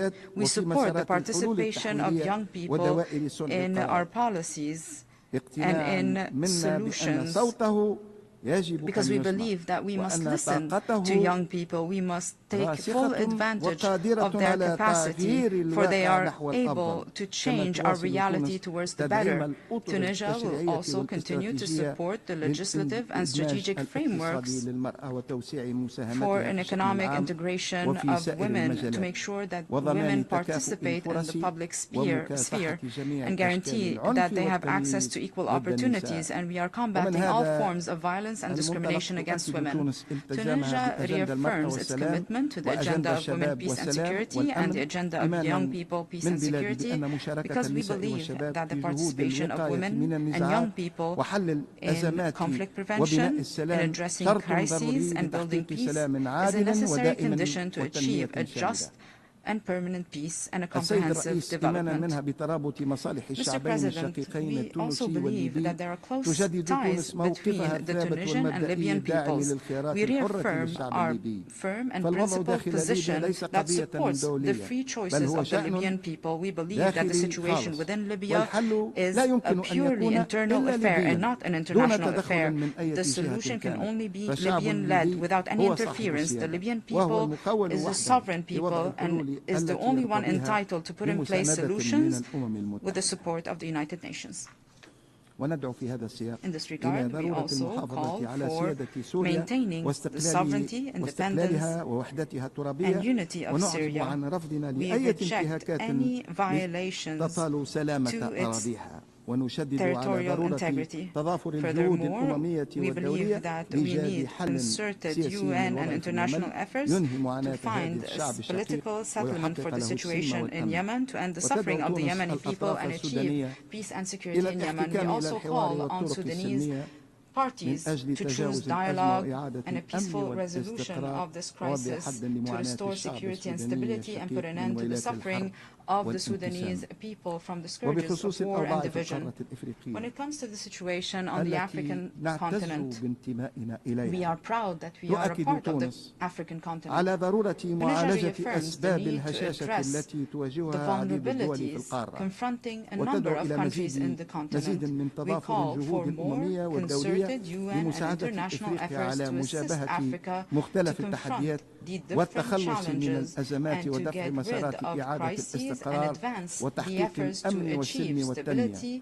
كما نؤكد على أهمية دعم الشراكة بين الأمم المتحدة والاتحاد الإفريقي، لا سيما عبر دعم الموارد المالية المخصصة لمنع نشوب النزاعات والتصدي لحالات النزاع وضمان استدامة السلم والأمن والتنمية الشاملة في كافة ربوع القارة الإفريقية. وتؤمن بلادي بضرورة إيجاد حلول إفريقية كمنهج لتحقيق هدفنا بإسكات البنادق بحلول سنة 2030. كما نجدد الدعوة إلى توفير الدعم المالي واللوجستي الأممي لعمليات تعزيز السلام، وإلى ضرورة مواصلة التعاون والتنسيق بين الهياكل الأممية والإقليمية في إطار مقاربة تشاركية تضع على سلم أولوياتها أمن أفريقيا واستقرارها.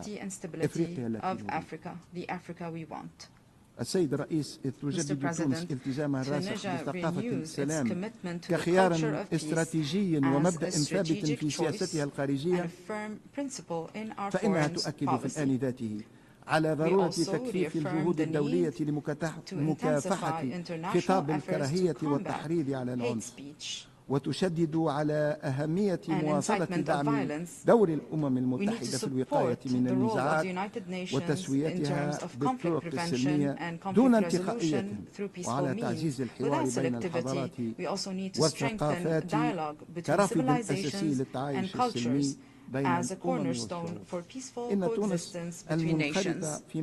Tunisia participates in peacekeeping functions based on our diplomatic and security doctrine that places people at the heart of our concerns. We believe that protecting civilians is a moral obligation and not just an international obligation. Since the first years of our independence, and although our national army was newly formed, Tunisia was one of the first countries that contributed to peacekeeping operations. Today, it is participating in 4 peacekeeping operations. This reflects the trust of the international community in the qualifications and discipline of Tunisian troops and their commitment to the principles of the United Nations. Based on our historic experience and our early engagement in these humanitarian operations, we believe that protecting civilians is not just a temporary response, it is a continuous action based on prevention and anticipation. Based on our experience, we have organized the International Conference on the Role of Armed Forces in Protecting Civilians in Peacekeeping Operations on the 10th and 11th of July 2025 in cooperation with the UN Peacekeeping Operations Department, which resulted in a number of initiatives and proposals to strengthen the protection of civilians and to achieve the desired outcomes from peacekeeping operations and to renew the trust of countries and peoples in these operations. In conclusion, I reaffirm, Mr. President, Excellencies, that Tunisia, which engaged in the work of the United Nations even before our independence and following our liberation, to complete the components of our sovereignty. We are proud of what we have achieved since we have joined the UN on November 12, 1956, in order to defend the UN Charter and reinforce the principles of international peace and security in words and in deeds, and our contribution in the efforts of peacekeeping. With the same determination, Tunisia will continue to actively engage in all genuine initiatives to achieve security and stability for all people of the region and the world. We remain hopeful that we will be able to build together a future that carries opportunities that meet the aspirations and the hopes of our people and future generations. May the peace, mercy, and blessings of God be upon you. I thank you for your attention.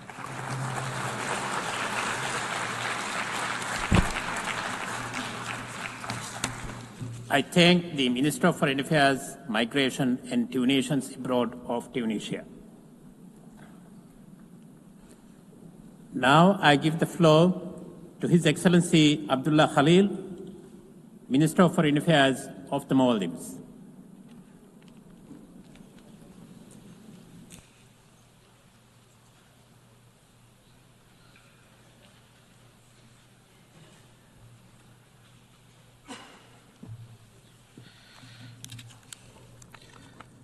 Bismillahir Rahmanir Rahim. Madam President, Mr. Secretary General, Excellencies, ladies and gentlemen. On the 21st of this month, we mark the 60th anniversary of the Maldives joining the United Nations. Over the last 60 years, we have placed our confidence in this institution and in the multilateral system it represents. A promise that sovereignty matters, borders are respected, and every country, small or large, has an equal voice in shaping our shared future. That confidence was never naive. It rested on the conviction that laws restrain might and rules hold firm against coercion. But assurances endure only when the rules-based order is upheld. When it is breached without accountability, we lose more than order. We lose faith in the system itself. And when faith collapses, it is not peace that fills the void.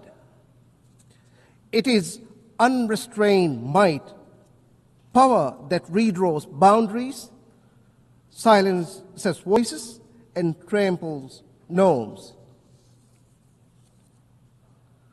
This is the erosion we confront. Three fault lines in the global order. First, the taboo against conquest.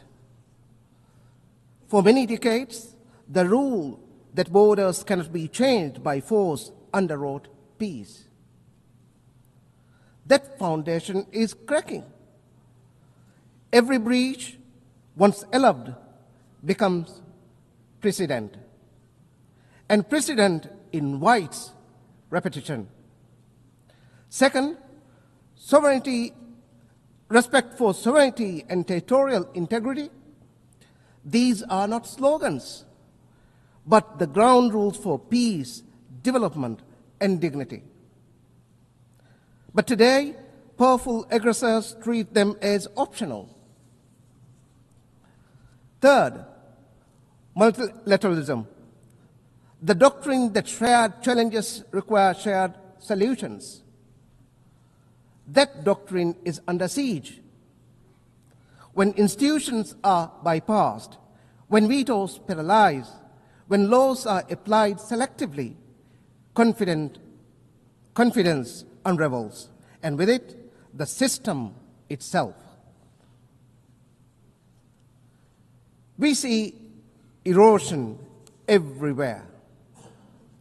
In Palestine, especially Gaza, Israel's ongoing genocide has killed more than 66,000 civilians, more than half of them women and children.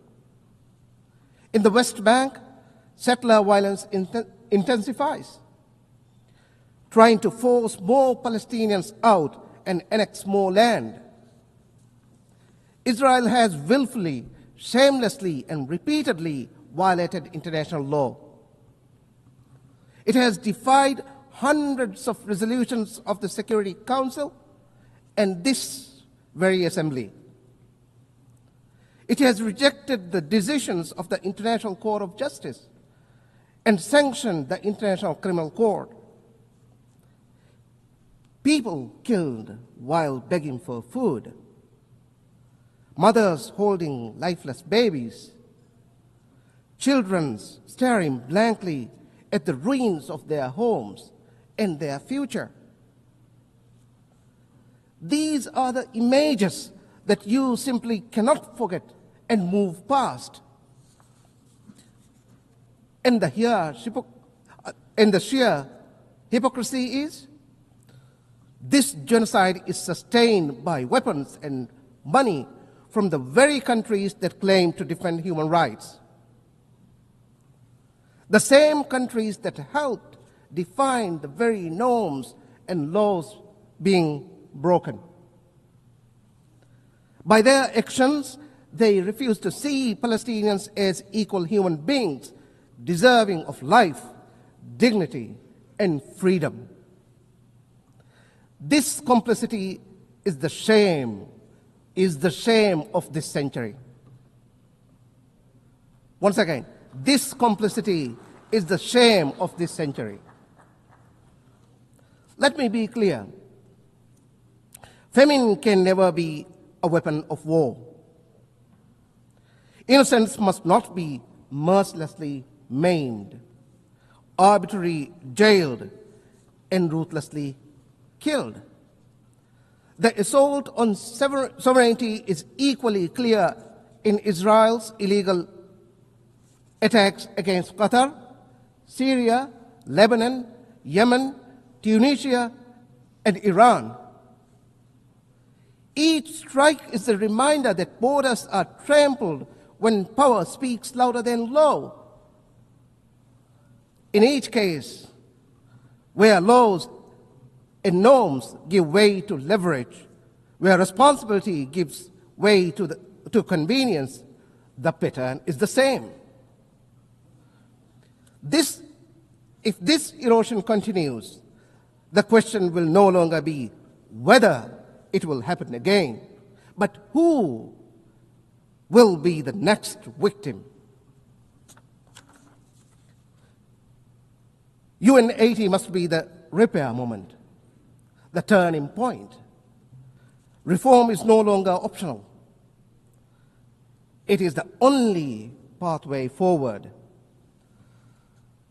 Any serious reform must tackle the Security Council, the Council's paralysis. We need an expanded and more representative Council. A rotating seat for SIDS is where we must start. We need a Council that is transparent in its deliberations and accountable in its decisions to the membership and to itself. We need a Council that does not hide under the threat of veto. The Secretary General's three-track reform should be member state-led, member state-driven, and implementation-focused. It should enhance the UN's presence, especially in SIDS. It should align mandates and secure predictable development finance. It should ensure sufficient program delivery staff. Realign must not mean less, but better service and better support.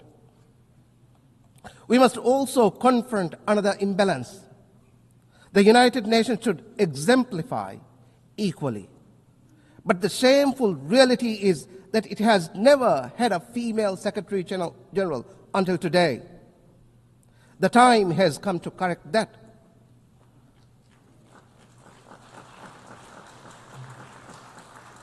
Reform is not only about structures, it is about credibility. And credibility lives or dies with trust in multilateralism. That trust is eroding, and unless we act, the institutions built to uphold our systems will weaken further. If the UN cannot act to prevent, to protect, and to provide, trust in multilateralism will continue to erode. UN80 must repair the guardrail before they fail beyond repair. Repair also begins with the global commons, the ultimate test of whether law and multilateralism still matter. A decade ago, this assembly adopted 3 foundational documents. But today, the 2030 agenda is off track. The promise of Paris is broken, and the Addis Ababa action agenda lies unfulfilled. The climate emergency deepens as major emitters evade their responsibility to cut emissions and to pay for loss and damage inflicted on countries like mine, the Maldives. Similarly, under the crushing weight of external debt, creditors and institutions tighten the vice, stripping developing economies of the fiscal space needed for resilience, health, and education. There are promises worth keeping. The BBNJ agreement entering into force next January must be universally ratified and fully implemented, with benefit sharing, technology transfer, and capacity building that are real, predictable, and accessible to citizens. Comments from the UN Ocean Conference, commitments from the UN Ocean Conference and the Financing for Development Conference must translate into tangible gains for our islands and, above all, deliver debt relief. The global financial architecture must deliver deeper, faster, fairer structuring, scaling up concessional financing for SIDS, and ensure that climate finance is additional, predictable, and aligned with adaptation needs. We do not need to look far for solutions. The Antigua and Barbuda agenda provides the roadmap for SIDS to achieve resilient prosperity. But it requires building economic resilience, scaling up climate action and support, accelerating biodiversity protection, conserving and sustainably using the ocean, and mainstreaming disaster risk reduction. The upcoming World Social Summit in Doha must renew the social contract. A clean, healthy, and sustainable environment, decent work, universal social protection, and inclusion are not privileges, they are rights. Human rights must never be wielded as tools for political or diplomatic leverage. They must be a means to relieve suffering and support communities. The Maldives will continue to champion core human rights values, including climate justice, gender equality, and the voice of youth. We will continue to be a voice for small island developing states, too often excluded, unheard, and ignored. We advocate for reform abroad by taking responsibility at home. Maldives 2.0 is our blueprint for change. It is reshaping governance, digitalizing services, and building an inclusive, future-ready economy, so every child on every island has the same chance to thrive. Health is central. We have banned vaping devices, e-cigarettes, and tobacco for the next generation.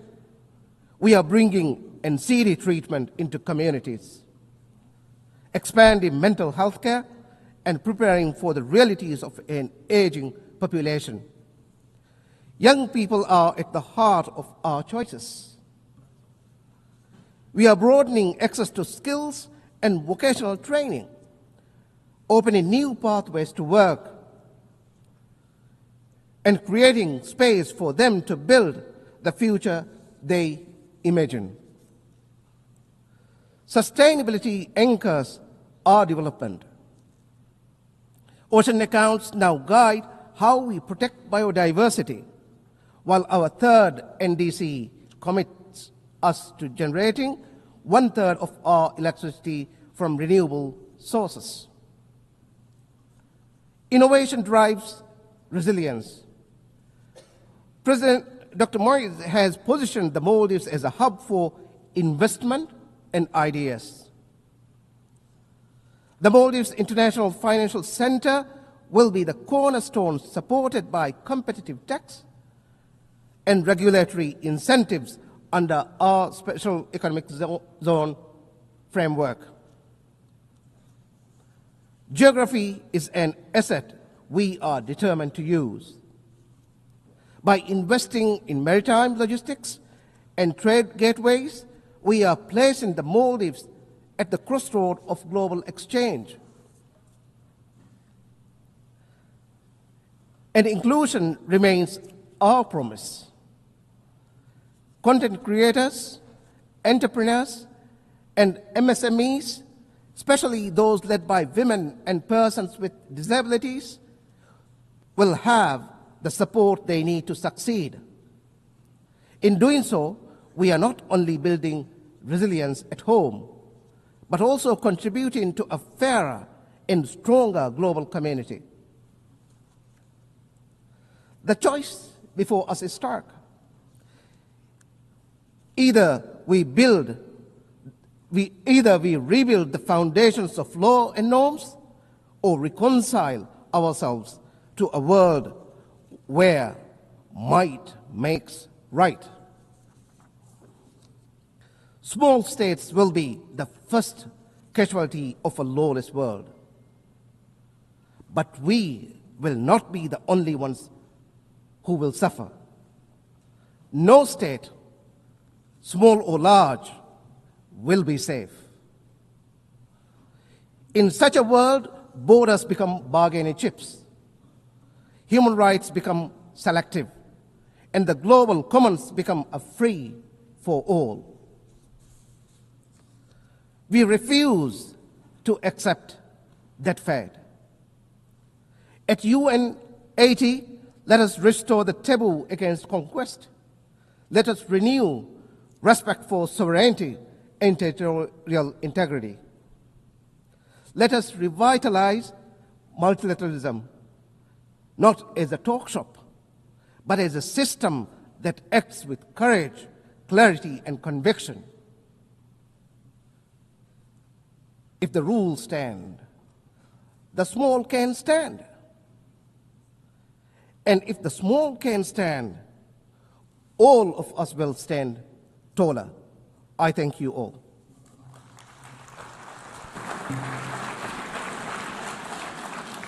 I thank the Minister of Foreign Affairs of the Maldives.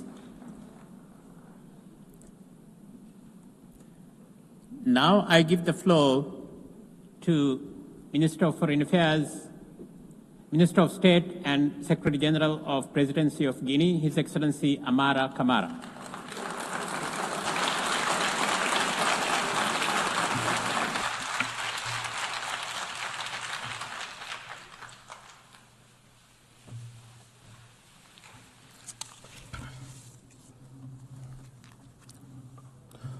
Bonsoir à tous.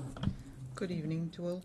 Madame la Présidente, Madam President, Monsieur le Secrétaire Général, Mr. Secretary General, Mesdames et Messieurs ladies and les gentlemen, chefs de délégation, heads of delegations, c'est un honneur it is an et un honor privilège pour and moi a privilege for me de prendre la parole to à cette tribune speak universelle at this au nom universal de son Excellence, platform and to le do so Président on Mamadi behalf Doumbouya, of His Excellency President Président Mamadi de la République de Doumbouya, Guinée, President of the chef de Republic of l'État. Guinea and Head of State.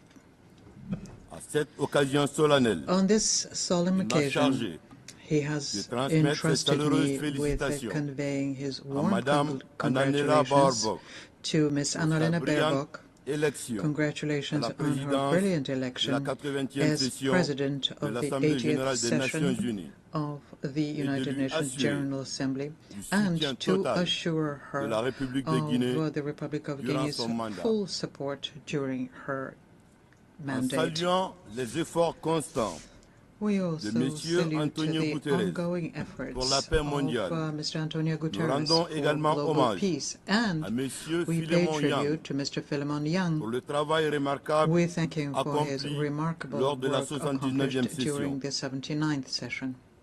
La République de Guinea, dont nous avons l'honneur de porter la voix, whose s'identifie pleinement voice it is an honor au for thème us de cette présente to session. express here, fully Mieux identifies with the ensemble. theme of Plus de this 80 ans au 80th service session, de la which paix, is Better du Together, développement 80 years and et des more droits humains. for peace, development, and human rights.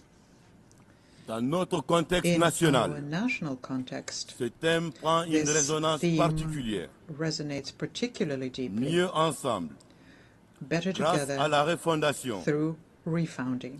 après plus de 66 ans After more than d'indépendance, 66 years of la paix, independence, le vivre ensemble, peace, le développement coexistence, et les droits humains development, deviennent une and réalité human en rights République de Guinée. are becoming a reality in Je Guinea. vous prie, mesdames et messieurs, I'm asking de you, ladies recevoir and les gentlemen, salutations fraternelles to du peuple receive souverain de Guinée, the de son président et de son gouvernement. congratulations and greeting of the people, the En president prenant la parole and ici the même, il y a 2 government ans, of Guinea. le président 2 Doumbouya years ago, affirmait: President Doumbouya stated, mon pays continue My de fonder country un espoir continues à l'Organisation des Nations Unies place hope in pour the trouver United des solutions Nations idoines to find aux problèmes appropriate auxquels notre solutions monde est confronté. to the challenges Mais facing les our world. fondamentaux But qui ont présidé the à la founding création de principles notre organisation of our organization doivent s'adapter must aux adapt mutations profondes to de the notre profound société. changes in our society. Cet espoir, This hope, malheureusement, tend à céder la place unfortunately, à is l'inquiétude, increasingly giving way to car concern. il est désormais évident que le monde est bouleversé. It is becoming increasingly clear Aucun that the world is continent in n'est turmoil épargné. and no continent is La spared. paix devient un luxe. Spared the following: Les the guerres fact et le that conflit peace is se becoming banalisent. a luxury, that wars and Les conflicts are organisations becoming internationales normalized, et régionales international s'affaiblissent. and regional organizations are Et les weakening, alliances dépendent trop souvent and alliances de la volonté depend far too des dirigeants often du moment. on the will of current leaders. À ce rythme, At this pace, nous devons avoir le we courage must have the courage d'admettre que les plus belles années de notre organisation acknowledge commune that the pourraient best bien years être derrière of nous. our shared organization may be Mesdames behind et us. messieurs, Ladies and il gentlemen, existe un lien there indissoluble is an inseparable entre link la paix, between peace, le développement development, et les droits humains. and human rights. Nous rendons hommage And we pay aux hommes tribute et aux femmes to the men partout and dans le women monde who se battent pour la paix. fight for peace Mais force worldwide. est de constater But we must que la simple acknowledge dénonciation des that a atrocités mere reste denunciation trop of souvent atrocities l'ultime niveau is d'action de far la too communauté often the internationale. ultimate level of international action. Par ailleurs, Furthermore, la nature jadis nature, agressée par l'homme which was once nous assaulted inflige by human aujourd'hui beings, now les conséquences inflicts les plus dramatic dramatiques. consequences. La raréfaction In des terres arabes, form of the scarcity of l'aggravation arable des lands, sécheresses, worsening droughts, la multiplication des increasing inondations, floods, la chaleur devenue and de plus en plus insupportable. increasingly unbearable heat. Ces réalités doivent nous These interpeller realities must et nous pousser prompt à une profonde remise en deep question. reflection on our part. Mesdames et messieurs, Ladies and gentlemen, le bien-être du peuple the well-being et le vivre ensemble of sont the les véritables people synonymes de la paix. and people peacefully C'est ce living qu'a together affirmé are déjà le true président synonyms Doumbouya of peace. en faisant de cette priorité President la Doumbouya ligne made directrice this a de guiding son action principle à la tête de of l'État. his leadership. Grâce à sa And rigueur it is through his et à sa rigor constance, and la consistency Guinée s'est here, réconciliée avec Guinea elle-même has been able to et avance reconcile with courageusement itself sur le chemin and de son is now développement boldly advancing towards development. en affirmant la fin d'une époque déséquilibrée et injuste In où acknowledging the l'Afrique end n'avait pas droit au to chapitre. an imbalance Le and président unjust Doumbouya a era fait le where choix Africa had no voice, d'assumer pleinement President notre Doumbouya souveraineté nationale. chose to fully embrace our national Il sovereignty. s'agissait tout d'abord First, de notre souveraineté minière our mining sovereignty, par le retrait de and this plusieurs was permis done by non revoking conformes several aux permits textes et aux which were lois, not in notamment compliance le code minier with de la our République de laws, Guinée. in particular with Guinea's Aussi, mining code. Notre souveraineté And then intellectuelle our intellectual property, à travers and la this was transformation done de by notre système transforming éducatif the education et la system promotion we de have l'excellence. and by promoting excellence. C'est ainsi qu'est née l'initiative This led Simandou to Academy, the creation of qui Simandou offre aux Academy, meilleurs enfants du pays which offers top-performing students of the country a chance to study in the world's best schools under the best conditions, thus providing our country with the human capital we need for development. Ladies and gentlemen, we know better than anyone the price of peace and the cost of underdevelopment. This justified the recent intervention of our defense and security forces to prevent national collapse in the country. And now, with a methodical approach, which is a forward-looking one, President Doumbouya has launched Simandou 2040 program, which is built on the basis of 5 strategic pillars. The first one is agriculture, food industry and trade, which is the engine of our growth. The second one is education and culture, and it is the foundation of our future. The third pillar, infrastructure, transport and new technologies to better connect our country. The fourth one is economy, finance and insurance to ensure our financial sovereignty. And finally, the health and well-being pillar, which is a national priority. The Simandou project, which is home to the world's largest iron deposit, will significantly contribute to global decarbonization due to its exceptionally high ore quality, about 65%. And to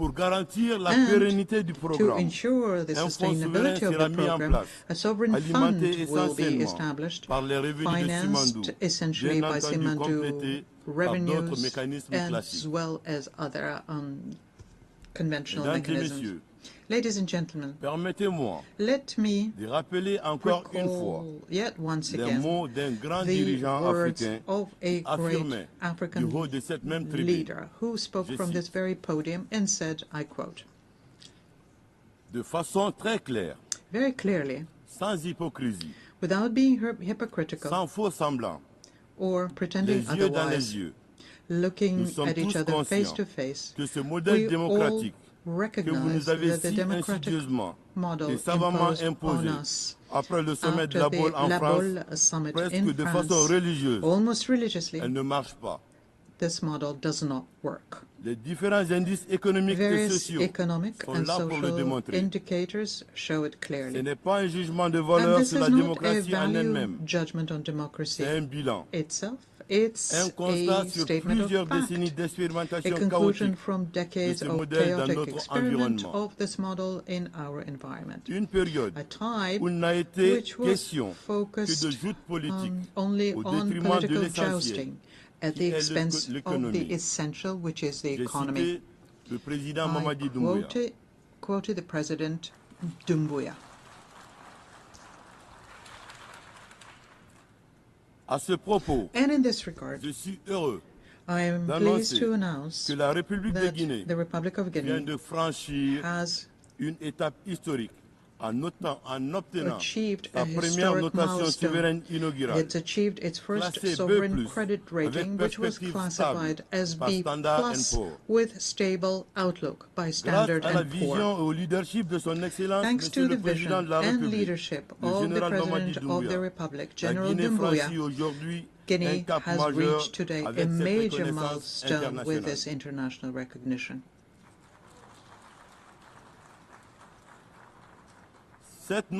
This rating now places the Republic of Guinea as the second largest economy in French-speaking West Africa and opening access to more favorable and competitive international capital markets.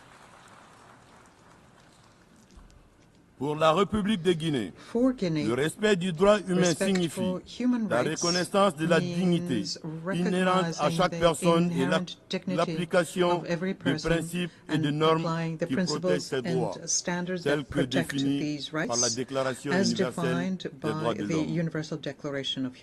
Malheureusement, son application à travers le monde demeure à géométrie variable, selon les régions, selon les acteurs, selon les contextes et selon les intérêts. Mesdames et messieurs, en venant ici, le président Doumbouya nous a chargé de réaffirmer son adhésion sincère au thème de cette session. Il attache une importance primordiale à la paix, au développement, aux droits humains. Madame la Présidente, en voulant doter notre pays d'une constitution qui nous rassemble et qui nous ressemble, une démarche de concertation et de recherche d'inclusivité a été initiée. Elle fut certes longue, mais utile et nécessaire au regard de nos passifs. Nous sommes heureux d'annoncer du haut de cette tribune que le projet de constitution qui a été soumis au peuple de Guinée par référendum a été adopté à une très large majorité. C'est l'occasion pour moi, au nom du chef de l'État, de saluer la maturité du peuple de Guinée et saluer également son attachement à l'avenir de son pays. Depuis hier, 26 septembre 2025, à la suite de sa promulgation par le chef de l'État, la République de Guinée a désormais une constitution qui marque son retour à l'ordre constitutionnel tant attendu par nos populations et la communauté internationale.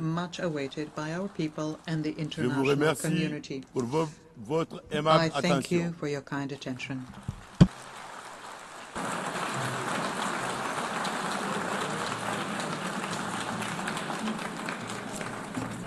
I thank Minister of State and Secretary General of the Presidency of Guinea. Now I give the floor to Her Excellency Maria Teresa Lazaro, Secretary for Foreign Affairs of the Philippines.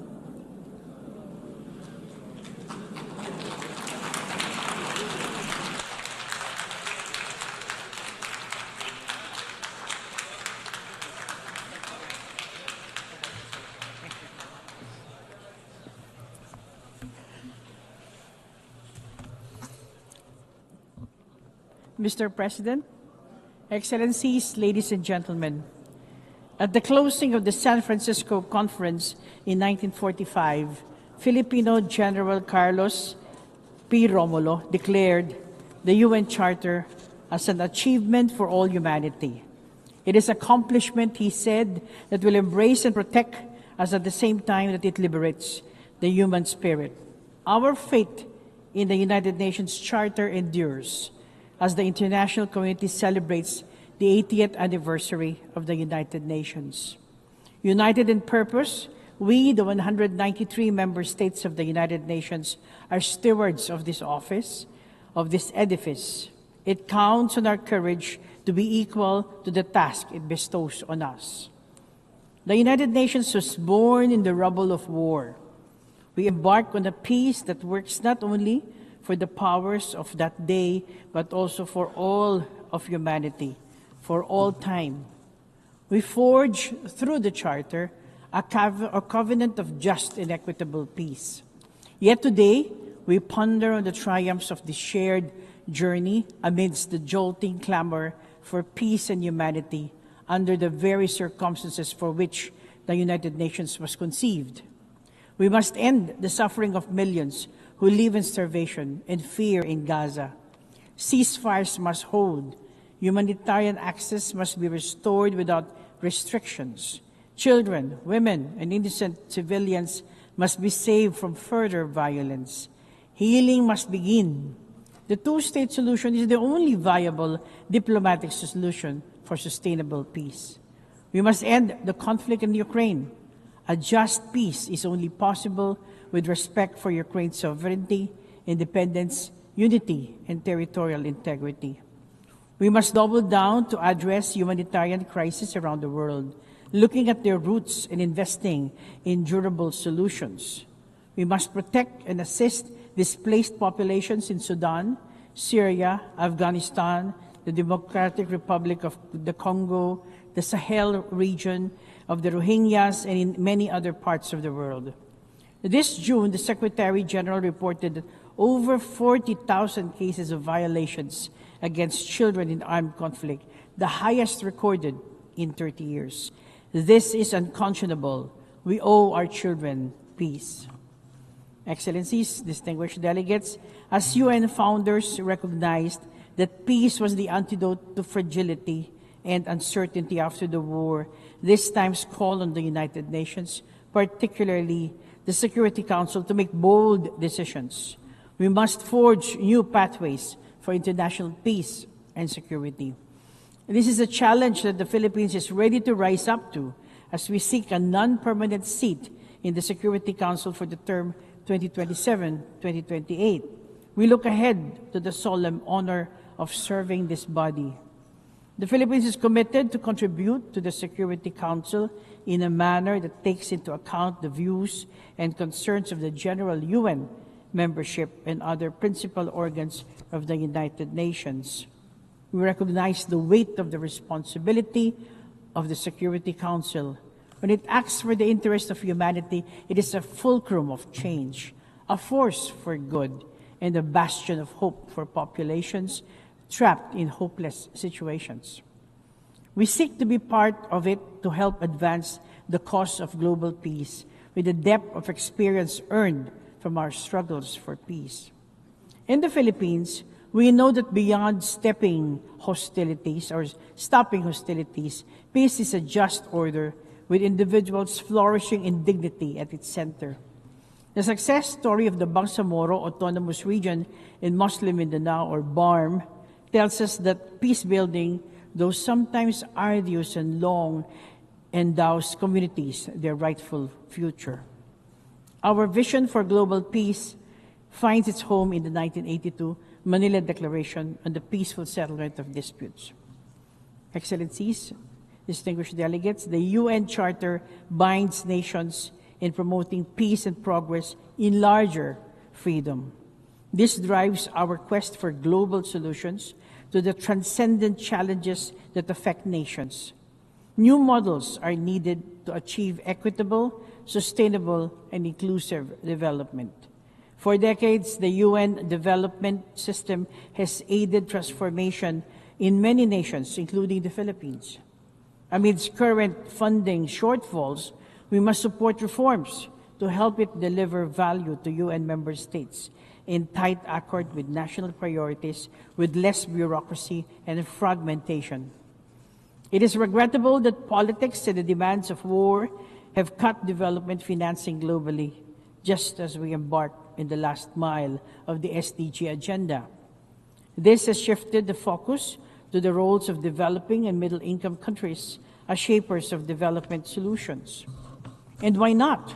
Together, we are the fastest growing economies, the largest consumer markets, and the top sources of human capital. Even as we manage our share of economic vulnerabilities within our borders, developing nations are assuming greater responsibility as agents of transformative and inclusive cooperation. We are actively reshaping the global development agenda in the 21st century. In the Financing for Development conference in Sevilla, we faced the sobering truth that the current financial system is untenable. It is one that has fostered debt burdens and perpetuated power imbalance, a system that mires the poor and favors the wealthy. Structural asymmetries undermine the ability of developing countries, particularly climate-vulnerable ones, to mobilize the scale and quality of finance required for resilient development. Access to finance remains skewed. Climate-vulnerable developing countries face borrowing costs that exceed their projected growth rates. The eligibility criteria for concessional finance is tied to outdated income classifications with no account for risks and vulnerabilities faced by many countries that need such lifelines for sustaining their growth. Reforms are long overdue. Multilateral processes must confront the widening gap between climate ambition and the means of implementation, whether in terms of financial resources, technology transfer, or capacity building. Developed countries must fulfill their financial obligations. Multilateral development banks must do their part. Climate finance is a binding commitment as affirmed by the International Court of Justice in its unanimous advisory opinion last July. We need to rebalance decision-making power in global financing institutions. Developing countries must be co-architects of systems that determine allocation, eligibility, and accountability. As a maritime country known for its mega biodiversity, the Philippines considers the sustainability of our environmental ecosystem as key to our climate and economic resilience. I am pleased to announce the Philippines' ratification of the BBNJ agreement, and this is in line with our commitment to the rules-based international order and the 1982 UNCLOS. We are determined to advance the just governance of the oceans and the conservation of maritime biodiversity. In our reflection on evolving multilateralism to be more fit for purpose, we must consider progress in the way we account for our stewardship of resources. Our economic models must account for the health of our planet. We must measure our success in promoting development in larger freedom in our accountability to every nation and every person of the community. Societies thrive in diversity and inclusion. Ladies and gentlemen, we stand in the midst of a global revolution of people, of economies, and of technologies. Migration straddles these changes. The movement of people across borders sustains growth in countries of origin, transit, and destination alike. Every day, Filipino migrants across the world are a testament to this. They support health systems, advance education, and boost creative economies. The 1.9 million seafarers are the backbone of maritime trade that accounts for 90% of global commerce.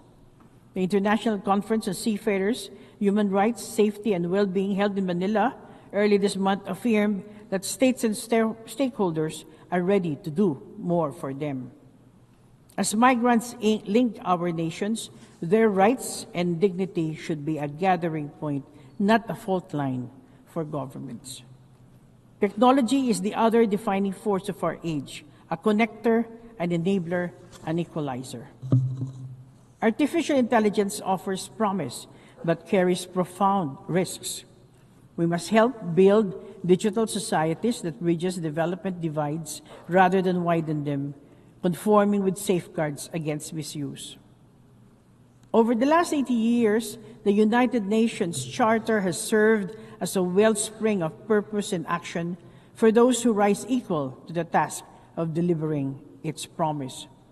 There is no alternative to the United Nations. There is no good global order other than one based on international law and the principle of the sovereign equality of states. A rules-based order is indispensable. To maritime nations such as the Philippines, international law, particularly the 1982 Law of the Sea, is fundamental to our future. While our government vessels and fisher folk continue to be harassed in our own waters, and as we remain on the receiving end of illegal, coercive, aggressive, and dangerous actions in the South China Sea, we abide by the UNCLOS as reinforced by the binding 2016 Arbitral Award on the South China Sea. We are committed to diplomacy and other peaceful means to settle disputes. At the birth of the UN, the Philippines actively helped in framing the foundational principle of the Universal Declaration of Human Rights, which states that all human beings are born free and equal in dignity and rights. The early decades of the UN saw the spirited engagement of Filipino diplomats against colonization and apartheid and economic inequality. We have steadfastly strived for justice. For its cause, we have helped manage the front lines of climate diplomacy, from the drafting of the Climate Change Convention itself to the Kyoto Protocol and the Paris Agreement. We have engaged with the fire of a nation familiar with the brunt of devastation, of disasters and extreme weather events. We know the urgency of global action. Justice and equity was our guidepost during the crafting of the WHO Pandemic Agreement. The adoption of this treaty last May was a sweet spot in the Philippines' presidency of the World Health Assembly. Our pledge to peace is unwavering. The Philippines was among the first to respond to the UN call for assistance in the Korean War. A decade later, Philippine troops flew halfway across the globe to aid in peacekeeping operations in the Congo. Since then, we have sent nearly 15,000 troops to 21 peacekeeping missions in Africa, Middle East, and the Asia Pacific. This experience has taught us that peacekeeping is about empowering communities. It must carve exit strategies with focused, non-politicized mandates from the Security Council. New models must be tailored to context and needs on the ground. Then as now, we embrace our role as a bridge builder. As General Carlos P. Romulo put it in 1946, a bridge between two worlds, among the first of many that must be erected to make them one. Then as now, we offer steady hands in New York, Geneva, Vienna, Bangkok, Nairobi, Rome, and the cradles of joint action as a partner, pathfinder, and peacemaker. Excellencies, distinguished delegates, our world is far different from the world inhabited by the founders of the UN. Our new realities test the durability of the Charter at its 80th year. The measure of credibility for the UN is whether it can hold its sovereign promise in today's world, where nations shape the future on equal terms.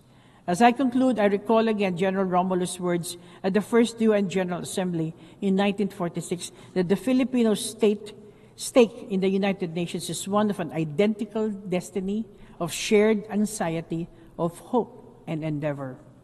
The journey of the entire family of the United Nations has been one of hope and endeavor. In the strength of our diversity, the UN is the common vessel steering humanity through the onslaught of challenge and change. We count on each other for the courage to hope and courage to act. Let us persevere in purpose, in action, as the United Nations, so we can claim before those who came before us and those coming after that we have risen to the challenges of our time and have far exceeded our calling. Thank you and mabuhay.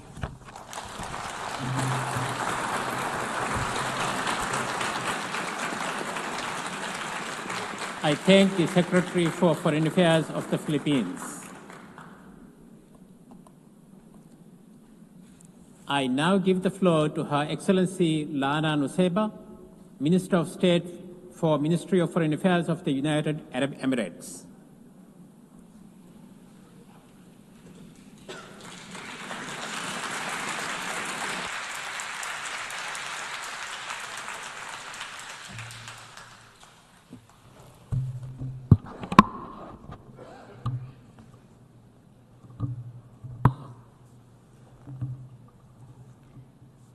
السيد الرئيس، حين وقف العالم على أنقاض الحرب قبل 80 عاماً وجد نفسه أمام لحظة مفصلية تحتم الانتقال إلى نظام جديد بعد أن أثبتت النظم الدولية السائدة آنذاك فشلها في تحقيق الأمن والسلم الدولي. وحينها اختار العالم السلام فاتحاً ذراعيه لعهد جديد من التعاون والتكاتف الدولي، وهو ما تجسد في إنشاء هذه المنظمة. واليوم نجد أنفسنا مجدداً أمام لحظة فارقة في مشهد تسوده الاضطرابات والنزاعات conflict and humanitarian crises, threats to state sovereignty, proliferation risks, and extremist ideologies persist, undermining the foundations of stability and development. Amidst these challenges, my country has chosen the path of prudence and de-escalation, leveraging its capabilities to build bridges, prevent conflict, and place the interests of humanity above all. We have sought to strengthen the mechanisms for international cooperation and multilateralism, as well as the norms and principles of the UN Charter and international law. In doing so, the UAE promotes the principles of good neighborliness and respect for sovereignty of states to create opportunities and advance progress in every field. My country has also championed genuine humanitarian diplomacy aimed at preserving the dignity of individuals in the most difficult circumstances. We have sought to bridge divides, facilitating the exchange of thousands of prisoners between Russia and Ukraine, hosting peace talks between Azerbaijan and Armenia, and undertaking efforts to de-escalate tensions in South Asia and beyond. In the face of these global challenges, the United Arab Emirates remains committed to diplomacy, peaceful solutions, and dialogue. Our aim is not simply to manage conflicts, but to resolve them sustainably.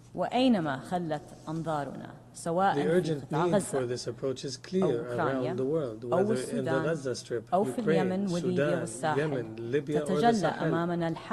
Many of the crises around us have been exacerbated by extremist ideologies, hate speech, and incitement. That is why we are leading efforts to advance the tolerance, peace, and security agenda, to uphold the values enshrined in the UN Charter, and to break cycles of conflict. There is no doubt that what we are witnessing today in the Palestinian-Israeli conflict is not only a result of, but serves extremists and warmongers' efforts who seek to undermine the path to a peaceful resolution. Nothing can justify targeting tens of thousands of civilians, or besieging them, or starving them and forcibly displacing them, nor can anything excuse the pursuit of unacceptable expansionist ambitions, including the threat of annexing the West Bank. Similarly, there is no justification for the taking of hostages or the targeting of civilians in conflict. We emphasize the need to protect the hostages as per international humanitarian law. This situation also cannot serve as an excuse to attack countries in the region. Israel's treacherous and reprehensible attack against the state of Qatar constituted a flagrant violation of its territorial integrity and of the security of the Arabian Gulf region, as well as a breach of the most fundamental principles of international law. Aggression will not bring stability to the region. My country has always believed in the centrality of the two-state solution and the realization of an independent, sovereign Palestinian state with East Jerusalem as its capital, living side by side with the state of Israel. In security, peace, and prosperity, this is the fundamental requirement for achieving a permanent, just, and comprehensive solution to the issue, with a Palestinian state capable of fulfilling the aspiration of the Palestinian people, restricting the use of weapons, and ensuring security, stability, and the rule of law, with no place for terrorists and extremist groups. My country also welcomes the growing recognition of the State of Palestine. We invite others to follow this approach as an investment in a better future for the region. Our first and most urgent demands remain an immediate and permanent ceasefire in Gaza. وإنهاء الحصار وإطلاق سراح الرهائن والمعتقلين وتسهيل إيصال المساعدات الإنسانية بشكل عاجل وعلى نطاق واسع ودون عوائق. وتواصل دولة الإمارات دورها كأكبر مانح للمساعدات لغزة مسخرة لذلك كل ما لديها من علاقات وموارد وإمكانيات. وسنستمر بالقيام بهذا الدور بالرغم من القيود والعراقيل.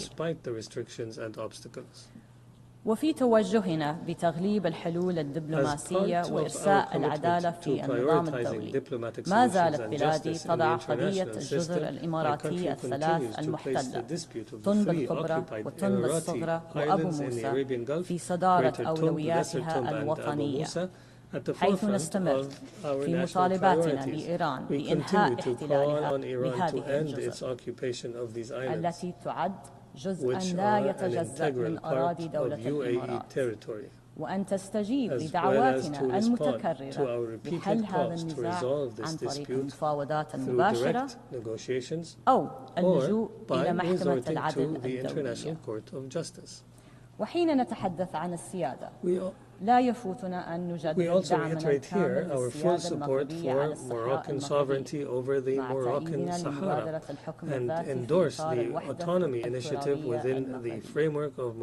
الكروية. السيد الرئيس، إن هموم منطقتنا ليست محصورة في المشهد الدامي في غزة، ففي السودان كذلك يواجه الشعب معاناة إنسانية هائلة وصلت إلى حد المجاعة، وتقف بلادي مع الشعب السوداني الشقيق في تطلعاته لانتهاء هذه الحرب الأهلية وتداعياتها الإنسانية المعنية العميقة. وإذ نؤكد على أهمية البيان الصادر عن المجموعة الأسبوعية بشأن السودان والدعوة لهدنة إنسانية، فإننا نشدد على أهمية تحقيق وقف إطلاق نار فوري وضمان وصول المساعدات الإنسانية دون عوائق إلى أنحاء البلاد. إن السلام المستدام لا يتحقق بالحلول العسكرية، ولا بد من الدفع نحو عملية انتقالية في السودان تفضي إلى حكومة مدنية مستقلة لا تخضع لهيمنة أي من الأطراف المتحاربة ولا مكان فيها للتطرف والإرهاب. السيد الرئيس، تحرص بلادي على دعم أدوار المنظمات الدولية والآليات متعددة الأطراف، ومقابل هذا الالتزام تتجلى أمامنا الحاجة الملحة لتطوير وإصلاح آليات العمل المشترك، وعلى رأسها الأمم المتحدة بما في ذلك مجلس الأمن. وتنظر دولة الإمارات لمبادرة الأمم المتحدة الثمانين كفرصة لتعزيز قدرات المنطقة، مع أهمية أن تتضمن هذه المبادرة رؤية مستقبلية واضحة لعملها في العقود المقبلة. وتنسجم هذه الرؤية الإصلاحية للأمم المتحدة مع النهج الوطني الطموح لدولة الإمارات في ظل التوجهات الحكيمة لصاحب السمو الشيخ محمد بن زايد آل نهيان رئيس الدولة حفظه الله، القائمة على نظام دولي فاعل وعادل وقادر على خدمة البشرية والعمل الجماعي لتحقيق نتائج شاملة ومستدامة. وينعكس ذلك على جوانب عديدة من سياستنا، ففي مجال الاقتصاد والتنمية عملنا على مضاعفة استثماراتنا الاقتصادية الخارجية في مشاريع متنوعة وتوسيع نطاق الشراكات بالأخص مع دول الجنوب بما فيها دول القارة الأفريقية، والتي امتدت الاستثمارات فيها لمختلف القطاعات، إيمانا منا بأهمية الانفتاح والتواصل لتحقيق التنمية والازدهار والاستقرار المشترك.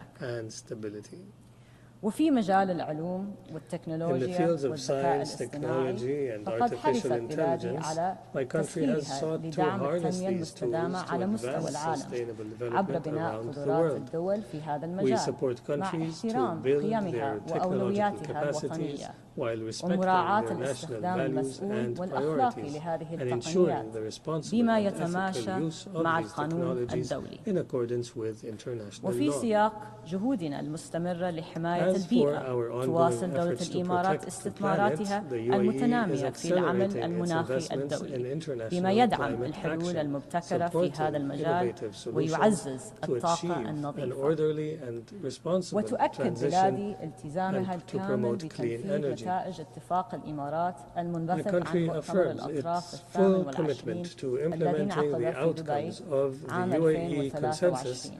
from كما COP28 استثمرت بلادي held in الكثير Dubai in للتصدي لتحديات 2023. ندرة المياه My country is بما also في ذلك investing من heavily in خلال addressing the مبادرة challenges محمد of بن water زايد للماء scarcity, التي including تدعم through the تطوير Mohammed bin وتطبيق Zayed Water التقنيات Initiative, الرائدة which لتعزيز supports the الوصول development and المستدام application of لهذا المورد pioneering technology الأساسي. to promote sustainable access to this وتستعد بلادي important لاستضافة resource. مؤتمر الأمم And المتحدة as we للمياه prepare to العام host the المقبل UN Water مع Conference جمهورية next year السنغال with the Republic of والذي سنسعى Senegal, من خلاله we will لتعزيز seek to التعاون strengthen الدولي في هذا international المجال cooperation on وتحفيز this issue الاستثمار and stimulate والابتكار. investment in innovation. وفي كافة مشاريعنا And in all our projects وتوجهاتنا and نسعى initiatives, لتعزيز we المشاركة seek to promote الكاملة the full, والهادفة equal and meaningful والمتساوية للمرأة participation of women بوصفها شريكا as أساسيا essential partners وروح in المجتمع. society.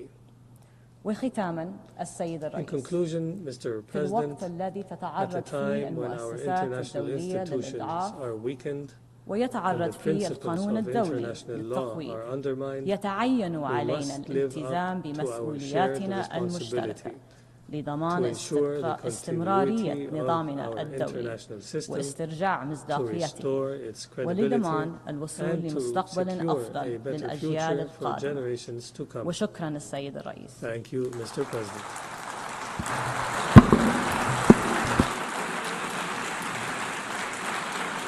I thank the Minister of State for Ministry of Foreign Affairs of the United Arab Emirates.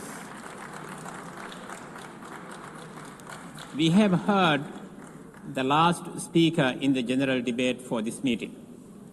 We will continue the general debate on Monday, 29 September at 9 a.m. in this hall. The exercise of right of reply has been requested. May I remind members that statements in the exercise of right of reply are limited to 10 minutes for the first intervention and 5 minutes for the second intervention, and should be made by delegations from their seat. I call on the representative of Ethiopia. Mr. President, we ask for the floor in the exercise of the right of reply to the statement made by the Egyptian delegate against my country, Ethiopia. The unfounded claims we heard here today are also communicated to the Security Council. Ethiopia has provided a considered response based on truth and lessons from our knowledge of Egypt's baseless claims. Our position remains principled and clear. The Nile River ties Ethiopia, Egypt, and the 9 other countries of the Nile Basin with a natural bond. Ethiopia has taken all steps to preserve this bond. The contrast between Ethiopia's long-standing policy of cooperation and Egypt's continued hostility is starkly clear. Ethiopia abides by the international law principle of equitable and reasonable utilization in its use of the Nile River. Egypt, on the other hand, is invested in imposing what it calls its historic right. Ethiopia advances basin-wide cooperation along with its sisterly coal-repairing countries. Egypt pushes for colonial-era bilateral commission that grants it unfettered authority over 10 African countries. Ethiopia seeks to develop the water to protect the human rights of our people for inadequate standard of living, to ensure access to clean drinking water, food, and electricity to power our homes, schools, hospitals, and factories. Egypt insists on denying them these necessities of life by a perpetual colonial status as a desert farm, to use its own terms, and I quote, oasis for development, end of quote. Ethiopia built the Grand Ethiopian Renaissance Dam by consulting and involving Egypt in the decision-making processes, starting from the design to the operation of the dam. Egypt built the humongous High Aswan Dam, which is nearly 3 times the size of our Renaissance Dam, destroying the Nubia and Meroe civilizations, with flooding destroying the livelihood of people in its neighbor. Several rounds of negotiations have been held between Ethiopia and Egypt. Egypt tried to extract unreasonable concessions from Ethiopia without any genuine desire for a win-win solution. Egypt's representatives have not shown any inclination to produce a consensus outcome. Its entire focus is to get other Nile riparian states to recognize its claims for colonial era entitlements and full control of the Nile. Ethiopia's dam is the first of many, not only in Ethiopia, but also in the wider Nile Basin region. There has to be a lesson from the past to chart a positive future, a more collaborative future. Hostility only breeds divisions, wastage of resources, and missed opportunities for joint development. Ethiopia has redoubled its efforts to ensure regional peace and security, shoulder to shoulder with its neighbors, to restore peace, advance integration and economic development, and in the fight against terrorism. Egypt, on the other hand, is disrupting these regional efforts, shipping in arms and supporting belligerents and making diplomatic solutions impossible in its neighbors to the south and west. There is no parallel comparison between my country, Ethiopia, and Egypt. Our determination to forge cooperation emanates from the just nature of our cause and action. It's influenced by the timeless bond and shared future we enjoy with our neighbors. When we exchange this word in this August Assembly, it is only because we are compelled to do so. Egypt's attempt to internationalize one hydroelectric dam, one African river, is only another case of exploiting this platform for narrow political purposes and a cover-up for national and regional preoccupations. This is one among several factors that contributed to the challenges the United Nations is facing in developing on its mandates. We thus encourage Egypt to play a constructive role in building a future of shared prosperity. I thank you, Mr. President. I call on the representative of Pakistan.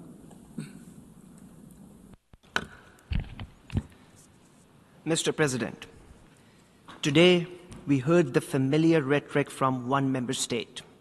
What was said was predictable. An attempt to malign Pakistan, relying on rhetoric and disinformation, yet as always, completely devoid of facts. So let me state those facts clearly. Mr. President, Pakistan has sacrificed over 90,000 lives in fighting terrorism. Its sacrifices are recognized globally. We are one of the strongest pillars in leading global efforts for combating terrorism, as also highlighted by my Prime Minister at this forum. The malicious accusations about terrorism by this one country, unfortunately by our neighbor, are a deliberate attempt to repeat lies, and to keep doing that until they are accepted as the truth. But as we know, that is far from ground realities. This country is not just a serial perpetrator of terrorism, it is a regional bully, a net destabilizer for the entire region, holding South Asia hostage to its hegemonic designs and radical ideology that regrettably inspires hate, divisions, and xenophobia. So let me put that in perspective. First, this country is in the league of those who illegally occupy territories, oppress populations, and violate fundamental human rights, as in the case of Indian illegally occupied Jammu and Kashmir. State terrorism in the form of extrajudicial killings, arbitrary arrests, detentions, stage encounters, and collective punishment under the cover of counterterrorism.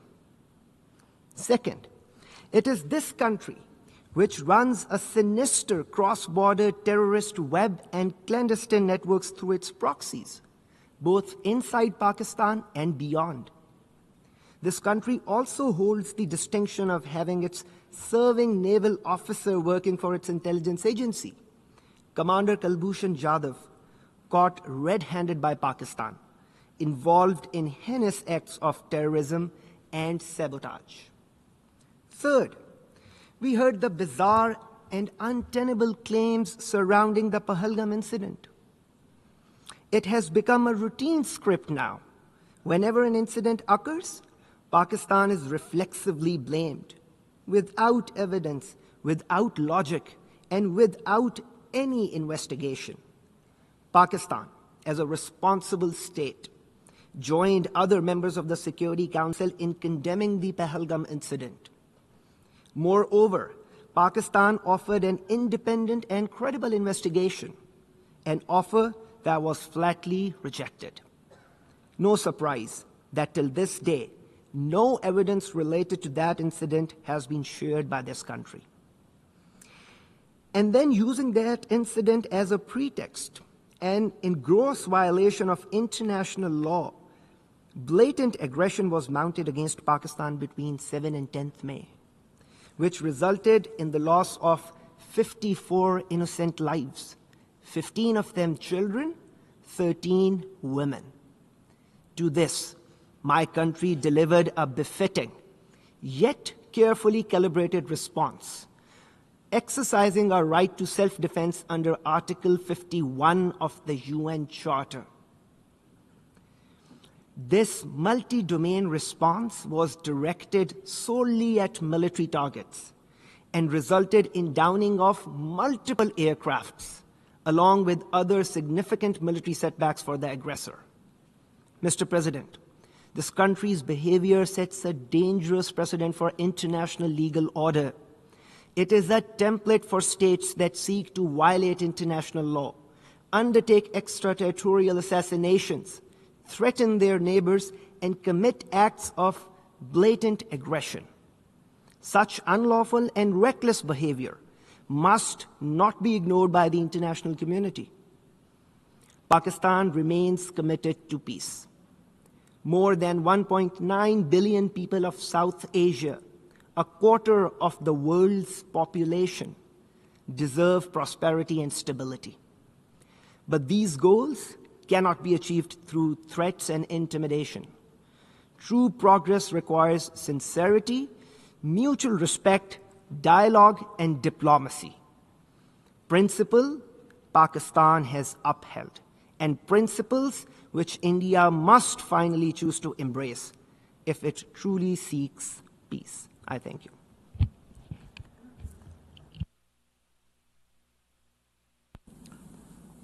I call on the representative of Islamic Republic of Iran. Bismillah ar-Rahman ar-Rahim. Mr. President, in response to the distinguished representative of the UAE, I must stress that the Islamic Republic of Iran reiterates its full sovereignty over the Iranian islands of Abu Musa, Greater Tom, and Lesser Tom in the Persian Gulf and rejects categorically any claim to the contrary. The Islamic Republic of Iran underlines that the measures undertaken in those islands by the Iranian officials have always been conducted based on the principles of the sovereignty and territorial integrity of the Islamic Republic of Iran. My country always pursued a policy of friendship and good neighboring with all neighboring countries. As it was reiterated regularly, the territorial integrity and the sovereignty of my country over the said Iranian islands is not negotiable.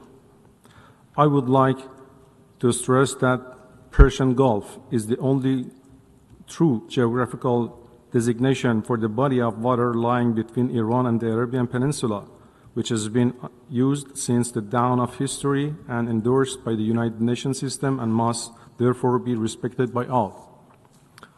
Also, my delegation rejects the allegation of Germany against Iran. Such claims are part of their disinformation campaign intended to divert attention away from the crimes of the Israeli regime. In fact, the Israeli regime is the regional proxy for certain Western countries, as explicitly acknowledged by the German Chancellor, stating that it is the dirty work Israel is doing for all of us. Germany has fully supported such a dirty work. Germany is a compliance in genocide and other crimes of that regime, entailing the international responsibility of Germany. Moreover, while Germany has openly backed Israel's aggression against Iranian safeguarded nuclear facilities and also is a significant non-performance of its obligation under JCPOA and Resolution 2231, it is not in any position to lecture us here. Contrary to the false claim of the German foreign minister, Iran's nuclear program is and will remain entirely peaceful. Since November 2003, every report of the International Atomic Energy Agency has consistently confirmed this peaceful character. Iran has repeatedly and unequivocally emphasized that nuclear weapons have no place in its defense doctrine. In his statement before the General Assembly, the President of the Islamic Republic of Iran reaffirmed Iran's principled opposition to nuclear weapons and underscored the urgent need to uphold the Non-Proliferation Treaty. Iran's peaceful nuclear program poses no threat to international peace and security. Consequently, we oppose any attempt by E3 to treat this matter within the Security Council framework. It is unjustified, lacks a legal foundation, and serves no constructive purpose. On several occasions, including informal communication to the Security Council and the Secretary General, the Islamic Republic of Iran has made it clear that the notification submitted by France, Germany, and the United Kingdom, the so-called E3, to trigger the snapback mechanism is legally and procedurally defective and therefore null and void. The E3, Germany included, took this action while themselves refusing to comply with their own binding obligation under the JCPOA and Resolution 2231.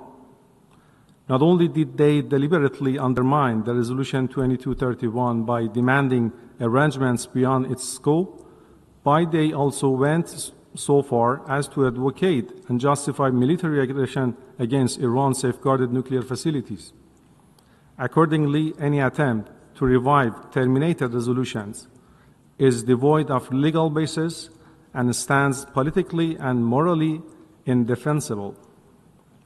Issues related to Iran's nuclear program have already been comprehensively addressed and settled within the framework of JCPOA and Resolution 2231. The government and the people of the Islamic Republic of Iran remain determined to exercise their inalienable right to nuclear technology for exclusively peaceful purposes and to build upon their own scientific progress in advancing various civilian applications for that technology. At the same time, as the only nation in recent history to have suffered the use of weapons of mass destruction, Iran categorically rejects the development, possession, or use of such inhuman weapons on both ideological and strategic grounds. I thank you, Mr. President. I call on the representative of China. Thank you, President. In response to remarks made by some countries, China hereby exercises its right of reply. China has consistently maintained that United Nations is not the proper forum for discussing South China Sea issues. However, in light of certain rules against China being necessary to offer a solemn response, China's position on South China Sea arbitration case has been consistently clear. The arbitration case was unilaterally initiated in violation of the principle of the state consent, international law, including the United Nations Convention of the Sea. The arbitral tribunal in South China Sea case exercised its jurisdiction ultra-vires and rendered an award in disregard of law. His ruling is illegal and non-valid. China neither accepts nor recognizes the ruling, nor does it accept any claims or actions based on it. China's territorial sovereignty and maritime rights and interests in South China Sea remain unaffected by this ruling under any circumstances. The so-called ruling is a negative example of international law and is by no means part of it. China's law enforcement activities and safeguarding its rights in maritime areas under its jurisdiction is beyond reproach. China has consistently advocated for peaceful settlement of disputes and will continue to resolve disputes in South China Sea through negotiation and consultation with directly concerned countries on the basis of respecting historic facts in accordance with international law. China will continue to work with ASEAN countries to jointly uphold peace and stability in China, South China Sea. Thank you, President. I call on the representative of Egypt. Thank you, Mr. Chair, for giving Egypt the floor in order to exercise the right of reply against the allegations by the Ethiopian delegation. First of all, our stance regarding the Ethiopian dam is very clear and was stated by our Minister of Foreign Affairs this afternoon in the general debate. The Ethiopian dam represents a unilateral measure devoid of any legal legitimacy, and Egypt stresses that despite all the flimsy efforts to give the Ethiopian dam a false veneer of acceptance and legitimacy, the dam remains a unilateral measure that violates international law and norms and doesn't produce any consequences that would affect the legal system governing the Eastern Nile Basin under international law. Furthermore, the recent Ethiopian actions represent a new violation, adding to a long list of Ethiopian violations of international law, including disregard for the presidential statement issued by the Security Council on September 15, 2021. Having said that, Mr. Chair, allow me also to reply to the false allegations by the Ethiopian representative. Egypt categorically rejects all the false allegations made by the Ethiopian representative in response to the Egyptian statement during the GA debate in this afternoon. The Ethiopian side must first reflect and look at itself if it wants to identify those who are truly undermining stability, peace, and security on the continent. Ethiopia is the one that signed a memorandum of understanding that threatens the unity and sovereignty of Somalia, a sister African state, by recognizing a secession of its territorial integrity. A state that repeatedly attacks the Sudanese Fashaqa and illicitly exploits its resources. This is Ethiopia, not Egypt. A state whose forces were rooted out of UNISFA peacekeeping mission. This is Ethiopia, not Egypt. A state that waged a war against Eritrea and sieged it for years and still threatens it by a new war to achieve its delusions of access to sea. This is Ethiopia, not Egypt. A state that operates forces in Somalia outside the AU banner. This is Ethiopia, not Egypt. Ethiopia, which violates the established rules of international law and disregards the established African principle of sanctity of borders, believes it can control the Nile waters and deprive the downstream countries, Egypt and Sudan, of their historical right to the river's waters. Ethiopia must stop immersing itself in illusions of power and control and realize that its false accusations are nothing but fabrications and delusions stemming from a troubled internal situation that seeks to export its internal problems and create imaginary enemies for domestic consumption. Stable and civilized Egypt rises above this abhorrent approach. We call on Ethiopia to exercise wisdom, cease threatening its neighbors, and refrain from any measures that destabilize the continent. We call on Ethiopia to return to the African family as a pillar of peace and stability in the region, not as a threat or underminer. I thank you, Mr. Chair. I call on the representative of India. I thank you, Mr. President. It is telling that a neighbor who was not named chose to nevertheless respond and admit their long-standing practice of cross-border terrorism. Pakistan's reputation speaks for itself. Its fingerprints are so visible in terrorism across so many geographies. It's a menace not only to its neighbors, but to the entire world. No arguments or untruths can ever whitewash the crimes of terrorists done. I thank you, Mr. President. I call on the representative of United Arab Emirates. شكرا سيد الرئيس. في إطار حق الرد الذي أدلى به ممثل جمهورية إيران الإسلامية أود أن أذكر التالي: دولة الإمارات تعتبر أن الجزر الثلاث طنب الكبرى وطنب الصغرى وأبو موسى في الخليج العربي هي جزر تابعة لدولة الإمارات التي تحتلها إيران، وبالتالي فإن إيران قوة احتلال في هذه الجزر، وأي ادعاءات إيرانية بخلاف ذلك لن تغير من الواقع شيئا. من غير المقبول أن تدعي إيران أن موضوع الجزر مسألة داخلية إيرانية، وتؤكد دولة الإمارات وبشكل قاطع على أن جزرها الثلاث هي جزء لا يتجزأ من أراضي دولة الإمارات العربية المتحدة، وترفض بشدة استمرار الاحتلال الإيراني لهذه الجزر الإماراتية الثلاث. ولطالما دعت دولة الإمارات إيران إلى الاحتكام إلى القانون الدولي وميثاق الأمم المتحدة لحل هذه القضية من خلال المفاوضات الثنائية أو اللجوء إلى محكمة العدل الدولية. ونود التأكيد على أن دولة الإمارات تتمتع بعلاقات طيبة وتعاون وثيق مع إيران، ونطمح إلى زيادة تعاوننا وتعميق علاقاتنا الثنائية، إلا أن هذه القضية قضية الجزر الإماراتية الثلاث ستبقى محل خلاف إلى أن نجد لها حلا سلميا مرضيا مع إيران في إطار القانون الدولي ومبادئ حسن الجوار. شكرا سيدنا. I call on the representative of the Philippines. Mr. President, I wish to refer to the statement of China referring to the 2016 Arbitral Award, which is binding to all parties and final. The award was an affirmation of the dispute resolution mechanisms of the 1982 United Nations Convention on the Law of the Sea, or UNCLOS. It authoritatively ruled that the claim of historic rights to resources within the seas falling within the 9-dash line had no basis in law and is without legal effect. It upholds the Philippines' sovereign rights and jurisdiction in its exclusive economic zone. It affirms that certain actions within the Philippine exclusive economic zones violated and continue to be violated the sovereign rights of the Philippines and are thus unlawful. That large-scale reclamation and construction of artificial islands causes severe environmental harm in violation of international conventions, and that large-scale harvesting of endangered marine species damages the marine ecosystem. We firmly reject attempts to undermine it. At the same time, we welcome the growing international support for the award.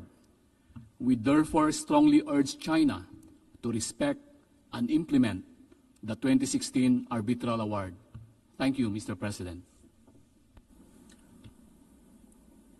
I now call on the representative of Ethiopia for a second intervention.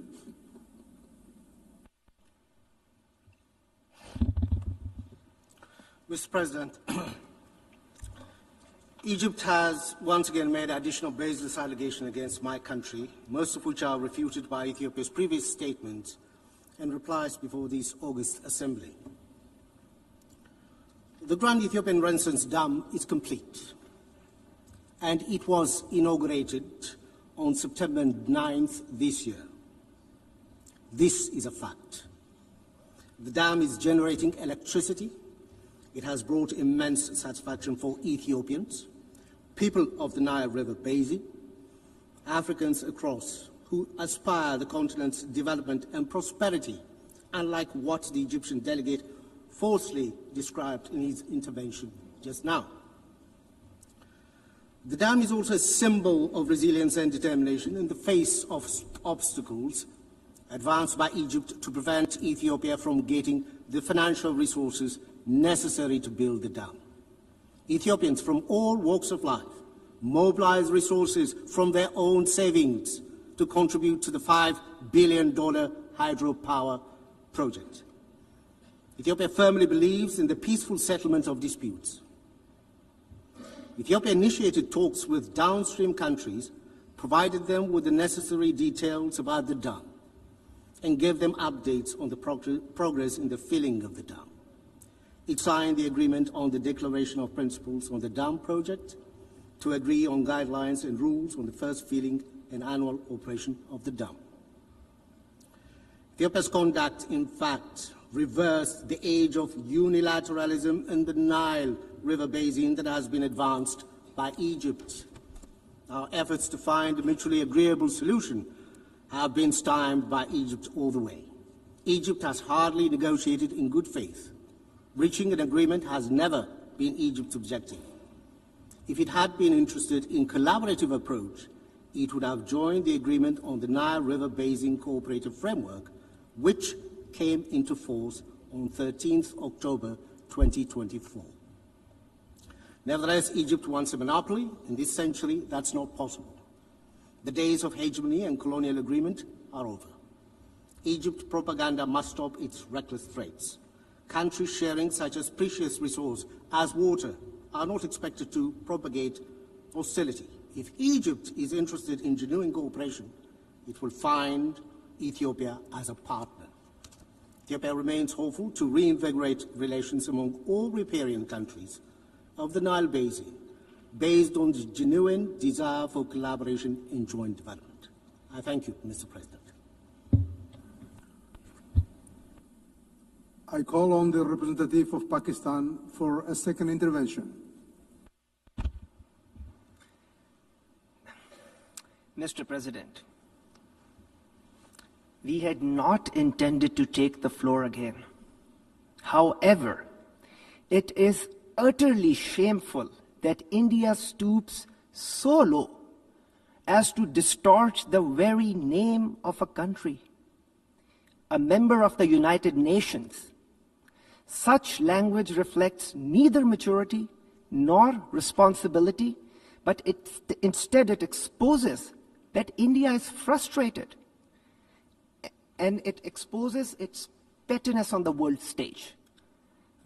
Resorting to mockery of a sovereign nation's name is not just undignified.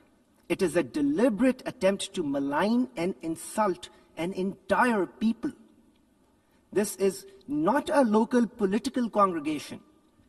By engaging in this kind of rhetoric, India diminishes its own credibility, showing the world that it has basically no substantive argument to offer, only, I'm sorry to say, but cheap slurs which are not worthy of serious discourse. And India itself has been implicated in supporting and sponsoring terrorist activities beyond its borders. There are credible reports pointing to networks which are run by the intelligence agencies to destabilize neighboring countries. And this is unfortunate. The intelligence operatives have been accused of financing and directing groups which are engaged in sabotage, in targeted killings across the world. And undermining regional stability and violating international law is a habit for India. Therefore, such actions basically expose the duplicity of its counterterrorism claims, and they actually raise serious concerns about its role in fueling rather than combating terrorism.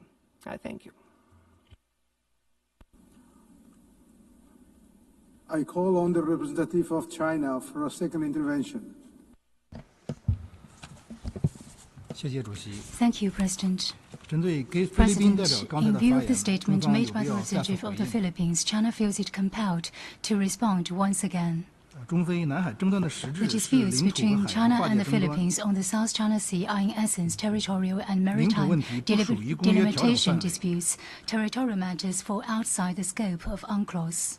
Furthermore, on the issue of maritime delimitation, China has excluded the application of dispute settlement procedures in its 2006 declaration made under UNCLOS. Therefore, the arbitral tribunal has no jurisdiction whatsoever over the subject of arbitration. Regrettably, however, the tribunal not only exercised ultra-vires jurisdiction but also rendered an unjust award. The so-called award disregarded the legal principles and facts on issues of the regime of islands, historic rights, and outlying archipelagos of continental states, putting forth erroneous reasoning and conclusions. This seriously undermines the spirit and principles of the Convention and severely impacts the authority and integrity of international law of the sea. China does not accept or recognize the so-called South China Sea arbitration case. Our sole purpose is precisely to uphold the international rule of law in the maritime domain and to maintain a fair and reasonable international maritime order. China carries out peaceful and constructive activities on its own territories. This is a just right of a sovereign country. This is not the so-called artificial island reef. China places high importance on the protection of South China Sea's environment. Philippines'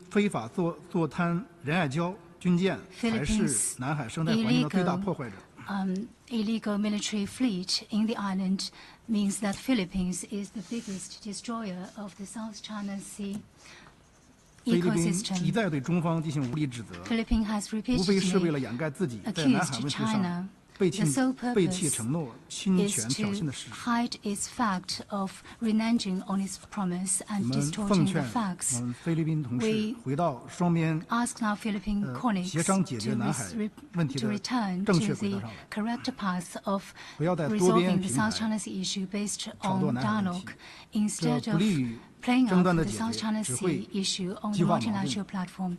This will not facilitate the settlement of the dispute, but rather this will escalate the tensions and leading to enhanced mistrust. I thank you, President. I call on the representative of Egypt for a second intervention. Thank you, Mr. Chair, once again for giving Egypt the floor. Mr. Chair, we are not willing to dwell more on the continued fallacies posed by the Ethiopian delegation. However, we are going to reiterate our position and stance. We affirm Egypt's firm position of rejecting all unilateral Ethiopian measures on the Nile River and not accepting them or their consequences for the existential interests of the peoples of the downstream countries, Egypt and Sudan. Ethiopia is adopting intransigent positions seeking to impose a fait accompli driven by a political agenda, not development needs, to mobilize the Ethiopian interior against an imaginary enemy under the pretext of false claims about sovereignty over the Nile River, which represents the shared property of its riparian states. Since the unilateral launch of the Ethiopian Dam project and over the past years, Egypt has exercised the utmost restraint and chosen to resort to diplomacy and international organizations, including the United Nations. This is not due to an inability to defend our existential interests, but rather stems from Egypt's firm conviction in the importance of strengthening cooperation and achieving common interests among the peoples of the Nile Basin countries, in accordance with the international law, and in a manner that serves development interests and takes into account the concerns of downstream countries. And hereby, Mr. Chair, we continue to maintain the right to reply to the illegal Ethiopian unilateral measure by all the necessary means enshrined in the international law and the UN Charter. I thank you, Mr. Chair. I call on the representative of the Philippines for a second intervention. Mr. President, with respect to the second intervention made by China, I would like to reiterate that the 2016 arbitral award is final and binding. It is in line with the 1982 UNCLOS. This evening, our Secretary of Foreign Affairs emphasized that to maritime nations such as the Philippines, international law, particularly the 1982 UNCLOS, is fundamental to our future. While our government vessels and fisher folk continue to be harassed in our own waters, and as we remain on the receiving end of illegal, coercive, aggressive, and dangerous actions in the South China Sea, we abide by the UNCLOS as reinforced by the binding 2016 Arbitral Award on the South China Sea. We are also committed to diplomacy and to the peaceful means of settling international disputes under the Charter of the United Nations as reinforced by the 1982 Manila Declaration. Again, we strongly urge China to respect and implement the 2016 Arbitral Award on the South China Sea. Thank you, Mr. President.